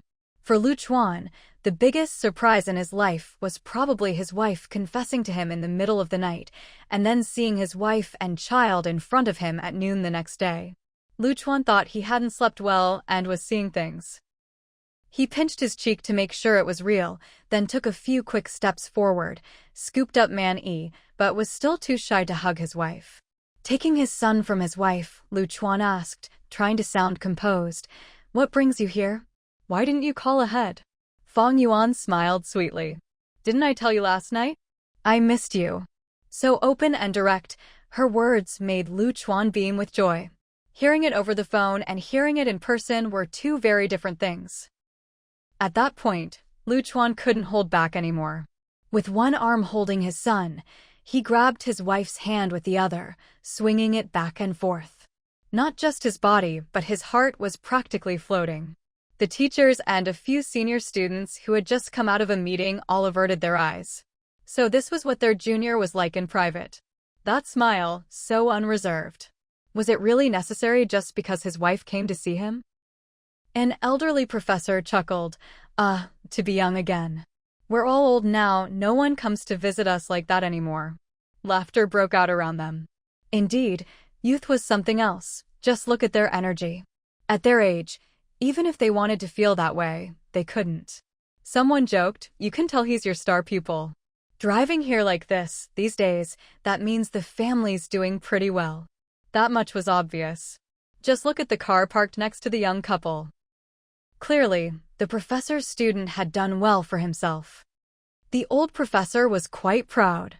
This student had always performed well, especially when it came to putting theory into practice. Still, the moment didn't last long. Lu Chuan brought Fang Yuan over to greet everyone. Fang Yuan wasn't the most outgoing person, but she'd seen her share of big occasions and greeted everyone confidently, then stood quietly behind the teacher. She knew her place, and the professor was very pleased. He felt protective of her. Man Yi, on the other hand, was a natural social butterfly, greeting everyone warmly, much more enthusiastic than Fang Yuan. He called the professor Grandpa Teacher, making the old man beam with pride. Respecting teachers and elders, he could really feel the family values in this student. The professor thoughtfully arranged for someone to help settle the family in. He said they should rest for a couple of days, and he'd host a welcome dinner for them. Hearing there'd be food, Man Yi immediately gave Grandpa Teacher a kiss, showing his appreciation in the most direct way. After lunch, Lu Chuan settled his wife and child in their accommodations, then hurried back to continue attending meetings with his teacher. Everyone teased Lu Chuan, "Back so soon? Are you here to ask for time off?" Lu Chuan replied, a bit embarrassed. They drove a long way, so they need to rest this afternoon. "We'll go out for a walk tonight." He couldn't help adding, "She just wanted to see me and didn't want to interrupt my work." Everyone marveled at how considerate his wife was. They hadn't even been apart that long, and she'd come all this way just to see him. You could hear the pride in his voice. His teacher teased, "If it weren't for the fact that your child is already so big, I'd think you two were newlyweds." A senior chimed in sourly, "I actually am a newlywed, but my wife isn't nearly as thoughtful as your wife, Lu Chuan." The way this couple acted, it made him feel like his own marriage was a sham. Someone else laughed, "You're older than him, just got married, and don't even have kids yet. Why are you comparing yourself to Lu Chuan? You're just asking for trouble." Exactly. The unmarried ones nearby all looked glum. Comparing yourself to others can really drive you crazy. They always seem to be a step behind. Back when Lu Chuan got married before even starting college, everyone laughed at him. Now everyone envied him. He was ahead of the game by several steps. When they looked at Lu Chuan, their eyes were practically on fire. Why get married so early? Was he just trying to make them look bad? To be fair, there were others who got married in college, but few ended up as well as Lu Chuan and his wife. Many such couples divorced before even graduating. So, back then, no one really expected Lu Chuan's marriage to last. Especially since his wife was a village girl, it was all the more impressive. No one said it out loud, but that's what everyone was thinking. Lu Chuan had gone through college and even graduate school, yet still treated his family the same as always. That was rare. People always said you needed common ground, but where did this couple find theirs? It was only natural that outsiders would gossip about them. Some girls even teased, saying, "Given how hard it's been for you and your wife to get to where you are today, you really shouldn't get too close to the junior students." The implication was that if she got involved, she might be able to ruin Lu Chuan's marriage. What a fresh take, she was really flattering herself. Did she really think any woman could compare to Fang Yuan, or even stand next to her? Lu Chuan didn't even glance in her direction, let alone respond. He had no intention of ever dealing with such self-important people in his life. He scoffed inwardly. "Getting close? Even if you came over and confessed to me, do you think I'd be interested? Who do you think you are?" Lu Chuan kept his pride to himself, not saying it out loud, otherwise, he'd hurt a lot of feelings. But the girl who'd spoken up was left hanging there, feeling a bit embarrassed. It was only when Lu Chuan's teacher spoke up, praising Man Yi, that the awkwardness eased. The group also realized that Lu Chuan didn't appreciate jokes about his family. Don't be fooled by the fact that his wife was from the countryside. Lu Chuan truly respected her, and not just anyone could step all over her. But when they returned to the hotel that afternoon, Lu Chuan's face darkened. He was confident no one could steal his wife from him, but he wasn't so sure about Fang Yuan's side. Especially when he saw the young man who'd accompanied Fang Yuan and their child out and back. Lu Chuan felt like he was being cuckolded. How could this be? Compared to his own steadfastness, this was just too much. Lu Chuan hurried over, picked up Man Yi, and made a point of stating his identity. Man Yi, did you miss Daddy?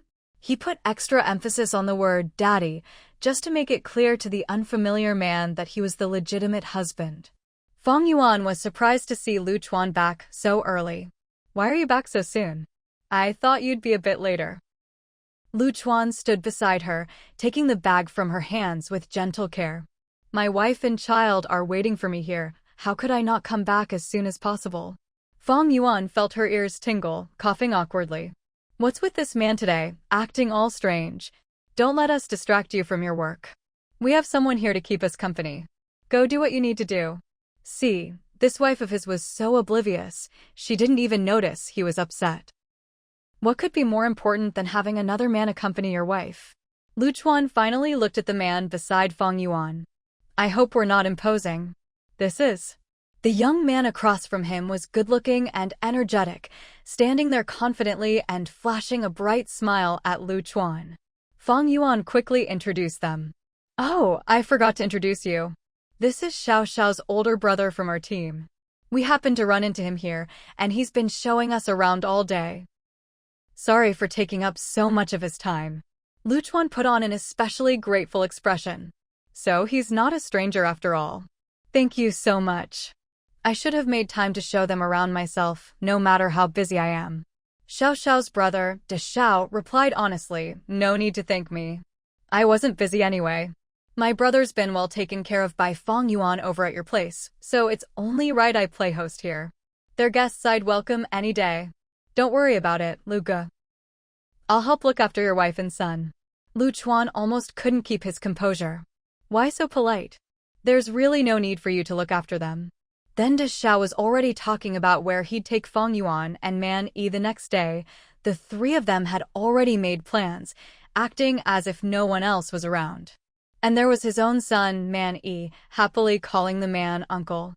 Lu Chuan felt his son was clueless and inconsiderate. How was he supposed to live like this? If he just stood by and let another man take his wife out, he wouldn't be much of a man. When he tried to ask his teacher for leave, the teacher just said, "Didn't your family come to see you? It won't interfere with your schedule, right?" Lu Chuan was speechless. Just because it doesn't interfere doesn't mean I don't have to put in the effort to keep them company.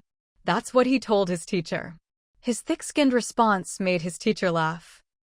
Then the teacher said, well, since you put it that way, I'll just let your newlywed senior brother go. So he got teased for nothing and didn't get what he wanted either. Lu Chuan was almost hopping mad. How could they bully him like this? His teacher just laughed again. Now he finally understood how much Lu Chuan cared about his family. No wonder, back when he was courting this wife, even the female students avoided him and transferred to other schools for graduate studies. Well, Lu Chuan realized he'd brought this on himself.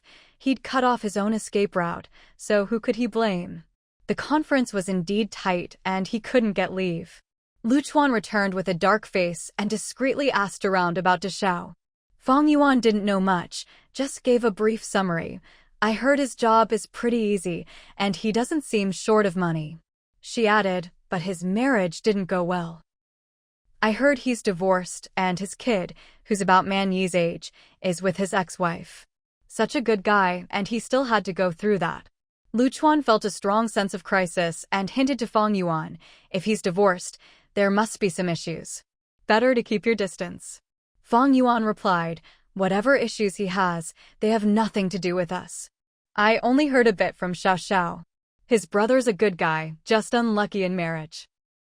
She even sighed, he's so good-looking and outstanding. His ex-wife must have been out of her mind to leave him. Lu Chuan just looked at Fang Yuan, thinking, I can't be the one who gets left behind like that. I really can't just sit back and do nothing. I need to come up with a plan. But she didn't say anything bad about Deshao or Xiao and didn't mention Deshao again. She just focused on spending the evening with her husband and Man Yi. Man Yi only called for his dad after that. No one else. How petty could a man be? Lu Chuan was gentle and attentive the whole time. Late at night, after his wife and child had fallen asleep, he even went out to buy a pile of local specialties. The next morning, the three of them had a lovely breakfast together, and then Lu Chuan went off to the conference with his teacher. He reminded Fang Yuan to have fun with Man Yi and enjoy themselves. On the way, Lu Chuan called home and asked his mother to urge his wife and son to come back. Honestly, it was a bit underhanded. His mother spoke up for Fang Yuan. It wasn't easy for them to come visit you. They just want to spend more time with you. Why can't you be satisfied? Let them relax and enjoy themselves. Why are you making such a fuss? Lu Chuan didn't hide anything from his mom and went straight for the big guns. If they stay any longer, your daughter-in-law will get stolen away. Are you going to call them back or not? His mother didn't believe him. She knew Fang Yuan wouldn't be that foolish. But regardless, she realized it was something to take seriously. She trusted her daughter-in-law more than her son, and even questioned Lu Chuan. You're not just annoyed that Fang Yuan is getting in your way, are you? Lu Chuan honestly didn't know whether this was a good thing or a bad thing. Anyway, his mother had always firmly taken her daughter-in-law's side. But still, she couldn't just run her own son down, could she? Left with no choice, Lu Chuan told the blunt truth again. You know your daughter-in-law cares about looks, right? Well, Mother Lu still wanted to be cautious, just in case. Her daughter-in-law really did have this quirk. Having successfully stirred up his own mother, Lu Chuan quietly withdrew, hiding his achievements and reputation. He had no idea what his mother and Fang Yuan talked about on the phone, but as soon as he entered the venue, he got a call from Fang Yuan. Fang Yuan felt really sorry for Lu Chuan. She'd planned to stay with him for a few more days, but circumstances just wouldn't allow it. She had to go back. She apologized sincerely. You go ahead and get busy. Man Yi and I will head back first. We'll come visit again when we have time. Lu Chuan replied with genuine regret. You're leaving already? I was hoping to take you both out for some fun. It's not easy coming all this way. But I know your business is important, so don't let me hold you up. Drive safely, don't rush. In the future, you don't need to come all the way here to see me. The road's too long, I'll worry. I'll be back soon anyway. So understanding and considerate, what a good man. Fang Yuan really felt this man was wonderful. He didn't complain at all. Work is important, don't keep running back and forth. She said a few more words and hung up, feeling very positive about Lu Chuan's thoughtfulness and generosity. Someone called out to Lu Chuan, it's about to start. Why are you standing here for so long? Come in already. Lu Chuan, satisfied, put away his big old mobile phone, coming. Now he could focus on work with peace of mind. He set out early in the morning, and by noon confirmed that Fang Yuan had arrived home safely. Whether or not she brought Man Yi, Fang Yuan always drove steadily. Lu Chuan sounded anxious on the phone. It's really not that big a deal, but I made you go through all this trouble, driving back and forth. You've worked hard, honey. How's Manny? Is she tired? I didn't even get to take her out for a walk. I'm such a bad dad. He sounded genuinely remorseful. Mother Lu, listening nearby, was almost fuming. Her son was taking all the credit for being the good guy. Did he really think no one knew about his little tricks behind the scenes? Father Lu pulled his wife outside to calm her down. It's rare for our son to act like a decent human being. Look at all the fuss he's making, at least he cares about his wife. That's more important than anything. Don't we all hope the two of them get along well? Anything that helps their relationship, we should support. Mother Lu took a deep breath. Yes, that was true, but she still didn't quite trust Lu Chuan, so she voiced her worries. I'm just afraid he's hiding something from Fang Yuan. Well, the old couple was busy as ever, asking their son about the situation, focusing on what exactly their daughter-in-law had run into. Father Lu was even less at ease about his son than his wife was. Fang Yuan was always at home, living a steady life, never getting mixed up in any nonsense. It was Lu Chuan who was always unreliable, picking up all sorts of odd habits, who knew when he'd bring home some newfangled thing or pull a stunt out of nowhere. Father Lu was even wary of the new culture itself. He was afraid his son would neglect what he should learn and pick up all the wrong things. Fang Yuan chatted on, mainly praising how nice Xiao Xiao's family was and how much they valued relationships. After hearing this, Father and Mother Lu agreed that their son's anxiety was justified. They took the blame for urging their daughter-in-law to come home. Fang Yuan didn't think she'd done anything wrong and spoke casually. "I didn't expect it. Xiao Xiao is so good at managing life, and his older brother is quite generous too. He took us out for most of the day. He's really a good guy." Then she added, "Mom, do we have any local specialties at home? Let's send some to Xiao Xiao. We shouldn't take advantage of others." At the crucial moment, Mother Lu knew whose side she was on. She had to help her son handle this. "Leave it to me. You don't need to do anything. I'll make sure it's taken care of properly. After all, this is about our family's reputation, and it's an interaction between our two families." Fang Yuan nodded. "Mom, you're so thoughtful. It really should be from the whole family. Otherwise, we could just invite Xiao Xiao over for a meal." Father Lu nodded too. It was rare for his wife to be so sharp. This couldn't just be defined as a personal interaction. As for the meal, he said, that would make it too formal and distant. "Leave it to me, I'll handle it properly." Fang Yuan nodded. Her father-in-law was reliable, so she didn't have to worry. Fang Yuan said, "By the way, Mom, do you think we should ask Xiao Xiao if his brother wants a job? He seems pretty capable and lively. Maybe he could come work here." "That wouldn't do. My son would go crazy," Father Lu thought. "You said it yourself, he's a lively guy, probably has his own plans. If we just bring it up out of the blue, won't it seem like we're looking down on him?" Mother Lu agreed. "Your dad's right. The young man is so good, we can't look down on him. When it comes to social niceties, your dad sees things clearly." Fang Yuan had to admit she wasn't great at social niceties, so that would be looking down on him? "He's not bad, just not very practical. Everyone was young once, sometimes you just have to bow your head." Mother Lu said, "That's true, but young people these days, not to brag about our own, but compared to Lu Chuan, they're not as good." Fang Yuan agreed. "Even compared to our third, they're not as good. Remember how those two brothers got through things back then?" Mother Lu said, "Exactly. If anyone's really made something of themselves, it's our two boys." Fang Yuan felt her own man was great too. Look at that, mother and daughter-in-law were on the same page. As for this Deshao business, Mother Lu handled everything herself, leaving nothing for Fang Yuan to worry about. She never had to trouble her daughter-in-law, so naturally Fang Yuan didn't have to deal with that person or that issue. Even though Lu Chuan wasn't home, he called his wife diligently, at least twice a day, morning and night. The whole family found it a bit much, and even Lu Chuan's professors and senior classmates were annoyed. They'd never seen anyone rub it in the faces of single guys like this. While his wife was away, Lu Chuan also kept in touch with his mother, paying close attention to the Xiao brothers. Don't be fooled by their down-to-earth ways. Lu Chuan was always cautious about these things. Better safe than sorry. The family is a fortress. There can't be any weak spots. And you have to watch out for those probing from outside the walls. Lu Chuan was the type to sweep his own house before sweeping the world, and he took the advice of the sages to heart. His own Fang Yuan was wonderful. There were plenty of people with better judgment than him. What if someone else noticed how great his wife was? On this point, Lu Chuan was always both proud and humble, proud of his wife's virtues, humble about his own worth.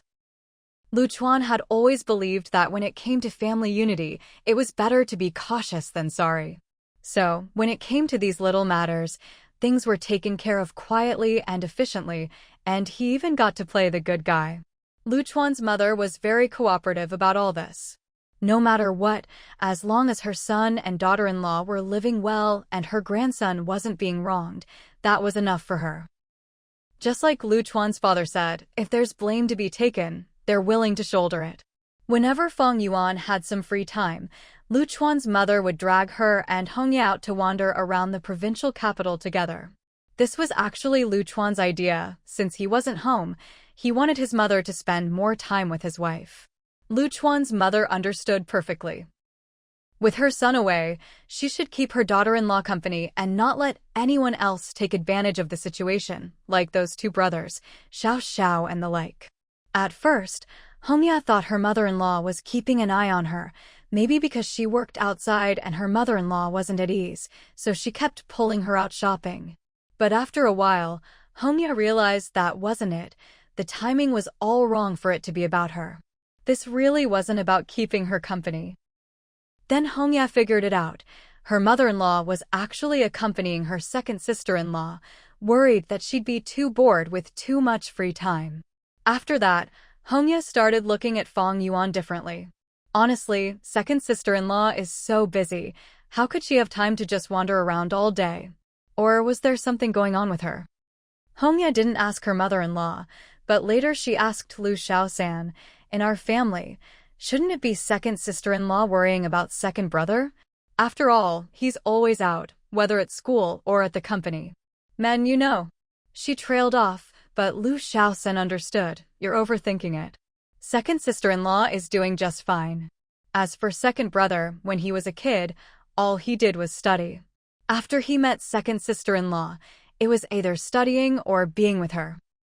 Actually, our second brother has always been a bit possessive. He thinks a lot when it comes to second sister-in-law." She added with a sigh, "Maybe it's because our family wasn't well off back then." Hongya didn't even have time to wonder what being poor had to do with it. She just burst out laughing. "So second brother is the jealous type." Lu Xiaosan's face darkened, realizing she'd been tricked. "We're family. Why are you trying to get information out of me? If you want to know something, just ask." Hongya replied, "I'm just saying, lately Mom always takes second sister-in-law out whenever she has time.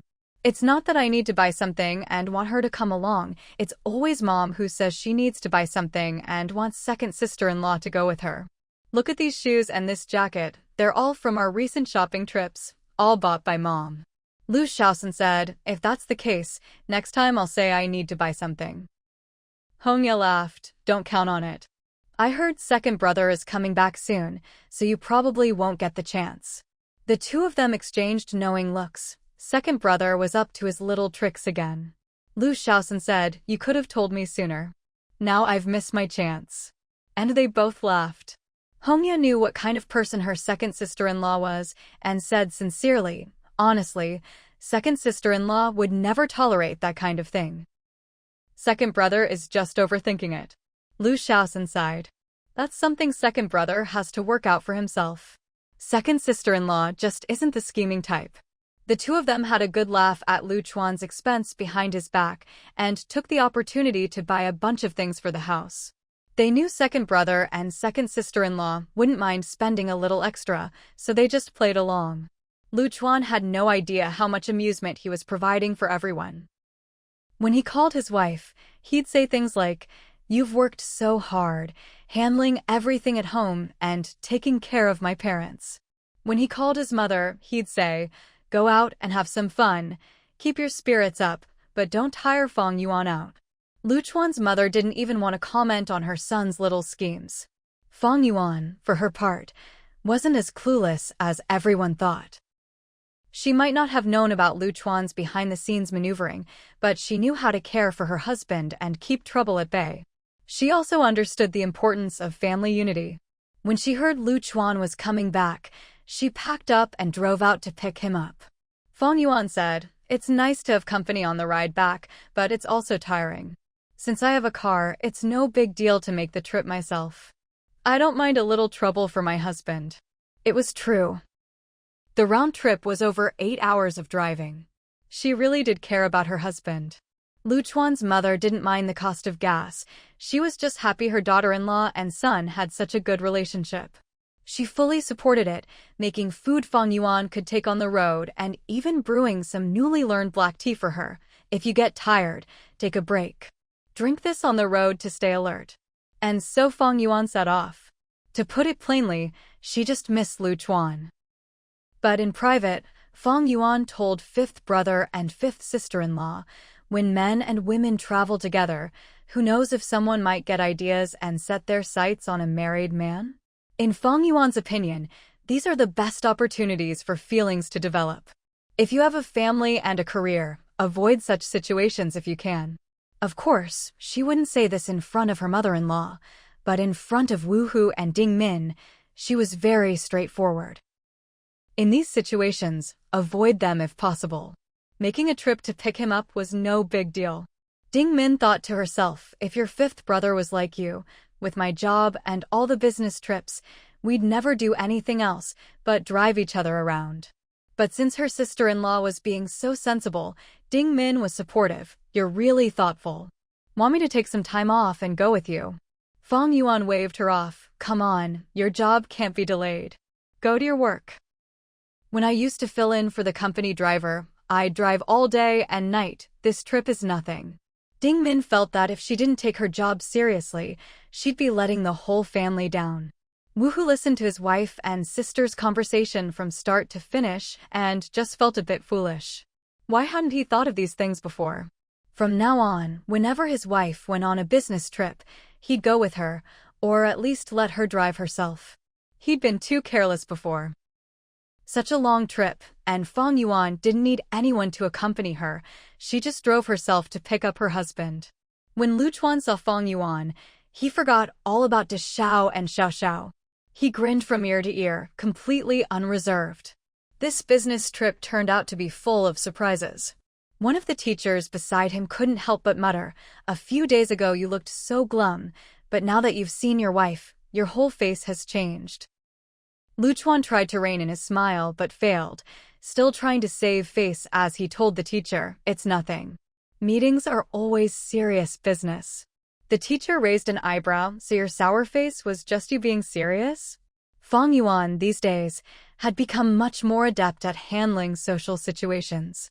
She walked over, took the teacher's briefcase from Lu Chuan's hands, and greeted the teacher. "I happen to be free, so I came to pick you all up. Thank you for your hard work at the meeting." The old professor was momentarily stunned, then felt immensely proud. Being appreciated by a student's family was even better than being flattered by the student. He couldn't help but feel pleased. He left with Lu Chuan's wife, smiling and waving goodbye to his old friends. "I'm heading home first. I get to bask in my students' glory." Everyone else was pretty envious. In their line of work, money was rarely an issue. They were, after all, in the business of researching these things. But when it came to someone actually driving over just to pick someone up, there were very few who did that. And it was even rarer for a wife to come pick up her husband. The professor was so proud that his own wife had come for him. These days, there still aren't that many women who drive. Several of the older professors looked on a bit sourly at their students below. Their students weren't lacking in any way, so why weren't their wives as considerate? They turned around and threw a couple of comments at their students. "Be nicer to your wives when you get home." The implication was that their wives weren't so attentive because the students themselves weren't treating them well enough. But the ones who felt most wronged were those who hadn't even gotten married yet. How could they not feel aggrieved? Lu Chuan looked at Fang Yuan, his heart full of joy. He wanted to drive for his wife, but the old professor stopped him. Given the state his student was in, it would be too dangerous to let him drive. Honestly, you couldn't bear to look at his expression. He kept sneaking glances at his wife. If he drove like that, the professor would be proud, but no one would dare get in the car. Lu Chuan was all smiles the whole way, genuinely happy. Fang Yuan had really made him feel special. The old professor also noticed that Fang Yuan was different now and commented, "Your wife's gotten a lot better at talking." Lu Chuan, not even thinking, immediately praised his wife. "Our Fang Yuan has always been like this with family." The sour old professor closed his eyes to rest, not wanting to talk to his student much on the way. "You know what your wife used to be like, don't you?" "Shouldn't have opened my mouth." He really couldn't stand seeing his student act so silly, and wondered how he'd managed to build up his family fortune. Fang Yuan was also happy, knowing that her coming had made Lu Chuan so pleased. She was glad she'd made the trip, and spent the whole way back just laughing along with him. She hadn't even stopped at a restaurant for a bite on her way over, just snacked on some dry food. But on the way back, she deliberately found a nice place and took the old professor out for a proper meal. Everything was arranged perfectly. She didn't care about the price, just wanted everyone to eat well and feel comfortable. It was her way of helping Lu Chuan take care of his teacher. Lu Chuan was so happy he could barely find his bearings. Fang Yuan was usually not this attentive, but she'd gone to all this trouble for his sake. The old professor nodded repeatedly. She's really grown, she's different now. He was proud that his disciple had such a capable wife. Fang Yuan said, "You're the one who taught our child's father real skills. Even our satisfaction with him comes from you." But the professor waved it off. He didn't want to take credit for that. He knew exactly how satisfied he was with the child. He had to be modest and decline. But Fang Yuan insisted, "Whatever Lu Chuan teaches our child, isn't it all what you taught him? So it's not wrong to say it all comes from you." So in the end, the professor felt a bit pressured while eating and said to Lu Chuan, "You'd better teach your child well. Otherwise, he'd feel wronged, his reputation would be at stake, and it's not like he was teaching kindergarten." Lu Chuan just kept grinning. "Don't worry, we won't embarrass you. Our man-y isn't the same as before, he's much more sensible now." The professor thought to himself, "Your son is a regular at the library, I've seen how mischievous he can be. How good could he really be?" Still, this couple could really talk, insisting on tying everything back to him. If he'd known, he wouldn't have shown off. Why did he agree to ride in their car? He regretted it. Should have just closed his eyes and ridden along quietly, and skipped the meal. Fang Yuan wasn't just saying she'd drop the professor off. She really did take him all the way home, even leaving behind some local specialties she'd prepared herself. Thoughtful and attentive. The professor felt guilty again, thinking he shouldn't have doubted his student. "We've been at this conference for half a month, and I never thought to bring anything back. Sorry to trouble you." Fang Yuan replied, "You're dedicated to your research. How could you think of these things? That's what we're here for." Lu Chuan chimed in proudly, "That's what disciples are for." He looked so smug the professor didn't even want to look at him. "Disciple, huh? Sure, you're making yourself out to be a personal protege." The professor picked up the local specialties and remarked, "This disciple comes cheap." Lu Chuan grinned so wide his gums showed. The professor had actually acknowledged it.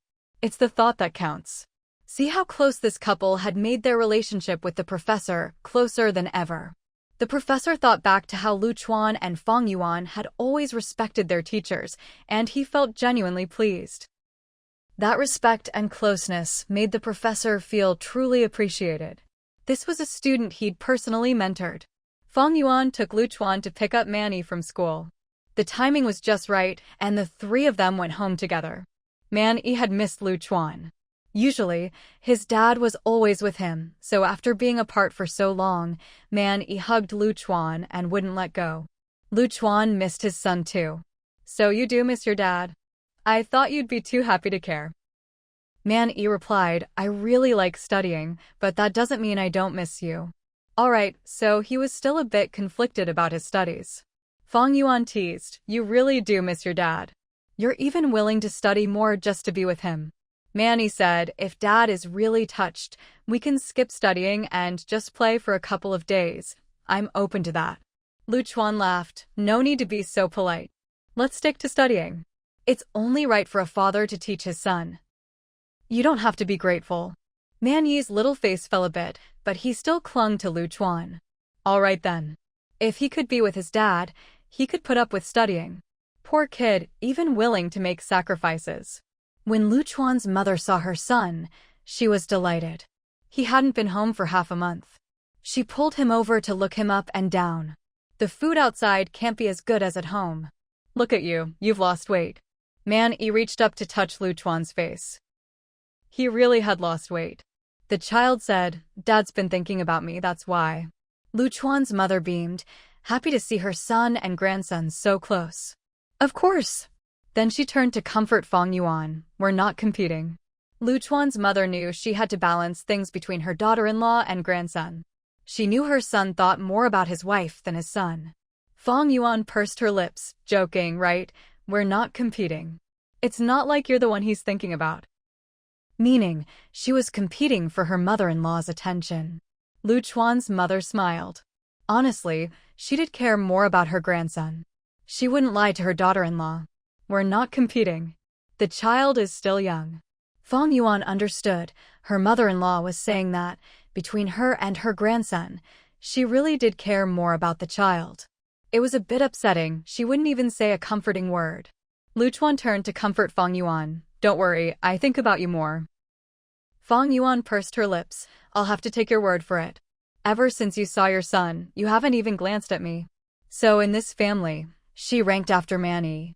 Fang Yuan's words were brutally honest. Whenever Lu Chuan came home, all he saw was satisfied, Man-Yi, and no one else. He probably never even thought about who his wife was. Now that Fang Yuan pointed it out so directly, Lu Chuan could only give an awkward laugh. He really did put everything into his son. Just as he was about to explain, Fang Yuan spoke up first. I want to fight for it. That made Lu Chuan feel smug. He was always saying all those mushy things, but apparently none of it could compare to Satisfied's glance. Lu Chuan's mother wasn't about to step in and help her son out. She was afraid she'd get dragged into it herself. Things had gotten pretty complicated just now. Then Satisfied piped up, are we making steamed buns or stuffed buns? I want the ones with meat filling. His big, innocent eyes looked at Fang Yuan. Is that okay? How could it not be? Never mind meat buns, whatever Satisfied wanted, Lu Chuan would make sure his son got it. This was his own flesh and blood, and the timing of that comment was just perfect. Lu Chuan picked Satisfied up and gave him a kiss. You really are my son. Wasn't that the truth? With that interruption, the conversation had already veered off course and couldn't be brought back. Fang Yuan was left dumbfounded. This kid's timing was just too good. She'd already forgotten what she was supposed to be fighting for. It definitely wasn't about meat buns. Lu Chuan's father quickly said, You've all had a long day. Go wash up and relax. He took Satisfied by the hand. Come on, Grandpa will help you make meat buns. Fang Yuan looked at Satisfied, gritted her teeth, and muttered, I can't believe I lost to him. She had no choice but to accept it. She used to have such a high status in this family, but now, no matter what her position was, her son came before her.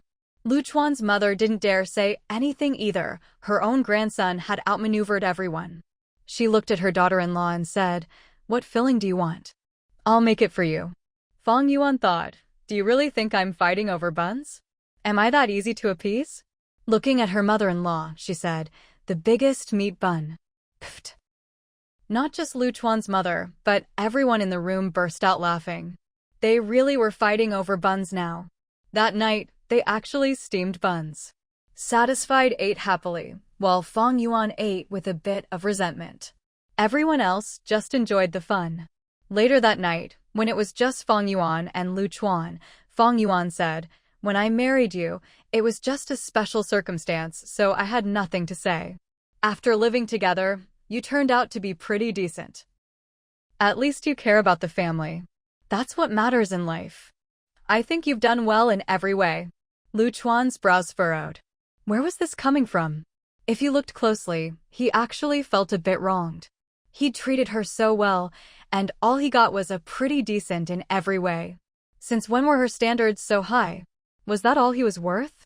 Then Fang Yuan continued, After I gave birth to Satisfied, I realized that my initial desire to marry you was gone. Back then, I just pointed randomly and ended up with a gold nugget, a jade ruby. Now that Satisfied is this big, whenever you're away on business, nothing feels right. But when you're home, everything feels different. Lu Chuan's heart started racing. He felt like something big was about to happen. He was Fang Yuan's gold nugget, her jade ruby. He suddenly felt very valuable. Fang Yuan tugged at Lu Chuan's sleeveless vest. When did you become so good, so important? I think I can't live without you anymore. Lu Chuan lifted his chin, sniffed, and buried his head in Fang Yuan's shoulder, saying nothing. He'd never thought he'd hear such a heartfelt confession from his wife in this lifetime. He felt like the heavens had finally smiled on him. For Fang Yuan, with her personality, to say something like this Lu Chuan was truly content. Then Fang Yuan added, Lu Chuan, take me with you on your next business trip. In other words, she couldn't bear to be apart from him. At least, that's how Lu Chuan understood it. Lu Chuan said, okay. If you're not busy, when I go on a trip at the end of the year, would you like to come with me? Fang Yuan frowned. Why was this man so clueless? You know how busy it gets at the end of the year. How could I leave? Family comes first. That touching moment lasted less than a minute before it took a turn. Lu Chuan didn't blame Fang Yuan. He blamed himself for bringing it up when he already knew the answer. It would have been better to just enjoy the feeling. Fang Yuan prioritized daily life over romance, and there was nothing wrong with that. People from the countryside are always practical, it's just how it is. Lu Chuan regretted it and shook Fang Yuan. Let's go back to a minute ago, just pretend I didn't say anything after that. Fang Yuan pursed her lips. How could you take it back? Once it's out, you can't swallow it again. Why did she have to phrase it so disgustingly? Lu Chuan pretended not to hear, acting like he hadn't said anything. Since her mood was already back to normal, he said to Fang Yuan, from now on, I'll take you with me whenever I go on a trip, as long as you're not busy, and it won't get in the way of you making big money. Fang Yuan nodded. That works. If he'd said that earlier, she wouldn't have gotten upset. So it wasn't her fault, it was his. Lu Chuan pressed his lips together and started laughing, first a silent laugh, then a hearty one. The joy of having his wish fulfilled bubbled up from deep inside. Fang Yuan frowned. His chest was shaking so much, it was like he was about to go crazy. Couldn't they just have a peaceful, warm moment? And he said she had no sense of romance. Is it really that funny? If you keep laughing, I'm going to get mad. Lu Chuan covered Fang Yuan's head. Ever since I married you, life has just been so good. It feels like I could laugh at any time. Really. All those hardships from before, they feel like they never even happened. Outside, Lu Chuan's mother and father were sighing. How did our son become so easygoing and cheerful? I remember he used to be so gloomy, you'd never see him smile all year. He'd just give everyone the cold shoulder. Lu Chuan's father thought, back then, he was worried about tuition and school. How could he have smiled? But look at him now. If he's not grinning like a fool, that's already good enough. Who wouldn't be happy? Their son was now successful and had a wife he adored. Any man would be overjoyed. Meanwhile, Satisfied was unhappy. He didn't care about saving face for his parents. He got out of bed, banged on the door, and shouted from outside, "What are you laughing about in there? Why aren't you including me? Open the door, I want to come in." He turned to Lu Chuan's mother to complain. They're playing by themselves and not letting us join. That's too much. And I even shared my meat bun with them. Lu Chuan's mother quickly pulled her grandson away. This was definitely not the time to interrupt her son and daughter-in-law. And the topic of meat buns was best left alone. Once things quieted down outside, the couple inside finally dared to speak again. Fang Yuan scowled. Why are you so unreserved, laughing like that? See, now you've attracted him. Then she gritted her teeth and muttered, that little rascal. Lu Chuan tried hard not to laugh. With a good wife and a filial son, how could I not be happy? Fang Yuan, I'm really so happy. After all these years of marriage, today is the first time I feel truly at peace. Fang Yuan said, that can't be. Our life has been pretty good, steady and secure, hasn't it? Lu Chuan looked at his wife speechlessly for a few moments, then said, I'm just happy to hear you say that. I'm glad you think so highly of me. Fang Yuan simply took it as a compliment to herself. As for the knocking at the door outside, the couple just pretended not to hear it. They were satisfied. This kid should have been put in his place long ago. Old man Lu looked at the closed door and thought to himself, my son really has a thick skin, not even opening the door to take a look. Good thing the grandson had already been coaxed away. Then, happily, he chased after his grandson to play. With his son and daughter-in-law getting along so well at home, the family could stay stable. As elders, they were happy to see this. The next day, Lu Chuan dragged his wife along to accompany him to school. In Lu Chuan's view, now that he'd confessed his feelings, they were in the honeymoon phase and shouldn't be apart for even a moment. Falling in love after marriage already put them a little behind others in terms of romance, so he couldn't let their relationship be any colder than anyone else's. Fang Yuan, on the other hand, wasn't too willing. There were so many serious things left to do, how could she have time to mess around? It's just going to school, not entering a dragon's lair. Did both of them really need to go together?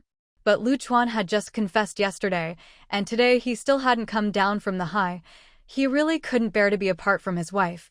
Even just holding her hand for a walk felt good. See, the two of them hadn't been together for long before the conversation started to go off track. One was practical, the other romantic. Luckily, Lu Chuan was always willing to accommodate Fang Yuan, thinking she was good no matter what. Otherwise, there would have been a lot more drama. Unfortunately, Zhang Wei didn't give him the chance. The hotel was finished, just waiting to open, but funds were really running short. Didn't Lu Chuan already say something about this in advance? So Zhang Wei came over to borrow money. So, forget about accompanying Lu Chuan to the campus. Everyone had their own things to do. It hadn't been easy for Lu Chuan to save up this money, and he regretted agreeing so readily at first. But thinking about how Zhang Wei might pester Fang Yuan for shares, Lu Chuan would rather put himself in a tough spot, grit his teeth, and lend the money. After all, it's not like Zhang Wei wouldn't pay him back. So the money was lent out, and when Lu Chuan reported back to his wife at home, Fang Yuan was unhappy. "What's your relationship with him that you'd lend out so much money? I really don't care about those shares, but you could have swapped them for the Tower Crane shares instead." In Fang Yuan's eyes, Lu Chuan's actions were a bit foolish. She gave him several looks as if he were an idiot. Lu Chuan was frustrated too. He really had been thoughtless this time. He hadn't fulfilled any of his wife's requests, and he couldn't say, "I just didn't want Zhang Wei hanging around in front of you all the time." Spending money behind his wife's back was an even bigger problem in Lu Chuan's mind. So when Fang Yuan scolded him, Lu Chuan didn't even try to argue. He just admitted his mistake and promised not to do anything so foolish again. Hearing Lu Chuan say this, Fang Yuan felt she couldn't blame him entirely. Look at how good his attitude was, and his thinking was still clear. Do you think he's got some kind of magic or something? Otherwise, why are you so generous with him?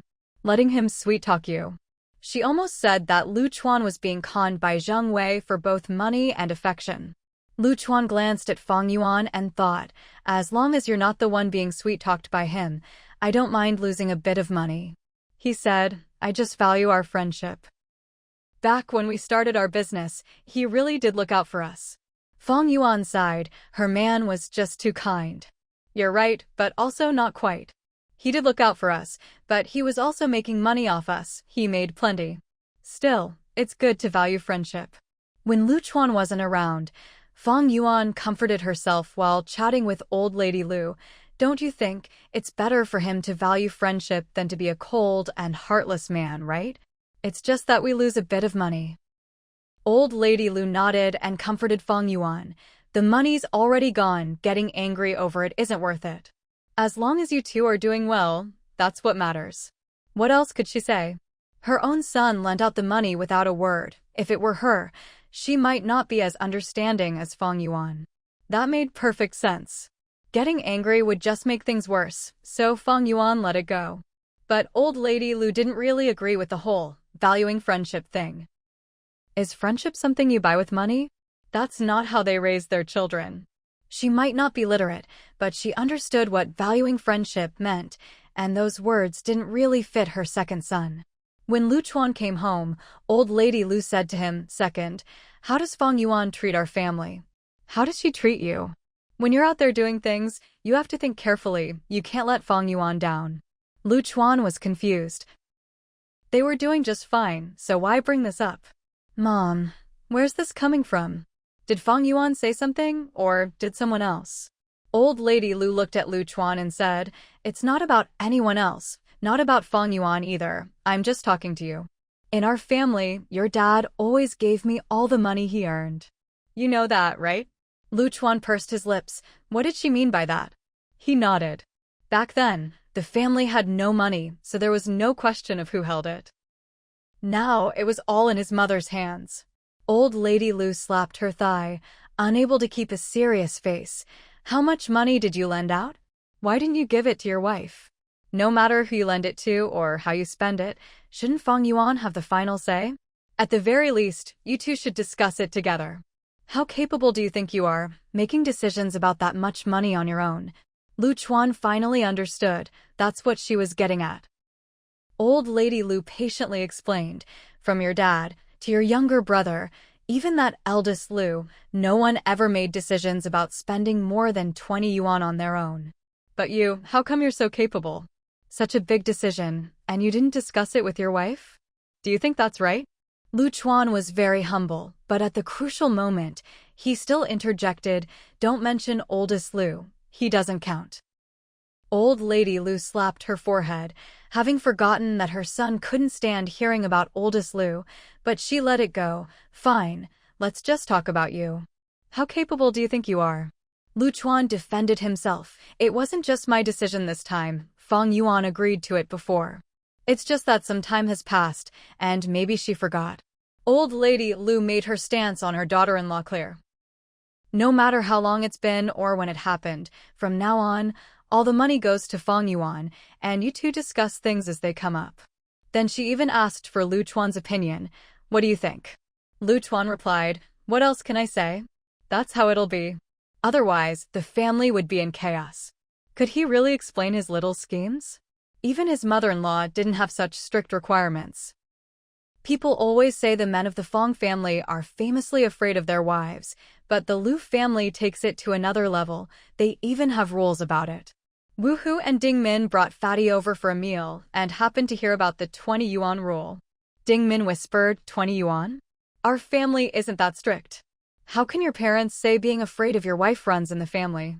Wu Hu smacked his lips. You really can't compare to my brother-in-law's family. While the five tigers and Ding Min's couple were still outside debating whether being afraid of your wife was a family tradition, things inside the house had already taken a new turn. Old Lu looked at Lu Chuan and said, forget 20. Back in the day, I never had more than 20 cents in my pocket. Now your mom gives me, at most, 2 yuan.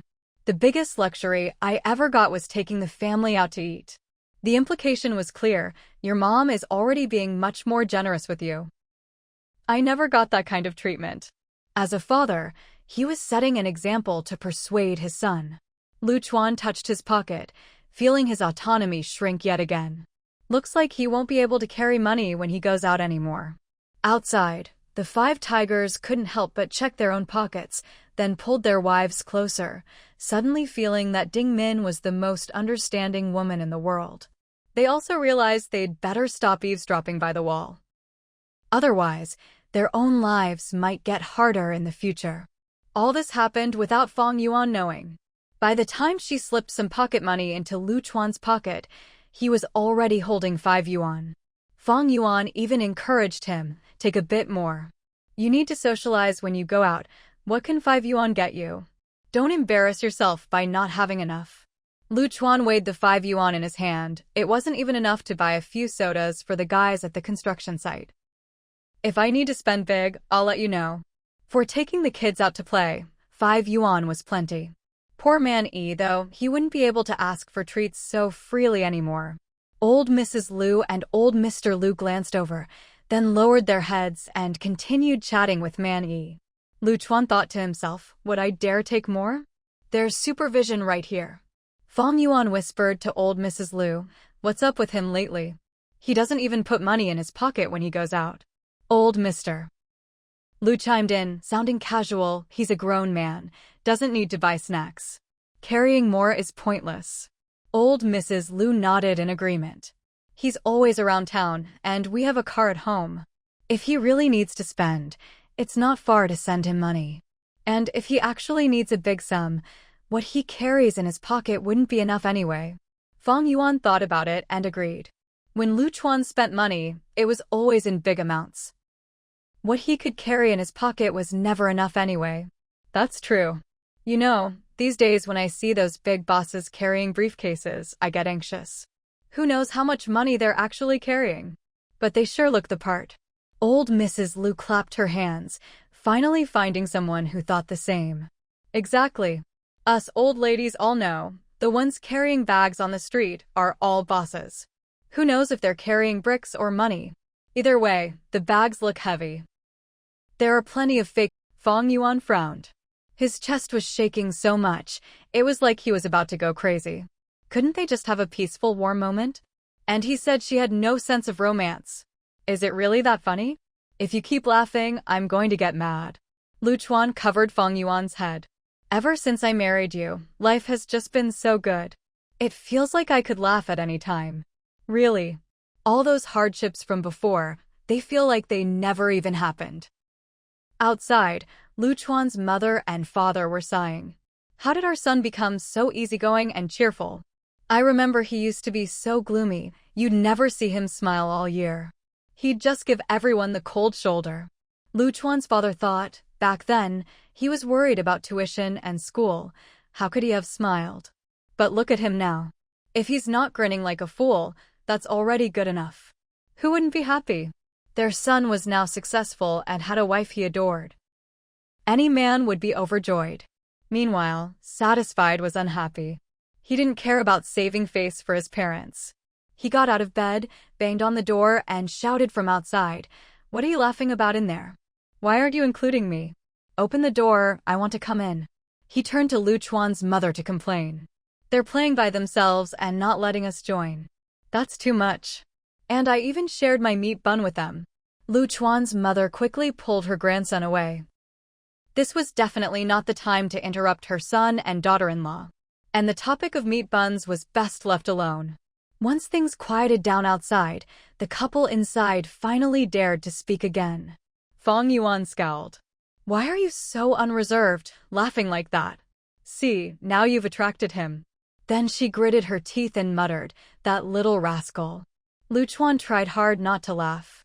With a good wife and a filial son, how could I not be happy? Fang Yuan, I'm really so happy. After all these years of marriage, today is the first time I feel truly at peace. Fang Yuan said, "That can't be. Our life has been pretty good, steady and secure, hasn't it?" Lu Chuan looked at his wife speechlessly for a few moments, then said, "I'm just happy to hear you say that. I'm glad you think so highly of me." Fang Yuan simply took it as a compliment to herself. As for the knocking at the door outside, the couple just pretended not to hear it. They were satisfied. This kid should have been put in his place long ago. Old man Lu looked at the closed door and thought to himself, "My son really has a thick skin, not even opening the door to take a look." Good thing the grandson had already been coaxed away. Then, happily, he chased after his grandson to play. With his son and daughter-in-law getting along so well at home, the family could stay stable. As elders, they were happy to see this. The next day, Lu Chuan dragged his wife along to accompany him to school. In Lu Chuan's view, now that he'd confessed his feelings, they were in the honeymoon phase and shouldn't be apart for even a moment. Falling in love after marriage already put them a little behind others in terms of romance, so he couldn't let their relationship be any colder than anyone else's. Fang Yuan, on the other hand, wasn't too willing. There were so many serious things left to do, how could she have time to mess around? It's just going to school, not entering a dragon's lair. Did both of them really need to go together? But Lu Chuan had just confessed yesterday, and today he still hadn't come down from the high. He really couldn't bear to be apart from his wife. Even just holding her hand for a walk felt good. See, the two of them hadn't been together for long before the conversation started to go off track. One was practical, the other romantic. Luckily, Lu Chuan was always willing to accommodate Fang Yuan, thinking she was good no matter what. Otherwise, there would have been a lot more drama. Unfortunately, Zhang Wei didn't give him the chance. The hotel was finished, just waiting to open, but funds were really running short. Didn't Lu Chuan already say something about this in advance? So Zhang Wei came over to borrow money. So, forget about accompanying Lu Chuan to the campus. Everyone had their own things to do. It hadn't been easy for Lu Chuan to save up this money, and he regretted agreeing so readily at first. But thinking about how Zhang Wei might pester Fang Yuan for shares, Lu Chuan would rather put himself in a tough spot, grit his teeth, and lend the money. After all, it's not like Zhang Wei wouldn't pay him back. So the money was lent out, and when Lu Chuan reported back to his wife at home, Fang Yuan was unhappy. "What's your relationship with him that you'd lend out so much money?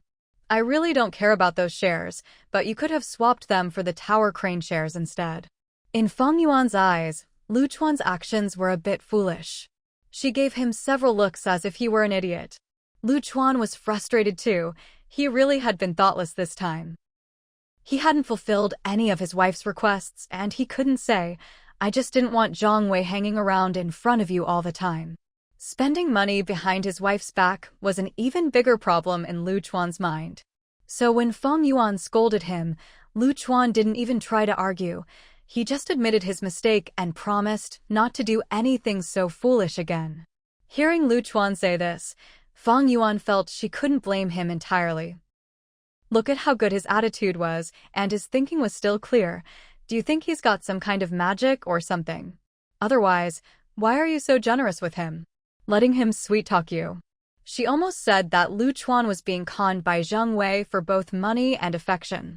Lu Chuan glanced at Fang Yuan and thought, as long as you're not the one being sweet-talked by him, I don't mind losing a bit of money. He said, I just value our friendship. Back when we started our business, he really did look out for us. Fang Yuan sighed, her man was just too kind. You're right, but also not quite. He did look out for us, but he was also making money off us. He made plenty. Still, it's good to value friendship. When Lu Chuan wasn't around, Fang Yuan comforted herself while chatting with old lady Lu. Don't you think it's better for him to value friendship than to be a cold and heartless man, right? It's just that we lose a bit of money. Old lady Lu nodded and comforted Fang Yuan. The money's already gone, getting angry over it isn't worth it. As long as you two are doing well, that's what matters. What else could she say? Her own son lent out the money without a word. If it were her, she might not be as understanding as Fang Yuan. That made perfect sense. Getting angry would just make things worse, so Fang Yuan let it go. But old lady Lu didn't really agree with the whole valuing friendship thing. Is friendship something you buy with? Fang Yuan said, Don't worry, Mom. We have Wusa around. If anyone is checking us out, they'll think twice. Besides, Lu Chuan and Wu Ge are two big guys. They'd have to be crazy to try anything with them. Old lady Lu said, Smart people know better, but what if they run into some brainless thug? That would be awful. She added, if someone's already swinging bricks, they're probably not too bright. Exactly. It's not the smart ones you have to worry about, it's the reckless ones. These days, old lady Lu is pretty sharp herself. She even thought about Man-Yi. From that day on, when Man-Yi was picked up or dropped off, it was always old lady Lu and old man Lu together. They even told the teacher, if it's not the two of them, no one else is allowed to pick her up. Now, whenever old lady Lu picks up the child or goes out for a walk, she always carries a bag, not to look like a boss or to show off wealth, but because she's literally carrying a brick for self-defense. Who would have thought that such a little old lady, carrying that thing while taking care of a child, would be fiercer than any thug? When the child was little, she acted like this, and even now that the child is older, she's still the same. Whenever they have time, the old couple even take turns picking up and dropping off their daughter-in-law at work, so attentive that even Lu Chuan is jealous, saying they've stolen his job as a son. Fang Yuan never expected that a simple joke would get such a big reaction from her in-laws. Old man Lu, who makes a living with his skills, now arranges his schedule tightly just to pick up Man-Yi, putting earning money second. Even Ding Min says that their chubby girl should only be taken care of by her mother-in-law. She doesn't trust anyone else. After all, no one else carries a brick when they're watching the kids. Ding Min's mother, listening nearby, was impressed too. Even if she were asked, she wouldn't do it, mainly because she'd feel embarrassed to carry a brick while taking care of a child. When Zhang Wei's big hotel opened, even though Fang Yuan and Wu Hu were shareholders, neither of them tried to steal Zhang Wei's thunder. Just like the other guests, they sent a flower basket to congratulate him. Both of them made it clear, the hotel belongs to Zhang Wei, they're happy just to get their share of the profits, and they won't get involved in management. Zhang Wei had never met such good partners. He was happy to shoulder the hard work, being the boss suited him just fine. At the grand opening, all the big names from the provincial capital showed up. Zhang Wei's hard work over the past couple of years had paid off. The hotel was built well, who knows about the future, but for now, it was definitely one of the best around. Not only did Zhang Wei invest a lot of money, he also put in a lot of effort. He read many books on hotel management and learned a lot from other hotels. Fang Yuan overheard him say that if the business grew, he'd even try to get the hotel rated. Fang Yuan just watched and enjoyed the scene, not taking it too seriously. While eating, she said to Ding Min, "The chefs here are pretty good, but the portions aren't very big." Ding Min nodded, "But it looks like business is good. I heard Zhang Wei say earlier that the customers here don't really care about that." Fang Yuan pouted, "Well, we won't be coming here to eat. It's not worth it." Ding Min glanced at Fang Yuan. She couldn't really say anything after all. Even if Fang Yuan didn't have many shares, she was still a shareholder. She really shouldn't be talking down her own business. But the portions really were small. Even if she were treating guests, she wouldn't come here. When Zhang Wei came over, he was beaming and already half-drunk. He grabbed Wu Hu and Lu Chuan, saying, "The three of us have to drink together. Today is a big day for us. We should all be up there on stage." Wu Hu and Lu Chuan played along and drank with him, but as for going on stage, they really had no interest. Then Zhang Wei pulled Fang Yuan over, insisting she join him in toasting the guests, saying he wouldn't be where he was today without her. Lu Chuan's face darkened at that. Clearly, Zhang Wei had had too much to drink. Lu Chuan stepped in front of Fang Yuan to shield her. "You're too kind. We've always said, if you ever want your shares back, we won't object." Zhang Wei said, "Lu Chuan, what are you talking about? Am I that heartless? Look at what we've gone through to build this hotel, you, me, Wu Hu, Fang Yuan, we all put in so much effort. We're going to get rich together." Fang Yuan said, "You should go entertain the guests. Next time we come to eat, can you ask the chef to make the portions bigger?" Not only did everyone at their table look at Zhang Wei, even people at the next table were watching Zhang Wei and Fang Yuan. Zhang Wei said, "People who come here to eat don't care about that." Fang Yuan replied, "But what if there are people like me who do care?" Zhang Wei said, "Don't worry, I'll seriously consider your suggestion. Our hotel also offers accommodation, and we have special banquet halls for events." Fang Yuan thought to herself, "What does that have to do with portion sizes?"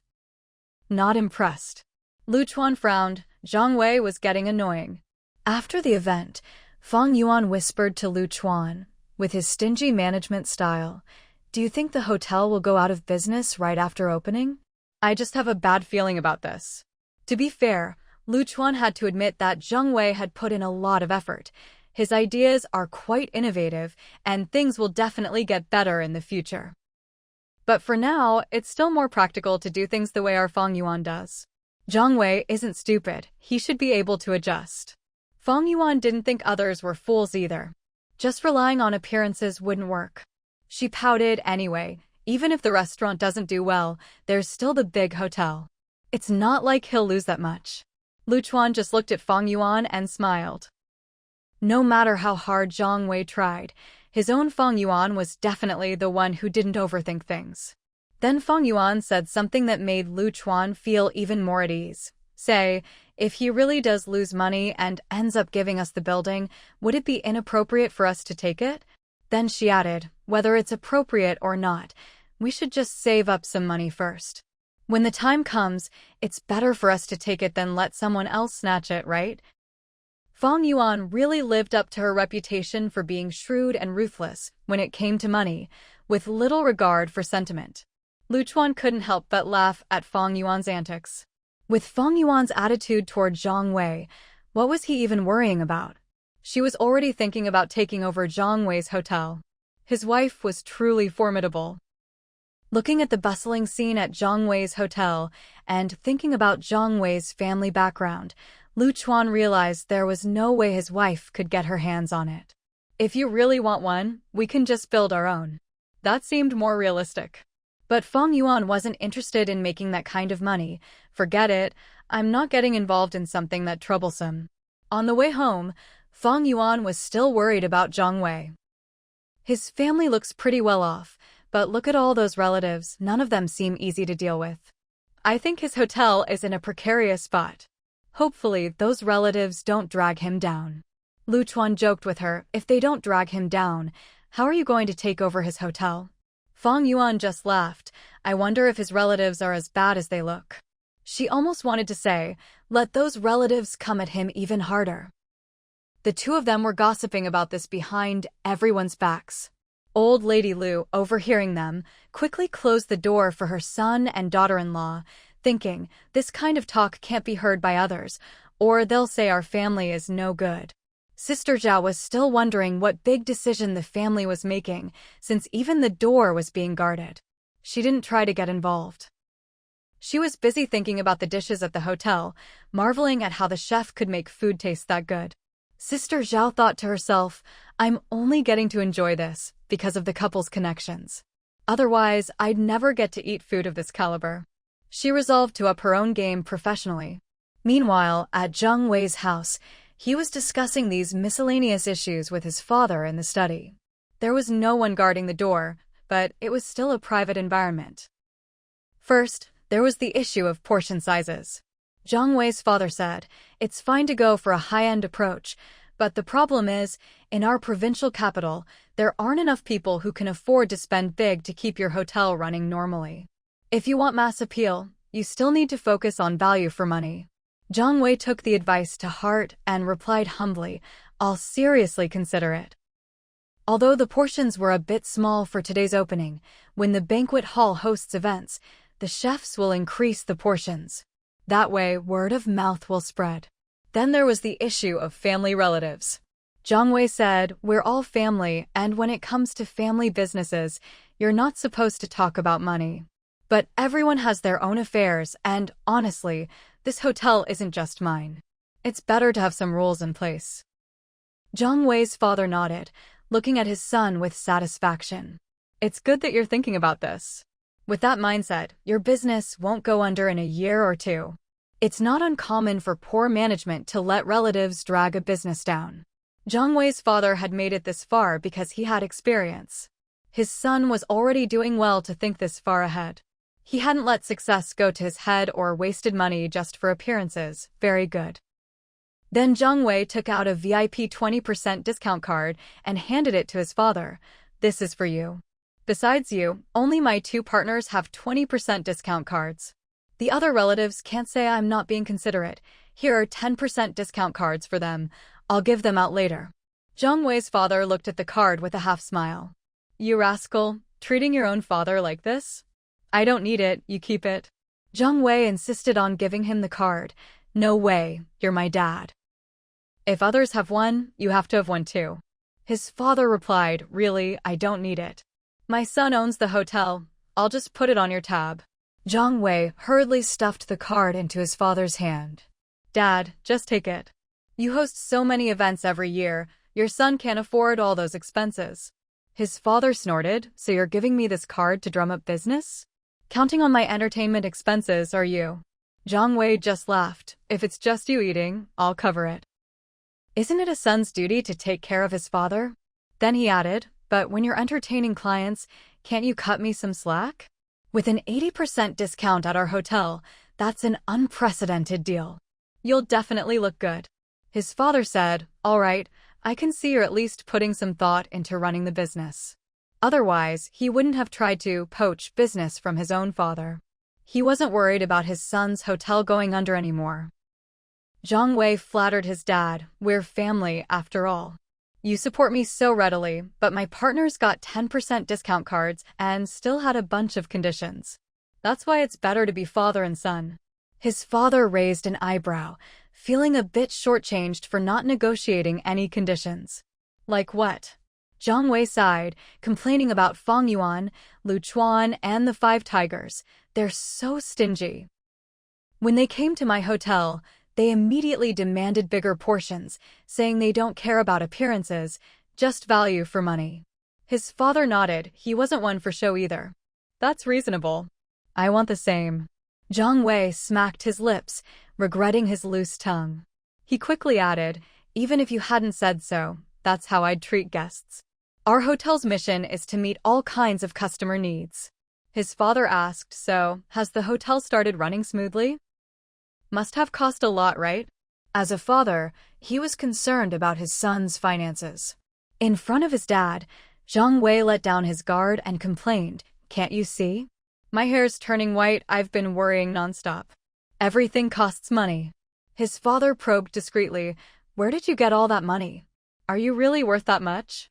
Zhang Wei was even more shrewd than his father and didn't say anything he shouldn't. "No, I borrowed it. Don't worry, it's all above board and legal. I haven't lost any shares." He added, "My partner has money, he put up the cash, doesn't want shares, and doesn't get involved in operations." I really lucked out. The implication was clear. Among all the relatives and brothers in the family, not a single one was this generous. All of them just wanted to take a bite out of him. Even Zhang Wei's father had to admit, encountering someone willing to lend money like this wasn't easy. "You've really hit the jackpot." Zhang Wei nodded vigorously. "You better believe it, Dad. I really do believe in luck, and I've definitely benefited from it." At this moment, Zhang Wei was thinking about Fang Yuan's good fortune. Zhang Wei's father thought to himself, "So you're just going to downplay all the years of hard work you put in? What am I supposed to say to that?" But Zhang Wei really did believe in this stuff. His father couldn't talk him out of his superstitions. After 2 months of opening, not to mention the accommodation side, just the restaurant alone was busy almost all the time. The main banquet hall was always booked in advance. Don't think it was only tough when they were pouring money into the place. Now that it was making money, it was just as overwhelming. Zhang Wei was smiling so much every day his eyes could barely stay open. Even in his happiness, Zhang Wei didn't forget to thank Fang Yuan. In his heart, all this good fortune was thanks to her luck. So whenever he had time, he'd send her some of the hotel's signature dishes, all made by the head chef. He told Fang Yuan, "A different dish every day, enough for you to eat for 2 months." The way Zhang Wei treated Fang Yuan, it was basically like making offerings to a deity. Fang Yuan, a little embarrassed as she ate, said, "You're actually pretty thoughtful. But I'm not paying you, you know. Maybe you should take it easy." Zhang Wei replied, "Come on, with our relationship, do I care about a little money? Eat as much as you want. Don't worry, the hotel can afford it." Well, one's willing to give and the other's willing to take. No one seemed to care how Lu Chuan felt about all this. Why were they so concerned about each other, with food and dishes delivered every single day? Even Ding Min said, "This is the kind of effort a guy puts in when he's chasing a girl. Is Zhang Wei an idiot or what?" Wu Hu snuck a glance at Lu Chuan and kicked Ding Min, "Watch what you say. Their relationship is totally pure." Fang Yuan definitely doesn't think too much about it. Zhang Wei only cares about money, so he probably doesn't think much of it either. But honestly, Zhang Wei was treating it like making offerings. Ding Min said he just doesn't think things through. Why not send it to you or Lu Chuan? Why only Fang Yuan? You really think there's nothing going on? Who wouldn't overthink it? Lu Chuan didn't say a word, just walked off with a dark face. Wu Hu said, "Are you trying to make Lu Chuan even more upset?" Ding Min replied, "I'm just giving him a reminder. Don't be so clueless. If not for my brother-in-law, I'd have to worry about Manny too." Wu Hu finally said, "Our Fang Yuan isn't that kind of person. She probably never even thought about it." Fang Yuan brought the food home and never kept it all to herself. She always shared it with the family. And Zhang Wei, instead of sending it to the house, insisted on handing it to Fang Yuan directly. Wasn't that just asking for trouble? So Lu Chuan didn't eat dinner that night. Ding Min's words actually had an effect. Her brother-in-law really cared. Fang Yuan noticed Lu Chuan skipping dinner and asked, "Are you sick? Why aren't you eating?" Lu Chuan replied reservedly, "Just not hungry. The food looks good. You go ahead and eat. Don't let it go to waste." Fang Yuan nodded. "It really is good. Can't waste food. The chef's got real skills." Lu Chuan nodded again. "Yeah, it's really good." And that was that. Fang Yuan didn't try to persuade him further. She was tired after a long day and just wanted to eat. Lu Chuan's mother liked the dishes Fang Yuan brought back at first, but after several days, She started to feel uncomfortable, especially seeing her son's expression. She couldn't eat anymore and cursed Zhang Wei in her heart. What kind of nonsense was this? Trying to steal someone else's wife? Wu Hu and Ding Min thought to themselves, Fang Yuan really has a big heart, eating so happily. Only Man Yi and Fang Yuan still seemed to appreciate the food. That night, after Aunt Zhao finished cleaning the kitchen, Fang Yuan came in and told her to take a break while she cooked some noodles herself. Aunt Zhao was sharp. She'd noticed the atmosphere at home these past few days and didn't say a word, just quickly found somewhere else to chat. Fang Yuan carried the noodles back to the room, a little shy. Eat some noodles. Tomorrow I'll take you out for a walk. She really was concerned about Lu Chuan's lack of appetite. Lu Chuan glanced at the noodles, his expression unchanged, and kept reading his book. Fang Yuan brought the bowl to his mouth. Can't you smell how good it is? Is your nose broken or something? Otherwise, why don't you want to eat? Lu Chuan snorted inwardly. I'm just in a bad mood. Fang Yuan kept trying to persuade him. Just try it. Is it that you don't want to eat, or you just can't? Lu Chuan's face didn't change. He just said softly, you eat. Not a hint of emotion, he really was something. Fang Yuan, ever the straightforward one, said, I'm already full. I eat better than you do. The hotel chef made a new dish today. Lu Chuan pursed his lips, thinking, yeah, I can see you're full. Fang Yuan said, my appetite's been great lately, but honestly, after eating so much good food, it's not that special anymore. Lu Chuan replied coolly, yeah, you really do eat well. Fang Yuan said, actually, it's nothing special. I used to think eating out every day was great, but after a few days, I realized home-cooked meals are better. Restaurant food is only good once in a while. Then she picked up the noodles and took a bite herself. It's really good. Wanna try? I made it just like when we used to rent a place together. Lu Chuan didn't say he wanted any, but he opened his mouth. Fang Yuan stared at his mouth for a while, unsure what to do. Noodles aren't easy to feed someone. Lu Chuan's expression started to change, but Fang Yuan just shoved the bowl right up to his mouth. That's about the extent of her emotional intelligence. As you'd expect, Lu Chuan ended up with noodle soup all over his nose and noodles hanging from his mouth. A pretty tragic sight. He didn't even have time to be angry. After cleaning up the mess, he said, consideration and tact, do you have even a little? Tell me, who else but me would want you? What do they even see in you? He practically ground his teeth on that last sentence. Fang Yuan, flustered as she helped clean up, completely missed the point. Who else would want me? What, are you having second thoughts? Lu Chuan pursed his lips. What he really wanted to ask was whether Zhang Wei even knew what he was doing.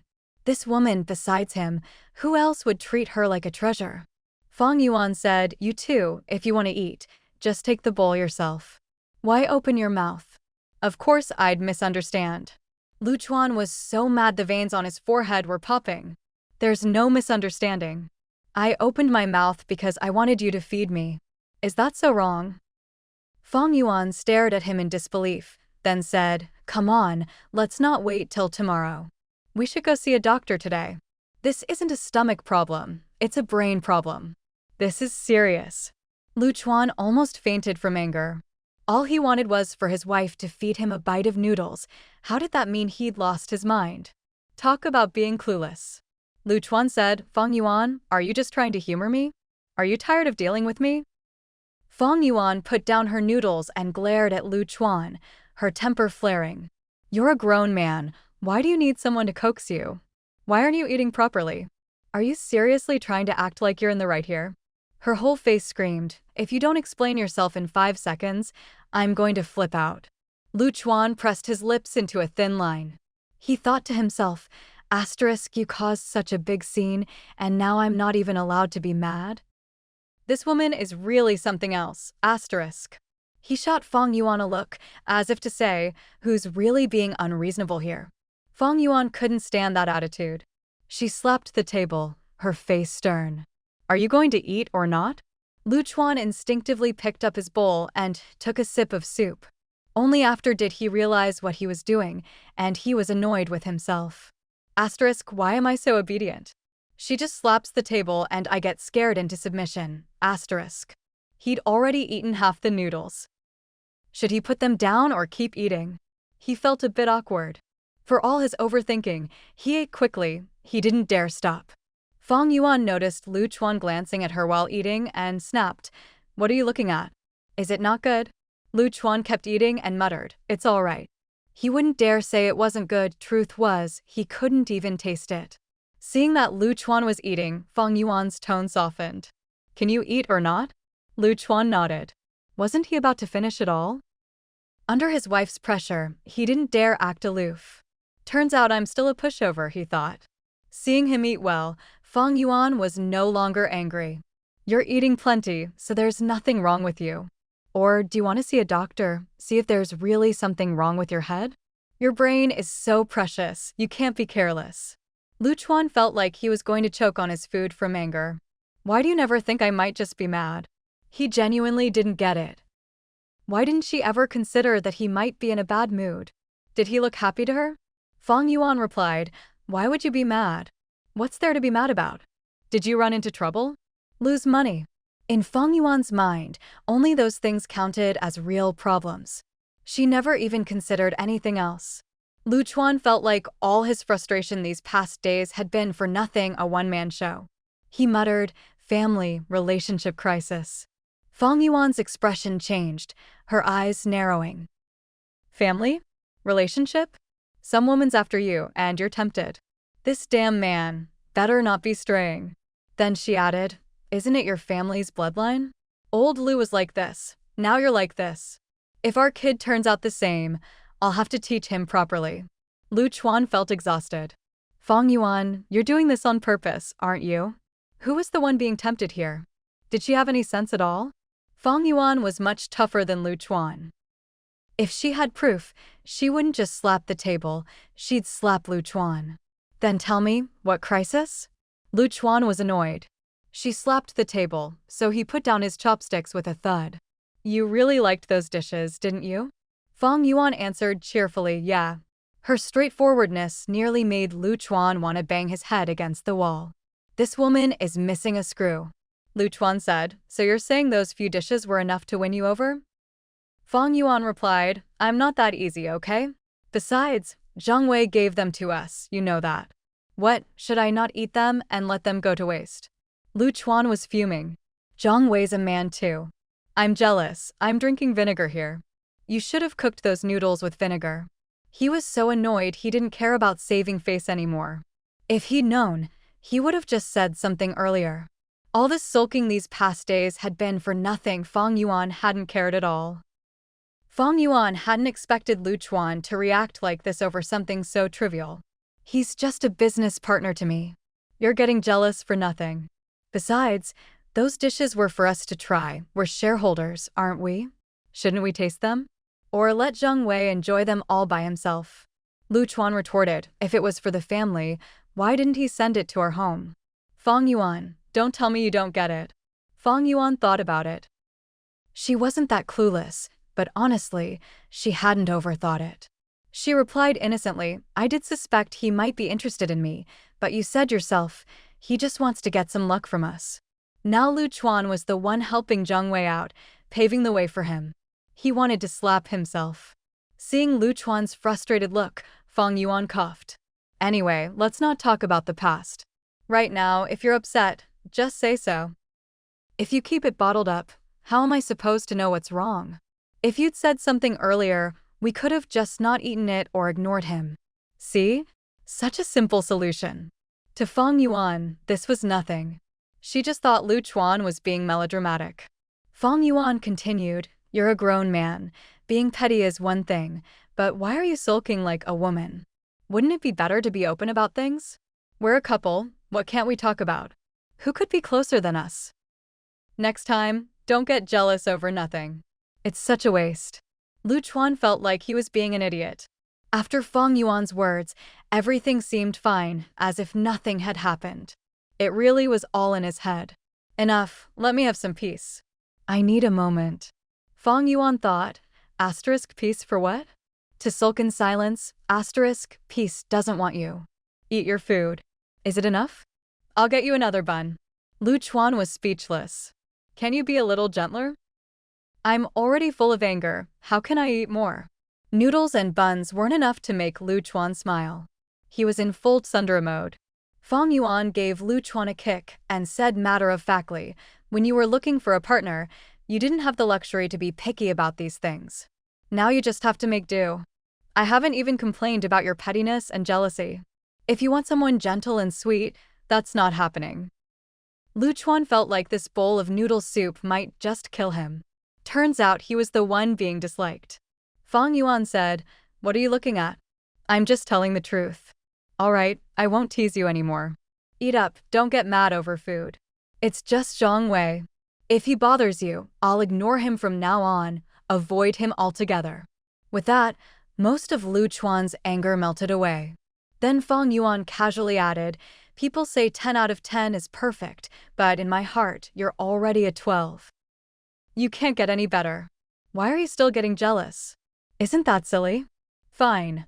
Lu Chuan figured he could eat another bun. "If you'd just said that earlier, it would have been fine. Go get me another bun, I'm hungry." Fang Yuan laughed. So it turned out, he was the kind of person who could be coaxed with just a few words. "See, you're just being dramatic, craving these sweet nothings. I'll coax you every day from now on." She thought. This man was born to be coddled. She couldn't help but pat Lu Chuan on the shoulder. Lu Chuan didn't mind their buddy-like way of getting along. "I like being coaxed. You better keep your word." Being pampered by his wife every day, Lu Chuan couldn't even imagine it. He was afraid he'd laugh himself silly. Then Manta stuffed Lu Chuan's mouth shut, and Fang Yuan complained that listening to him talk too much was just annoying. After the couple cleared up this little issue, Fang Yuan felt a bit regretful. From now on, she wouldn't eat anything Zhang Wei sent over. Her man at home was too petty. But honestly, after eating so much, it was nothing special anyway. Home-cooked meals were still the most nourishing. Because of this, Fang Yuan started doubting Lu Chuan's intelligence. This guy didn't seem all that smart, and his brain didn't work that well. She started worrying about their child, Mani. Would she take after Lu Chuan's intelligence or not? Fang Yuan fretted. What if Mani inherited her dad's brain and spent all day overthinking pointless stuff? That would be a problem. In the end, Fang Yuan took Lu Chuan to see a doctor the next day. In her words, "This is an illness, and it needs to be treated." This trip to the provincial hospital was predictably embarrassing, really embarrassing. Lu Chuan thought to himself, "My brain really isn't working right. Otherwise, why would I make such a fuss with Fang Yuan over something like this? Isn't this just digging a hole for myself?" Even Dr. Wu, who was seeing them, felt embarrassed for them. "Don't come here making a fuss over nothing in the future. Don't tell people you know me." Fang Yuan replied, "Sister-in-law, that's not the right attitude. If there's a problem, we treat it. If there's not, we'll have peace of mind. It never hurts to check." Dr. Wu shooed them away. "What are you even here for? People will think you're crazy." Fang Yuan was still unhappy and fretted at Lu Chuan. "Your brain's fine. There's nothing wrong. Just don't overthink things." Now, Lu Chuan really didn't dare complain to Fang Yuan anymore. She was the one who insisted on coming. Otherwise, who knows what she would have said if he'd refused. Then there was the issue with Zhang Wei. There was really no need to worry about it anymore.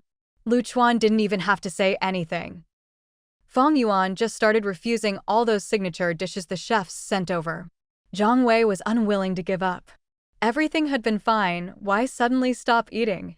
He even chased after her to ask, "Why won't you accept it? Didn't you like the food?" Zhang Wei was even thinking of improving the menu or getting the chefs to put in more effort. Fang Yuan said, "I prefer home-cooked food. This stuff is okay once in a while. If I want to eat it, I'll bring my family over to your hotel. There's really no need for you to keep sending food over. It makes me feel like you like me or something, and that's not good." Fang Yuan wasn't the type to beat around the bush. She said it straight out. "This isn't appropriate. It's easy for people to misunderstand. Even if it's not a misunderstanding, I still won't accept it." See? That's that. With just that, there was nothing more to say. Zhang Wei flung his sleeves and left, but not before tossing out, "Me? Like you." He put extra emphasis on the word you, making his disdain obvious. Fang Yuan felt a bit embarrassed. Turns out she was the one being self-indulgent. It was all Lu Chuan's fault. But honestly, being embarrassed was better than the two of them fighting over outsiders. If she had to choose, Fang Yuan would rather be embarrassed. It was better to make things clear. Back at home, Zhang Wei started to feel uneasy. Why had he been sending Fang Yuan food for so long? He hadn't even put in this much effort when chasing girls before. He started wondering, why did he keep sending food to Fang Yuan? Was there something wrong with him? He didn't dare think too deeply about it, or he was afraid he'd fall into a trap. He felt like there was a pit ahead, a big one. Zhang Wei was starting to realize something. Fang Yuan said to Lu Chuan, "Those so-called top chefs aren't all that. I like your cooking better." Lu Chuan was delighted. "I'll find a master to learn from and pick up a few tricks. I won't be any worse than those chefs. We could eat at the hotel every day if we wanted. We can afford it. Whenever you want to eat there, just say the word." Fang Yuan pursed her lips. "I'm just flattering you. You really don't need to go out of your way to learn. And don't go wasting money. Wasn't my flattery good enough?" Lu Chuan replied, "It would have been perfect if you hadn't said that last part." Then he turned and walked away, a little annoyed. How was it wasting money? He absolutely refused to admit he'd been flattered into a daze by his wife. He almost believed her. But what Fang Yuan did really put Lu Chuan at ease. His wife's attitude was clear. There was nothing ambiguous between her and Zhang Wei. No matter what Zhang Wei thought, his own wife didn't have a single stray thought. Feeling relieved, Lu Chuan went to see Zhang Wei and thanked him for taking care of their family all this time. Lu Chuan wasn't a coward. He believed in sorting out things at home before dealing with outsiders. Zhang Wei didn't feel anything special when he saw Lu Chuan, just like before. Why so formal? What's our relationship? Lu Chuan thought, "You're really something, still playing this game."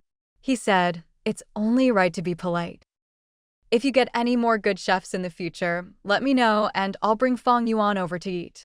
When you send food back and forth, it gets cold and doesn't taste good." Then Lu Chuan added, "I'll bring my wife and kid out for a change of pace." If Zhang Wei didn't get what Lu Chuan meant, he'd have to be an idiot. He pointed at Lu Chuan. "Stop beating around the bush. Fang Yuan and I are just friends, business friends." Lu Chuan replied, "That's between you and me. My wife isn't that generous with you. Do you really understand? Would Fang Yuan ever spend that much money on you?" Zhang Wei pursed his lips. Fang Yuan really wouldn't lend him money for nothing. That woman's eyes were glued to her wallet. "Fine, I don't want to deal with you two anymore." Lu Chuan took the opportunity to say, "Suit yourself. We'll keep our distance." Then he left. Lu Chuan's whole point was to remind Zhang Wei to keep his distance. Of course Zhang Wei understood. Zhang Wei was so angry he almost fought Lu Chuan. Over just one wife, what was Lu Chuan so nervous about? Zhang Wei definitely wouldn't admit that Fang Yuan was so great that he was actually smitten. He thought to himself, "I need to find a girlfriend soon, or people will think I have terrible taste." But when he actually started meeting potential partners, Zhang Wei realized something. There really wasn't anyone who could compare to Fang Yuan. All these women he was introduced to were satisfied with him, but none of them had any expectations of him. None of them cared about his career the way Fang Yuan did. They only cared about his business. This really bothered Zhang Wei. Every time he met someone, he subconsciously compared her to Fang Yuan. So Lu Chuan heard Zhang Wei complain, "It's actually not easy to find someone like your wife." Lu Chuan's face turned green. "If you say you don't have feelings for my wife, no one will believe it. For your own good, don't come around before you get married. Seriously." Otherwise, Lu Chuan didn't know what he might end up doing. The key was, Zhang Wei didn't even realize what he was doing. Zhang Wei said, I'm just making a comparison. I have to have standards for my partner, right? Someone like your wife has her own opinions, her own business, thrifty, good to her man. What man doesn't want a wife like that? It's not like your wife is perfect in every way." Lu Chuan didn't know what to say. Just this one good point, and you can't get over it. Reminding Zhang Wei was just making things difficult for himself, so Lu Chuan simply watched Zhang Wei act clueless. But honestly, Lu Chuan wasn't feeling any better either. He decided to just turn and leave. If he hadn't come over to help Fang Yuan and Zhang Wei settle the bill, he wouldn't even want to see Zhang Wei. That guy is such a pain. Zhang Wei chased after him, wondering why Lu Chuan left so abruptly. He hadn't even asked about Fang Yuan yet. Why hasn't Fang Yuan been coming over to the tower crane site lately? You should get her to come by more often, it's good for business. Lu Chuan waved him off. Enough already. My wife's presence here is more than enough. Like he'd tell Zhang Wei anything. Doesn't he know how to avoid suspicion? Then Zhang Wei added, oh right, remember to bring Fang Yuan over for a meal sometime. We've got a new chef, I think he's good enough to be the head chef. If Fang Yuan enjoys the food and gives a few compliments, our hotel's reputation will benefit too. Lu Chuan took a deep breath, resisting the urge to turn around and punch Zhang Wei a couple of times. Bro, if you weren't so clueless, I wouldn't be feeling this frustrated. Lu Chuan suspected Zhang Wei was just pretending not to know. From Zhang Wei's perspective, Lu Chuan was being overly sensitive. After all, if you have no shady intentions, you can be generous and open in your interactions. Inviting Fang Yuan to eat and chat was just hoping to get a bit of her good luck, wasn't it? But was it really that pure? Only Zhang Wei knew for sure. When it comes to fooling others and lying to yourself, who knows if Zhang Wei was doing both or just one? It's easy to fool others, but fooling yourself is a lot harder. Either way, Zhang Wei started speeding up his blind dates. He had no choice. After not seeing Fang Yuan for a few days, he found himself thinking about her, wanting to chat, hoping she'd come by the hotel more often. He couldn't even explain to himself whether he was attracted to Fang Yuan's luck or to Fang Yuan herself. Either way, it seemed like he was falling for her. Even Zhang Wei's father noticed and asked, why the sudden rush to get married? He knew his son well. Zhang Wei had never been that eager about marriage, always more focused on business. Zhang Wei just replied, I want to be a good person. I should be a good person. Dad, I need to settle down soon. There was a lot of meaning in those words. After all, wanting to be a good person doesn't necessarily make you one. Zhang Wei's father thought, has he gone crazy? Or made so much money he can't even talk straight? How's the hotel doing? But Zhang Wei's mind wasn't on making money anymore. He replied absent-mindedly, the capital's my own now, no outside debts. Aside from expenses, the rest is profit. It's definitely better than leaving money in the bank. His father raised an eyebrow, wondering what that was supposed to mean. The business was fine, and as far as he could see, nothing else was wrong. Maybe his son's melancholy was just a case of having too much time and money. Zhang Wei threw himself into blind dates, not needing anyone to push him. He could feel it himself. This wasn't the emotion of someone eager to start a family. It felt more like he was being forced into it. After a few days of blind dates, Zhang Wei holed up in his hotel room, not coming out. He felt like he'd locked himself in a cage. His father couldn't stand it. Getting married is just a matter of time. No need to rush. When you meet the right person, you'll naturally want to settle down. Your mother and I aren't pressuring you, so why are you torturing yourself? Zhang Wei's mouth was dry from anxiety. I'm in a hurry. He was afraid that if he didn't put on the brakes, he'd end up coveting another man's wife, something he found utterly shameful.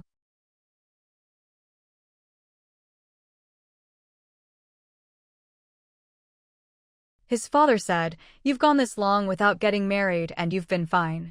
A few more days or months won't make a difference. Enough, stop torturing yourself. If you're not busy here, come help me out. At least it'll keep your mind off things. Zhang Wei didn't want to. In the past, if his dad had said that, he'd have been thrilled. But now he had his own business. He didn't need or care about that kind of support anymore, didn't need to step on his brothers to get ahead. After all, there's nothing quite like the pride of building something yourself, even as a second-generation rich kid.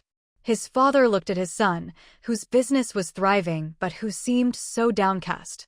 Be honest, did you meet someone? Did you get hurt? That hit a nerve. Zhang Wei didn't want to talk about it.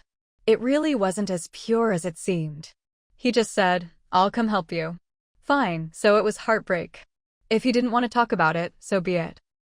But seriously, what kind of girl had such high standards that even his son wasn't good enough? Not to brag, but his son had it all: looks, character, education. In the provincial capital, he was top tier, not to mention the family background and his own successful business. If a girl didn't appreciate that, she just had no vision. Better to move on. Still, he wasn't happy with his son's attitude. What did he mean by help out? Plenty of people wanted to work for him, but he hadn't agreed. His son just didn't appreciate it. But in the end, he felt sorry for his son's unrequited love and took him out to broaden his horizons. As a man, once you've seen enough of the world, you won't get hung up on a little heartbreak. Zhang Wei wasn't thrilled, though.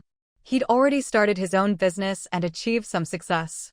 He didn't care about being a second-generation rich kid. There was no pride in it. Honestly, it was kind of infuriating.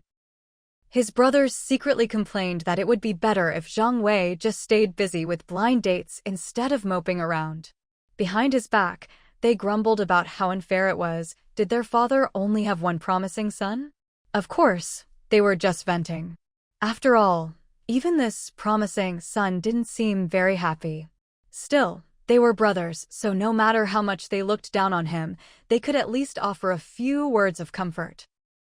But the sisters-in-law weren't related by blood, so they did whatever they wanted, constantly setting Zhang Wei up on blind dates.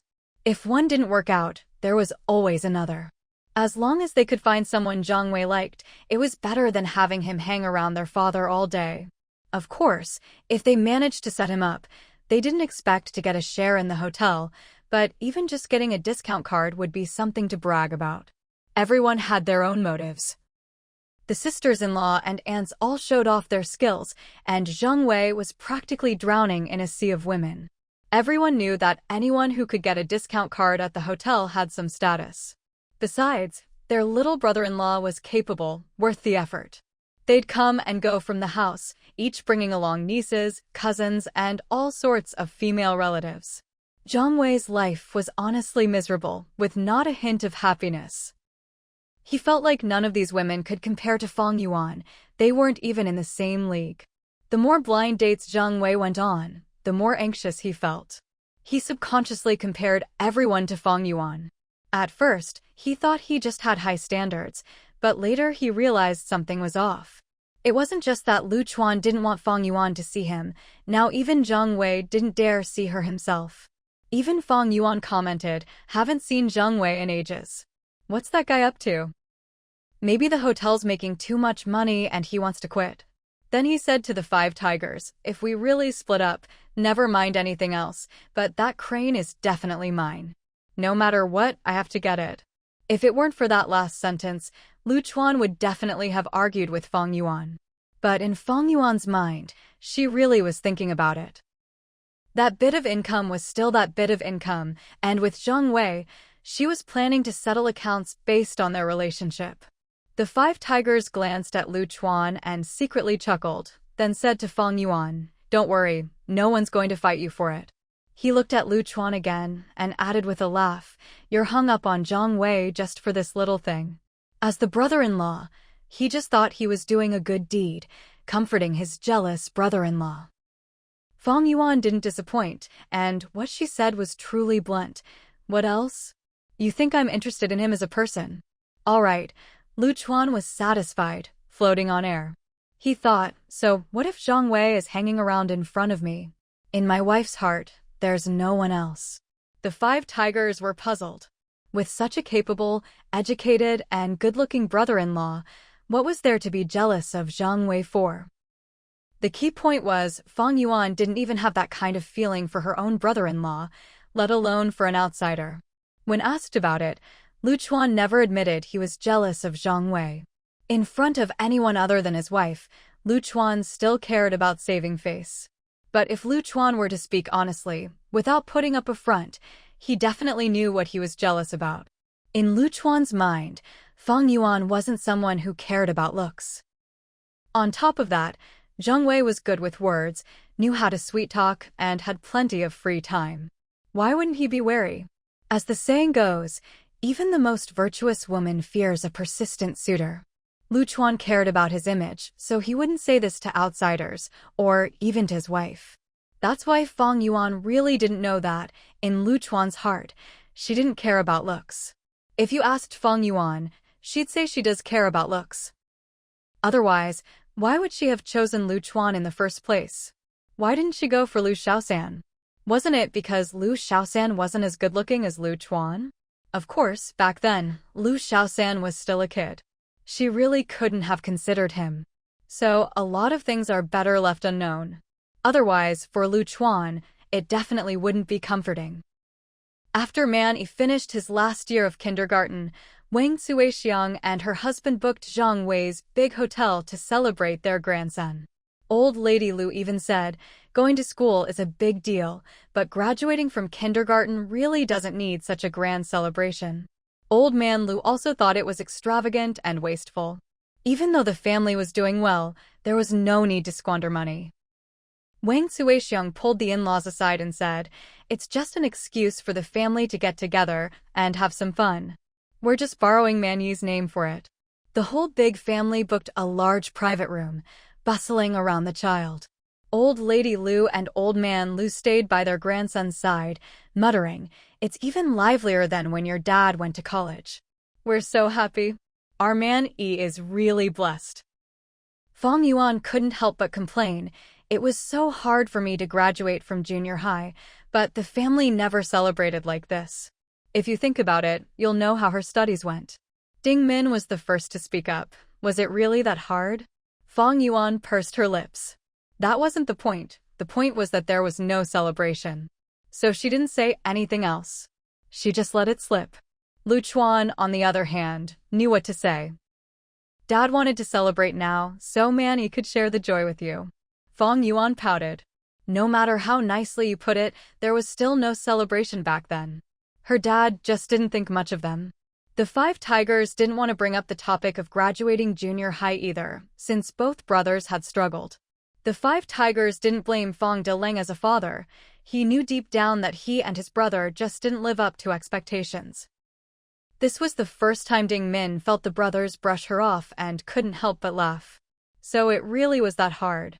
Lu Chuan helped his wife out, fifth sister-in-law. "The kids are grown now, let's not talk about the past." What's so funny about it?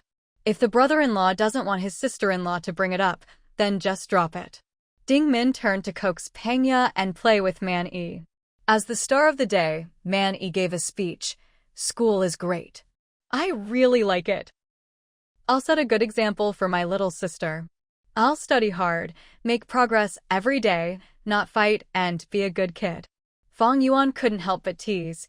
"Did your third aunt prep you ahead of time? Why does that sound so official?" Hongya said, "That's just our Man Yi's way with words. He's not shy at all." "I didn't do anything." Man Yi nodded. "I was speaking on behalf of all the kids in kindergarten." "This is nothing." Old Lady Lu said, "My grandson is really something." Grandpa praised him, too, as did his maternal grandparents. "Honestly, it's not easy for a child to want to do well." Lu Chuan said, "It's only good if you do what you say. Don't just talk the talk." Man Yi replied, "I can definitely do it. I'll make Grandma proud." Then he added, "I'll make Grandpa and Grandma and my maternal grandparents proud." Homya finally relaxed her front a little. At least the child was clear-headed and motivated. But she was determined to make sure the kids kept some distance from their grandparents in the future. Otherwise, all her efforts would be wasted. Ding Min said, "Amazing. You even remembered who's hosting today. You know how to wrap things up. Never mind your studies, this emotional intelligence is impressive." The five tigers felt this was as good as praising himself and was especially proud. "Man Yi gets his emotional intelligence from me. Didn't I say? He takes after his uncle." Ding Min looked at the five tigers and firmly disagreed. "No, he definitely doesn't take after you." The five tigers raised his eyebrows and patted his chest. "I'm not being modest. He really takes after me." Ding Min seriously replied, "You don't have that kind of emotional intelligence." "Really?" "All right." The five tigers stopped showing off. Being judged by his own wife was a little hard to take. How could he not have emotional intelligence? Lu Chuan and Fang Yuan, Lu Xiaosan and Hongye couldn't help but laugh. Fifth sister-in-law really didn't give fifth brother any face. And honestly, none of the Lu family brothers had that kind of emotional intelligence either. Lu Xiaosan helped out. He doesn't take after me as his uncle either. I don't have that kind of emotional intelligence. I'm just a little bit less quick-witted than Manny. Hongye chimed in, not just a little, a lot less. See how playful this group is? Even Ding Min couldn't help but laugh, getting teased by the couple. But everyone was happy. On the other side, Wang Suixiang looked at her grandson with genuine happiness. In-law, you raised the child, so of course he's close to you. It shows my grandson is kind and loyal. Old Lady Lu pursed her lips and couldn't help but laugh, finally saying, our man he really has you, his grandma, in his heart. Honestly, there's no need to say much. If the child is good, that's better than anything. Wang Suixiang's big event today brought not only her son from the provincial capital, but also the Lu family's in-laws, Xiaosan and his wife, and from the Ding family, the in-laws, uncles, aunts, and all the cousins who could make it. It was quite the gathering. Today, Wang Suixiang's main goal was to make things lively. She said, my daughter is wonderful, my son-in-law is even better, and my grandson is the best of all. But as parents, we haven't done much to help them, and we feel a bit guilty about that. Lu Chuan quickly replied, we wouldn't be where we are today without you. He wanted to say more, but Wang Suixiang raised her hand and cut him off. Wang Suixiang said, since today is a happy occasion, our Mani is about to start elementary school. Let's take this chance to celebrate for my daughter and son-in-law. Their wedding back then was a bit rushed, and her father and I have always felt we owed our son-in-law. There's no way to make up for it now, but from now on, we can help them celebrate every year. Lu Chuan hadn't expected this at all. Now that he thought about it, today was actually his and Fang Yuan's wedding anniversary. His mother-in-law was so thoughtful. Lu Chuan looked at Wang Suixiang with even more affection than he did for his own mother. Only his mother-in-law could understand him this well. Lu Chuan was a little emotional. His mother-in-law really cared, Mom, Dad. But Wang Suixiang was even more considerate than Lu Chuan had imagined. She said, son-in-law, our family really lucked out with you. I haven't gone around bragging because good things should be kept close, otherwise someone might try to snatch them away. It's not that we aren't proud of this marriage, do you understand? Lu Chuan's smile had never been so bright. Now I understand. You're like my real mom. His own mother was right there listening, her feelings, well, you can imagine. Wang Suixiang then gave her son-in-law another big compliment. We've watched you two all these years. We know your life is good, your relationship is good, my daughter is living steadily, and my son-in-law is reliable.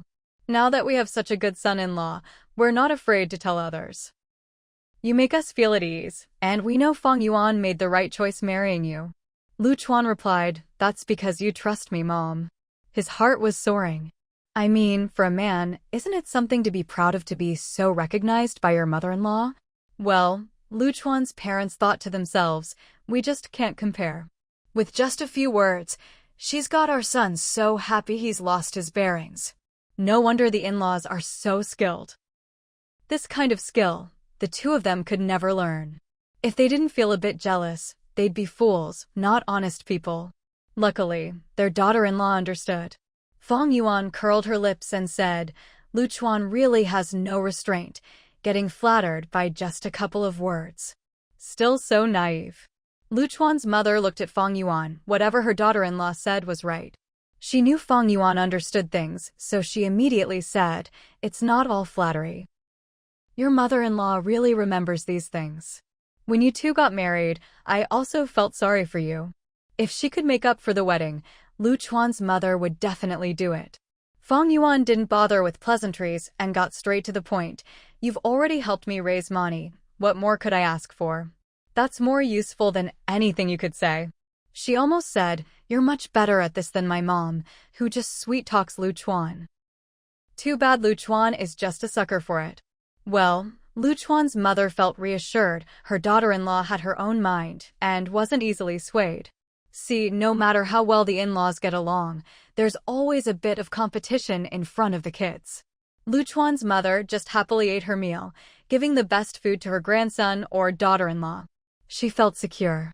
Fang Yuan's recognition of her mother-in-law was also top-notch.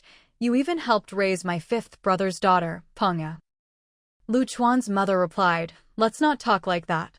We're all family, and I didn't just do it for you, I did it for my grandson too. You had one, your fifth brother had one, so they're like real brothers. I made sure to raise them together so they'd grow up close. Otherwise, Mani wouldn't have any siblings to rely on in the future. Don't say honest people aren't shrewd. Look at Lu Chuan's mother, quietly playing the long game. But this was exactly what Wu Hu and Ding Min wanted too. Wu Hu had even said as much. Lu Chuan's father looked at his son, who'd been flattered out of his mind by Wang Suixiang, then at his wife, who was pouring her heart out to their daughter-in-law, and suddenly saw the truth. Their personalities might be different, but the effect was the same. The daughter-in-law really was her mother's daughter. Of course, Lu Chuan's father was just happy to see the whole family getting along, no matter who was flattering whom. Pengya was already toddling around, following Mani everywhere. Today, Mani was the star of the show. Zhang Wei even came by with a cake to help celebrate and liven things up. No one was having a birthday, but the kids were thrilled by the cake, and Mani was over the moon. Lu Chuan thanked Zhang Wei directly, saying that although the celebration was for Mani finishing kindergarten, it was also his and Fang Yuan's wedding anniversary. He even added, without any hint of modesty, the elders saw how well we get along and specially prepared this surprise for us. Your cake is just perfect. Thank you. Honestly, Lu Chuan could be a real piece of work. Zhang Wei's expression didn't change, but he didn't sit down to celebrate with Mani either. Wang Suixiang just glanced at Zhang Wei, then called Lu Chuan over as the guest of honor, calling him big son-in-law again and again. Did she not know what was going on? Lu Chuan didn't believe it. His mother-in-law was standing up for him, showing her support. Wang Suixiang was also a bit frustrated. How come her outstanding son-in-law never had any rumors, while her own daughter, such a clueless blockhead, still had people bringing her soup and water, even delivering it to their home? What a mess. If someone said they weren't deliberately trying to cause trouble for her daughter, Wang Suixiang wouldn't believe it. Fang Yuan just didn't have that kind of charm. Otherwise, why was their wedding a bit difficult back then? They knew exactly how they managed to get such a good son-in-law. If Fang Yuan hadn't almost gotten herself into trouble, Wang Suixiang would have had her sons drag her daughter back home for some re-education. Luckily, none of this had ever come out in front of her son-in-law. You can imagine how much it bothered her as a mother-in-law. If she didn't do something, she'd feel she was letting down Lu Chuan's trust in her and all the care he'd shown her daughter and grandson. Especially since Fang Yuan always acted like nothing had ever happened, as if none of it was her doing. That just made Wang Suixiang even more frustrated. Wang Suixiang never dared to spell it out to Fang Yuan, afraid she'd accidentally make things worse by saying too much. Why insist on holding this celebration for Mani here? Wasn't it just to take the opportunity to show a certain someone that her daughter and son-in-law were doing just fine? To let Zhang Wei know exactly how they felt about Lu Chuan, they had no intention of replacing him. Honestly, Wang Suixiang really wondered what Zhang Wei saw in her daughter.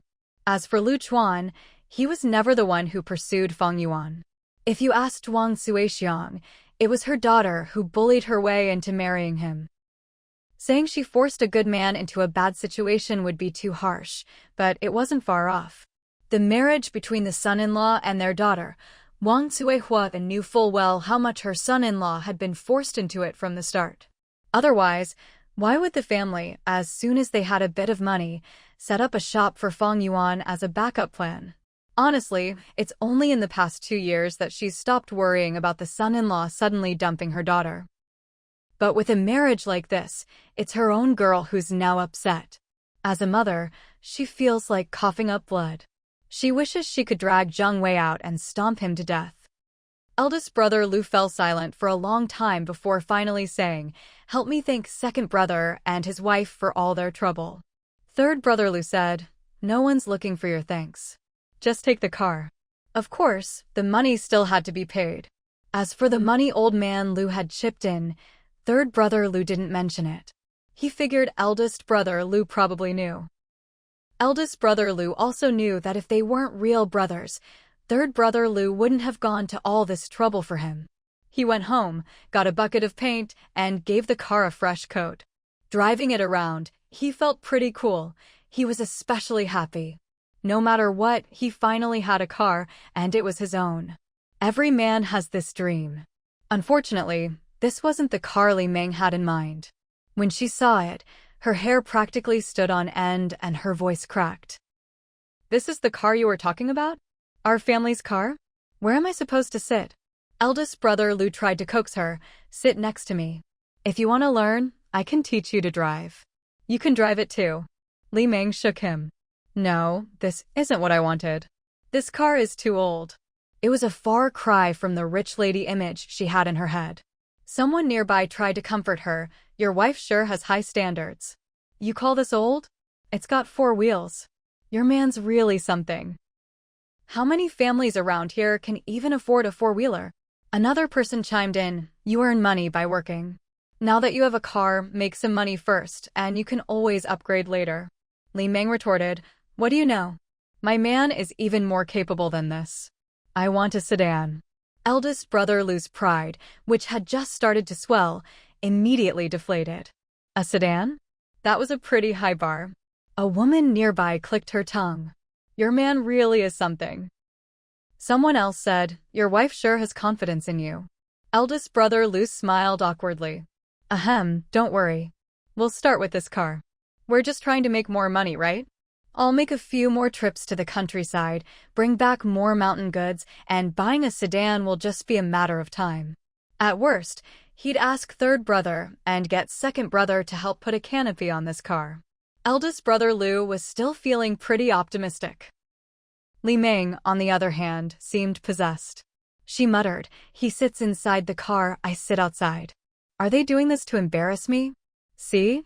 You can't mention Fang Yuan, can't mention sedans, or this woman would go off the rails." Eldest brother Lu said, "You can sit inside too. It's a single-row seat, fits 3 people." Li Meng didn't want to hear it. "It's all sitting in the car, but there's a world of difference." She shook eldest brother Lu. "You can definitely do better than this. You have to work hard." Eldest brother Lu thought, at least in this woman's eyes, he was still capable. As a man, he said, "All right, I'll work hard." After that, eldest brother Lu started getting up early and staying out late, going to the countryside to collect goods and delivering them when he got back. Li Meng, while not one for hard work, was able to keep things running at home. After a few days of picking up and dropping off the child, the kid was already going to and from school on their own. Old Lady Lu also went over to check on her eldest grandson for a few days. After all, he's her own flesh and blood. Seeing how busy Li Meng was, she thought she'd help out by picking up and dropping off the child. But Li Meng said, "Don't bother with all that pretentious stuff. My kid isn't being spoiled, we can get to school on our own. If you really cared about the child, why don't you take him to your place for meals? Why don't you keep him by your side? Why don't you slip him some pocket money?" After hearing this, whatever guilt old Lady Lu had instantly vanished. Her eldest daughter-in-law was just never satisfied. Back when she helped take care of the kid, cooked, and did the laundry, Li Meng still insisted on going home to cook her own meals. How much could you really expect from her? Seeing that her eldest grandson could get to and from school on his own, and had friends to go with, old Lady Lu simply stopped getting involved. It saved her from having to listen to Li Meng complain all day. The truth was, she really didn't have the ability to take the child in to live and eat with her. She also couldn't meet Li Meng's expectations for parents. Old man Lu said, "Isn't she so capable? Then don't give the kid any money, don't buy him food or clothes." Because of Li Meng, old Lady Lu wanted to avoid her altogether. But, well, there's the child. She sighed, "He's still my grandson." Old man Lu replied, "That's all the more reason to do what's best for him. Having too much pocket money isn't good. If his mom can take care of him, let's just stay out of it. That's all we're capable of." Thinking about all the things her eldest son and daughter-in-law had done, old lady Lu realized that no matter how good her grandson was, it couldn't make up for having a mother like that. She really let it go. No matter how much she gave, in Li Ming's eyes, she'd never be a good grandmother. Who knows, maybe she'd even end up making things worse for her grandson. Whenever Hongya ran into her eldest sister-in-law Li Ming, she'd often hear her making snide remarks. Honestly, if she could avoid her, she would. There was just no pleasing that woman. You came to the provincial capital and Lu Shaos and ran around helping you. No one's asking you to be grateful, but you don't have to act like she's your enemy. But in Li Ming's mouth, it was always Lu Shaos and has her own shop, her own house. She'd get all sour and say Lu Shaos and didn't help out her brothers. Hongya usually didn't bother arguing with her, since they didn't see each other much. But if she was in a bad mood, she'd retort, "Back when we were in the village, how did big brother and sister-in-law ever help out Shaoxin? Compared to that, what hasn't Shaoxin done for you?" Li Ming knew perfectly well what she had and hadn't done, so she'd just shut up. But the problem was, she never learned her lesson. Next time, she'd say the same things again. Seeing what kind of person Li Ming was, Hongya advised old lady Lu, "If you want grandkids around, we'll give you some. Since big sister-in-law is so capable, let her handle her own. I think big nephew is doing just fine." Old lady Lu understood. What else can I do? I can't really take her kid and have second son and his wife raise him. It's not just that they wouldn't want to, I wouldn't want to either. Hongya thought, as long as her mother-in-law understood, that was good. Otherwise, no matter how easygoing second brother and his wife were, they'd be upset. She herself didn't have the patience to raise a child for a woman like that. As for the issue with big brother's car, second sister-in-law hadn't said anything, but second brother had given Lu Shaos and the cold shoulder more than once. Hongya felt bad for Lu Shaosan. Twice now, second brother had given her attitude, both times because of big brother. But if Lu Shaosan didn't help, big brother would shamelessly come around and bother them all the time. Hongya felt like the two of them were being manipulated. Would this become a regular tactic whenever there was trouble? The thought was frustrating. Lu Chuan didn't like big brother, but he also knew he couldn't stop the family from interacting with him. The old couple missed their grandson and often sent things to big brother's child. When it came to the kids' schooling, it was definitely Hongya who helped out. Lu Shaosan and big brother didn't have much of a relationship. Lu Chuan knew exactly what kind of person Shaosan was. She was only helping so their parents would worry less about big brother. Lu Chuan understood this, and Fang Yuan understood it even better. The two of them just pretended not to know. But as for letting someone you don't like hang around under your nose, Lu Chuan definitely wasn't going to put up with that. On the way home, Fang Yuan told Lu Chuan about Li Ming. Lu Chuan pursed his lips, his displeasure written all over his face. Fang Yuan said, "Why are you looking at me? I'm living my life with you, not with your mother. Don't worry, whatever you want, I'm on your side." Lu Chuan thought, that's not necessarily true. You get along with your mother-in-law like you're the same person. Who knows, if she says a few words, you might soften up. Fang Yuan, you're not just saying that to make me feel better, are you? Fang Yuan gave Lu Chuan a kick. Do you think I joke about something like this? See, this is why I say you shouldn't mess around. Now you don't even believe me when I'm being serious. Knowing Fang Yuan was sincere, Lu Chuan felt especially happy. Even if she was just humoring him, he'd still be pleased. He didn't hide anything from Fang Yuan. I grew up in the village. Even though I've made something of myself now, my horizons aren't that broad, and I'm not that open-minded. I'm not like fourth or fifth sister-in-law. I don't want to raise someone else's child. So if old man and old lady Lu really wanted to take in big brother's child, that would be a real problem. Fang Yuan nodded. She wasn't a saint either. No wonder the two of us ended up together. I also think whoever gives birth should raise their own kids. I have no interest in raising someone else's. With that understanding, the next thing to consider was the old couple's feelings. Being grandparents is different from being uncles and aunts. They have their own perspective. Fang Yuan thought for a moment and said, "Why don't we buy a place for your parents? Let them live on their own, like my parents do. That way, if they want to see any of the grandkids, it's convenient, and it saves everyone from feeling awkward. She added, it's our duty to be filial. As long as the house is clearly in their name, everything else is fine. We just can't let Big Brother take advantage and find loopholes. Lu Chuan nodded. That was the best solution. His parents could be more comfortable, too. If they're willing, I think it'll work. It'll be the same as when we visit them, makes it easier for them to see any of their sons. But when Lu Chuan and Fang Yuan discussed it with the old couple, old man Lu wasn't happy. He really had no such plans. Old lady Lu even cried. What kind of people do you think we are? Taking your money, eating your food, and then using your money to help out another son? Are you trying to embarrass us? Old man Lu didn't say anything, but he felt the same way. He was just angry at Big Brother. After all the trouble they'd gone through for him, this was the mess they got in return. Lu Chuan said, it's not about any of that. It's just that when the kids are all grown as grandparents, it'll be easier for you to have your own place. The grandkids can visit more conveniently. Old lady Lu wouldn't listen. Don't try to trick us. We're fine right here, living with you. We're getting old and want to enjoy life too. Then, when we're here with you, we feel at ease. If we keep coming back and forth, it's only because we can't stop worrying. But believe me, if we really moved out, whether I wanted to or not, your eldest brother and his wife would just keep making us run around, taking care of the kids, cooking, basically working ourselves to the bone for them. I'm not that much of a pushover. Lu Chuan thought to himself, well, at least they see things clearly. If Mom and Dad really lived on their own, without us around to keep an eye on things, Big Brother and his wife would absolutely treat Mom like a servant. It wouldn't be the first time either. Dad said, your mom and I really can't let go of our grandson, but we know where we stand. Don't try to push us away. We know how to live our lives.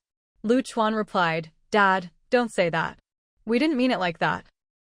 I was just worried you might feel caught in the middle. I guess I'm just overthinking things. Dad sighed inwardly. His second son was just trying to express himself tactfully. He knew his own son, he wasn't exactly broad-minded. Dad said, if your big brother's wife makes a fuss, your mom just takes it as a joke. Let's not bring this up again. Then he added, let's get your third brother over sometime and talk about your mom and my retirement.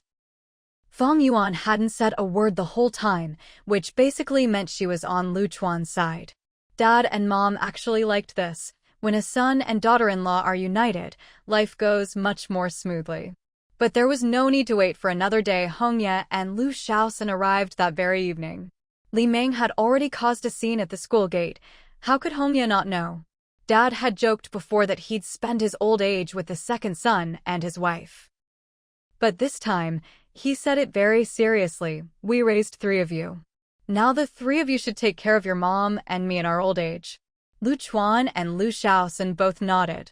Of course, that's how it should be.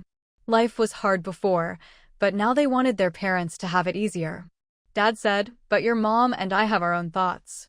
Back when times were tough, we even had a written agreement to split the family. Lu Shaoxin replied, that doesn't count. Back then, we brothers didn't have much. Now, there's no way we'd do that again. Just the money second brother and his wife spend every year on your dental work is more than what was on that agreement. Fang Yuan nodded. She hadn't doted on her third brother for nothing. He really understood things. And it was even better that he didn't get mixed up with the eldest brother. Dad said, Xiao-san, you have to admit, if it weren't for your second sister-in-law, our family wouldn't be where it is today. Lu Shaoxin nodded. If it weren't for my second sister-in-law, I'd still be hiding out in the village. Fang Yuan's status in the family was unquestionable. Dad said, your mom and I are still able-bodied. We may not be able to help your second brother and his wife much, but at least we don't burden them. We just want to live with them. When we get old, we'll stick with your second sister-in-law.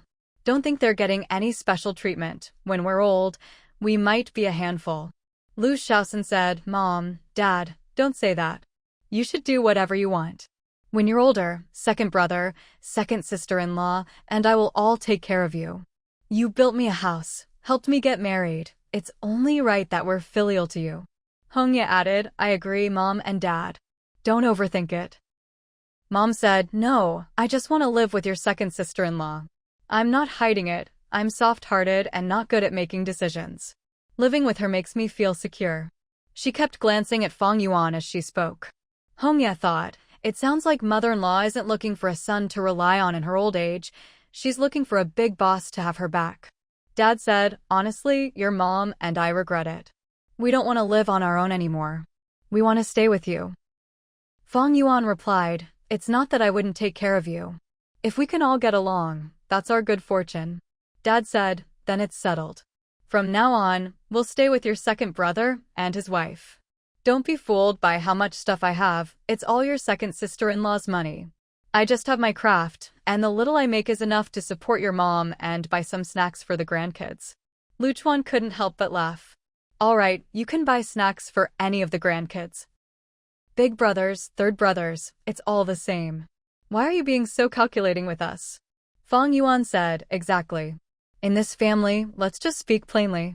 What if I missed the hint? Hongye couldn't help but turn away to stifle a laugh. That really was an issue. Besides, second brother and his wife are well off now. They don't care about a little money. The money mom and dad make doesn't matter to them. Having the in-laws live with second brother and his wife probably just means they want some peace. At least here, big brother and his wife wouldn't dare cause trouble. Mom said, as for big brother's family, let them do whatever they want. Don't pay them any mind. Your dad and I have given up on them, we're not going to be their servants. Mom continued, watching over Man-E here is just for fun. There's someone to cook, everything's ready-made. Over there, there's no such good life. I'd have to cook, clean, and take care of the kids all by myself. Your dad wouldn't even get a decent meal. Why would I bother with them? Honestly, it's not that parents treat their children differently, it's just that Li Meng's actions have made everyone want to avoid her.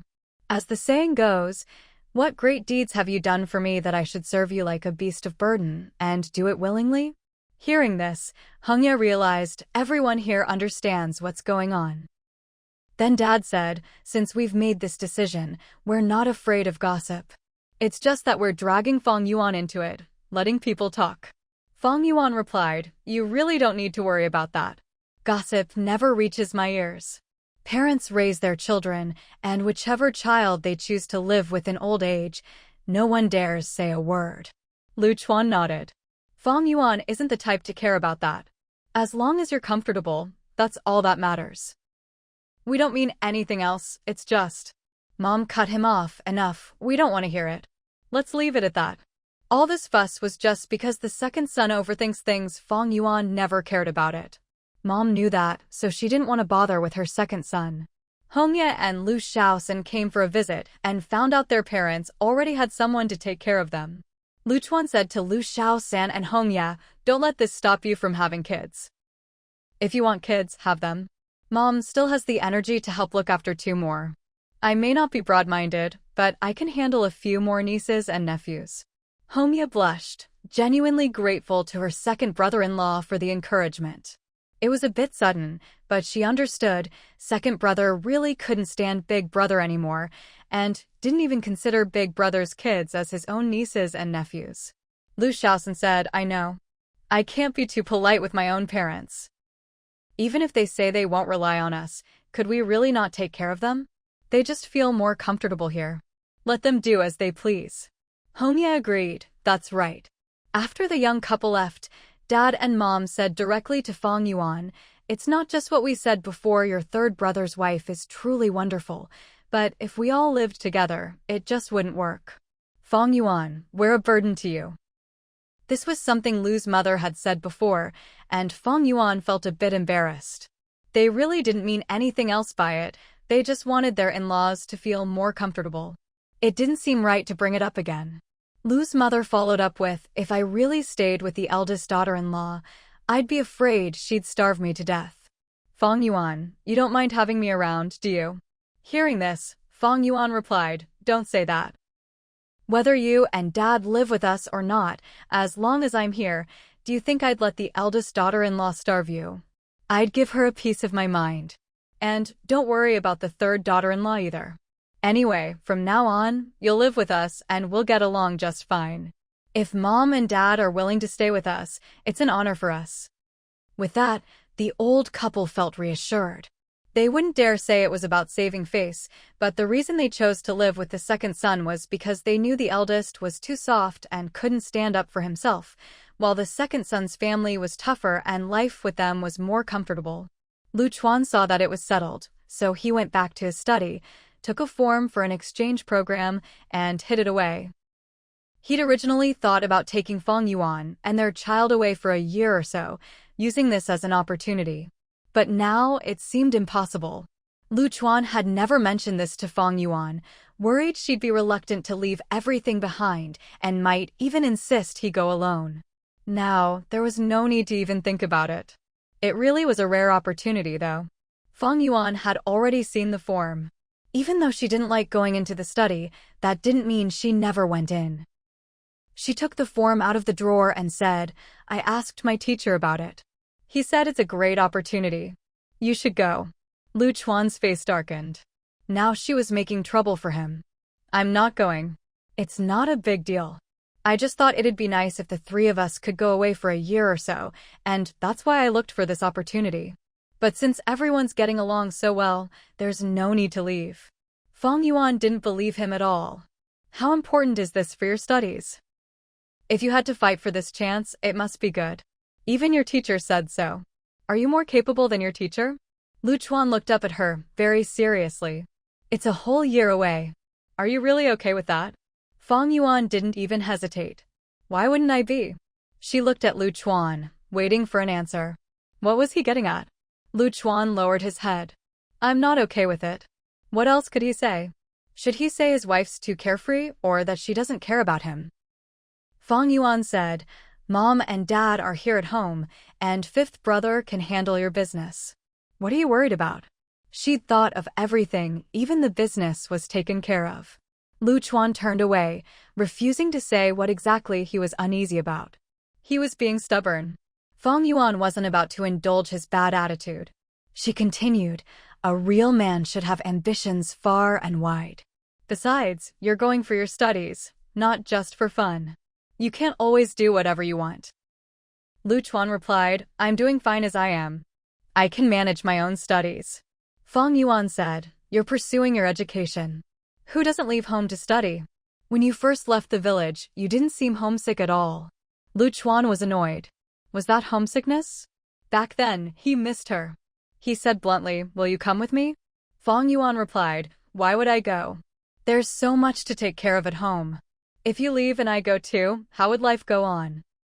With that, Lu Chuan snorted and tore up the form. That really made Fang Yuan angry. Was he getting bolder now? She started hitting Lu Chuan. "You don't even discuss things with me anymore. How capable do you think you are?" Well, even though her punches didn't hurt much, she was really mad, and it did sting a bit. Lu Chuan just covered his head and dodged. In the end, he still didn't agree to go. If it weren't for wanting to take Fang Yuan with him, he wouldn't have tried for this opportunity at all. The Fang family always took education seriously, so Fang Yuan stormed out, angry, and went to the school. After all, if the form was torn up, she could just get another one. Fang Yuan found the teacher and didn't mention what Lu Chuan had done. She just said she'd accidentally gotten the form wet and it was unusable. The teacher saw that Lu Chuan's wife didn't look happy and worried the couple might argue over this. "It's just a form. I have more here. Don't blame yourself. Whether he goes or not is up to you too." Fang Yuan asked carefully, "This opportunity, isn't it really important for him? If it's about his studies, why hesitate?" The teacher looked at Fang Yuan's expression and answered cautiously, "It's just a chance to go out and broaden his horizons, that's all." He knew his student had a family to consider, and if it wasn't a big deal, the decision would have been made long ago. So the teacher spoke lightly, not wanting this to cause any family conflict. Fang Yuan took the form and left. "Thank you. He'll think it over seriously." Watching her walk away, every step full of determination, the old professor rubbed his chest and thought, it's probably not that simple. He'd long noticed his student was a bit afraid of his wife. That night, when Lu Chuan saw the form on his desk, he really regretted not getting rid of it sooner. Fang Yuan was getting more resourceful, she'd even gone to the teacher. Of course, he regretted even more wanting to go off in the first place. He shouldn't have brought the form home. Fang Yuan saw Lu Chuan's changing expression and snorted, "What are you looking at?" "Think it over carefully." Lu Chuan said, "No need to think. If you're willing to go with me, I'll go. Otherwise, I won't. It's just a chance to see the world. I've even been to the south, this isn't a big deal." Fang Yuan retorted, "Are you out of your mind? You're going for your studies. What would I do there? There's the child, the elders, all sorts of things at home. Can we really spare anyone? And how many places have you really been? Can you really say you don't need this experience? Since when are you so capable?" Lu Chuan replied, "I only wanted this opportunity because I was worried you'd feel overwhelmed by all the people and things at home, and I wanted to take you out for a change of scenery. Since you're not going, why should I? Studying is the same anywhere. I've been to the south, what more is there to see?" Fang Yuan was furious. "If you'd acted like this when you went to university, would you be where you are today? Lu Chuan, don't you have any ambition?" Lu Chuan answered quickly, "Back then, I didn't have a wife and child." Fang Yuan was even angrier. "So I'm holding you back now?" Lu Chuan was annoyed. "I'm trying to talk about feelings here, and you're saying this?" Facing his wife, he couldn't even say anything harsh. He had to admit, she had him completely under her thumb. Fang Yuan was just as tough. "What are you going to do about it?" She was even fiercer than Lu Chuan, not afraid of any threats. Lu Chuan said, "Let's not talk about this. Let's both stop being so stubborn. Go ask the teacher, it's really not a big deal. I'm not one to act on impulse. If it was really necessary, I'd go. And if I can stay at the university, there'll be plenty more opportunities like this in the future. Missing this one isn't a big deal. I'm already working as a teaching assistant at school, right by the teacher's side. That's much better than going out somewhere else," Lu Chuan said. Fang Yuan replied, "That's what you say. Are you just trying to fool me because you think I don't understand what goes on at your school?" Lu Chuan protested, "How could I possibly fool you? In our family, between the two of us, have I ever kept anything from you?" Fang Yuan stared at the form in front of her. This was ironclad evidence. If she hadn't seen it herself, Lu Chuan wouldn't have said a word. And now he still dared to argue. Lu Chuan looked at the form too, then turned his head and said, "This doesn't count. You're so outstanding, I just want to be a little better myself, so I can match up to you, right?" Fang Yuan snorted coldly. "That kind of roundabout talk doesn't work on me. I'm not my mom." Lu Chuan said, "Let's discuss this later." He figured if they let things cool down, he could reason with Fang Yuan more easily. But before the couple could discuss anything, chaos erupted outside. Why? Because Li Ming had dragged her child over. Her son, Man Yi, had beaten up Lu Debao from the Lu family. See? Enemies are bound to meet. The scene was all too familiar. Li Ming was making a scene outside, all over a fight between two kids. It was just a scuffle, nothing more. When Fang Yuan heard Li Ming's voice, she was immediately annoyed. She slapped the table and said, "What, you want to fight back now?" Lu Chuan glanced at Fang Yuan's imposing manner and thought to himself, "No, it's more like you want to lead our son in a counterattack." Calm down, he said. Fang Yuan snapped, "Calm down my ass. Who knows if my son got the worst of it? I haven't even gone after her and she dares to come here and make a scene? She's got some nerve." Lu Chuan felt there was something wrong with their parenting. Kids fighting wasn't a big deal, but talking about who got the better or worse end of it was petty, especially coming from the parents. At this moment, Lu Chuan tried to take the high road. No matter who the other party was, when kids fought, the parents' attitude should be proper. But when Lu Chuan went outside, he saw that Man Yi's clothes were torn. Fang Yuan saw the usually calm Lu Chuan's eyes turn red. Lu Chuan rushed over and scooped up Man Yi. "What happened? Who did this? Does it hurt?" He was every bit the doting father, ready to go to war for his son. Fang Yuan followed 2 steps behind, checking Man Yi over. Aside from his torn clothes and messy hair, he seemed fine, his spirit was good too. Turns out, all that talk from Lu Chuan earlier was just hot air. He wasn't so high-minded after all, and his attitude wasn't nearly as proper as he claimed. Fang Yuan couldn't help but twitch her lips. She wanted to ask Lu Chuan if he felt embarrassed. He talked a good game, but couldn't live up to it himself. Man Yi wiped his little face and scratched his messy hair. "Dad, it doesn't hurt. He started it. He wouldn't let me go and said I was hogging Grandma. But Grandma is mine, so I couldn't give her to him. So this was a battle to defend Grandma." Old Lady Lu felt guilty. At her age, men were still fighting over her. Fang Yuan said with a sigh, "Mom, you've still got young men fighting for you. You're doing better than I ever did." Old Lady Lu couldn't even feel sad. She actually felt a little proud. Li Ming, on the other hand, was even more worked up than Fang Yuan and Lu Chuan when she heard the reason for the fight. She yanked Lu Dabao over and started scolding him. "Are you stupid? What the hell were you fighting for?" Everyone at the door who'd come to watch the commotion was stunned by her outburst, and the courtyard fell silent. Old Lady Lu's face fell. So, as a grandma, she was just some damn thing? What a great example for the kids. The child didn't understand why his mom's face changed. He pouted and said, "Didn't you say she's my grandma too? Why does she always stay with him?" Li Ming scowled. "Even without a grandma, I still raised you. From now on, you're not allowed to call her that." Old Lady Lu nearly got sick with anger. Who teaches their kids like that? Fang Yuan threw a broken basin at Li Ming, making a loud clang and finally shutting her up. Fang Yuan said, "If there's no grandma, what are you doing at my house? The three of us have nothing to do with you." Then she grabbed a broom and started chasing her out. "Who do you think you are, coming here to make a scene? Get out." Li Ming was so flustered, she grabbed Lu Dabao and ran for the gate. This woman was still as domineering and unreasonable as ever. "My son can't just get beaten up by your son for nothing. And you dare to chase me out? I'm going to report you." Fang Yuan called after her, "Go ahead, do your worst. I'll be waiting." Then she turned to Manny and said, "See? If anyone messes with you again, just chase them out like that." Just then, Hongya walked in and caught the tail end of this. "Second sister-in-law, is that how you teach your kid? You can't just use your hands." Fang Yuan tossed the broom aside.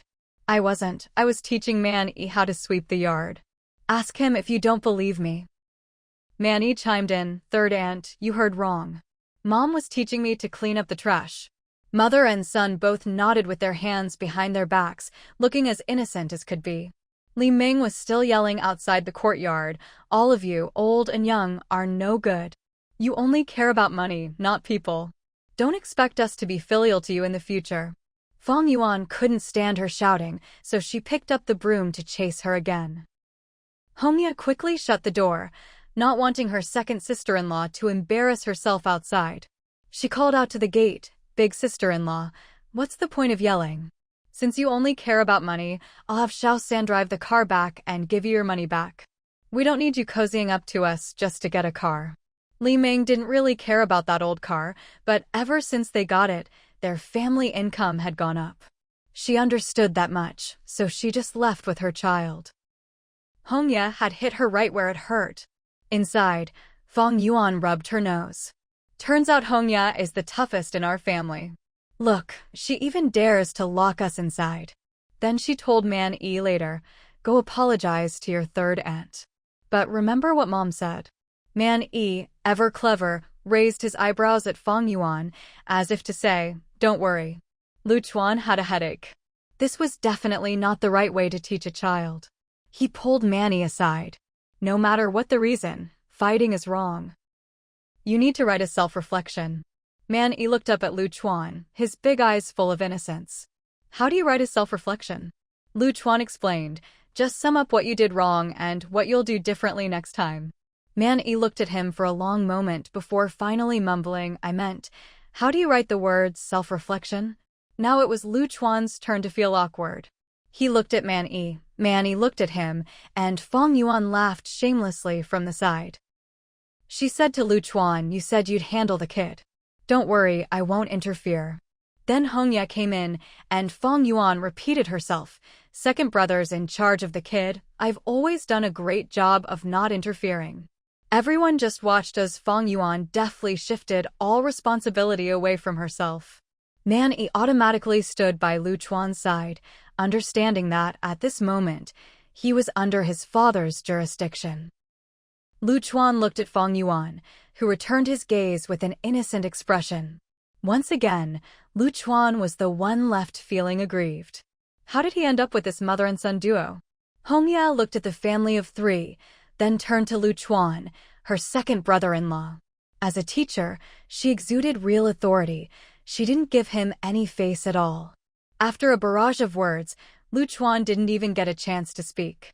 She was just short of pointing at his nose and demanding a self-criticism. Hongya said, Man Yi is a sensible child. He knows how to study, and he's always been an exemplary student in my eyes. He's never fallen behind in his studies, and he's been praised for his manners. So how did he end up fighting like a bandit? The implication was clear. The child wasn't at fault. It was Lu Chuan's poor parenting. Lu Chuan felt like a huge pot of blame had been dumped on him, and there was no way to shake it off. He couldn't resent his sister-in-law. She was only looking out for his child.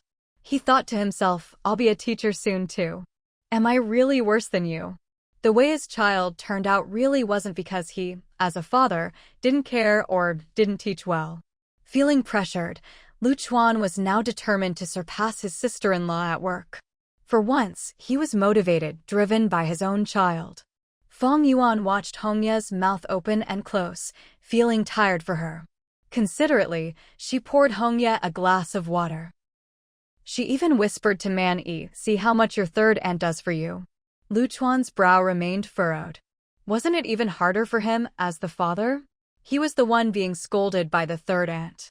Lu's father and mother listened as their daughter-in-law scolded their second son. For the first time, Lu's mother realized that being a parent could be like this. She thought, none of my 3 kids ever brought home a teacher like this to lecture us as parents. My son really has it tough. Of course, her daughter-in-law, the teacher, had it tough too. She quietly discussed with Lu's father, do you think she talks to other parents like this? What if someone gets angry and smacks her? Maybe we should have our third son pick up and drop off Hongya from work. Lu's father replied, it's inevitable she'll run into parents who don't appreciate it and hold a grudge. It's a good idea for our third son to escort his wife to and from work. So even Lu's father thought his daughter-in-law's sharp tongue could get her in trouble. It showed just how strongly Hongya reacted to Man Yi's issue and how harsh her words were. Then the couple sighed, it's better to live with our second son. Otherwise, we'd have to listen to our daughter-in-law lecture the kids and the parents every day. It would drive us crazy. It's almost like she's lecturing us too. In fact, it already felt that way. Hongya had already said, if a child misbehaves, it's because the parents didn't teach them well. That included Lu Debao from the eldest branch, making Lu's father feel ashamed. At the root, wasn't it their fault as parents? The source of the problem was really Lu's mother, the grandmother. Lu's mother thought, maybe I should be the one writing a self-criticism. My son and grandson shouldn't be the ones getting scolded. Seeing her second son being lectured for so long, the mother finally spoke up, Hongya, this is my fault for not handling things well. How about I write a self-criticism? Hongya pursed her lips. Strictly speaking, it was true, but she didn't have the authority to make a child's parent write a self-criticism. Man Yi, with innocent curiosity, asked, Grandma, do you even know how to write self-criticism? Lu's mother blushed with embarrassment. She really didn't.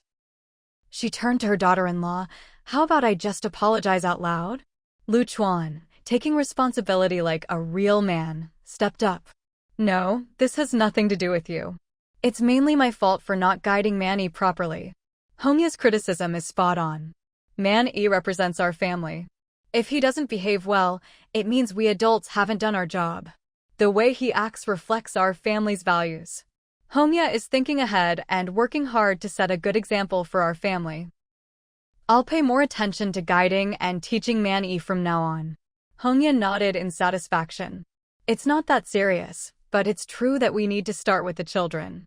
In a family like ours, the kids might not be outstanding or accomplished, but they absolutely can't cause trouble or be ungrateful. Saying it's about family reputation isn't wrong. With the bar set so high, Fang Yuan and Lu Shaos and both sucked in a breath. Since when did the Lu family have a reputation to uphold? They wondered if they could live up to this new standard. Hongya turned to her second sister-in-law. What do you think, Fang Yuan? Fang Yuan nodded seriously. You're right. I trust you to take care of Man Yi. Whatever you need, just say it, I'll cooperate. As for herself, she didn't care about all that. No matter the family reputation, her son couldn't lose a fight to Li Ming's son.